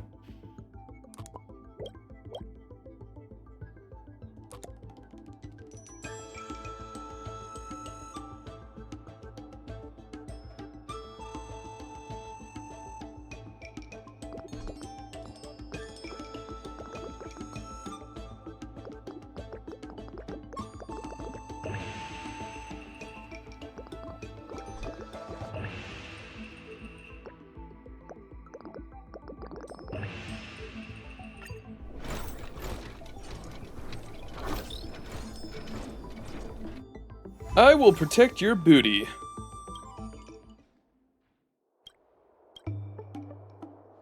Alright, I think this was the last one, right?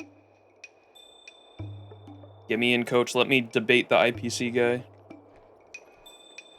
I'm a master baiter at this point. I mean, a master debater.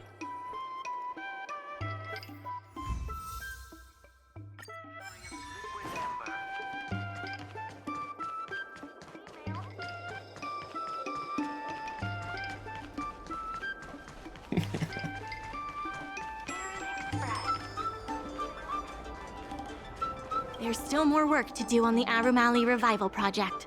Let's give it our all. Thanks to you and Sushong, Aurum Alley's success is nearly a done deal. Hey, look at that. Who the fuck is Mr. Hua Hua? Look, is Mr. Hua Hua. Mr. Ho Ho. I'm delusional, bro. I'm fucking losing it.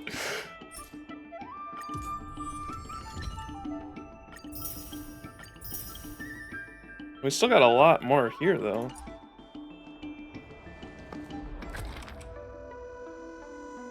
Alright, what do we need here? 3 tables. Bam, bam, bam. 6 of these. That's not what I want.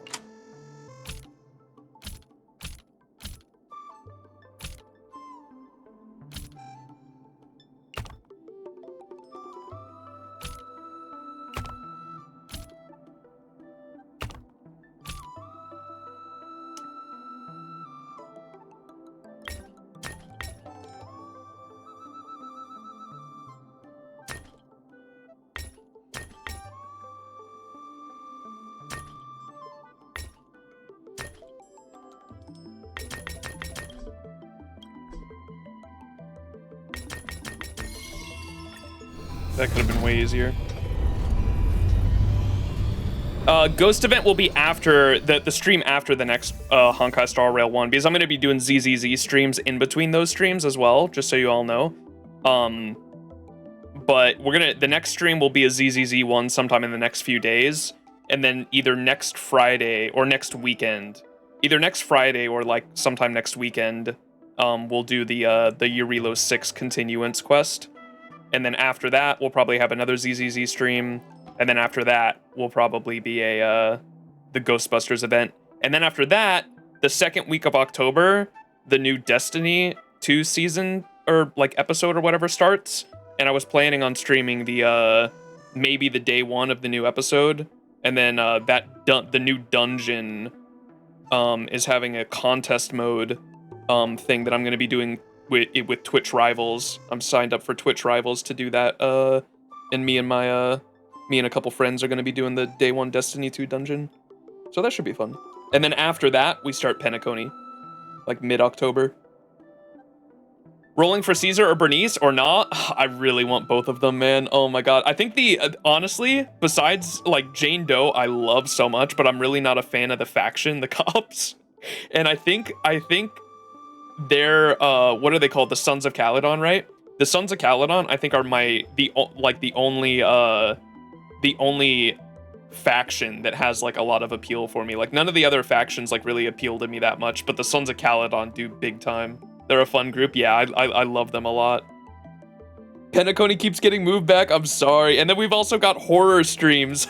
As soon as October starts, there's 2 games I want to stream on 2 separate occasions on 2 separate weekends that I want to do horror game streams on, but we'll be doing those in between Penacony. Like Penacony is absolutely like probably gonna go until the remainder of the year because we're starting it in October. And once I get hopefully, I mean, fingers crossed and knock on wood, once I get partnered, we're probably gonna go back to streaming like 12 hours on the fucking weekends and do like one maybe 2 streams a week if I'm feeling like it, and do like longer streams. Like 1 long stream a week is probably what we'll go back to.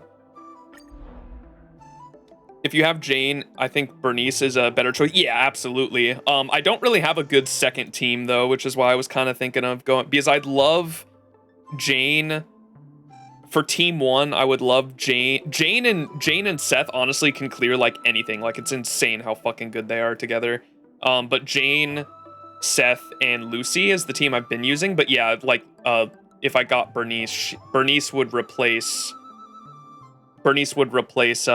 Lucy. And then for a second team, the free 5-star I got on the permanent banner or whatever for starting the game, the free 5-star I got was Soldier 11. And so for a second team, I was thinking Soldier 11, Caesar, and then Lucy on the back line would be a good team for a second team. But that's if I got both of them. And I don't know if that's going to happen. Why y'all talking about my Jane? You know we got Jane emote, Cobra?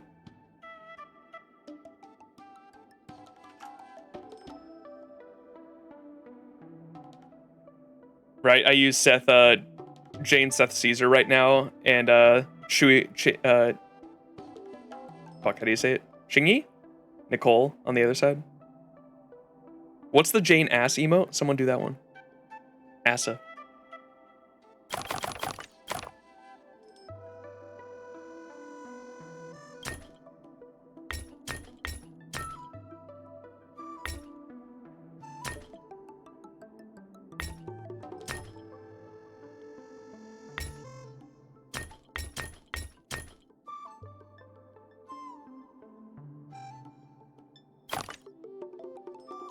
We need 10 of these?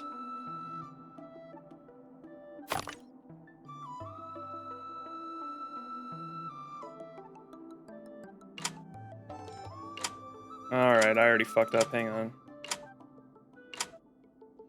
Should have put those down first.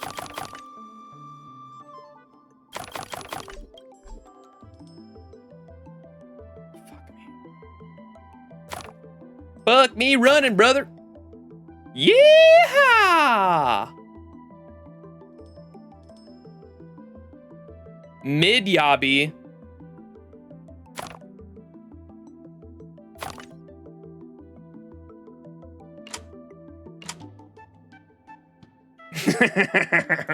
Dude, sorry, he knew it was coming. He knew it was coming.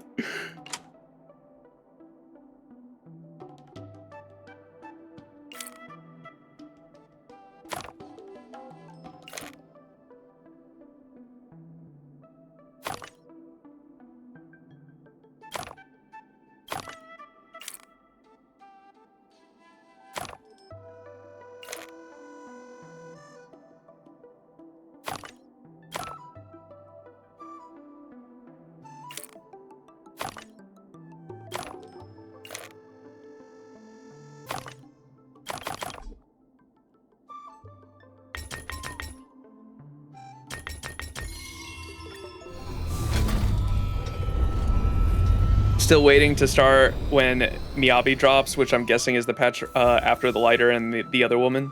The other woman.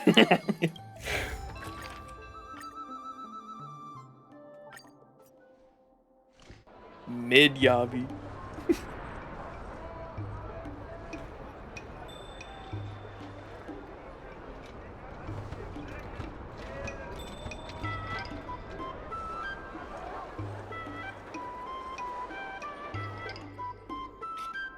We do be hustling and bustling. I have something to tell you. We achieved our revenue goal for this quarter. How many quarters are there? Thanks to you two.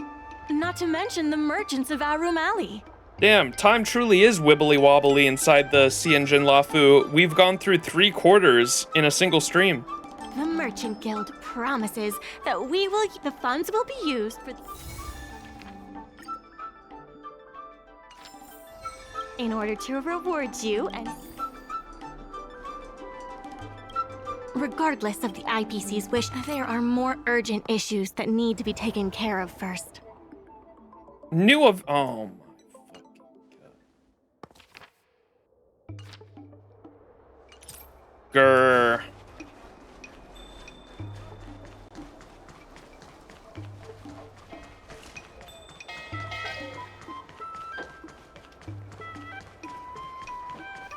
Miss Secretary.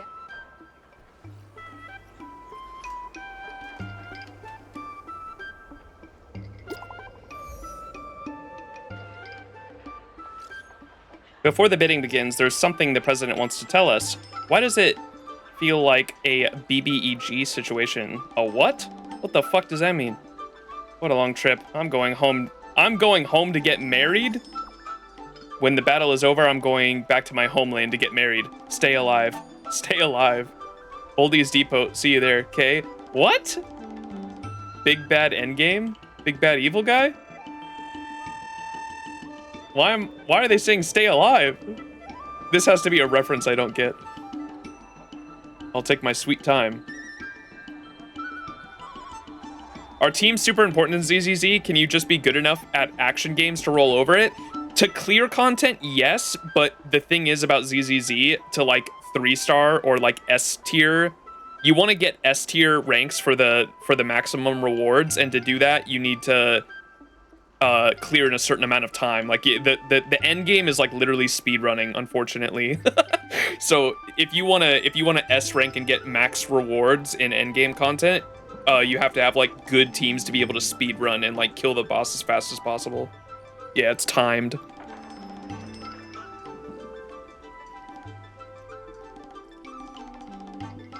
Saying that you're going home to your lover is a huge death flag. Oh, okay. I'm gonna go get married, stay alive.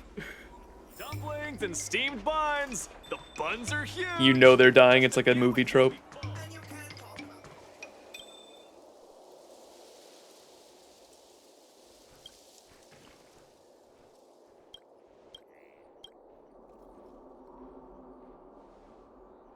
Wait, IPC people are... There's IPC people impersonating Cloud Knights?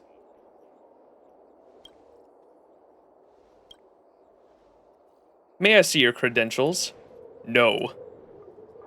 You kid around too much. This is obstruction of official business. Get him! -1! A test. I will protect all beauty.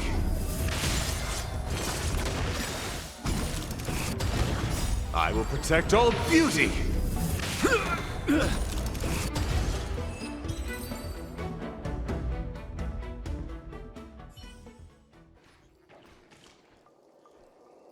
We're just workers trying to hustle a little money. We'll be off now. Off we go. I can't believe that.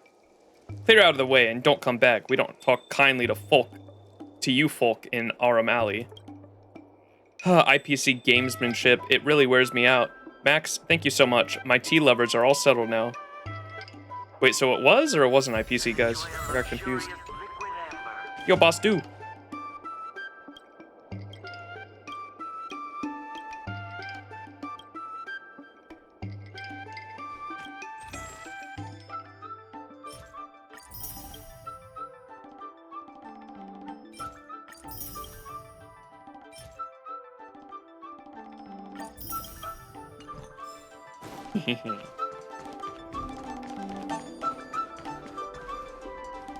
Mr. President, they've arrived.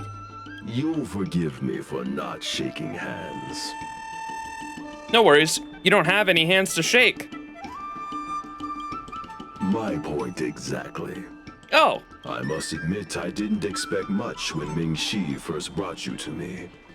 I thought you were just another group of strangers who meant well, but wouldn't make a difference. To my disbelief, not only did you manage the lease, but you stayed to convince others, including me, that our cause is one that is worth fighting for. Max, he's a bot? Bellcross, what are you trying to say? That bots can't be people too? He's conscience, and that's enough for me. Ban him. Even now, it's hard for me to imagine how you are going to win the bidding. As slim a chance as we have, there is still hope. We got this. Don't blame me if we end up losing. Don't get mushy on us. One last word from this old piece of metal. Go, and may good tidings come with you when you return. My goat. Yo, what do you sell? Doorbells! Mirrors! Oh, secondhand stuff? Oh, wait, yeah, we were already here. I bought that automatic wooden dummy for some reason. I thought I needed one at the time.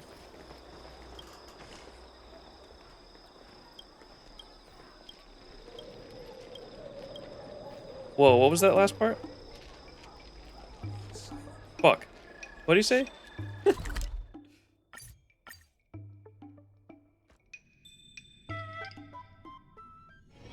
It's still early. Where to now? It never struck me that someone as humble and kind as Xiao Han would work together with the likes of Scott.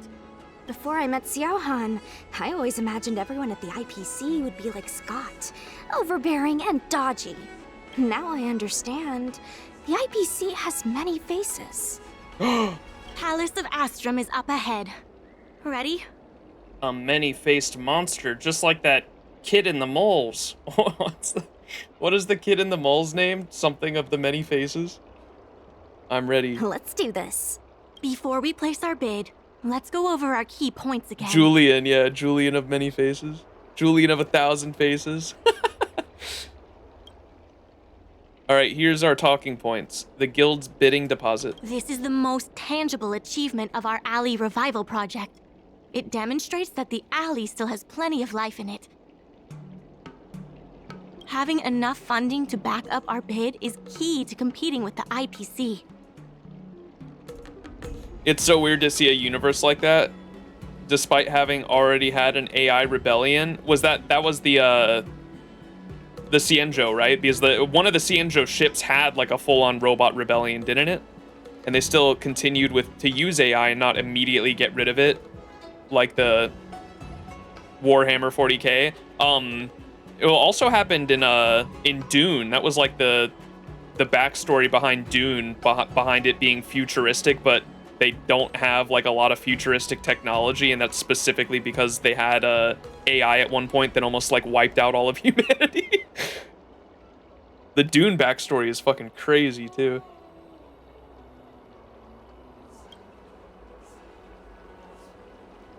Golden Gears also tells of a giant scale rebellion. Okay. Yeah, I think any of you guys play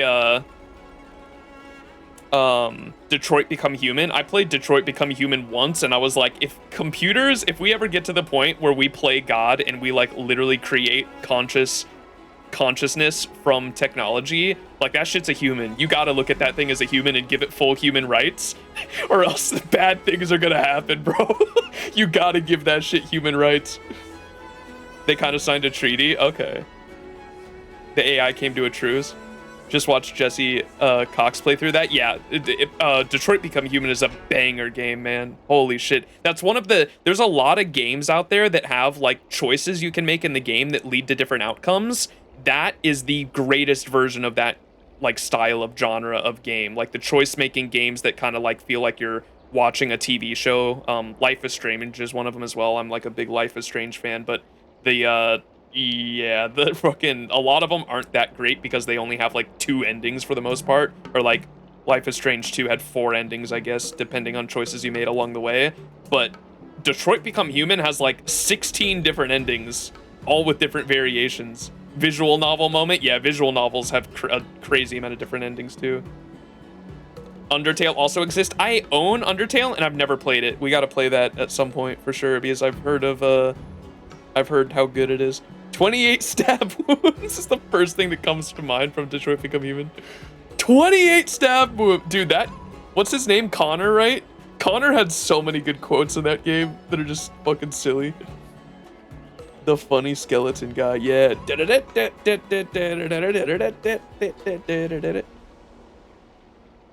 All right, what's our second piece? Spice's Supreme crossover event? Because of the crossover meal deals, the alley has seen an uptick in customers. It goes to show that the alley still lives up to its name as one of the best food destinations. The Aurum Alley business opinion poll? The president conducted a poll to gather the shop's opinions on the future of the alley. More and more shops have voiced their support for the guild and expressed their confidence in our revival project. I've looked over everything. Let's go. The bidding is about to begin. Fuck, I wasn't really listening to any of those. On behalf of the Skyfaring Commission, I am invited to host the public bidding of the Aurum Alley Commercial District. With members of all parties present, the proceedings may begin. I hereby ask all parties to submit your support documents for evaluation. The documents should include scope of business, ratio of contributions, and registered capital. Here's my required items.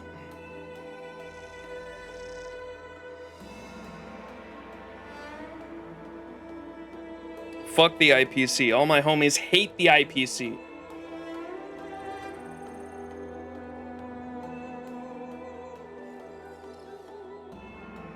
Representatives of all parties, please be ready to brief the review committee on your business plans. By personal request of the committee, a discussion session will be added to allow all participants to raise and answer questions. So debates are not usually required in public bidding? No. Usually you just submit your bid and wait for the result. Fuck them. I know people who would like to. Jesus Christ. But Madame Yukong wants us to have a proper debate to better understand each other's points. Xiao Han, whenever you are ready, tell us about your plan for Aurum Alley.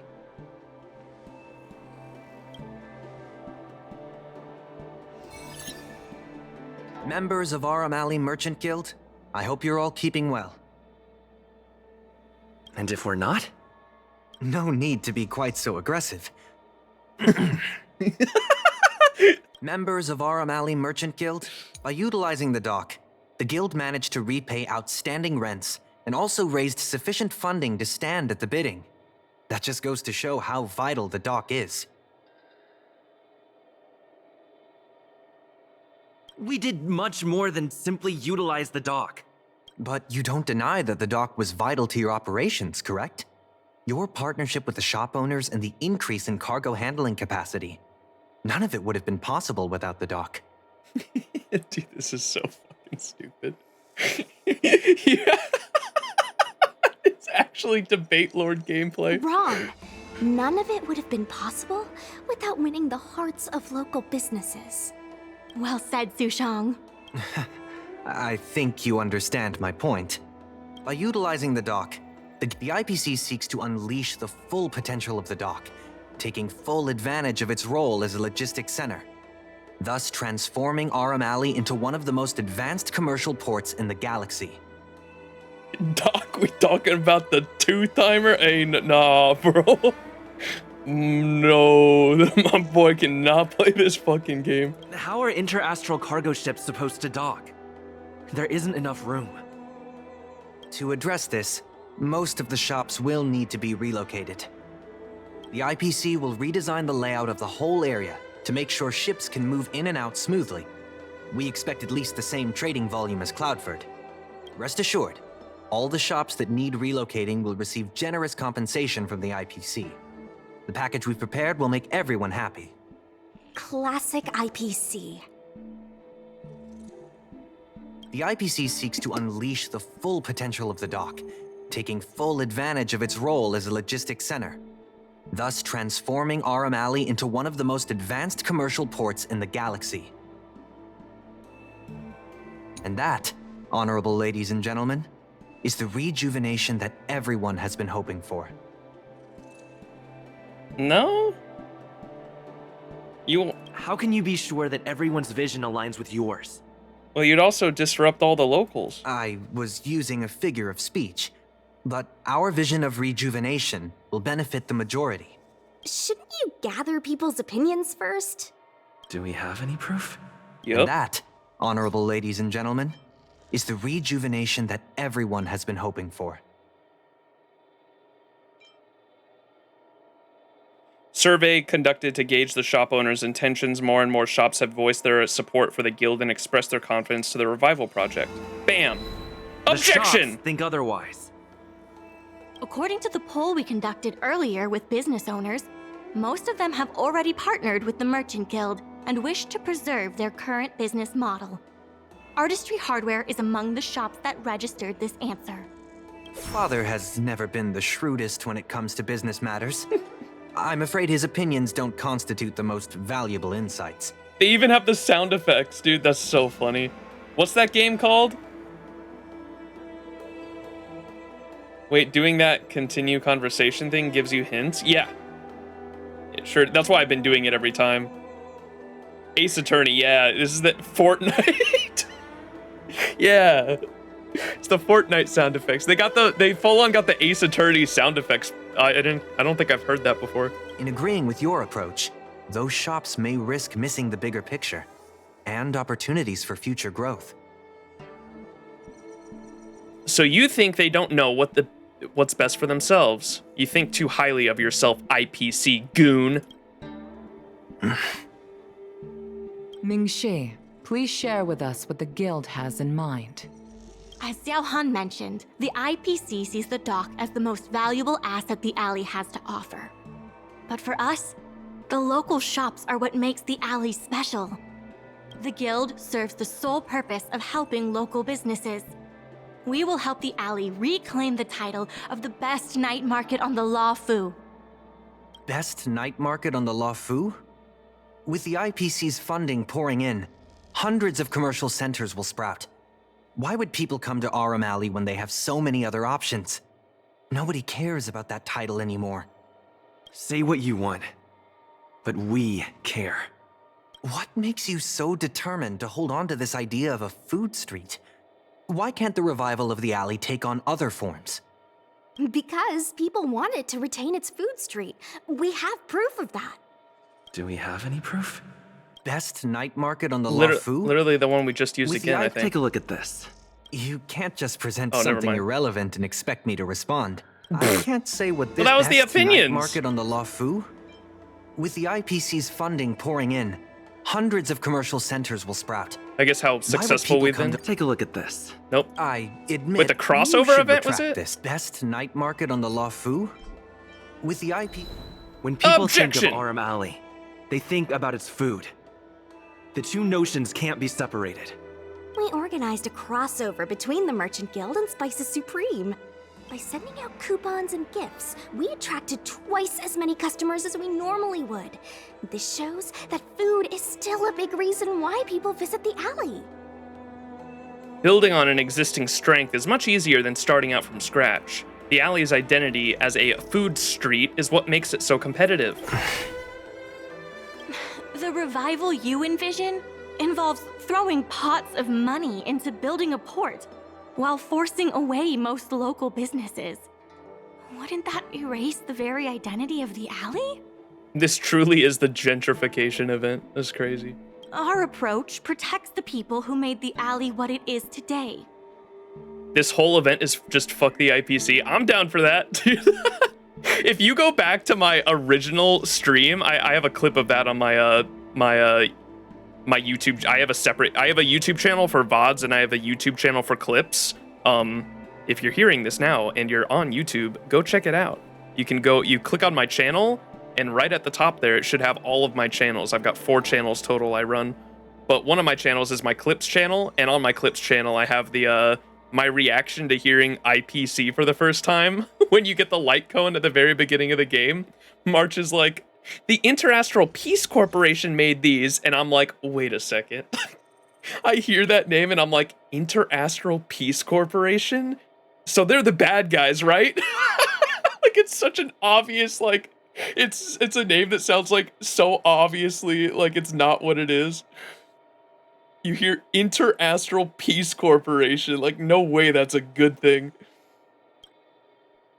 That concludes our discussion. We will inform all participants of the result when a decision has been made. Thank you all for coming. We did it. The result of the commercial district bid is not announced, but both parties leave with a good idea of the outcome. But Max, they have peace in their name. How could they possibly be bad? Just like, yeah. Just like America is the worldwide peacekeepers. Sorry, I was zoning out. We keep I'd the heard peace. that Xiao Han had matured a lot since returning from his study abroad. It would appear the time he spent outside the XianZhou really did make him a better person. We change as we live. I've matured as well, right? You're right. It really got me thinking.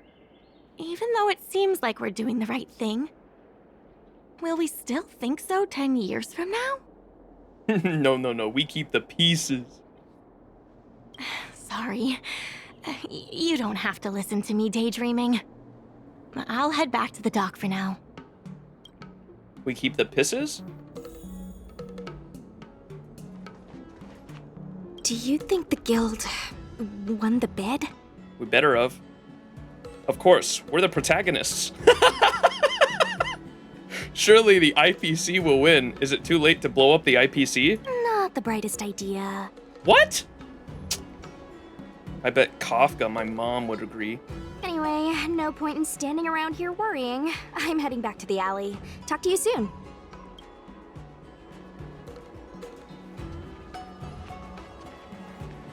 Galactic Megacorp villain. Yeah, it is pretty typical. That's why I as soon as I heard the name, I was like, I immediately knew what that was. I heard the Interastral Peace Corporation and saw right through that shit.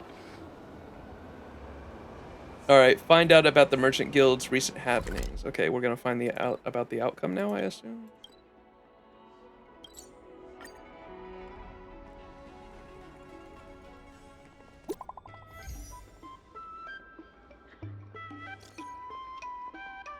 I added the young master again. Oh, hi.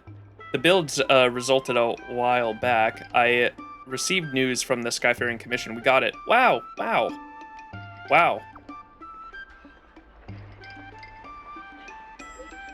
The Merchant Guild will continue to manage the Aurum Alley Commercial District. We did it, chat!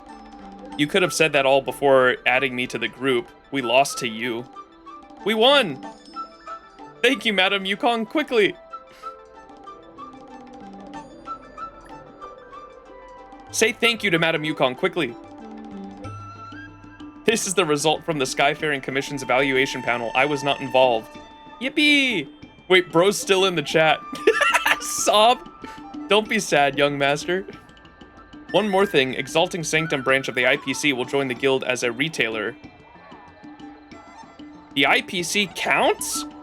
The IPC is such a huge franchise, it counts as a retailer? As the regional manager of the corporation, I already had plans to establish connections with the local business community. In the future, I kindly request your assistance to work together in rejuvenating Aurum Alley. Oh, Max, Susheng, can you come to the docks? I have something to tell you. Sure, on my way. I'ma legit be late. What the fucking...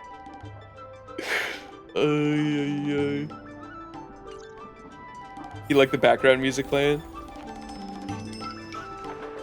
I think after you complete this event, you can find Gwynaifin in Aurum Alley. Okay. She had a message over here about a skit she was trying to do, so maybe she'll be over here.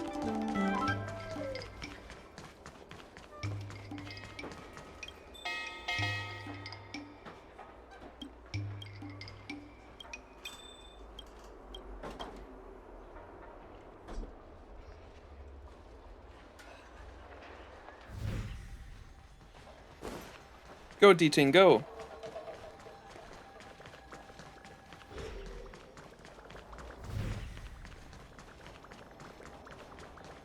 Sniffer.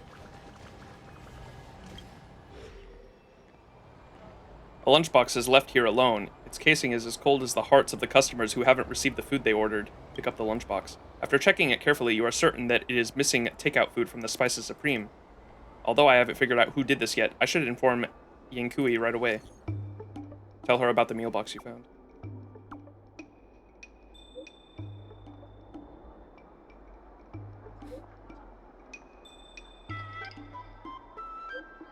The Cycrane dropped it.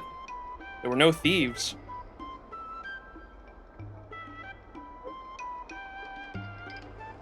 Did you know Gwynaifin can swallow Yan King's sword? It's in her voice lines? That's crazy.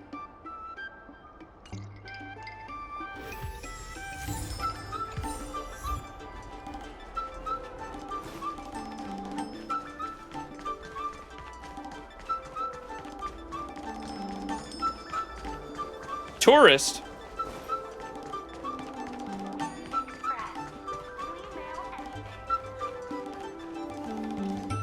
Ah, you're here. I'm the one who dragged you into all this. I must thank you again. Thank you for everything you've done for the guild and the alley. That's too kind of you. Fancy giving us some more rewards? He meant to say thank you very much. What do you mean? I'm a fucking shit-for-brains protagonist, and I was able to turn everything around here. I think I deserve some golden tickets for some future gacha banners. You two have done a lot to help us. You deserve every bit of praise. Thank you. Now that I've finally got some free time, I'm starting to reflect on the choices I made and the reasons behind them. The president and Xiao Han had different perspectives, because they came from different backgrounds. And I can't help but feel the decisions I made were somewhat restricted by my own background. The same can be said for all of us. If that's true, the only way to get a wider perspective is to leave my comfort zone and look outward. The answer to reviving Aurum Alley isn't necessarily within the alley itself. And that's why I secured an internship opportunity at Pier Point with the help of Xiao Han. Once I wrap up here, I'll be on my way. Congrats. It's always good to broaden one's mind. Dialectics. Who will look after the alley while you're gone? I plan to entrust the alley to you two. What? If you ever need any help, just ask the president. This is crazy, chat. The glow up. That's right. If you wish to continue with the inventory... Pier Point is the IPC HQ? Oh, not good. Wait a second. Oh, didn't see you there. I hope I can come back with new insights. Bye for now. I'll see you when I get back. Who wouldn't get a rise of adrenaline from Legui swallowing their sword? Imagine being this amazing swordmaster in the Luofu and this random redhead comes up to you, want to see a trick? And straight up swallows your sword. She's going to work for the IPC. This is terrible. What are you doing? You're selling your soul. Back in business complete. We did it, chat.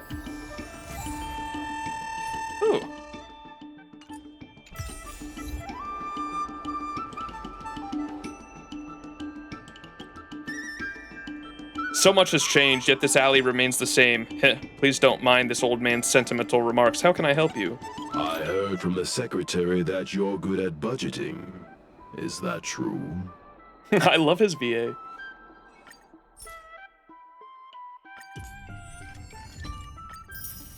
Oh look, we need literally one more for this background. I want the background. $50, easy.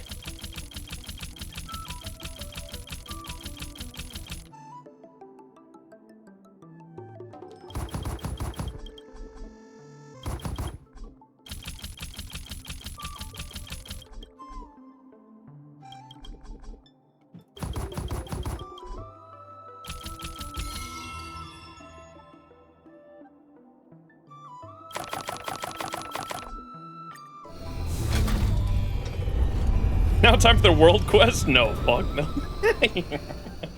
Wait a second. Maybe we should. The Horn of Plenty. Horny? What? Merchant event. Mr. Ho. Mr. Huan Huan. Find out more about the situation from Mr. Huan Huan. In order to revitalize Aurum Alley, the Merchant Guild aims to fully utilize the dock's logistics. The Guild has sent you to persuade Mr. Huan Huan to establish partnership with the Guild. However, Mr. Huan Huan has encountered some troubles at the moment. That one will give you the wallpaper. Old alleyways always hot. A business consultant is here. Let's get to work.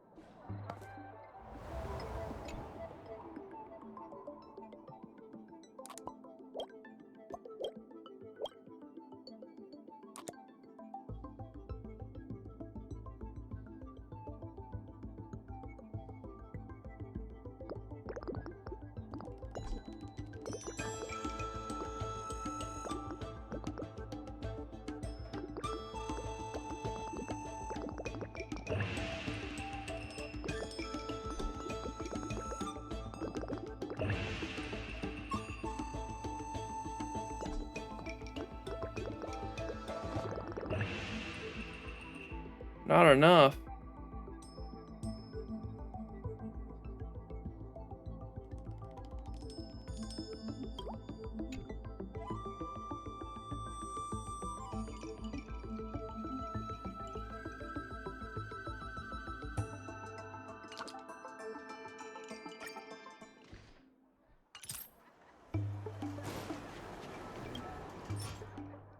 Oh, we did get some new ones.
Oh, they just have to go across 3, don't they?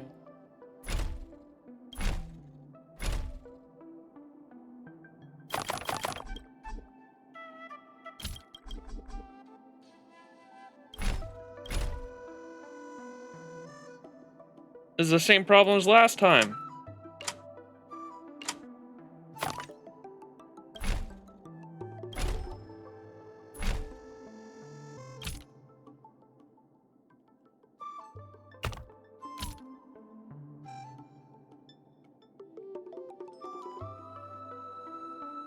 Do I need a fucking third one in there?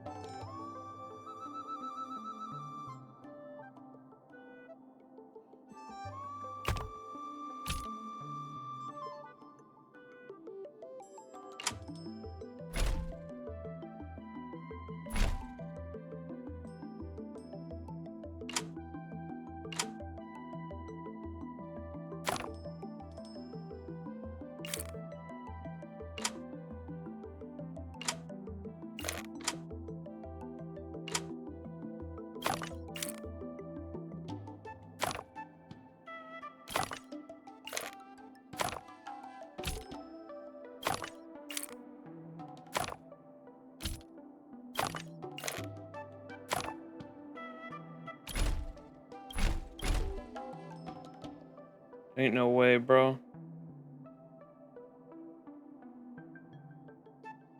Oh. Dup! They were waiting for the chosen one, indeed.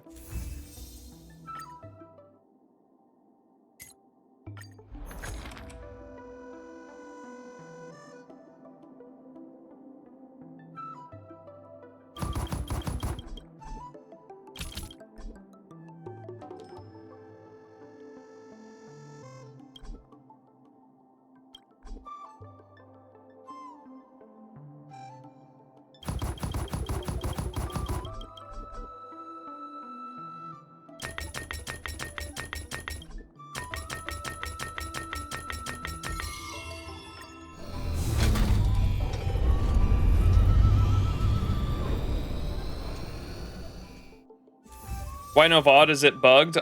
It's just turned off momentarily because there was copyright when we were watching Hoyo verse videos last stream. It'll be turned off after this stream. Someone already informed me that the feature was turned off. It was not my intention. Twitch automatically turned it off because they're trying to protect me from copyrighted music, even though Hoyo music in general isn't copyrighted, but it detected the music as copyrighted. Guess we can say that's it for today's episode. Be eager to help those in need and do one good deed a day. I like to practice what I preach, but I never thought we'd accomplish so much. All thanks to your bet with Scott. All thanks to you your shouting match with Scott. All thanks to Bailu looking for trouble. I couldn't have backed down, could I? Besides, we got him good. It feels surreal that everything worked out for the alley. Pretty crazy indeed. The alley got lucky. Things worked out because of our hard work. Yeah, everything could have easily gone wrong. I don't know what you're talking about, Sushi. Sure, there were clashes and distrust, but virtually everyone was acting in the best interest of the alley. If that hadn't been the case, the whole thing would have fallen apart. I say virtually because of Scott, of course. Lucky for us, he wasn't as smart as he thought he was. Cheaters won't prosper. If Scott has turned out to be a XianZhou superior,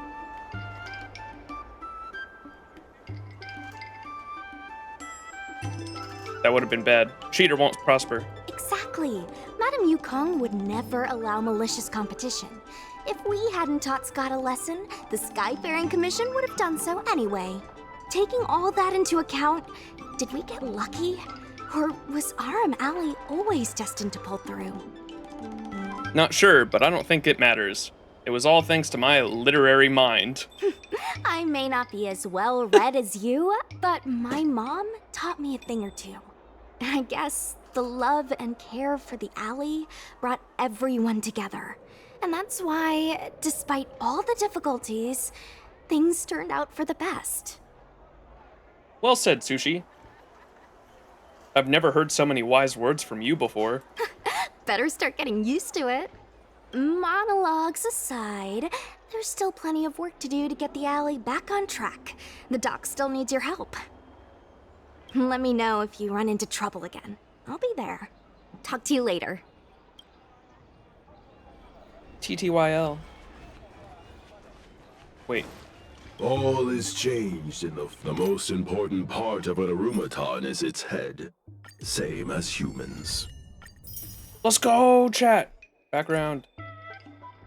My first background. My first phone background. Oh my gosh.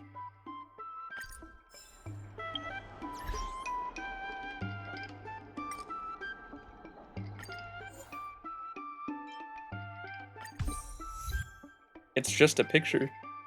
Oh, what is this one? That looks cute. That's from the most recent event, huh?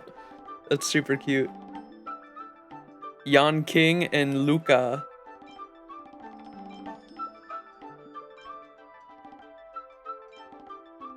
Our MCs.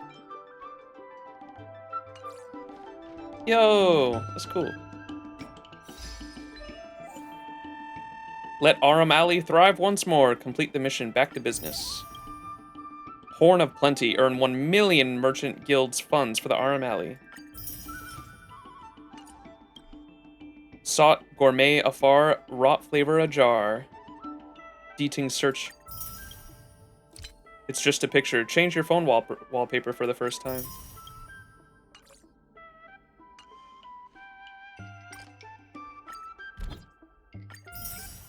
Shout out to the homies. New recipe. Wine. Let's go.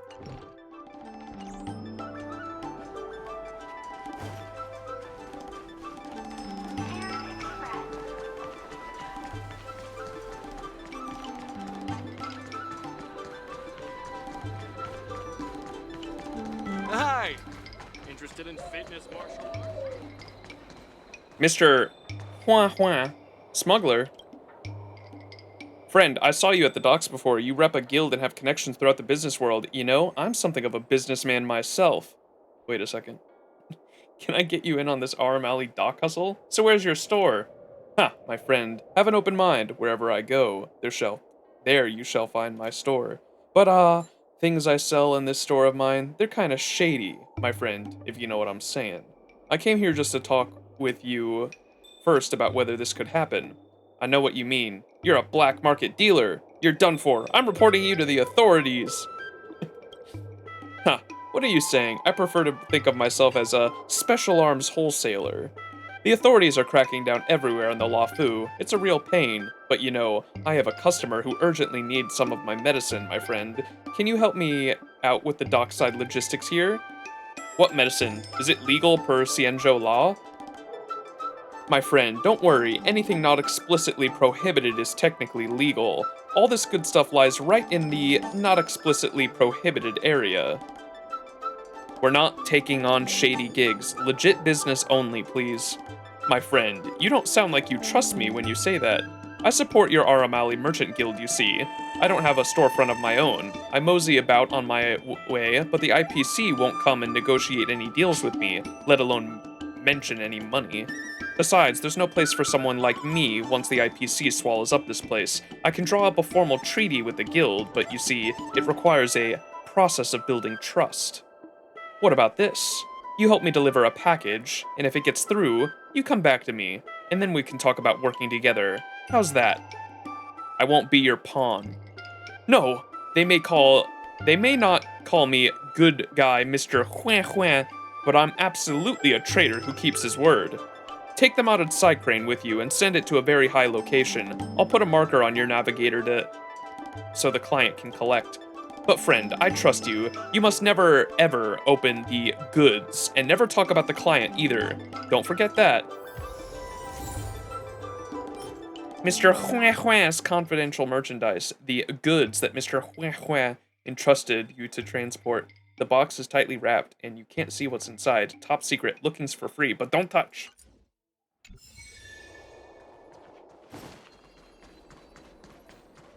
Hi. Interest. That guy's got the Zaza. Let's fucking go. We off the Zaza.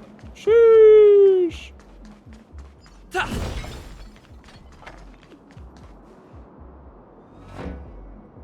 Why not use the Cycrane to send Mr. Hua's goods straight from here?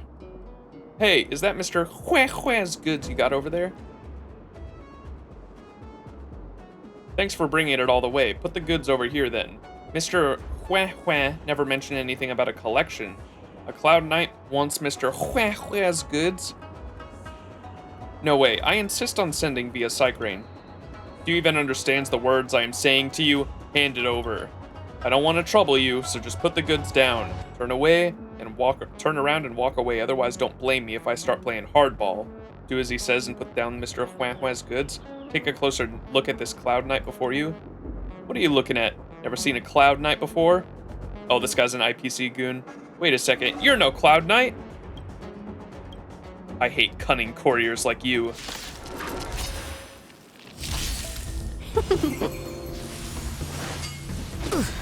Wretched and fleeting, I will protect all beauty. Hit.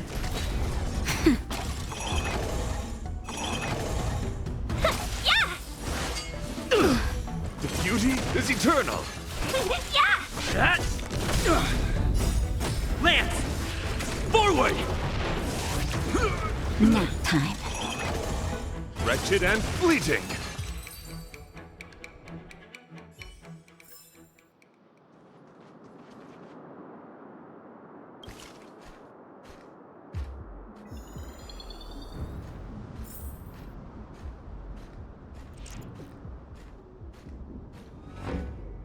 Wait, why are there two?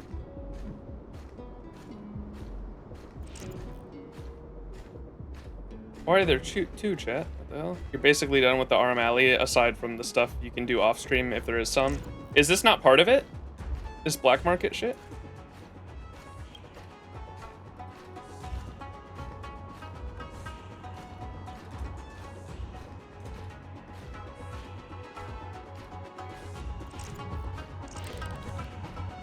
It is part of it? Okay. I saw on the timeline or whatever in the menu, the vendor menu said that this was like the last thing, so I figured we'd do this before getting off.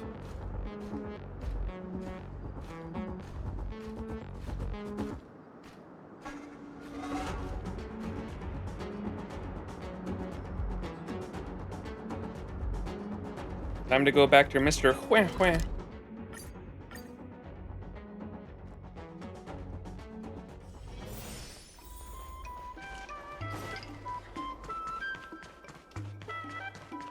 Oh my gosh.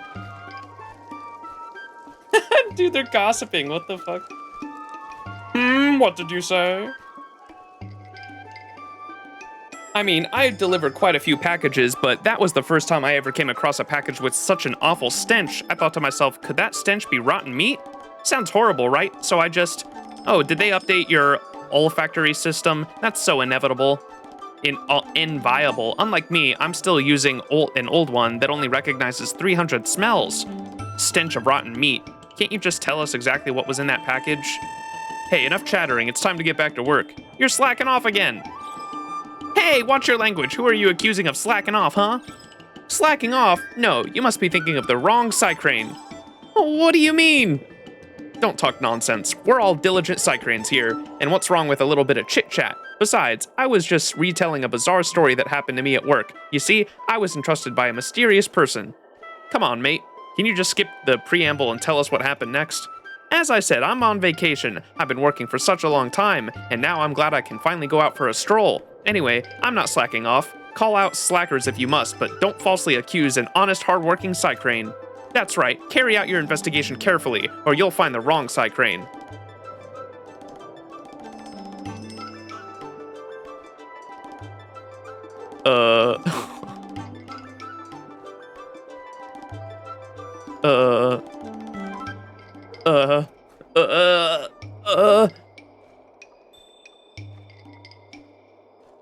Chat. Quick, 1, 2, 3, or 4. We pick her. I don't know which one was which. Which one was the one telling the story at the beginning? The enthusiastic one? I assume it's the enthusiastic. No help. 5? I'm gonna choose the enthusiastic one.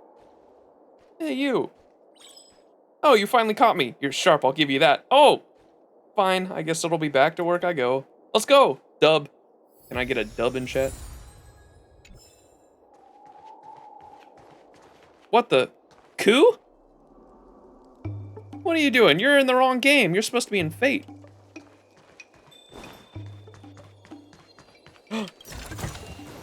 Looks good. What? Invisible walls, my worst enemy.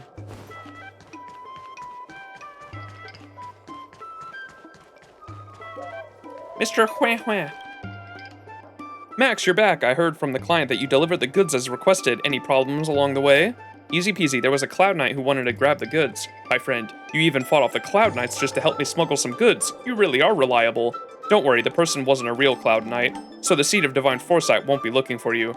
They were just an actor that I hired. I didn't expect you to test me, so basically you don't trust me, huh?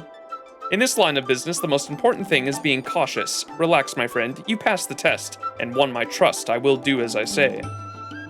I'll cooperate with you as a sole distributor. I promise you that the docks will be drowning in an unending stream of orders, with each of these orders being legal and coming from the shops of Aurum Alley. Sounds scary. What's the situation? Relax, these are perfectly authentic goods. Of course, all these orders don't come out of nowhere. You can buy some costly remedies from me. A little business between us will be to our mutual profit. How about it? Please obey the law as much as possible. Of course, I'm a business veteran, you know. Following the law is my forte. Farewell then. If anything comes up later, I'll be relying on your support, my friend. An endless stream of new goods have been transported to the dock awaiting shipping.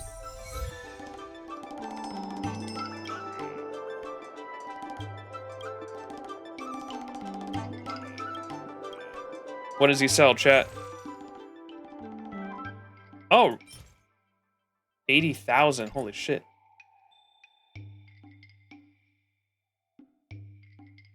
He sells recipes for shit for the entire fucking... Why does everyone Oh wait, that's not... Where does this currency come from? Merchant Guild funds? Ah. He sells stuff and things.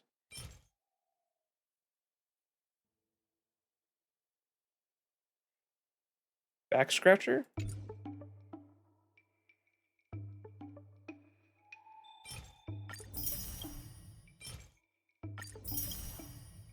I cannot buy them all. You lied.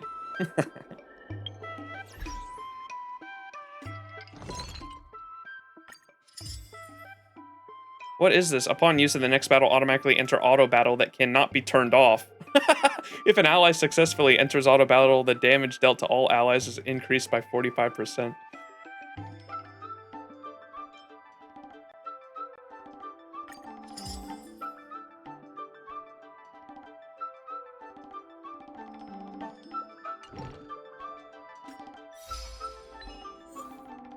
Collaboration with Mr. Hua Hua. Alright, surely that's it, right? I hear a chest. That's the last one, I think. Is that all? Yes. Yeah, 7 out of 7. Let's go. Hua Hua. But they offered a price. Where would Gwenaifen be? Would she be like right here where we picked up her note? Dumplings and steamed buns. I love chatting about food with people.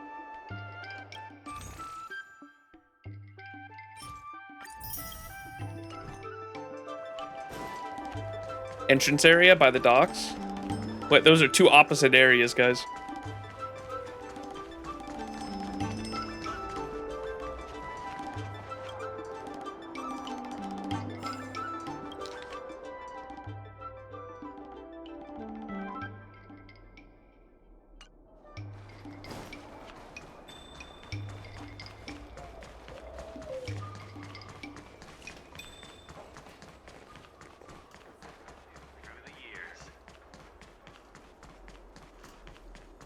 Aurum Alley one-day tour.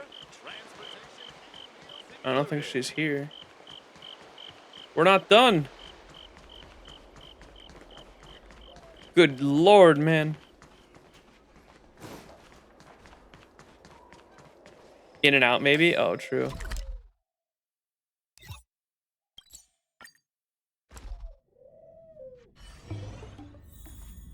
Pom-pom.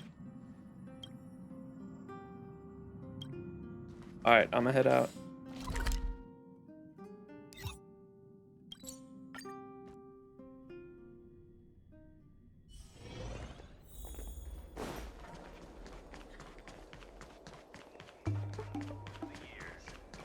Yeah, I don't think we finished this shit yet.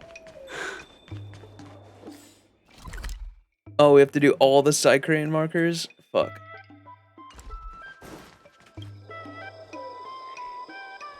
You are a Cycrane.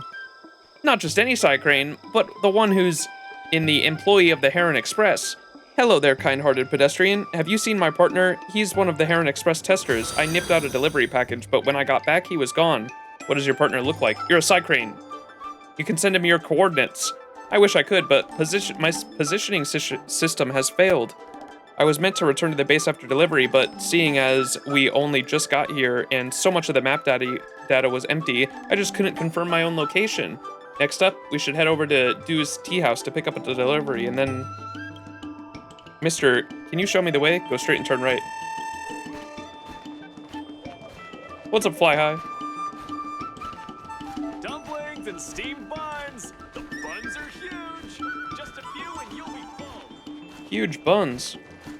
Dragon Spring.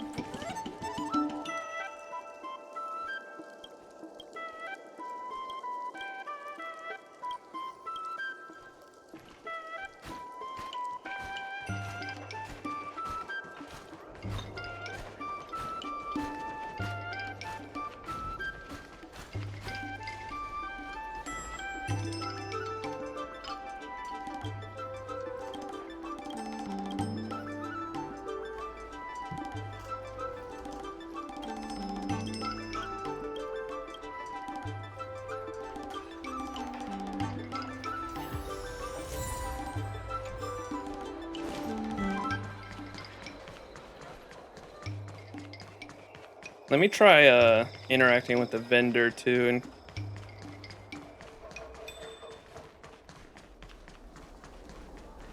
seeing if this progresses it. All is changed, and we will be needing your help again. Let's get to work.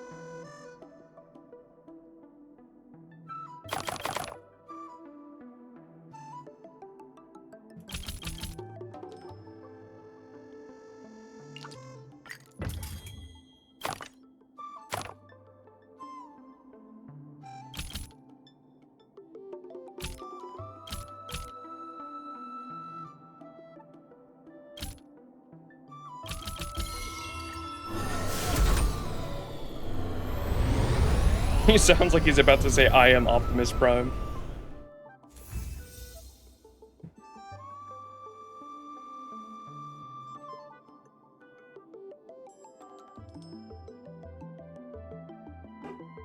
Autobots, transform and roll out. Was that good?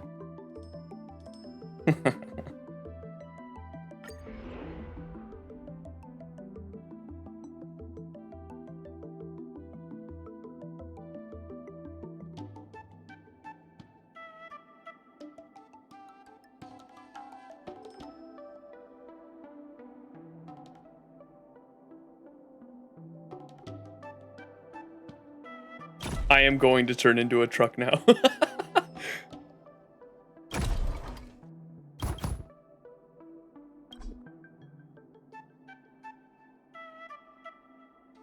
Wait, how the hell do we do this?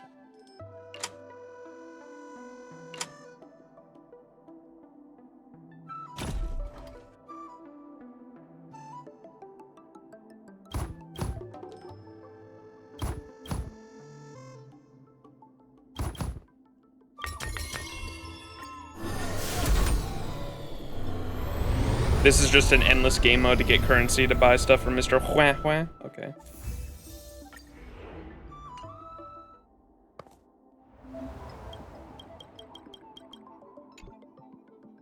Okay, this should be the last version of this, right?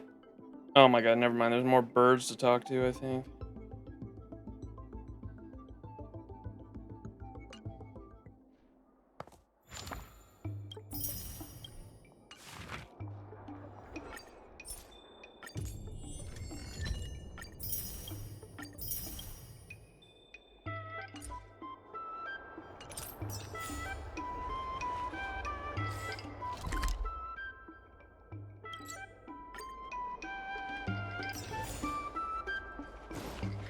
Dude, where the fuck? Quinifed! Dumplings and steamed buns. The buns are...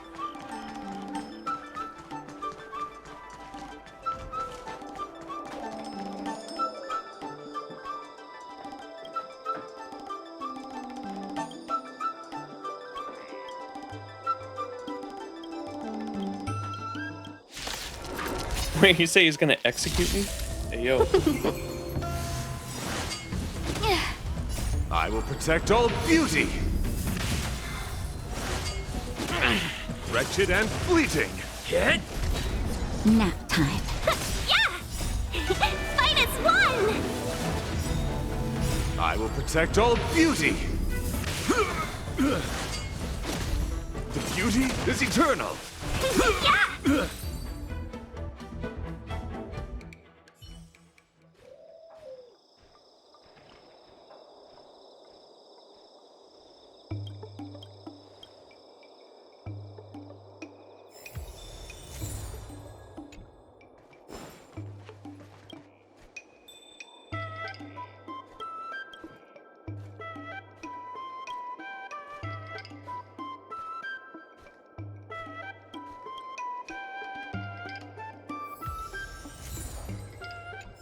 Okay, I think that was all the Cycrane icons. Yeah. Surely now, Gwenifin shows up.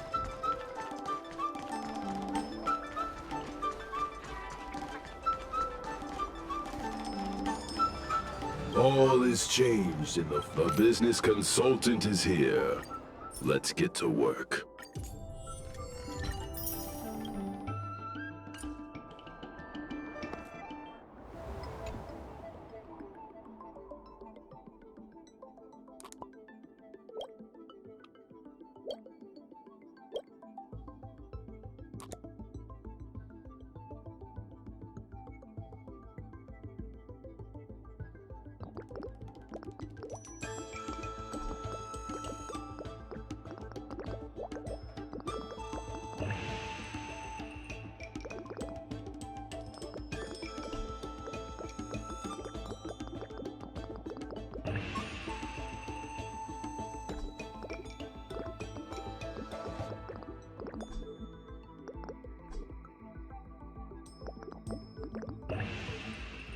Not enough.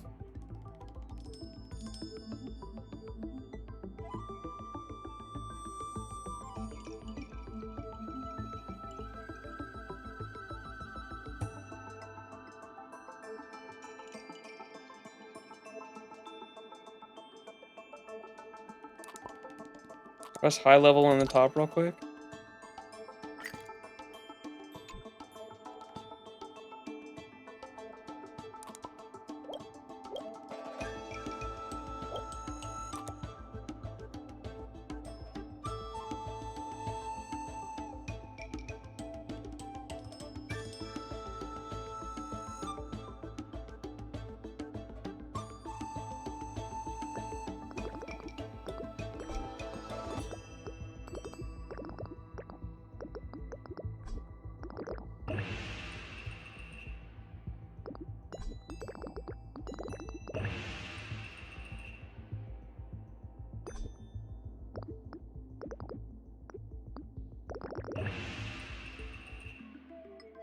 That's crazy.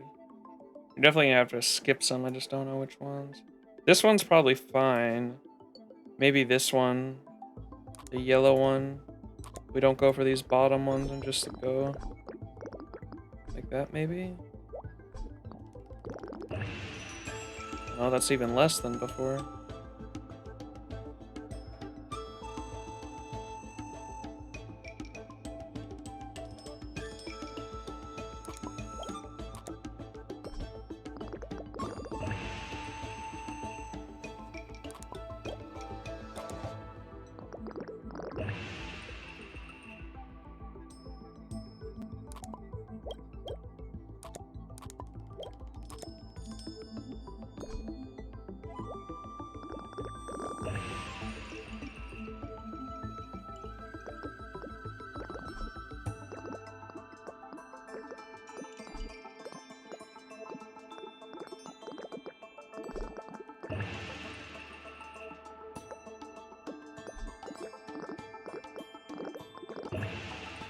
What?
Oh, that's so close. It has to be a variation of this one.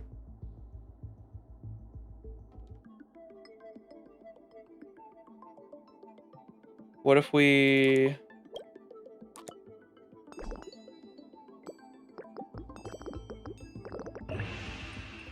That's not gonna happen.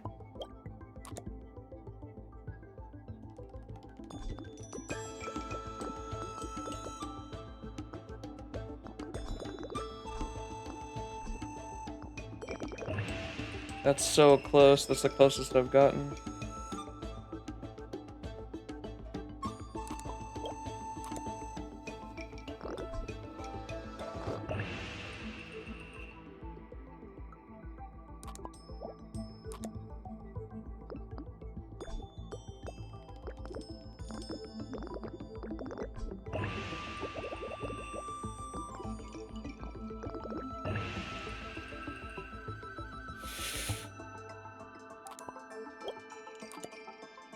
It's gonna want me to like take a couple shortcuts like that one and skip like one. I know it.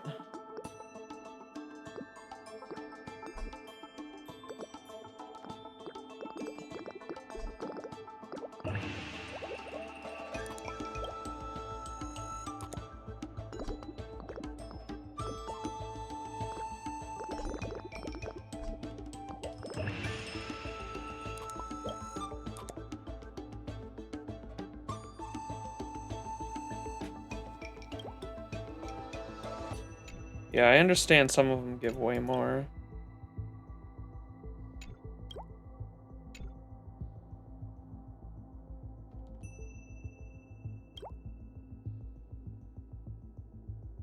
Oh, decreases?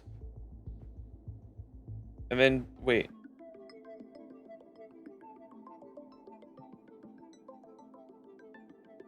And then decreases only by 1 for every 2 grids passed afterwards?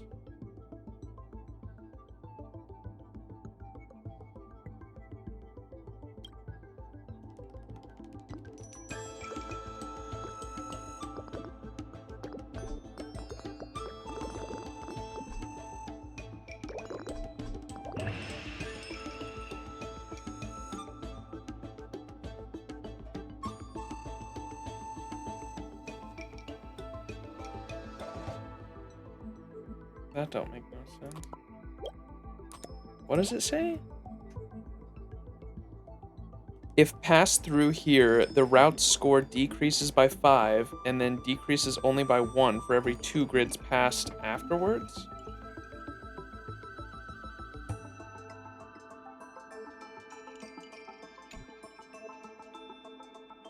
So this can be the longest? Is that what that's saying?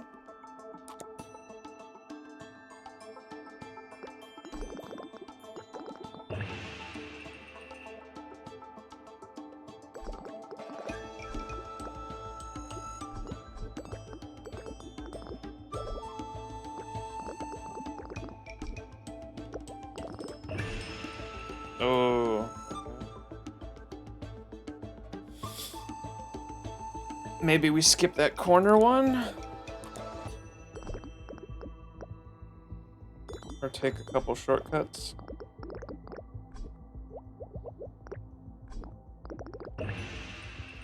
No, I think I need all of them.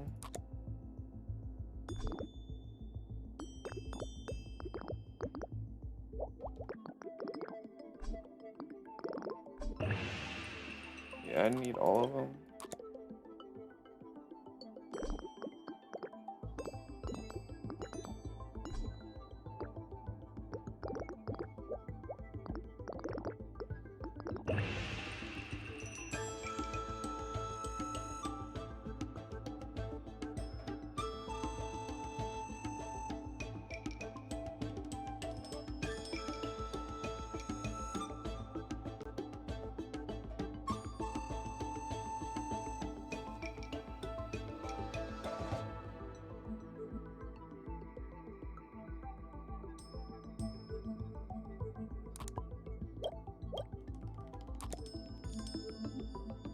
What if we have the purple get, like, literally everyone because it's so fucking short? What if we went bam, bam, bam, and literally have the purple get everything? Let's try that out.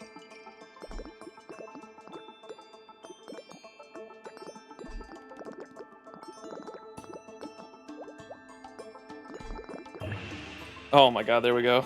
It is... So this thing, the purple, like, literally multiplies itself. That's the longer it is, the better the score, I think.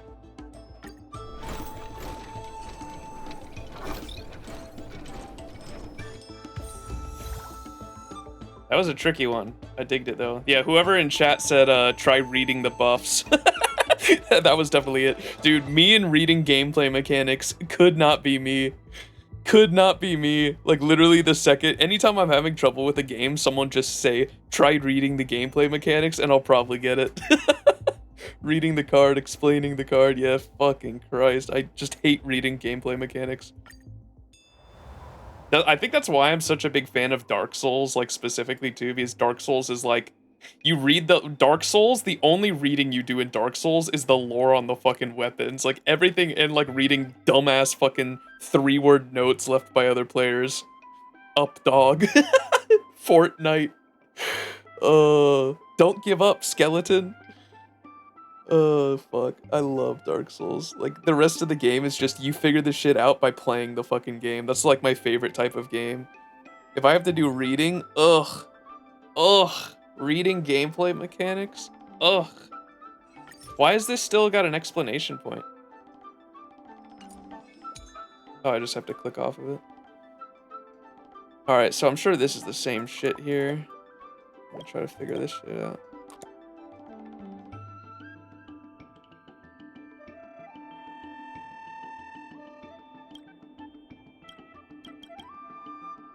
So this is the slow one here, so...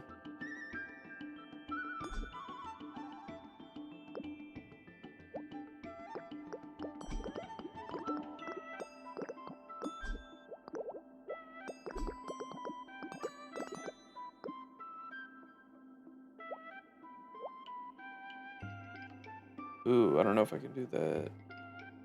Because these can't pass through each other, right? Yeah.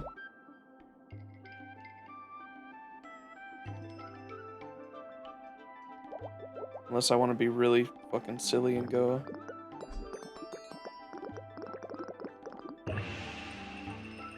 Holy shit, 52 from that. Look at that. That shit, This buff right here is actually crazy. Because it like literally multiplies your fucking score. That's insane.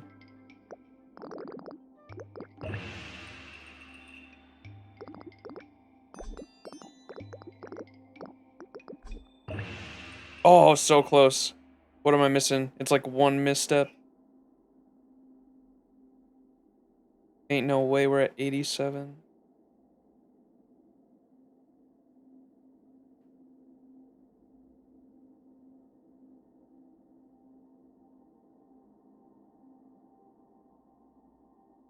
Oh, I did make this longer for no reason, you're right.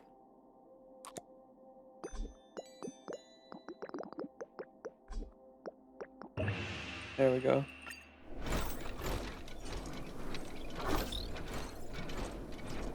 That's a fun mini game. I dig this shit. God, the devs for I think the devs coming up with like variations of interesting mini games is really cool. I dig the mini games in Honkai Star Rail. They're really engaging. And like I said, like I appreciate you guys like not blatantly like telling me like how to do shit too, because like I genuinely like find fun like figuring it out for myself. Like even if it's gonna take me 10 times longer than the normal person, like figuring it out myself like still gives me so much satisfaction. So like even if I'm sitting there struggling, like never tell me blatantly like what's gonna happen unless I ask for help. It's so satisfying figuring it out. That time I didn't mind you guys giving me like a little bit of a nudge because I knew I was missing like one small mishap there. I made that fucking left one longer for no reason. All right, we completed everything. Okay, if fucking Gwenithan is not there, I'm gonna be pissed. We actually completed the full event.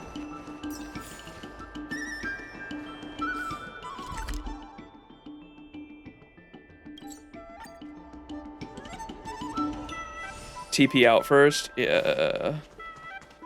Fuck, I guess TPing there doesn't work. Surely.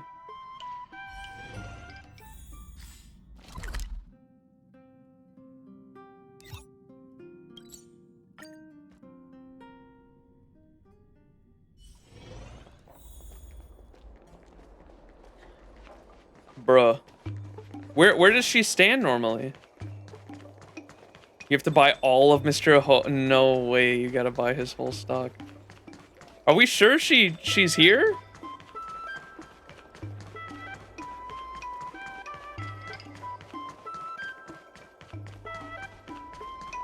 You normally saw her at the docks? Okay, we'll check there.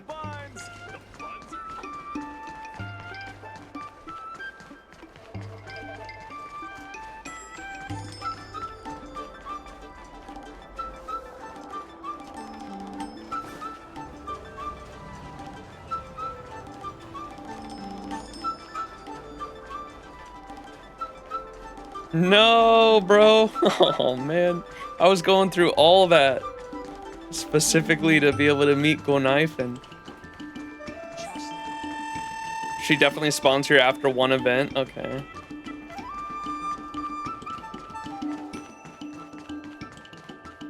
Damn it.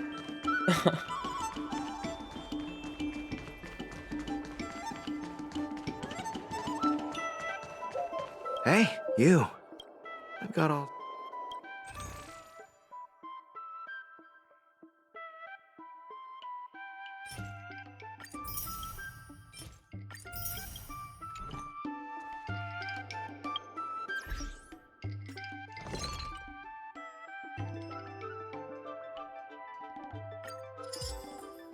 After 1.4, which one's 1.4? I thought this stuff we were doing right now was 1.4.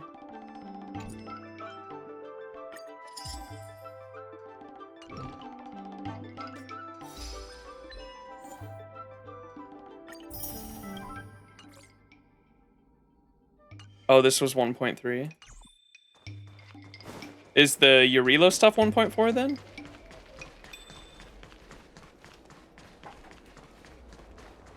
Free market and Pokemon event? Oh, okay. That's what we do next time then. Gotcha. You gotta respond to the Gwenithan text? Oh, that's right. We do have that. What is this for? Why was I holding off on this? Oh, is this the Pokemon event? Yes, I see ghost, the word ghost there. Okay. Gotcha. Okay, I'm holding off on that for the Ghostbusters event, though, so we're gonna leave that there and do that after the Urilo stuff. It's gonna be like another week and a half before we get to that, probably. Probably another week and a half before we get to the Ghostbusters event. I'm excited for it, though. Oh, man. Well, successful stream. How long before the Black Swan rerun, y'all think?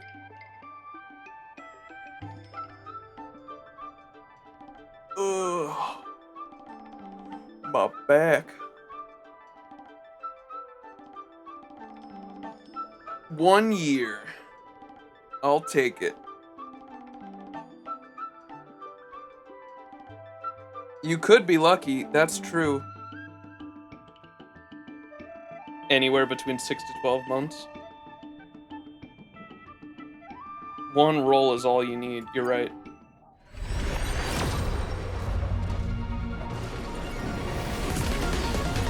Damn.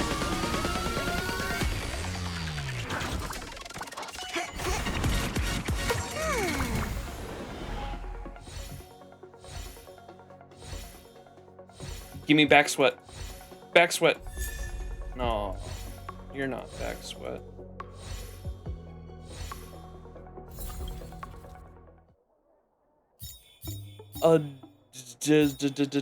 Zam. Just win, yeah. Just win, man. Sweat is such a goated light cone. It really is. The buns are huge. Hey, yo. Buns are huge. All right, well, someone write that down. Remember for me. We next time I do rolls, we are 1 multi in for light cone pity. We're 1 multi in for light cone pity, and we are 90 or like 9 multis in, or for the I should be guaranteed my next whatever next 5-star I roll on.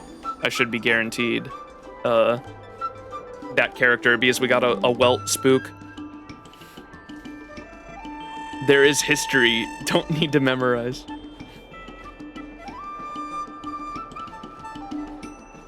Just count? Bro. I gotta pull out my fingers for that shit. Well, it's good though. Yeah, I did say because I got Welt's light cone that I wanted him. And I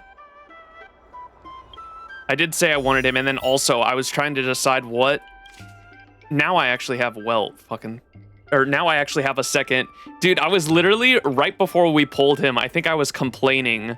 Yeah, it was because I got spooked on Himiko's light cone. I was like, I have the Himiko curse, because out of all of these permanent characters, I have gotten Himiko 3 fucking times.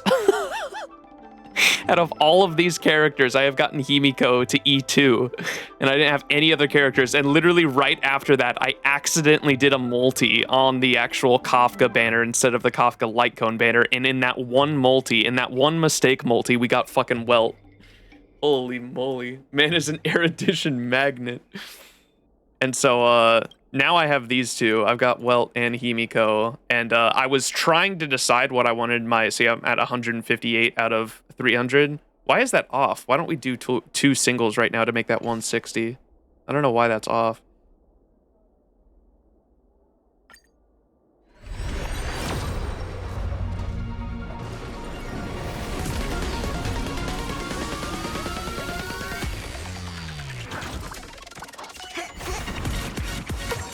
Gallagher, yeah, dude, surely we get a Gallagher. This single is gonna be a Gallagher watch. No.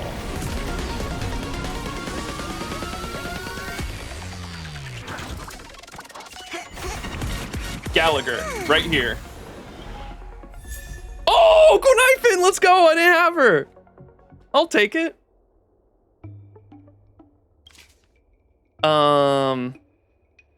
The Gonifin summon. The streamer. It's a sign. But now I'm at 160 out of 300. The, yeah, I was trying to decide on Welt or Bronya because I have both of their light cones. I've gotten both of their light cones from this permanent banner. And I was trying to decide on which one to go for. And now that I got Welt, like, I'm definitely going for Bronya. Bronya will be my 300 pull if I'm not spooked by her before that. Hopefully not. Surely not. Our streamer. Nice. I wanted Gwenaifen, and I did not have her yet. Asta's getting replaced on the DOT setup. Well, I think I'm gonna use because we got Pela today, and people were saying Pela could be a good replacement for her as well.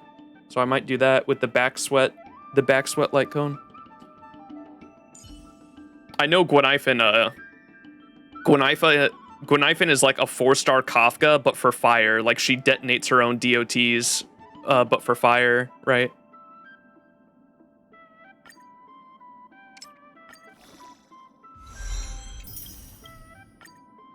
Spread those positive vibes and watch the good luck follow. Oh, Gwenaifen over Pela for DOT? Really? Okay. So I should literally use Gwenaifen. What would be her best light cone, you think?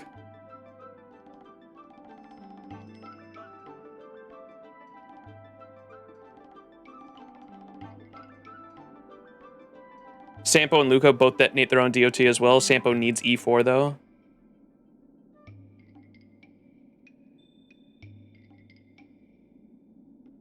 Scampos? Well, Black Swan's using Scampos currently because I don't have her light cone. Back sweat part 10. Sweat. Okay. Take that off Pela. Back sweat's just the goated light cone, I suppose.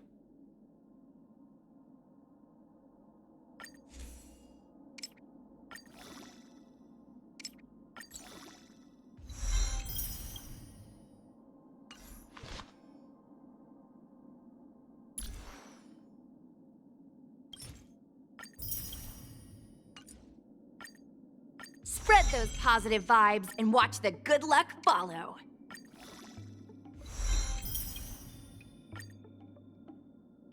Okay, I'll focus on doing that in my own times. Oh, Black Swan lowers defense as well. Yeah, you're right. So in team comps here, we'll go to DOT, and then just I'll make sure she's leveled up before I actually start using her, and level her traces and all that too. But remove Asta and then put Gwenaifen. So are you saying this is the team I want to use for good team?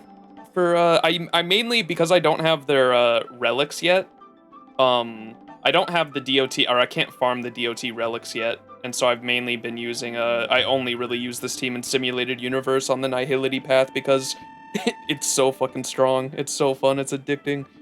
But that's really the only place I've really only been using the DOT comp in Simulated Universe for the time being because I don't have their relics yet. They all use the same relic set too? Yeah, because Gwenaifen's also a DOT unit.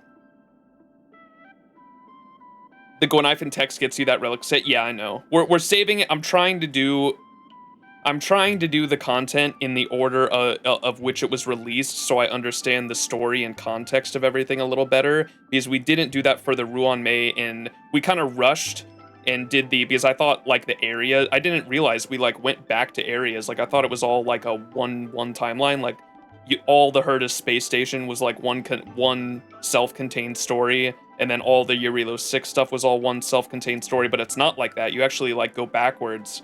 And so I thought that was pretty, when I found that out, I thought that was interesting, but we were trying to do all the Herta space station stuff, like, all at once. And so I kind of rushed to the Ruan Mei and the Dr. Ratio quest lines before even understanding what the fuck a Heliobi was, or why the fuck Ruan Mei was trying to revive an emanator of the swarm. And I feel like that context would have been really helpful to understand the story a little better. And so from now on, I'm trying to do stuff just in the order of which it was released in, just to understand things a little better. So we're going to do the Eurilo 6 stuff next stream, which is going to be after the next ZZZ stream. So within the next few days, there will be a ZZZ stream. Then a few days after that, like next weekend, either Friday or like either this upcoming Friday or just one of the days on the weekend, we'll do all the Yurilo 6 stuff, which will include a Moles side quest I haven't done yet, and then the Yurilo 6 continuance quest, and then afterwards we do the Pokemon event that everyone was hyping up. And then after that, there will be another ZZZ stream at the beginning of the following week, which will be let me look at the dates here. So the following week on the that's when the Destiny shit happens. Okay, we might actually have to save it for we might have to save the Halloween event for afterwards, unless I do it in the middle of the week. We'll see. How long is if I read, everyone said that Gwenifen's streaming and you can read her YouTube comments and everything. If I read everything in the Ghostbusters event, how long do you guys think it's going to take me? How long is it going to take someone like me if I'm actually reading everything? Oh no, extremely long, like 12 hours, but I can do it all in one stream though, right? Surely? 8 hours at least? Maybe a few days? What? Forever and a half? Feels Rain Man. But it's worth it. There's a few snippets you'll read. Years? It's doable in a whole stream? Okay, but it's just long? Okay. Yeah, I was already planning on making the the Ghostbusters event one stream because everyone says that is like their personal favorite. Everyone, or not everyone, but a lot of people in my chat have been telling me that the Ghostbusters event is their personal favorite, and so I was always planning on doing that as like just one stream. So if people wanted to see my experience with that, we could do it all in one stream. But shit, that's probably not going to be for a while. So this week we'll do a ZZZ stream at some point, and then like next weekend we'll do the Yurilo 6 one, and then right after that is when the new Destiny episode starts, and so I'll probably do a stream that Tuesday on the 8th on the new Destiny season that morning, and then that weekend, October 11th is when the new Destiny dungeon comes out, and so I'll be streaming that morning. So maybe that weekend, probably after the dungeon. So the weekend of October 12th or 13th, we'll do the Ghostbusters event, and then like that following week we can do the lore stream, and then maybe that weekend. So the weekend of like the 19th or the 20th, maybe we'll start Penacony. That'll probably be the plan. And then maybe the weekend of the 26th or the 27th, maybe that's when I can start streaming the Halloween games right around Halloween. And then maybe Halloween morning we'll stream maybe Halloween morning, if I can get around to it, we'll stream the Still Wakes the Deep. Is that the name of the horror game on the oil rig? Blue balling us indeed. I haven't played Destiny since 2014. Don't worry, you're not missing much. Simulated Universe Golden Gears lore summary is somewhat important before Penacony. Yep, that's what we're actually planning on doing. So someone told me that Penacony has to do with a lot of the eons, and so I'm actually excited for that, because one of the highlights for XianZhou, the XianZhou Luofu arc for me, was the fact that like it was literally like a battle between like eons for the most part, or like ideologies, and like this sense of like the immortality versus the hunt, right? And then like the plot twist that I thought was really cool is like in comes the fucking destruction out of nowhere, and like you thought the whole time it was like a battle between the hunt and you thought the whole time it was a battle between abundance and the hunt, and then in comes destruction, like just trying to swoop in and fuck everything up. I thought that was really cool, the plot between all the eons and the emanators and like the followers of these eons was really, really cool. And so I imagine Penacony is going to be that, but like on a much larger scale, like all these different fucking, because someone said that like we got the invitation to go to Penacony. That's like the setup for Penacony, is that we got an invitation to go to Penacony, right? And someone said that like literally every single faction got invited to go to Penacony, and I was like, oh, right, that's gonna be crazy, dude. Okay. You can still do Still Wakes the Deep in like 4 to 5 hours. Yeah, I think I looked up the time to beat, and I think I saw what's it called is longer. fuck, what's that other horror game? Signalis. Signalis was like 9 or 8 to 10 hours, depending on how long I take. I like taking my time, so I usually go with the longer one. But I saw that Signalis is like 8 to 10 hours, so I'm assuming it'll be a 10-hour stream. And then Still Wakes the Deep is a little shorter at like anywhere between like 4 and 7 hours. So I'll probably do the shorter one on Halloween morning since it's a weekday and I work weekdays.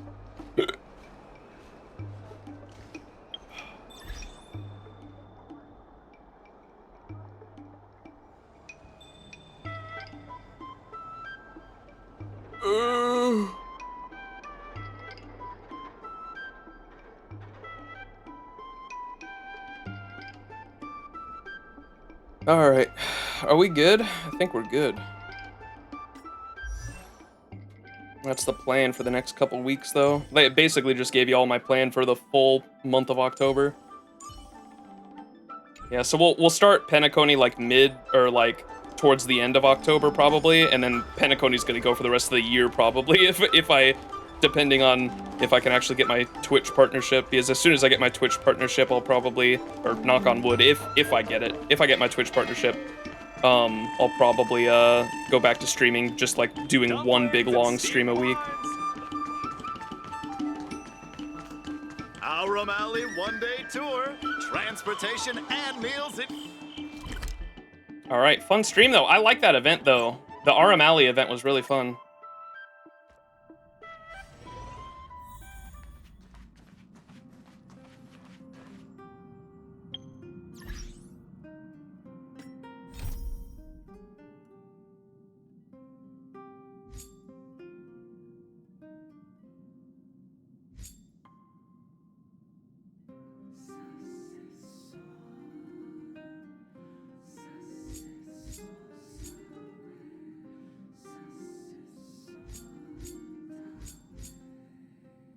Yeah, we've still got a few more weeks before we start Penacony, so I'm not even, like, really thinking about, what videos we need to watch just yet.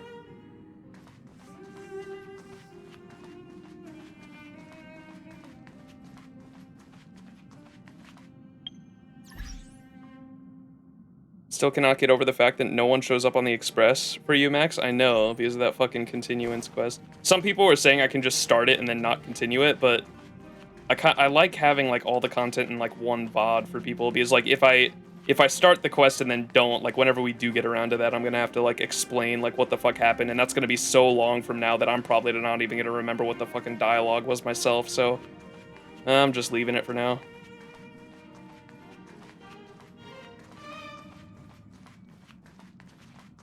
Alright, I think that's gonna do it though, chat. Thanks for hanging, everyone. Nice little, jeez, I thought this stream was only gonna be like 5 or 6 hours. Nice little 9 hour and 49 minute stream. That's the live runtime though. I'll probably cut it down a bit for YouTube. It'll be like 9 hours and 40 minutes probably. Thanks for watching, everyone. Shortest Max stream? Yeah. I like how the only time we've actually streamed like for a short amount of time, for Honkai Star Rail at least, was like literally when my internet cut out and forced me to get off. It was a little bit of a short stream, you're right. Cool stuff ahead. Yeah, I'm excited. I'm excited. October should be fun too. So I've got a little bit of variety content planned for October. I hope everyone knows we'll be doing some ZZZ streams. I'll be streaming a little bit of Destiny content, which I'm sure like not a lot of people are gonna. My Destiny streams, it's so bad because like Destiny is like probably my most played game of all time. I've got like 10,000 fucking hours in that game, which is ridiculous. And it's probably my least popular streams. Like fucking I like when I stream Destiny, I average like fucking 2 viewers too. No one likes my Destiny streams. That's all right though. Hope people can make it out for the dungeon at least, because the dungeons and raids are genuinely fucking fun as hell. Like that's what I would not still be playing Destiny if it wasn't for the dungeons and raids, because like figuring out puzzle mechanics and like trying to figure out like fighting off enemies and figuring out puzzle mechanics at the same time has always been fun to me. Very fun gameplay loop. But I'll probably only have like 2 Destiny streams, not this week, but next. I think the season or the episode or whatever starts, I'll probably do a stream then on the 8th, the morning of October 8th, and then the morning of October 11th is when that dungeon comes out, so I'll be doing that with a couple buddies. This week, like I said, we'll have one ZZZ stream, and then the Eurilo 6 continuance quest stuff next weekend, and then next week is probably going to be all Destiny shit. And then the week after that, like mid-October, is when we'll get to the, we'll do the Ghostbusters event. We'll do the Ghostbusters event and the lore catch-up stream in like in 1 week. And then like the following week, or maybe that weekend, the weekend of the 19th and 20th, we'll actually start Penacony. And then like the week of Halloween, so like the weekend of the 26th and the 27th of October, we'll probably do Signalis. And then like Halloween morning, we'll probably stream Still Wakes the Deep. That's probably the plan for October. So look forward to it. All right. Appreciate y'all. Love you all. And I'll see you in the next stream. But peace out. And have a good rest of your week or weekend.